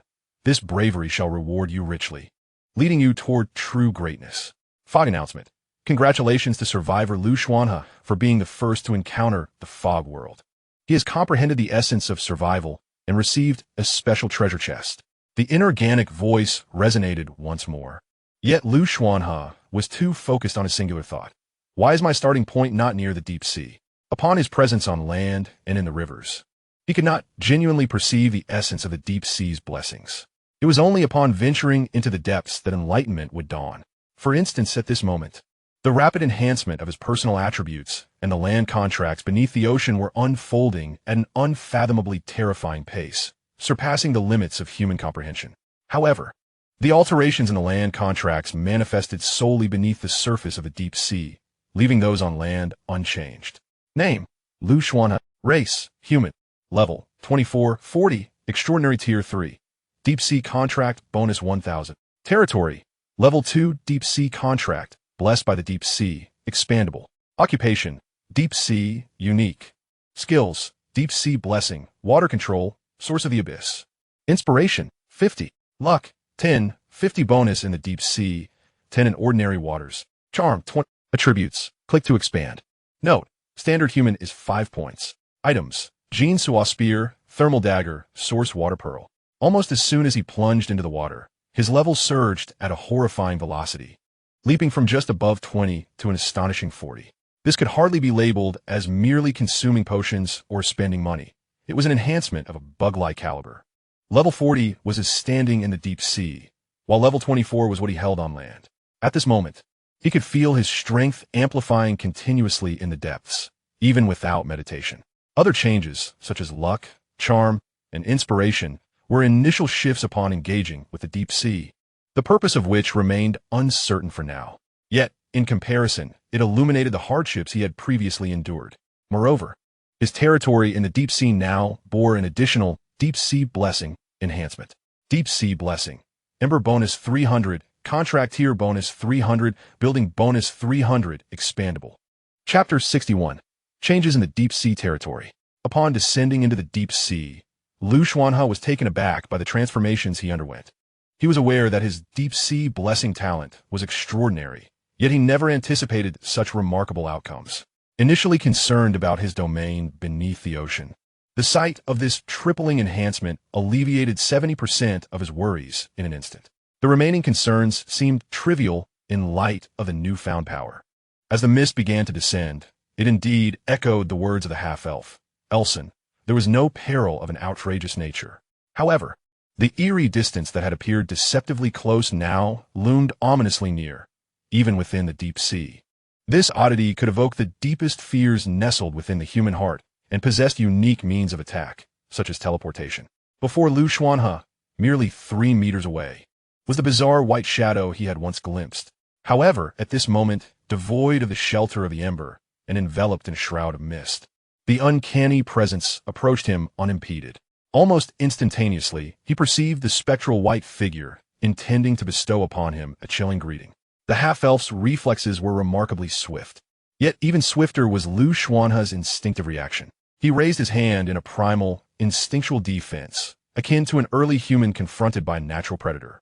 Yet, the tumultuous sea responded to his gesture, coalescing into an insurmountable barrier, creating a vacuum-like space around the eerie apparition. Elson, witnessing this astonishing spectacle, was momentarily taken aback. But as clarity returned, his foremost thought was to hasten the Lord's departure from this mist-laden abyss and return to the safety of their land, where the Ember's protection would significantly diminish the ominous threat. However, he was gently yet firmly halted by a powerful force. From the depths, a colossal blue octopus, exceeding 10 meters in size, gradually emerged. It was the octopus. Its ethereal azure hue shimmered in the water, exuding an aura far more formidable than before.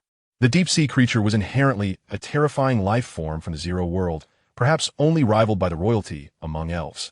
Although the previous octopus appeared formidable, it had merely been a trapped entity in shallow waters, unable to unleash even a fraction of its true prowess, its form having become increasingly frail and diminutive.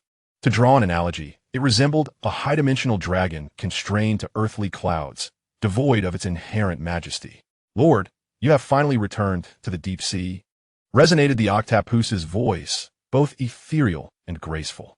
With a powerful sweep of one tentacle, it ensnared the half-elf Aelson, drawing him down into the profound depths. As for Xuanhe, the currents naturally guided him back to his dominion. The deep sea ensnared the uncanny presence until the departure of its sovereign. The spectral figure's attempts to teleport were in vain, for it could grasp nothing. As they descended further into the abyss, The sound of the wind echoed from the ocean floor. Xuanhe sensed his territory drawing nearer, catching sight of a soft blue luminescence. Regardless of the events that had transpired, in this moment, he finally relinquished his anxious demeanor. The deep-sea realm appeared not only unscathed but seemingly enhanced. He descended into his territory, and Ailson followed suit, though the half-elf felt the alleviation of a heavy burden.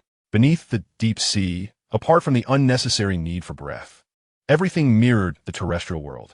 Furthermore, as a villager, he experienced an unexpected augmentation from the territory. Remarkably, this humble village could bolster someone like him, who had long ventured upon the path of the extraordinary, a sensation he had never encountered during his previous stay in this village. Upon discovering the myriad of peculiarities, the half-elf, initially intent on departing, found himself seized by a different notion. He stood quietly outside the small courtyard, patiently awaiting developments, while the once diminutive blue octopus sprawled leisurely upon the floor laid with silver-scaled tiles. Xuanhe entered his secluded underwater haven, promptly inspecting the various items within the yard. Everything appeared to be in order, particularly the exceedingly rare materials and the cultivation supplies exchanged with distant merchants. In contrast, the fire seed tree, the structure itself, the abyssal pool, and even the exterior silver-scaled brick foundation had all become increasingly intricate and formidable. The blessings of the deep sea manifested the moment it descended. He settled beside the fire seed tree, observing the pale blue, azure sky, purifying fire, juvenile stage, which exhibited a barely perceptible hint of azure, prompting him to recline instinctively. A long exhalation followed. The threat had finally been alleviated. Was this the blessing of the deep sea? He felt an overwhelming sense of returning home, especially as his body continually strengthened, a power he could instinctively perceive, bestowing upon him a profound sense of security. Dismantling his territory underwater had indeed proven to be an astute decision, yet it raised concerns regarding his land deed. He placed before him the nearly torn-asunder document, contemplating its implications for a considerable time. The transformations within the enigmatic language forest, reminiscent of monumental shifts in nature, had occurred without his scrutiny of how the land had evolved. He had only hastily witnessed vast expanses of plain with the mist's arrival. Could the ordinary 8th-level fire seeds withstand the nocturnal onslaught? Indeed, it was still night. He found himself in a quandary regarding how to manage his territory moving forward when suddenly, memories of the inorganic voice and the rewards gained upon entering the mist surged forth. Thus, beneath the pale blue fire seed tree, azure sky, purifying fire, juvenile stage, he opened his survival manual. The last entry chronicled the tumultuous changes of the world, after which he had entirely forgotten the matter. Yet despite this, all survivors from Earth would remain sleepless this night. 99. It turns out that the night is truly terrifying. Thankfully, we have fire seeds. Otherwise, being exposed to the darkness would leave us with naught but bones. 237. Is every night in every place this dreadful? It makes me want to venture outside. 238. Did that friend upstairs get possessed by a creature of darkness? 344. That friend 237's name is turned gray. I genuinely wish to ask, isn't it better to be alive? How did such a person navigate through various crises and survive? 555. Goodness, what on earth is this? Is this the eerie white shadow the original poster mentioned? I'm trembling. I feel goosebumps all over. Ooh, I sense my eyes have become sullied. I have heard from the indigenous people about such things, which seem to be unique to the Zero world, much like the night. Moreover, as the fog descends, anomalies will proliferate until everything is obliterated. It is said that these anomalies cannot be vanquished. Is this how specialties are utilized? Might I inquire? It is not that they are invincible. They are simply inexhaustible. While they can indeed be slain, doing so holds no significance. How did Xuanhe attract such entities? In places with an abundance of fire seeds, anomalies are fewer. Is it possible that he is the sole fire seed in his vicinity? What then is the essence of a fire seed? Why is it capable of both resisting the darkness and dispelling the erosion of anomalies? Goodness gracious, what has the hostess posted? Surely, that is the arrival of the fog. Oh my God, could this be the survival in the anomalous fog world previously mentioned? Please spare me. I cannot endure this. This is untenable. I can no longer bear it. I dare not look further. How is the host still alive? This is extraordinary. No wonder it is currently at the top of the rankings. My heavens, what terrifying entities are these? What manner of world is this? How has the host managed to survive? There are myriad discussions, some of which hold significant meaning. Yet Xuanhe has no time to peruse them. He merely skimmed through the forum before retrieving his special treasure chest. As for other group chats and related posts, he simply sent a message of reassurance. He was devoid of any mood for further engagement, even lacking the enthusiasm to open the treasure chest. The events of a night had weighed heavily upon him. Now that this pressure had dissipated, cradled in the embrace of the deep sea, he longed for a restful slumber. Whatever awaited him could be addressed on the morrow. Chapter 62, Awakening with a Start. Thus, while the half-elf Elson awaited quietly in the small courtyard, Xuanhe succumbed to a deep sleep under the gentle radiance of the fire seeds and the tender caress of the deep sea. His once-taut nerves found a semblance of solace. However, he did not slumber for long. Approximately 3 to 4 hours later, he was abruptly roused. He dreamt of shattered land deeds, the destruction of territories, and himself aimlessly wandering in the boundless deep sea. With a sigh, he opened his eyes, massaging his temples, and lamented, "Since arriving in this zero world, I have not enjoyed a single night of restful sleep." Despite his complaints, he understood that many matters awaited him, and he must rise promptly to address them. First and foremost was the increasingly pure abyssal water. Nearing the threshold of a level 6 abyssal pool, its blessing from the deep sea utterly astonishing. Thus, as with each day, the first task upon awakening was to showcase the abyssal water, allowing his power to silently ascend. After taking a hearty sip, he felt considerably more alert. He also filled several large barrels with abyssal water to store in a temporary repository for future needs. He gazed at the peculiar treasure chest beside him, casually rubbing his hands as if to wash them. It was time to open the chest. Just as he was about to do so, that familiar inorganic voice echoed once more, detected that the treasure chest is being opened at a special location. The special treasure chest is about to transform into a deep-sea treasure chest. Do you wish to proceed? Without a moment's hesitation, the decision was clear. Xuanhe resolutely opened the chest. Shattered landmark in the mist. A broken monument left by a shattered world, perhaps holding unique opportunities, remnants of a bygone era, or the turning point of a life, yet requires venturing into the depths of the misty sea. No one can guarantee their safe return, so proceed with caution. Special fragmented land deed. This represents a territory once constructed beneath the water, now engulfed by the deep sea. The former lord, an immensely powerful being, had initiated a lordly expedition. Even so, in the face of the encroaching mist, it remains vulnerable. Beware, as accepting the legacy may draw attention from entities that should remain unnoticed, yet no lord would willingly relinquish the treasures contained within the deed. Aquarium. This remarkably unique structure belonged to a previous master who met their demise in the boundless deep. Take heed, as it can assist you in hatching any marine life that can be cultivated at your territory level, recognizing you as its master. You may choose to return it to the depths, but if you're not a deep-sea being, the countdown for its life will commence from the first day of use. Killer whale. An ancient creature, possibly non-existent in the Zero world. It can bring news from afar, but the specifics of communication remain the Lord's responsibility. Underwater farming blueprint. Even beneath the waves, sustenance is essential, and such nourishment is often not provided by marine life. Thus, you have acquired a blueprint for underwater farming crafted by Grand Sorcerer. It should succeed in cultivating anything, even terrestrial plants, as long as it is above 30,000 leagues beneath the sea. After opening the treasure chest, he was momentarily taken aback, repeatedly perusing the contents. After a brief silence, he confirmed that it was indeed a special chest, yielding strange items, particularly the first two. Nevertheless, they were all necessary for the deep sea, which was quite advantageous. He cast a glance at the second special fragmented land deed, hesitating for merely 3 seconds before integrating it into his own deed. What changes would ensue was a matter to be observed later. He overlooked the rest, only recalling the final phrase. No lord would willingly relinquish the treasures contained within the deed. Indeed, as a lord, he certainly would not part with them. Xuanhe ventured outside and released the aquarium. It occupied a significant area, and had it not been for the gradual expansion of his territory due to the previously acquired fragmented deed, coupled with the fact that the underwater domain was largely uninhabited, it might not have fit. Next came the killer whale. When the black and white orca first emerged, it was only the size of an adult, yet it appeared incredibly charming and remarkably affectionate towards humans.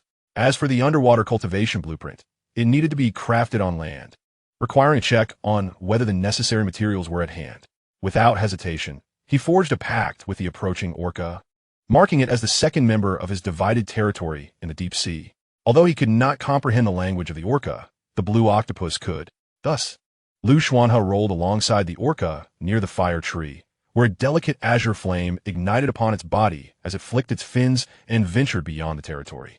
The purpose of its journey remained uncertain, though it seemed promising.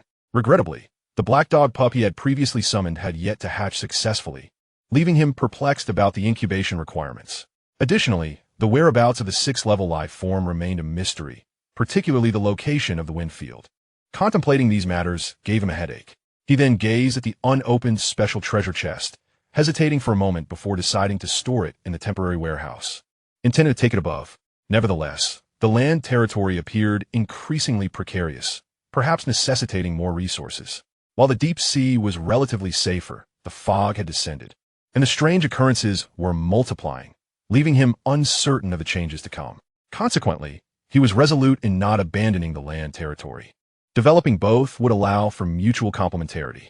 He turned to the octopus, which gracefully nodded in agreement, and together with the lord and the half-elf, they set forth towards the surface of the deep sea. They need not surface, for the water was thick with the uncanny, some lurking below, others above, creating a terrifying scene imbued with a peculiar force seemingly intent on obliterating all life. This was merely the beginning. As dawn broke, the sun's suppressive power over the gray mist was notably diminished compared to before. Once, these oddities would have dissipated by 90%, but now, a staggering 90% remained. Xuanhe absorbed this information, committing it to memory. Fortunately, besides the blessings of the deep sea that he himself possessed, the deep sea beings and half-elf accompanying him were far beyond the reach of ordinary oddities. Thus, they successfully returned to the land. Upon his return, Xuanhe felt a profound sense of loss, wishing he could remain in the depths forever. Yet, as the saying goes, formidable entities do not necessarily equate to powerful lords. The significance of territory, contracts, and a fire seed in this world is irreplaceable, and he would not forsake the development of his domain. As the night transformed the vast ocean into a new landscape, the villagers and slaves within the territory, though shocked and bewildered, remained bound by inertia, rendering them as diligent as ever. Indeed, upon arriving at the territory of the land, Xuanhe observed the familiar sight of everyone diligently engaged in their labors. This sentiment echoed the age-old adage, even if tomorrow heralds the apocalypse, today demands our toil. Such reflections jolted him back from the mythic, epic events of the previous night. His deep sea was merely a nascent village, with all endeavors just beginning to unfold. Land deeds, villagers kindling, mineral veins, agriculture, the extraordinary architecture, exploration, each task required painstaking effort. Strengthening oneself was essential to earn the right to survive in this world. Without further ado, Xuanhe resolved to organize matters within his domain. Additionally, several extraordinary constructions initiated by other survivors were nearing completion and could soon be integrated into the deep-sea village. Chapter 63. At your service. The sun had just risen, dispelling much of the night's gloom. Yet even ordinary mortals could sense that the sun's previous intensity had waned, its rays now considerably gentler. The deep-sea village on land had not suffered significant losses. However, the profound sense of security once provided by the azure sky, purifying fire, had been considerably diminished following its disappearance. Xuanhe first entered the Lord's manor and approached the fully restored level 8 ordinary kindling, inspecting it meticulously. His expression darkened considerably upon realizing that, in merely one night, his reserve of kindling had dwindled to such an extent. Level 8 kindling, a variant of ordinary kindling, lacking self-recovery ability. Powerful anomalies or monsters can inflict damage upon it. Current burn status, 62, critical threshold, 50. After the emergence of the azure sky, purifying fire, this level 8 ordinary kindling had slowly recovered to 100 under constant feeding, but now, in the span of a single night, it dangerously approached its critical limit. His countenance grim, Xuanhe exited the manor, gazing at the tumultuous depths of the sea beyond the cliff, shrouded in a gray mist. A profound unease surged within him. No, this cannot be. I must secure kindling today, at the very least to endure the coming night. His land domain must not vanish so easily. The workshop could indeed produce kindling, albeit only the most basic and ordinary kind. Contemplating this, Xuanhe promptly opened his survival manual, not to seek kindling transactions, but to hasten the delivery of completed constructions from the master builders he had previously contacted. In his last visit to the survivor trading market, he had placed 5 orders, each crafted by 4 individuals. Now, 3 extraordinary constructions had been completed. A blacksmith's forge capable of crafting extraordinary items, a beast pen for taming extraordinary creatures, and a defensive tower for his territory. However, the resources he currently possessed would allow for the construction of only 2 defensive towers, with the second yet to be completed. The 5th extraordinary edifice is exceptionally unique, situated within the Deep Sea Office, serving as a semi-architectural blueprint designed to expedite efficiency. These architectural plans were procured from distant merchants. However, given his current lack of experience in construction, he is unable to realize them independently and must entrust their execution to others, thus preventing material waste. He has already positioned 3 completed structures within his domain, with a defensive tower placed at the edge of the main gate. Fortuitously, thanks to the prior machinations of a half-elf who lured a multitude of green tree spirits, he was quite pleased to observe their swift adaptation and taming within a single night. He relocated them to a more secure area, considering that these green tree spirits are akin to a continuous source of renewable resources yielding 9th-level materials. The placement of these structures has gradually induced a certain transformation in the land deed. Although the ember of life remains feeble, the aura of the territory has significantly strengthened.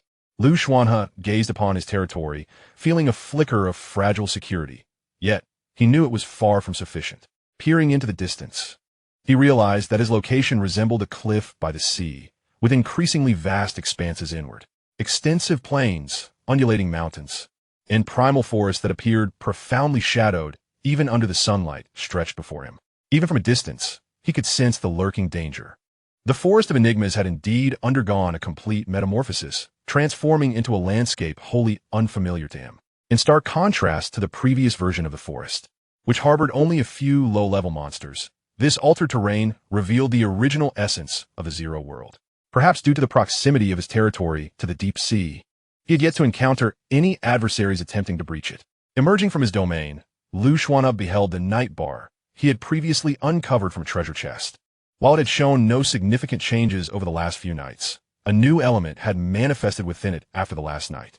Frowning, he examined it and realized it required a period of nurturing before he could hastily release it. The silvery, towering steed with 6 legs, named Xuanhe, trotted alongside him, affectionately nudging its master. As Xuanhe gazed into the distance, he mounted his horse, which galloped toward the distant plains. He was attuned to the ember of life. Yet this time, the aura he sensed filled him with astonishment. Before him lay an innumerable array of embers, while behind him was an expanse of eerie silence, punctuated only by fleeting wisps of ember energy. Determined to explore the implications of the multitude of embers before him, he ventured toward the newly formed plains. However, scarcely a kilometer into his ride on the silver steed, he came to an abrupt halt. Danger, a profoundly intense threat, had locked onto him. Xuanhe, like a silver shadow, swiftly retreated. Before him materialized a bizarre gray figure with 6 limbs, an enigmatic specter confronting him. Xuanhe felt a fleeting moment of stillness within his body, soon overwhelmed by a torrent of murmurs attempting to invade his mind. More alarmingly, as the silver-armored steed galloped forward with astonishing speed, dark speckles began to appear upon its hooves, causing its velocity to plummet dramatically. Fortunately, the distance they had traveled was not excessively far, and his instinctive response was swift, allowing him to return to his domain unscathed. Upon dismounting, Xuanhe gazed down at the black spots on the hooves, his expression gravely serious. The silver-armored horse appeared restless and tormented. Even within the safety of the territory, it could not quell its agitation. Thankfully, he promptly doused the hooves with the abyssal water he had previously prepared and fed some to the steed, which significantly improved its condition. The half-elf, Alson, observed this scene with great concern and approached cautiously. After a thorough examination, he sighed in relief. "My lord, in the future, you must take a fire seed when you venture out. This time, it was your lordly power that temporarily shielded you from the strange corruption. But should you stray too far, that may not hold true. As the mist descends, the number of anomalies will increase, particularly near the fog's origin." Xuanhe furrowed his brow. He understood the significance of the fire seed, Yet it seemed that he would soon discover an even greater necessity. After a moment's contemplation, he entered his workshop and crafted several ordinary level 9 fire seeds from extraordinary materials, shaping them into candle forms, which he held in his hand. Turning to Alson, he inquired, "Will this suffice?" Alson sighed and shook his head, then knelt partially and bowed, saying, "But my lord, Alson of the Twilight Star is willing to serve you." Xuanhe regarded the half-elf's complete submission with surprise, then acceptance. After a brief consideration, he noted Alson's impressive attributes, directly nodding in agreement. He then retrieved a piece of paper and sketched all the fire seeds he could visualize from his current perspective. "Then I shall trouble you with this task." "At your service, my lord." "I'm also your subject," Alson replied. "Additionally, I shall seek the presence of crystal mines for you, as the defensive towers require ample energy to operate." Chapter 64. Insufficient Talent Development. Though impatience gnawed at him, Xuanhe forced himself to regain composure. He even compelled himself to close his eyes and meditate within the Lord's manor for several minutes, allowing his thoughts to settle completely before rising. He entrusted the affairs of the territory to Ymira and the scribe for the time being, as the flower spirit had yet to make an appearance. The corn, tomatoes, and carrots planted in the field were growing favorably, yet his gaze was drawn to the depths of the ocean. While others might strive against all odds to uncover further resources on land at this time, he felt a sense of relief knowing he had returned home. Thus, he resolved to venture into the deep sea, trusting that the half-elf would bring back promising news. Yet he could not remain idle, for perhaps the deep sea held countless surprises for him. Thus, before the now unastonished gazes of the villagers and slaves, Xuanhe leapt into the sea once more. This time, even the scholar maintained a solemn silence. Upon leaping from the cliff, he knelt to pay homage to the deep sea and its lord. He gazed at the refugees saved by the Lord, as well as the half-orcs, and was overwhelmed with profound emotions. In this peculiar world, they had encountered a true lord. Perhaps henceforth, he need not fear being displaced or dying without cause. After this reflection, he regarded the laborers within the territory with a tinge of regret. For the territory was limited, and while there was work to be done now, in a few days, there would be none left. Therefore, as he turned his gaze to the plains beyond, a look of gravity crossed his eyes. That realm was the true essence of life in this world. Not like their current existence, sheltered within a genuine safe zone, still illuminated by the sparks of hope. Oh, how merciful the divine presence above. He had never witnessed such generosity and benevolence from a lord. As Xuanhe plunged into the sea, every part of his being seemed to sing with joy, not to mention the burgeoning strength within him and the strange waves that surged towards him, only to be repelled by his mere presence. The deep sea was indeed his true home. The octopus at the seabed sensed the arrival of the Lord and promptly approached. The blue octopus found it rather peculiar. This young, magnificent being had an affinity for life on land. How could he return so soon after leaving? Yet, it said nothing, merely welcoming the arrival of the great entity. The closer one drew to the deep sea, the clearer the blessings of the abyss became. Descending, Xuanhe sought a solution for his terrestrial domain, which lay in the pursuit of more potent sparks of flame. In truth, he had sensed numerous flickering sparks within the deep sea, yet due to his apprehension of the gray mist and the uncanny, he was reluctant to venture forth, contemplating whether he might bring a fragment of the azure cleansing flame back to the surface.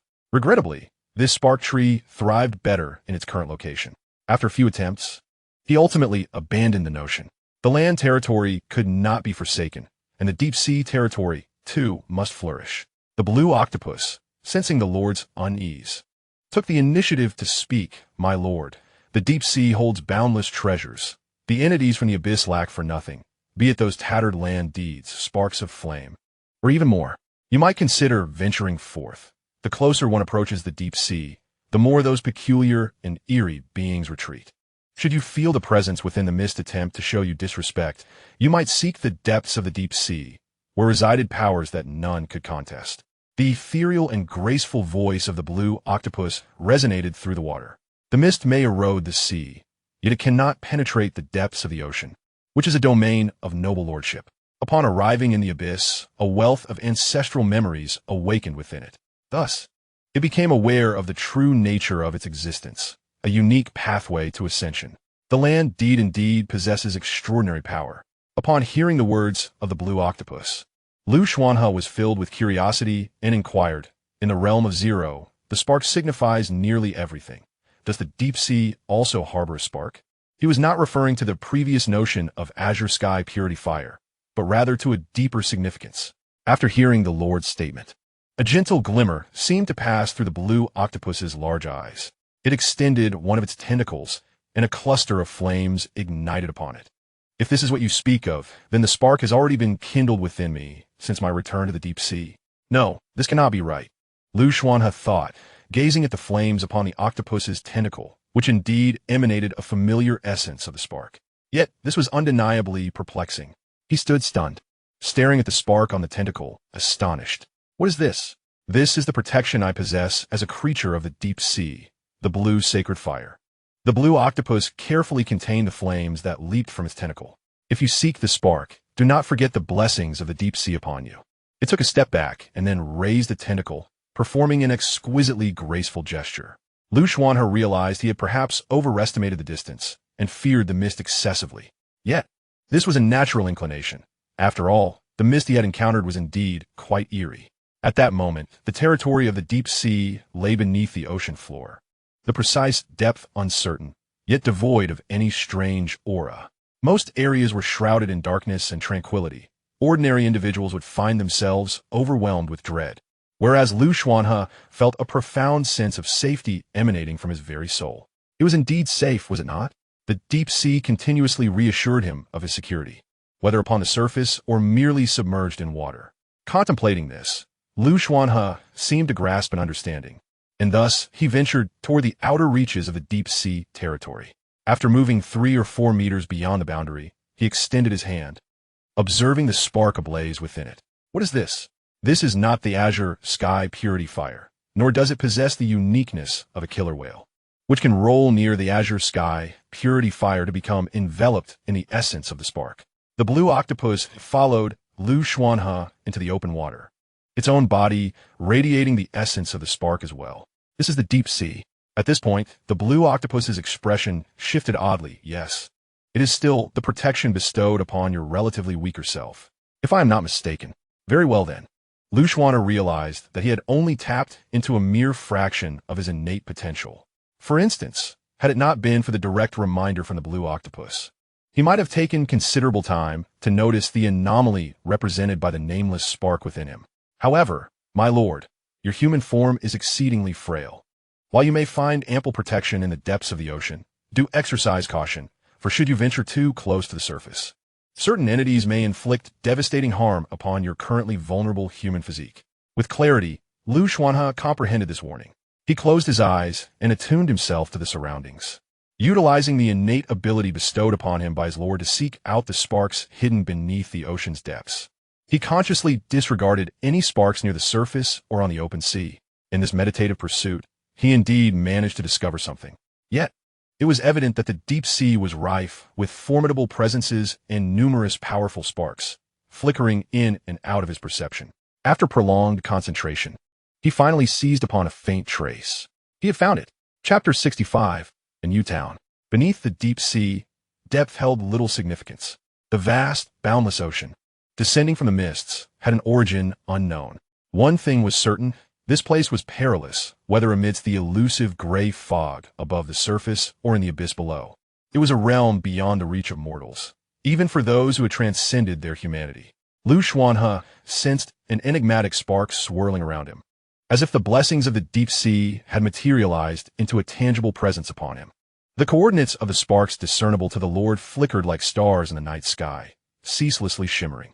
Even though the deep sea eternally bestowed its favor upon him, the vast disparity in levels made it challenging for him to pinpoint the direction of the sparks. Time passed slowly. Amidst this flickering, he exerted himself fully and ultimately captured the spark he sought. He had found it. It was in nearest location. However, alongside the spark, there was an unsettling sensation born of intuition. Yet, lifting his gaze to the overwhelming ocean and the unfathomable depths, he pressed onward, accompanied by the blue octopus, towards the location of that elusive spark. The distance to the spark was not insurmountable. With the full assistance of the deep sea creature, he arrived at his destination in little time. The entire experience felt astonishingly seamless, contrasting sharply with the tribulations of the land. The lingering spark swayed gently in the depths of the sea, It was evident that this spark lacked the power to ignite within the ocean's depths, falling far short of the extraordinary azure sky purifying flame. Xuanhe took out the land deed and carefully captured the fragmented spark within its confines.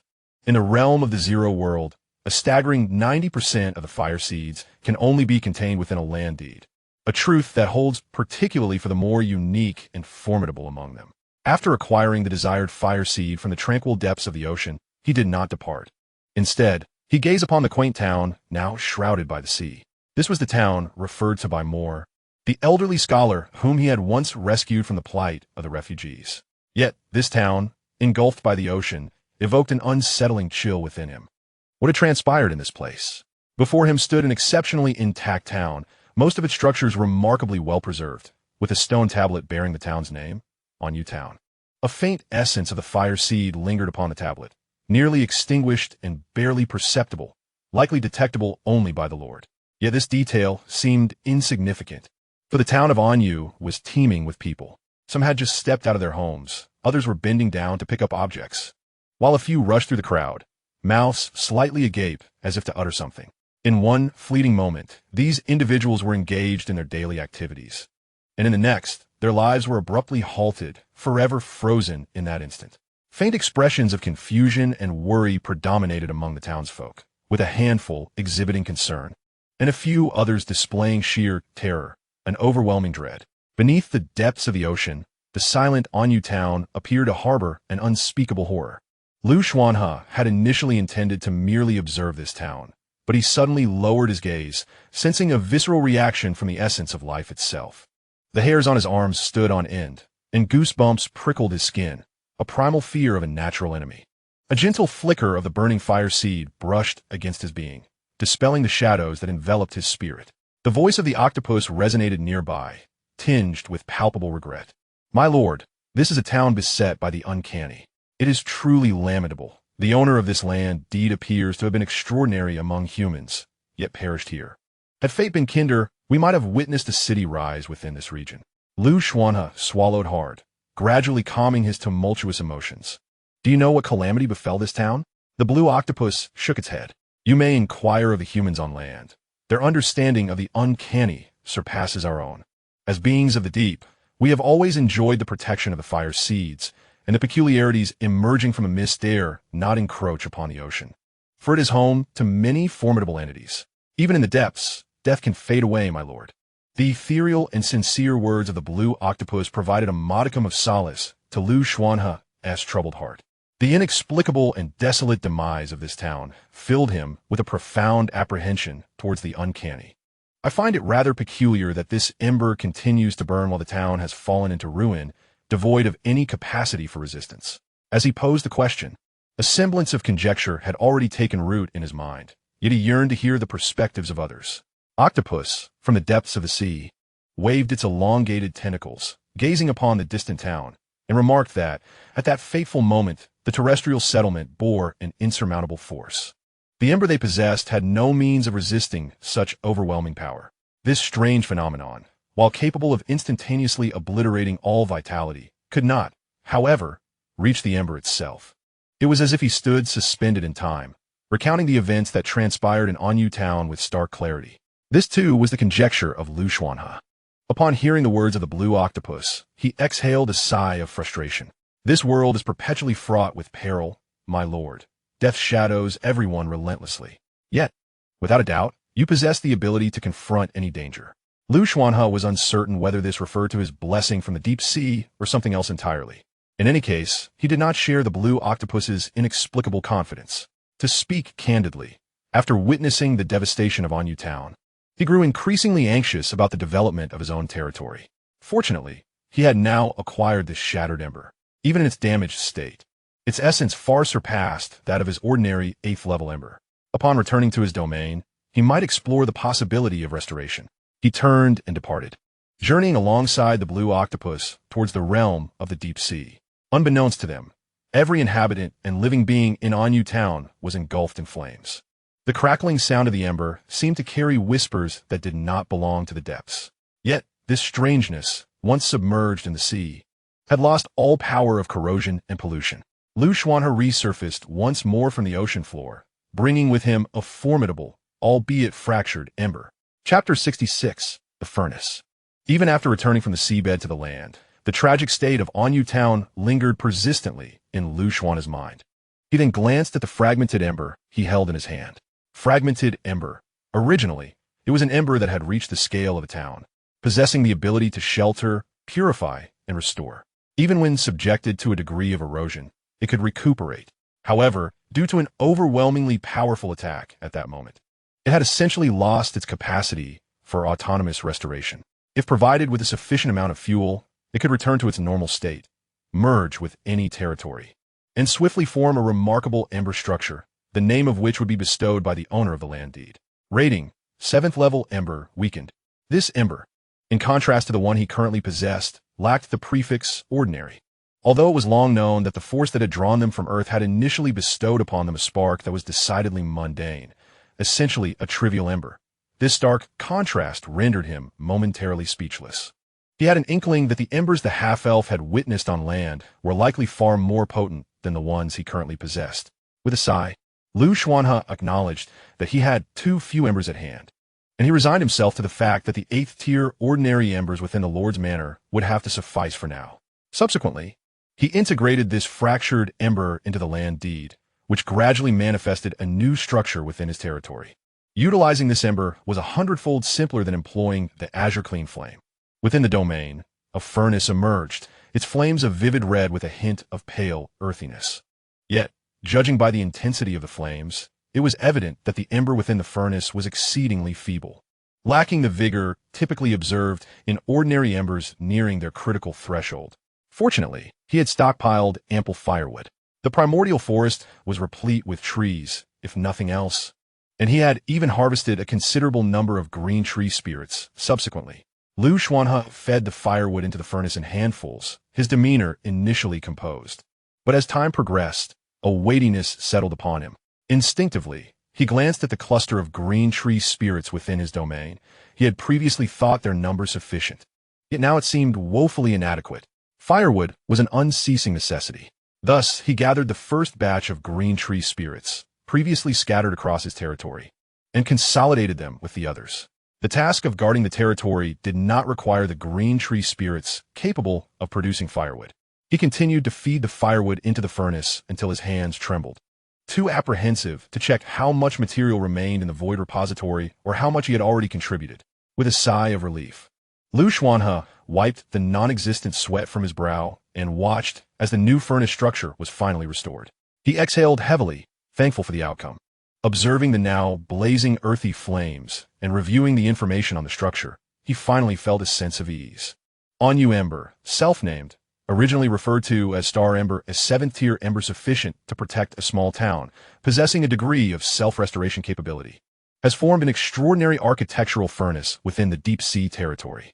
Within the protective range of the ember, it grants immunity against anomalies of 7th tier or lower and monsters of the night, along with the ability to purify and restore protection. The more special firewood is provided, the more potent its flames may become, acquiring even more extraordinary powers. However, the materials consumed may not necessarily correlate with the ember gained, so consider this deeply. With 2 embers providing shelter, Xuanhe felt reassured that even close to the mists, his territory should endure through the night. Xuanhe entered the Lord's Manor to inspect the state of the hearth's embers. It appeared that the flames, which had previously burned slowly even during the day, had ceased their consumption entirely. With the passage of time and the addition of kindling, it should gradually regain its vigor. There was little to express, save for gratitude towards the depths of the ocean. Exiting the Lord's quarters, he noted that midday had arrived. The half-elf had been gone for the entire morning, and his whereabouts were unknown. However, the indigenous people undoubtedly possessed a deeper understanding of the Zero World than he did, so there was no need for excessive concern. Xuanhe sought to test the protective range of the hearth's embers, prompting the serpentine vines to part as he walked upon the plains. The silver-armored steed continued to accompany him, ensuring his safety. Indeed, the newly established hearth's protective range had significantly expanded, even at such a distance.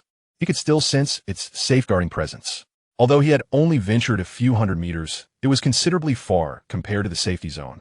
For reference, The last time he had encountered a peculiar phenomenon was at a distance of merely 1 kilometer. Xuanhe mounted the silver-armored steed and galloped further outward. Even after crossing a kilometer, nothing unusual occurred.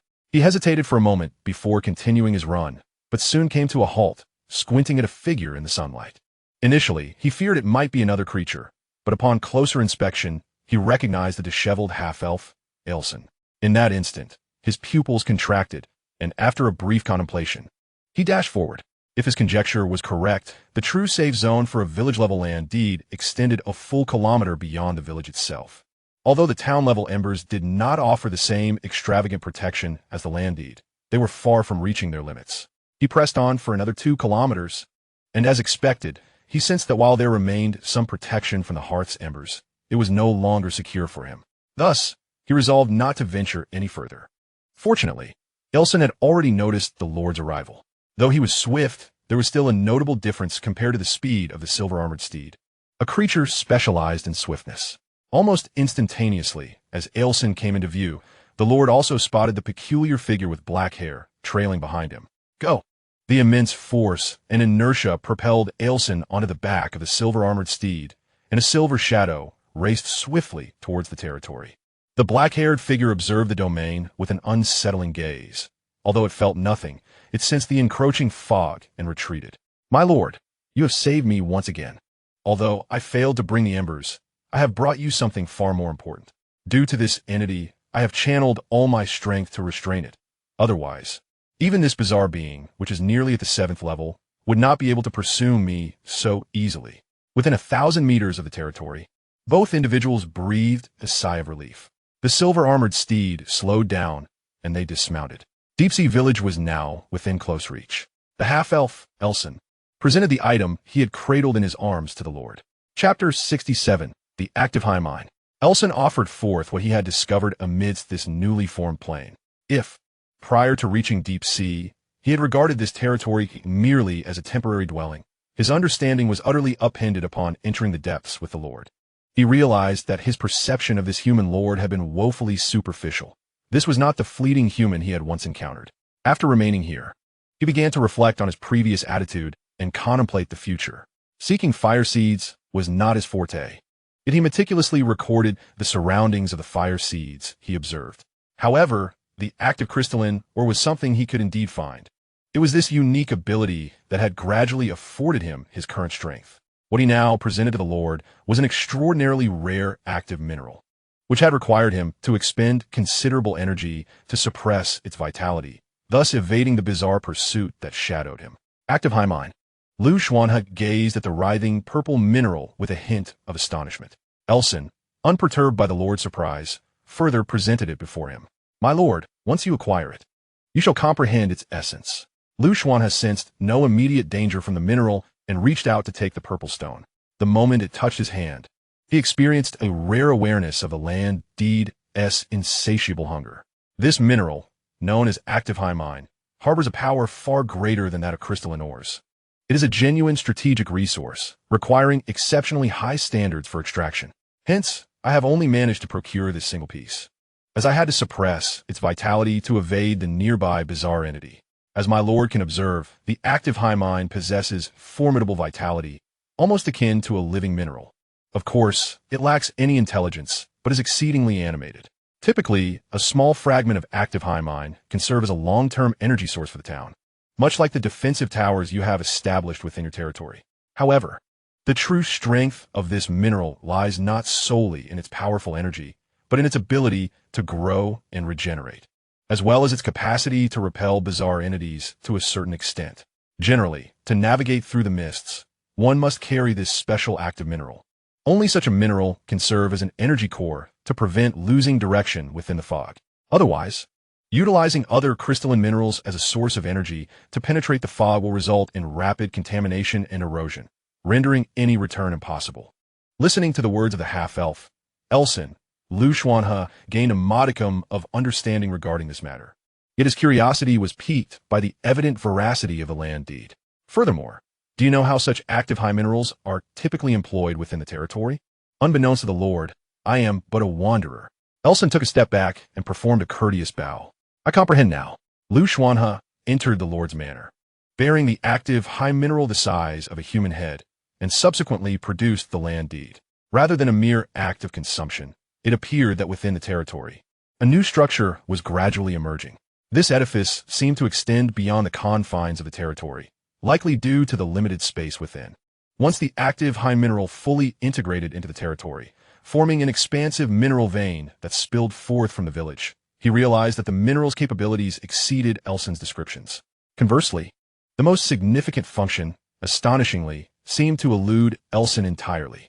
It was that the active high mineral could resonate with the fire seed and serve to recharge it. Undoubtedly, this constituted a different form of fuel, far more precious than the Qingyin wood. However, the quantity was rather scant. Thus, he sought Elson's counsel regarding further information about the active high mineral. Regrettably, that mineral vein was located too far away, and the extraction proved excessively challenging, compounded by the strange occurrences in the vicinity. Consequently, Xuanhe decided to set aside the matter of the active mineral for the time being and, taking into account the advice of the scholar, Mower, instructed the slaves to cultivate new fields beyond the village, construct new edifices, and search for new mineral deposits and fuel. The territory was currently deficient in every conceivable resource. Therefore, these tasks were imperative, yet he had not fully considered them prior. With Mower's reminder, the previously stagnant development of the territory commenced anew, akin to a sluggish machine finally igniting. The slaves, whether human or half-orc, exhibited no resistance to leaving the village. Yet upon venturing outside, their vigilance heightened significantly, and they no longer felt the ease they once did. Moreover, the scholar mower brought with him a substantial amount of fuel ash, scattering it along the way. As they ventured outward, the deposited ash grew increasingly thick, accompanied by sounds reminiscent of electric currents or nails scraping against the floor. Each time such a sound resonated, Mower would halt and mark the spot. Thus, relying on his prior experience, the elder effectively delineated the entire safety zone surrounding the village. Regrettably, he approached the Lord to report, "My lord, there are no ores in the vicinity, particularly not the crystal variety, nor even firewood. It appears we must venture farther afield. However, this would require an excessive expenditure of manpower, which we are sorely lacking. Thus I propose, my lord, that you ignite a cluster of flame from the fire source at intervals. This would minimize the depletion of our workforce." Although he had voiced his suggestion, Moore harbored little hope for its acceptance. In the realm of Zero, it was commonplace and deemed correct to exchange manpower for resources. Had their village not been so short on labor, he would not have conceived such a method of igniting fire. Xuanhe nodded in agreement upon hearing this. It was a bold proposition, and he was equally audacious in his response. A scholar of the town level did not fully grasp the significance of the fire source. Xuanhe, even more oblivious, failed to see any flaw in the suggestion. Nonetheless, the truth remained that even if the method of creating a false safe zone through fire ignition did not harm the fire source or merely consumed negligible resources, no lord would acquiesce. The fire source was far more precious than the lives of these commoners. After some contemplation, Xuanhe procured fire from the furnace. Each piece of firewood contained a spark. However, this flame could not endure for long. Nevertheless, the lord, having acquired new firewood, was not stingy with the Qingyin wood. In a short span, a pseudo-safe path ignited by Qingyin fire emerged, extending from the safety zone of deep-sea village toward the distant mountains and forests. Everything appeared to proceed smoothly. Chapter 68, The Wind Field. While everything seemed to be going well, Xuanhe did not forget the strange occurrences in Anyu town beneath the sea. He was also reluctant to remain confined to the narrow confines near the village. After communicating with the high-level extraordinary beings, the blue octopus and the half-elf, the lord and the half-elf ventured toward the opposite side. As for the ephemeral safe path, a person stood by each cluster of fire, ensuring that it remained lit by promptly returning to the village for new fire. This was in truth no simple task. Remarkably, even a half-orc with the intellect of a 5- or 6-year-old made no mistakes, as if it were instinct ingrained in their very genes. Frankly, it was rather astonishing. It could only be understood as the fact that all those incapable of such tasks had perished, leaving only those who had survived the natural selection. The route leading to the mountain ranges and forests was guided by the mage, Stella, who possessed an innate talent for navigation. This was indeed a fitting specialization. As for summoning the serpent folk, those half-orcs, to assist him in mining, the moment they descended into the water, they would be retrieved as corpses within seconds. Thus, They could only seek ores upon the land. Citra, accompanied by her robust half-tiger companions, agile catfolk, and several others, tread cautiously. As they traversed vast plains and entered the mountainous forests, the peculiarities that once plagued their thoughts faded, replaced by the looming concern of monstrous inhabitants. With every step they took, they scattered ash, an act both wasteful and resource-intensive, typically reserved for lords who would expend the lives of slaves. Yet, none were aware of Xuanhe's ignorance regarding this matter. Within the newly formed mountains and forests thrived immensely powerful supernatural beings.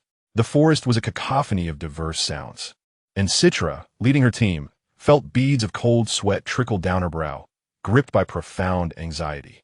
Fortunately, an experienced elder was among them, and many among the previous refugees possessed extraordinary abilities. The training methods bestowed by their lord ensured that even the slaves were significantly stronger than ordinary humans or even half-beasts. Such formidable beings, even if monstrous, would instinctively steer clear. While the individuals in their group did not exude overwhelming supernatural auras, their sheer numbers posed a different challenge. As they approached the outer forests of the mountains, the surroundings had grown considerably quieter. Meanwhile, a man with a severed arm lay prone on the ground, searching for veins of ore, while a woman with rough, reddened skin from the same group scoured the vegetation for additional seeds and extraordinary plants. Furthermore, a scholar utilized his experience to seek out new firewood. The half-tiger leader cradled a large wooden box, housing the precious ash vital to their existence. Time passed slowly. Amidst the team, there was concern and fear, yet not a hint of impatience. Those who had survived the myriad trials within the strange tongue forest possessed commendable abilities. This venture not only unveiled new veins of ore, but also revealed fresh sources of firewood. Little Star, chicken tread carefully among the half-beasts, acutely sensitive to the peculiarities around it, though its timid nature caused it to tremble with every step. The firewood was a delicate matter. They dared not disturb it, opting instead to report to their lord afterward. Yet, the half-tigers had already commenced mining. Simultaneously, the nimble catfolk scattered ash around the area, igniting a cluster of flames. This sequence of actions was intended to signify their presence, momentarily ensuring their safety. The endeavor to extract or commence within this relatively tranquil forest. Meanwhile, Xuanhe and Ailson sought out embers. Under Ailson's protection, they were not pursued by the peculiar entities. However, the sensation of entrusting their safety to another left Xuanhe profoundly uneasy. Meditation and the elevation of supernatural prowess could not be achieved swiftly, yet embers could be acquired immediately. He yearned to create a portable ember to facilitate his exploration of this nascent realm. This spark is undoubtedly not an ordinary creation of the workshop, but rather a product of nature itself. Fortunately, with the protection of a level 60 half-elf, the journey has proceeded relatively smoothly. As Elson remarked, had it not been for his prior efforts to suppress the ore's activity, they would not have been pursued by the strange entities. Throughout their explorations, there were indeed eerie watchfulness present, yet they managed to elude it in a brief span. As these were merely lesser anomalies, the search for the spark has proven to be rather arduous. Locating it on land is significantly more challenging than in water or at sea. The difficulty could be magnified tenfold or even 100-fold. On land, even the most mundane sparks are guarded by sentinels or extraordinary beings that depend on the spark for their existence. Previously, Xuanhe had only encountered related content on forums, yet experiencing it firsthand revealed the true extent of the complications involved. Primarily, these extraordinary beings are anything but ordinary, and Elson had to tackle each one. Thankfully, lingering near the spark does not pose the risk of attracting prolonged attention from the anomalies. However, despite Elson's impressive level, which is indeed high, it cannot guarantee absolute safety. Particularly, engaging these extraordinary beings could incite a series of repercussions. As soon as Xuanhe and his companions obtained a spark, they hastily mounted their silver-armored steeds and fled into the distance, as a small beast tide emerged. My lord, the new territories are exceedingly primitive, which accounts for the emergence of so many new sparks. Yet, this also means that these extraordinary beings cannot be communicated with. They must be slain to seize the sparks. Our actions cannot be sustained for long, as news travels swiftly through the forest like the wind.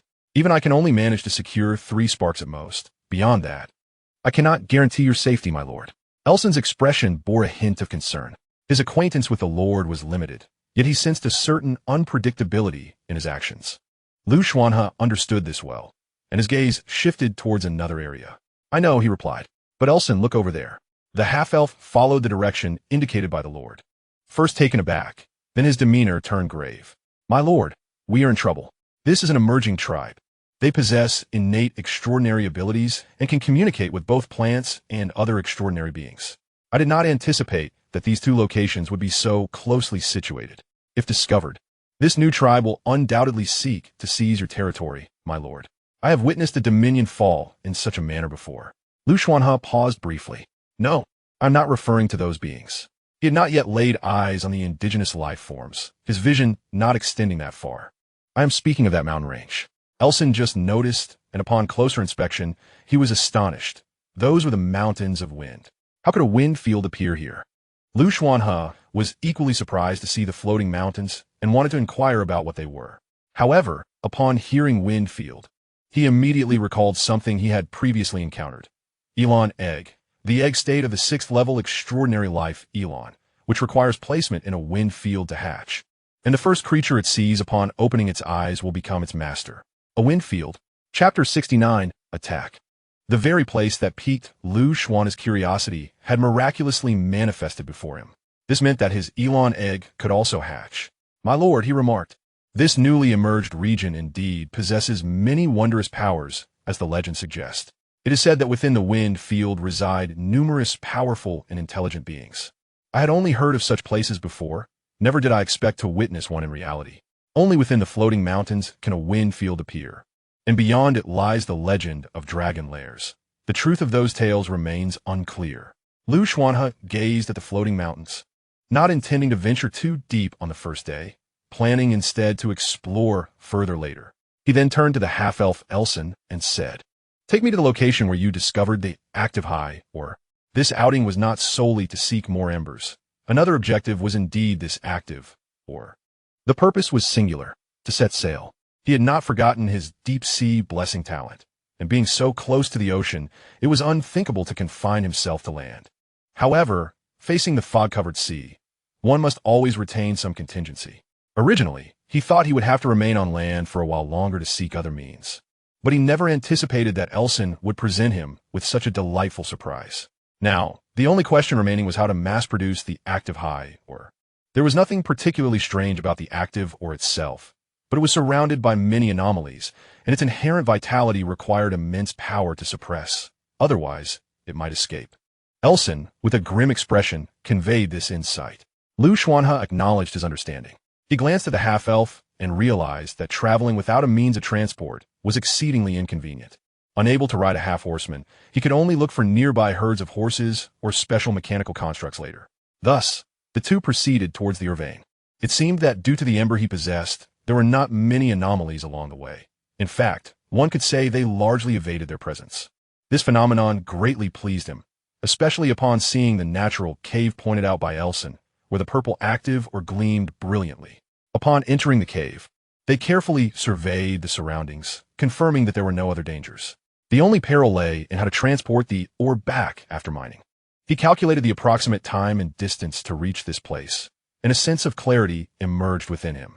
"Elson, if we allow the centaurs to possess the fire seed and come here to mine, could they not bring forth an ample supply of active boar, or daily?" This notion was not born of mere whimsy. However, Elson was taken aback, not by the idea itself, but by the astonishing willingness of the Lord to entrust the fire seed to the half-beasts. Such creatures, lacking in intellect and capability, even shunning the use of tools, were inferior to the most menial of slaves. How could such beings be entrusted with the fire seed? The half-elf contemplated numerous rebuttals, but ultimately refrained from voicing them. Merely shaking his head in confusion, "I do not know, my lord. The centaurs may struggle to contain the active boar, but surely it can be stored within a spatial backpack." Xuanhe had already begun to ponder the specifics of execution. Spatial equipment, perhaps. However, prior to their insertion, a formidable force must be employed to suppress their activity. Otherwise, the ore cannot be transported. Upon hearing the half-elf's comments, the Lord's expression remained unchanged as he extended the fire seed to Elson. "Then this matter shall be entrusted to you." Elson found himself perplexed, momentarily at a loss for words. "But I cannot contain these fire seeds. Yes, I will handle this matter promptly, he replied, resolved to return and either utilize the workshop or consult other survivors to create a fire seed that could be safely carried by others. It should be feasible. On this outing, Xuanhe had brought along a folding backpack, which, along with the temporary storage of the survivor trading market, could accommodate the active boar or. With a level 60 half-elf standing guard and the fire seed in hand, the subsequent series of actions unfolded remarkably smoothly. All set, he gazed contentedly at the nearly full backpack and temporary storage. As dusk approached, he suggested, "Let us return." Alson complied with the Lord's directive. Their journey back was uneventful. Upon arriving at the territory, the sun had nearly set, and the temperature had dropped significantly. The half-tiger men, half-cat men, and some humans seeking firewood or had sustained considerable injuries. The primordial forest was teeming with monsters, and mining was not always straightforward. Upon returning to the territory, Xuanhe's first action was to integrate the majority of the active boar into the newly formed structure, the boar vein. This vein spiraled across the ground, encircling the Lord's manor and the furnace while extending outward into the territory, emanating a purple luminescence. Moreover, the sections of the boar vein extending beyond the territory exhibited an even more pronounced, almost living, writhing purple hue. The villagers observed that, as the day passed, the quantity of firewood consumed by the fire seed diminished progressively. On this occasion, the slaves in the village unearthed newly formed 9th-tier crystal stones and extraordinary 9th-tier stones. The majority of the extracted crystals were utilized as energy sources within the defense towers. The precious, active high mine was deemed too valuable for such a purpose by Xuanhe. The fragmented land deed, infused into the soil, was gradually giving rise to new constructions, though full maturation would require some time. As for the small, or vein, structure, crafted by wizards to self-regenerate, it required manual labor to extract the daily yield of 50 pieces of mysterious iron, rather than allowing it to remain untouched. One treasure chest remained unopened. Within the Lord's manor, Xuanhe retrieved this special chest. After much deliberation, he resolved to open one chest in the depths of the sea and another upon the land. Just as he silently channeled his arcane energies and prepared to wash his hands before unveiling the chest, a sudden sound emanated from the defense tower. This tower, a 9th-tier edifice that combined both offense and defense, integrated seamlessly with the village walls, augmenting their strength, and was capable of unleashing a rain of arrows. Hence its designation as the Arrow Tower. At that moment, the tower emitted a series of swift launching sounds. Xuanhe promptly set aside the special chest, depositing it into a temporary storage, donned his armor, grasped his formidable spear, and ventured outside. The fields in the safe zone beyond the territory had been extensively cultivated during the day, and with the arrival of night, everyone instinctively retreated inward, seeking refuge within the confines of the territory. Yet, it was precisely at this moment that an unexpected event transpired. Under the dim moonlight, monstrous entities launched an assault on the territory, unlike any creatures previously encountered. Xuanhe quickly opened the survival manual, perusing the forum, and indeed discovered information regarding these creatures. Were they the shadow-devouring beasts from the underground? Had a cavern leading to the depths emerged near his territory? His expression turned grave. Chapter 70, Response. The shadow-devouring beast is a semi-ethereal entity that feeds on shadows, capable of consuming light. The most formidable among them can even engulf the flames of fire. Many survivors' territories have been breached by such monsters. In that instant, Xuanhe comprehended the truth. His earlier escapades in the enchanted forest were indeed within a novice protection zone. Compared to the previously safe nights, the forthcoming evenings would likely be fraught with relentless assaults. When Amira and more detected the monstrous attack on the territory, they immediately shouted for all villagers to hasten back to safety. Unfortunately, the half-orcs and humans had trained in martial arts for far too short a time. Despite their physical conditioning, they held no advantage against such dark entities. A catfolk was violently torn asunder. The defense tower activated at this moment. For although the shadow-devouring beasts were still at a distance, the assault on the territory's assets triggered the tower's defensive mechanisms. Alson had been tending to his seeds when he suddenly heard a commotion and immediately rose to his feet. He stood poised, bow in hand, swiftly drawing an arrow and unleashing it upon the shadow-devouring beasts, felling a score of them with a single shot. Yet in the darkness, these monstrous creatures seemed inexhaustible. The range of the defensive tower's attacks was insufficient, leading to a considerable waste of crystal energy in the initial stages. Xuanhe promptly assigned Mo Air to manage the defense tower, which was currently singular and manageable by him alone. Meanwhile, he took up his weapon and the source water pearl, positioning himself atop the serpent vine green wall. At this juncture, the capabilities of the source water pearl proved invaluable. Beyond Deep Sea Village lay the ocean shrouded in gray mist, and the pearl, akin to a great whale, continuously drew water from the sea, directing it toward the shadow-devouring beasts that consumed light. The gray mist enveloping the ocean had tainted even the surface waters, prompting Xuanhe to exercise extreme caution. Wary of any adverse effects, he conjured fresh water from the source water pearl, the streams landing with remarkable precision upon the shadow-devouring beasts, leaving not a drop wasted. This formidable control was likely unmatched by anyone else. Even Ilson, whose level far surpassed his own, could not replicate such finesse.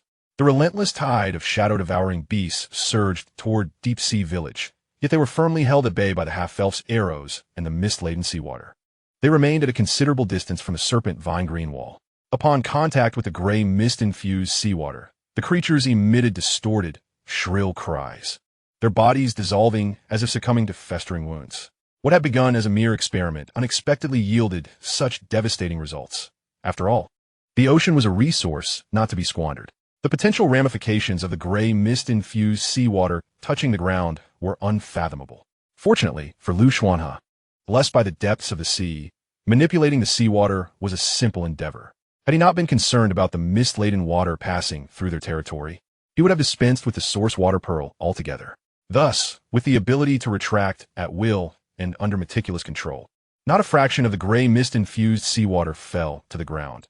It evaporated into the air instead. Ilson, immensely powerful, could dispatch dozens of shadow-devouring beasts with a single arrow. Yet, he looked upon the Lord with profound astonishment, as this was a method he could scarcely fathom. To utilize seawater from within the gray mist, what extraordinary prowess! He too feared the repercussions of such a bizarre substance upon the plains, yet upon closer inspection, he found not a trace of it. As a result, the previously panicked villagers and slaves found solace in this strange, yet tranquil counteroffensive. Ilson himself expended little magical energy, not even requiring the waters of the moon well to replenish his strength. It seemed that the speed at which the shadow-devouring beasts perished had reached a critical threshold, causing these nocturnal monstrosities from the underground to gradually retreat. Ilson, multitasking, attacked the departing shadow beasts while expressing his admiration to Xuanhe. "My lord, your strength truly leaves me in awe. I fear that even those who have ascended to divine thrones would not dare wield the enigmatic mist with such ease as you do." However, these compliments drifted past Xuanhe without resonance, for his mood was rather somber. He realized that, apart from a handful of individuals, his domain lacked effective means of counteraction. Furrowing his brow, he gazed into the now profound darkness and inquired, "Will there be more monsters attacking?" At that moment, the scholar Mo Air had descended from the defensive tower, appearing composed, his demeanor unchanged even after the ordeal. Upon hearing the Lord's question, he bowed almost prostrate and responded, "Yes, my lord. The Zero World is thus. The night will only bring endless assaults, unless even the nocturnal monsters recognize that this territory is not easily breached. It is only then that the night may relax somewhat." He hesitated briefly before continuing. "Generally speaking, only territories elevated to the rank of town possess such power." Xuanhe nodded and leaped down from the verdant serpentine walls. "I understand. You all must first manage the current situation and urge everyone to train diligently. No time should be wasted during the night. Furthermore, I do not wish to witness a scene like today, where everyone was flustered and unresponsive. Should I inquire whether you have grown too comfortable, forgetting the world's true nature and becoming complacent even in the presence of darkness?" His tone was calm, yet Mo Air suddenly knelt down. He felt an overwhelming sense of shame regarding the events of that night.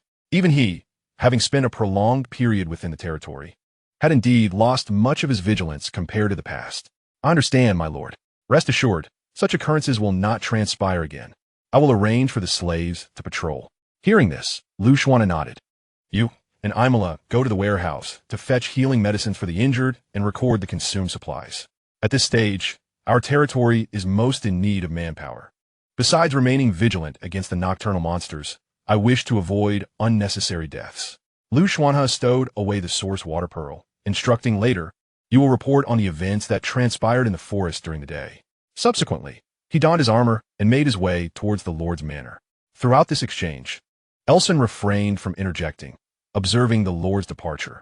Though little time had passed, he discerned that this human lord was increasingly resembling a true leader. Upon returning to the Lord's manor, Xuanhe furrowed his brow as he removed the warm armor and placed it in the temporary storage. Subsequently, he retrieved the special treasure chest from storage. His expression fluctuated between uncertainty and resolve, ultimately leading him to open the special chest. In Chapter 71, Survivor, Xuanhe sat within the confines of the Lord's manor as he unsealed the treasure chest. However, in the very next moment, what captured his attention was not the treasures emerging from the chest, but rather the inorganic voice resonating in his ear.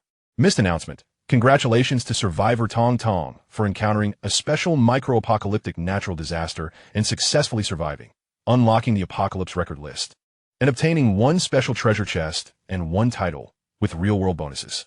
Initially, he had been silently contemplating esoteric methods to alter his fate, hoping to procure something urgently needed in his territory.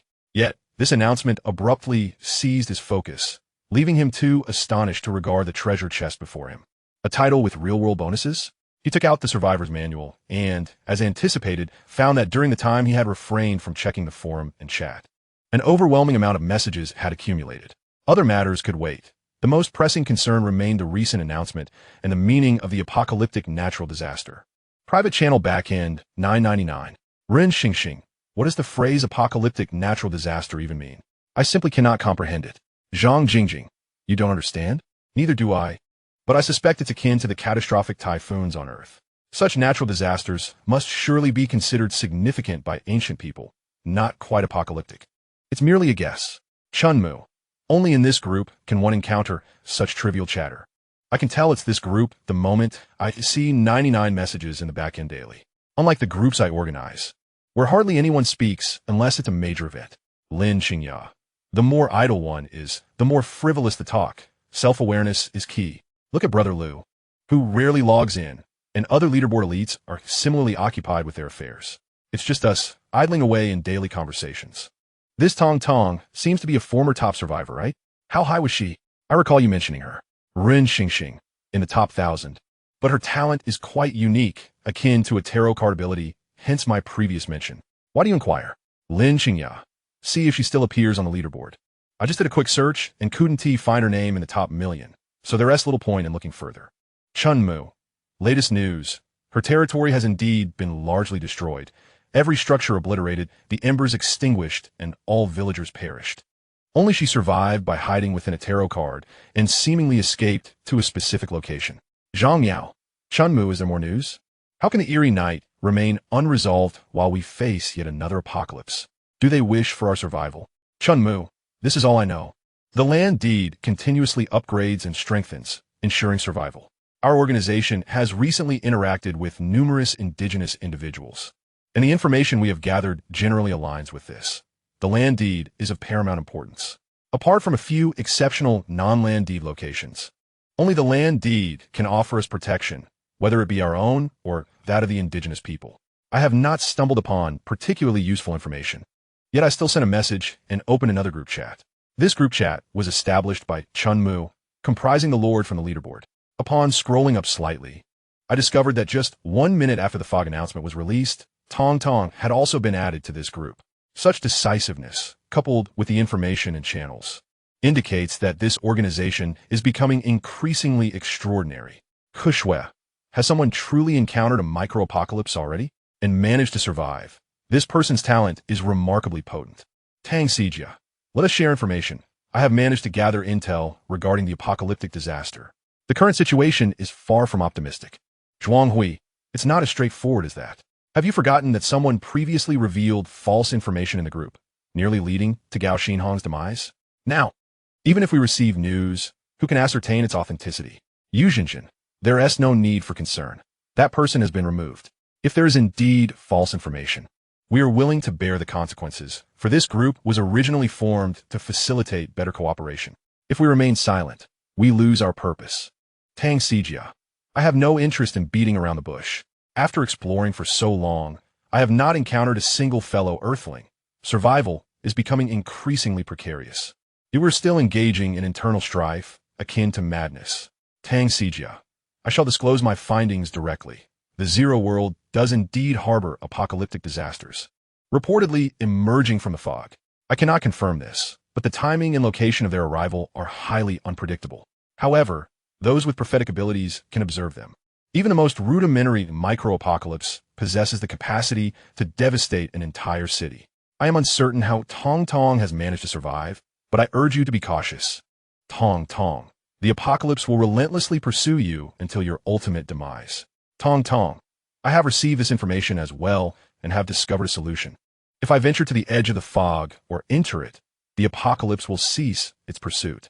I'm currently unsure of my exact location on a large map, but to the northwest lies a peculiar estate, home to at least an 80-level extraordinary being, an entity that has reached the formidable 6th tier of the extraordinary. It has taken me in. To the southeast, there is a village. According to its inhabitants, if one travels southeast, one can behold a vast bronze city known as the Holy City. Tong Tong. Is there anyone in the group who can determine my whereabouts and whether there is fog nearby? I am in dire need of assistance. Yu Jinjin. I have heard of this. Do not fret. Let us converse privately. Lu Xuanhe. Besides approaching the fog, there are alternative methods to evade the apocalypse. Xuanhe. Please do share. In a realm of desolation, within a certain village, the men's countenances had grown markedly pallid, their gazes increasingly devoid of confidence. As time elapsed, one individual became acutely aware that the so-called future was fundamentally awry, as though he had been handed a mirage of what was to come. Initially, everything had seemed undeniably accurate. Now, the ominous proclamations of doom left him utterly bewildered. His memories were shrouded in eerie mists and nocturnal monstrosities that demanded utmost caution. How could this be? Xuanhe was engulfed in confusion and dread. Lu Xuanhe articulated his inquiries regarding the half-elf Ailsun's responses directly. Aside from the mists, there are other concerns, he declared, promptly revealing 3 peculiar locations. Yet, what had begun as a relatively tranquil chat exploded into chaos. Su Junkai exclaimed, "What on earth is this?" Ji Jinglan added, "If I hadn't glimpsed the name and subsequently checked the survivor leaderboard, confirming it belonged to the one who had simultaneously topped both the achievement and survival charts, I would have thought this a prank. Is this serious or not?" Lu Xuanhe scrutinized the text he had sent, finding no fault. What was the purpose of this group chat? He reviewed the screenshots shared by others, still perceiving no discrepancies. However, realizing that their perspectives diverged entirely, he attempted to clarify twice before conceding defeat. Tong Tong, should you wish to approach the mists, I can devise a means to delay the arrival of the apocalypse, but I desire to know the nature of your title's real-world enhancement. Tong Tong replied, "All right, I still believe in the former dual chart champion. Let us converse privately." Lu Xuanhe gazed at the private chat window, where Tong Tong had sent a message, "Survivor, Life Enhancement 10. Whether facing the apocalypse or the mists, donning this will grant you greater chances of survival." "Goodness," he exclaimed, genuinely taken aback.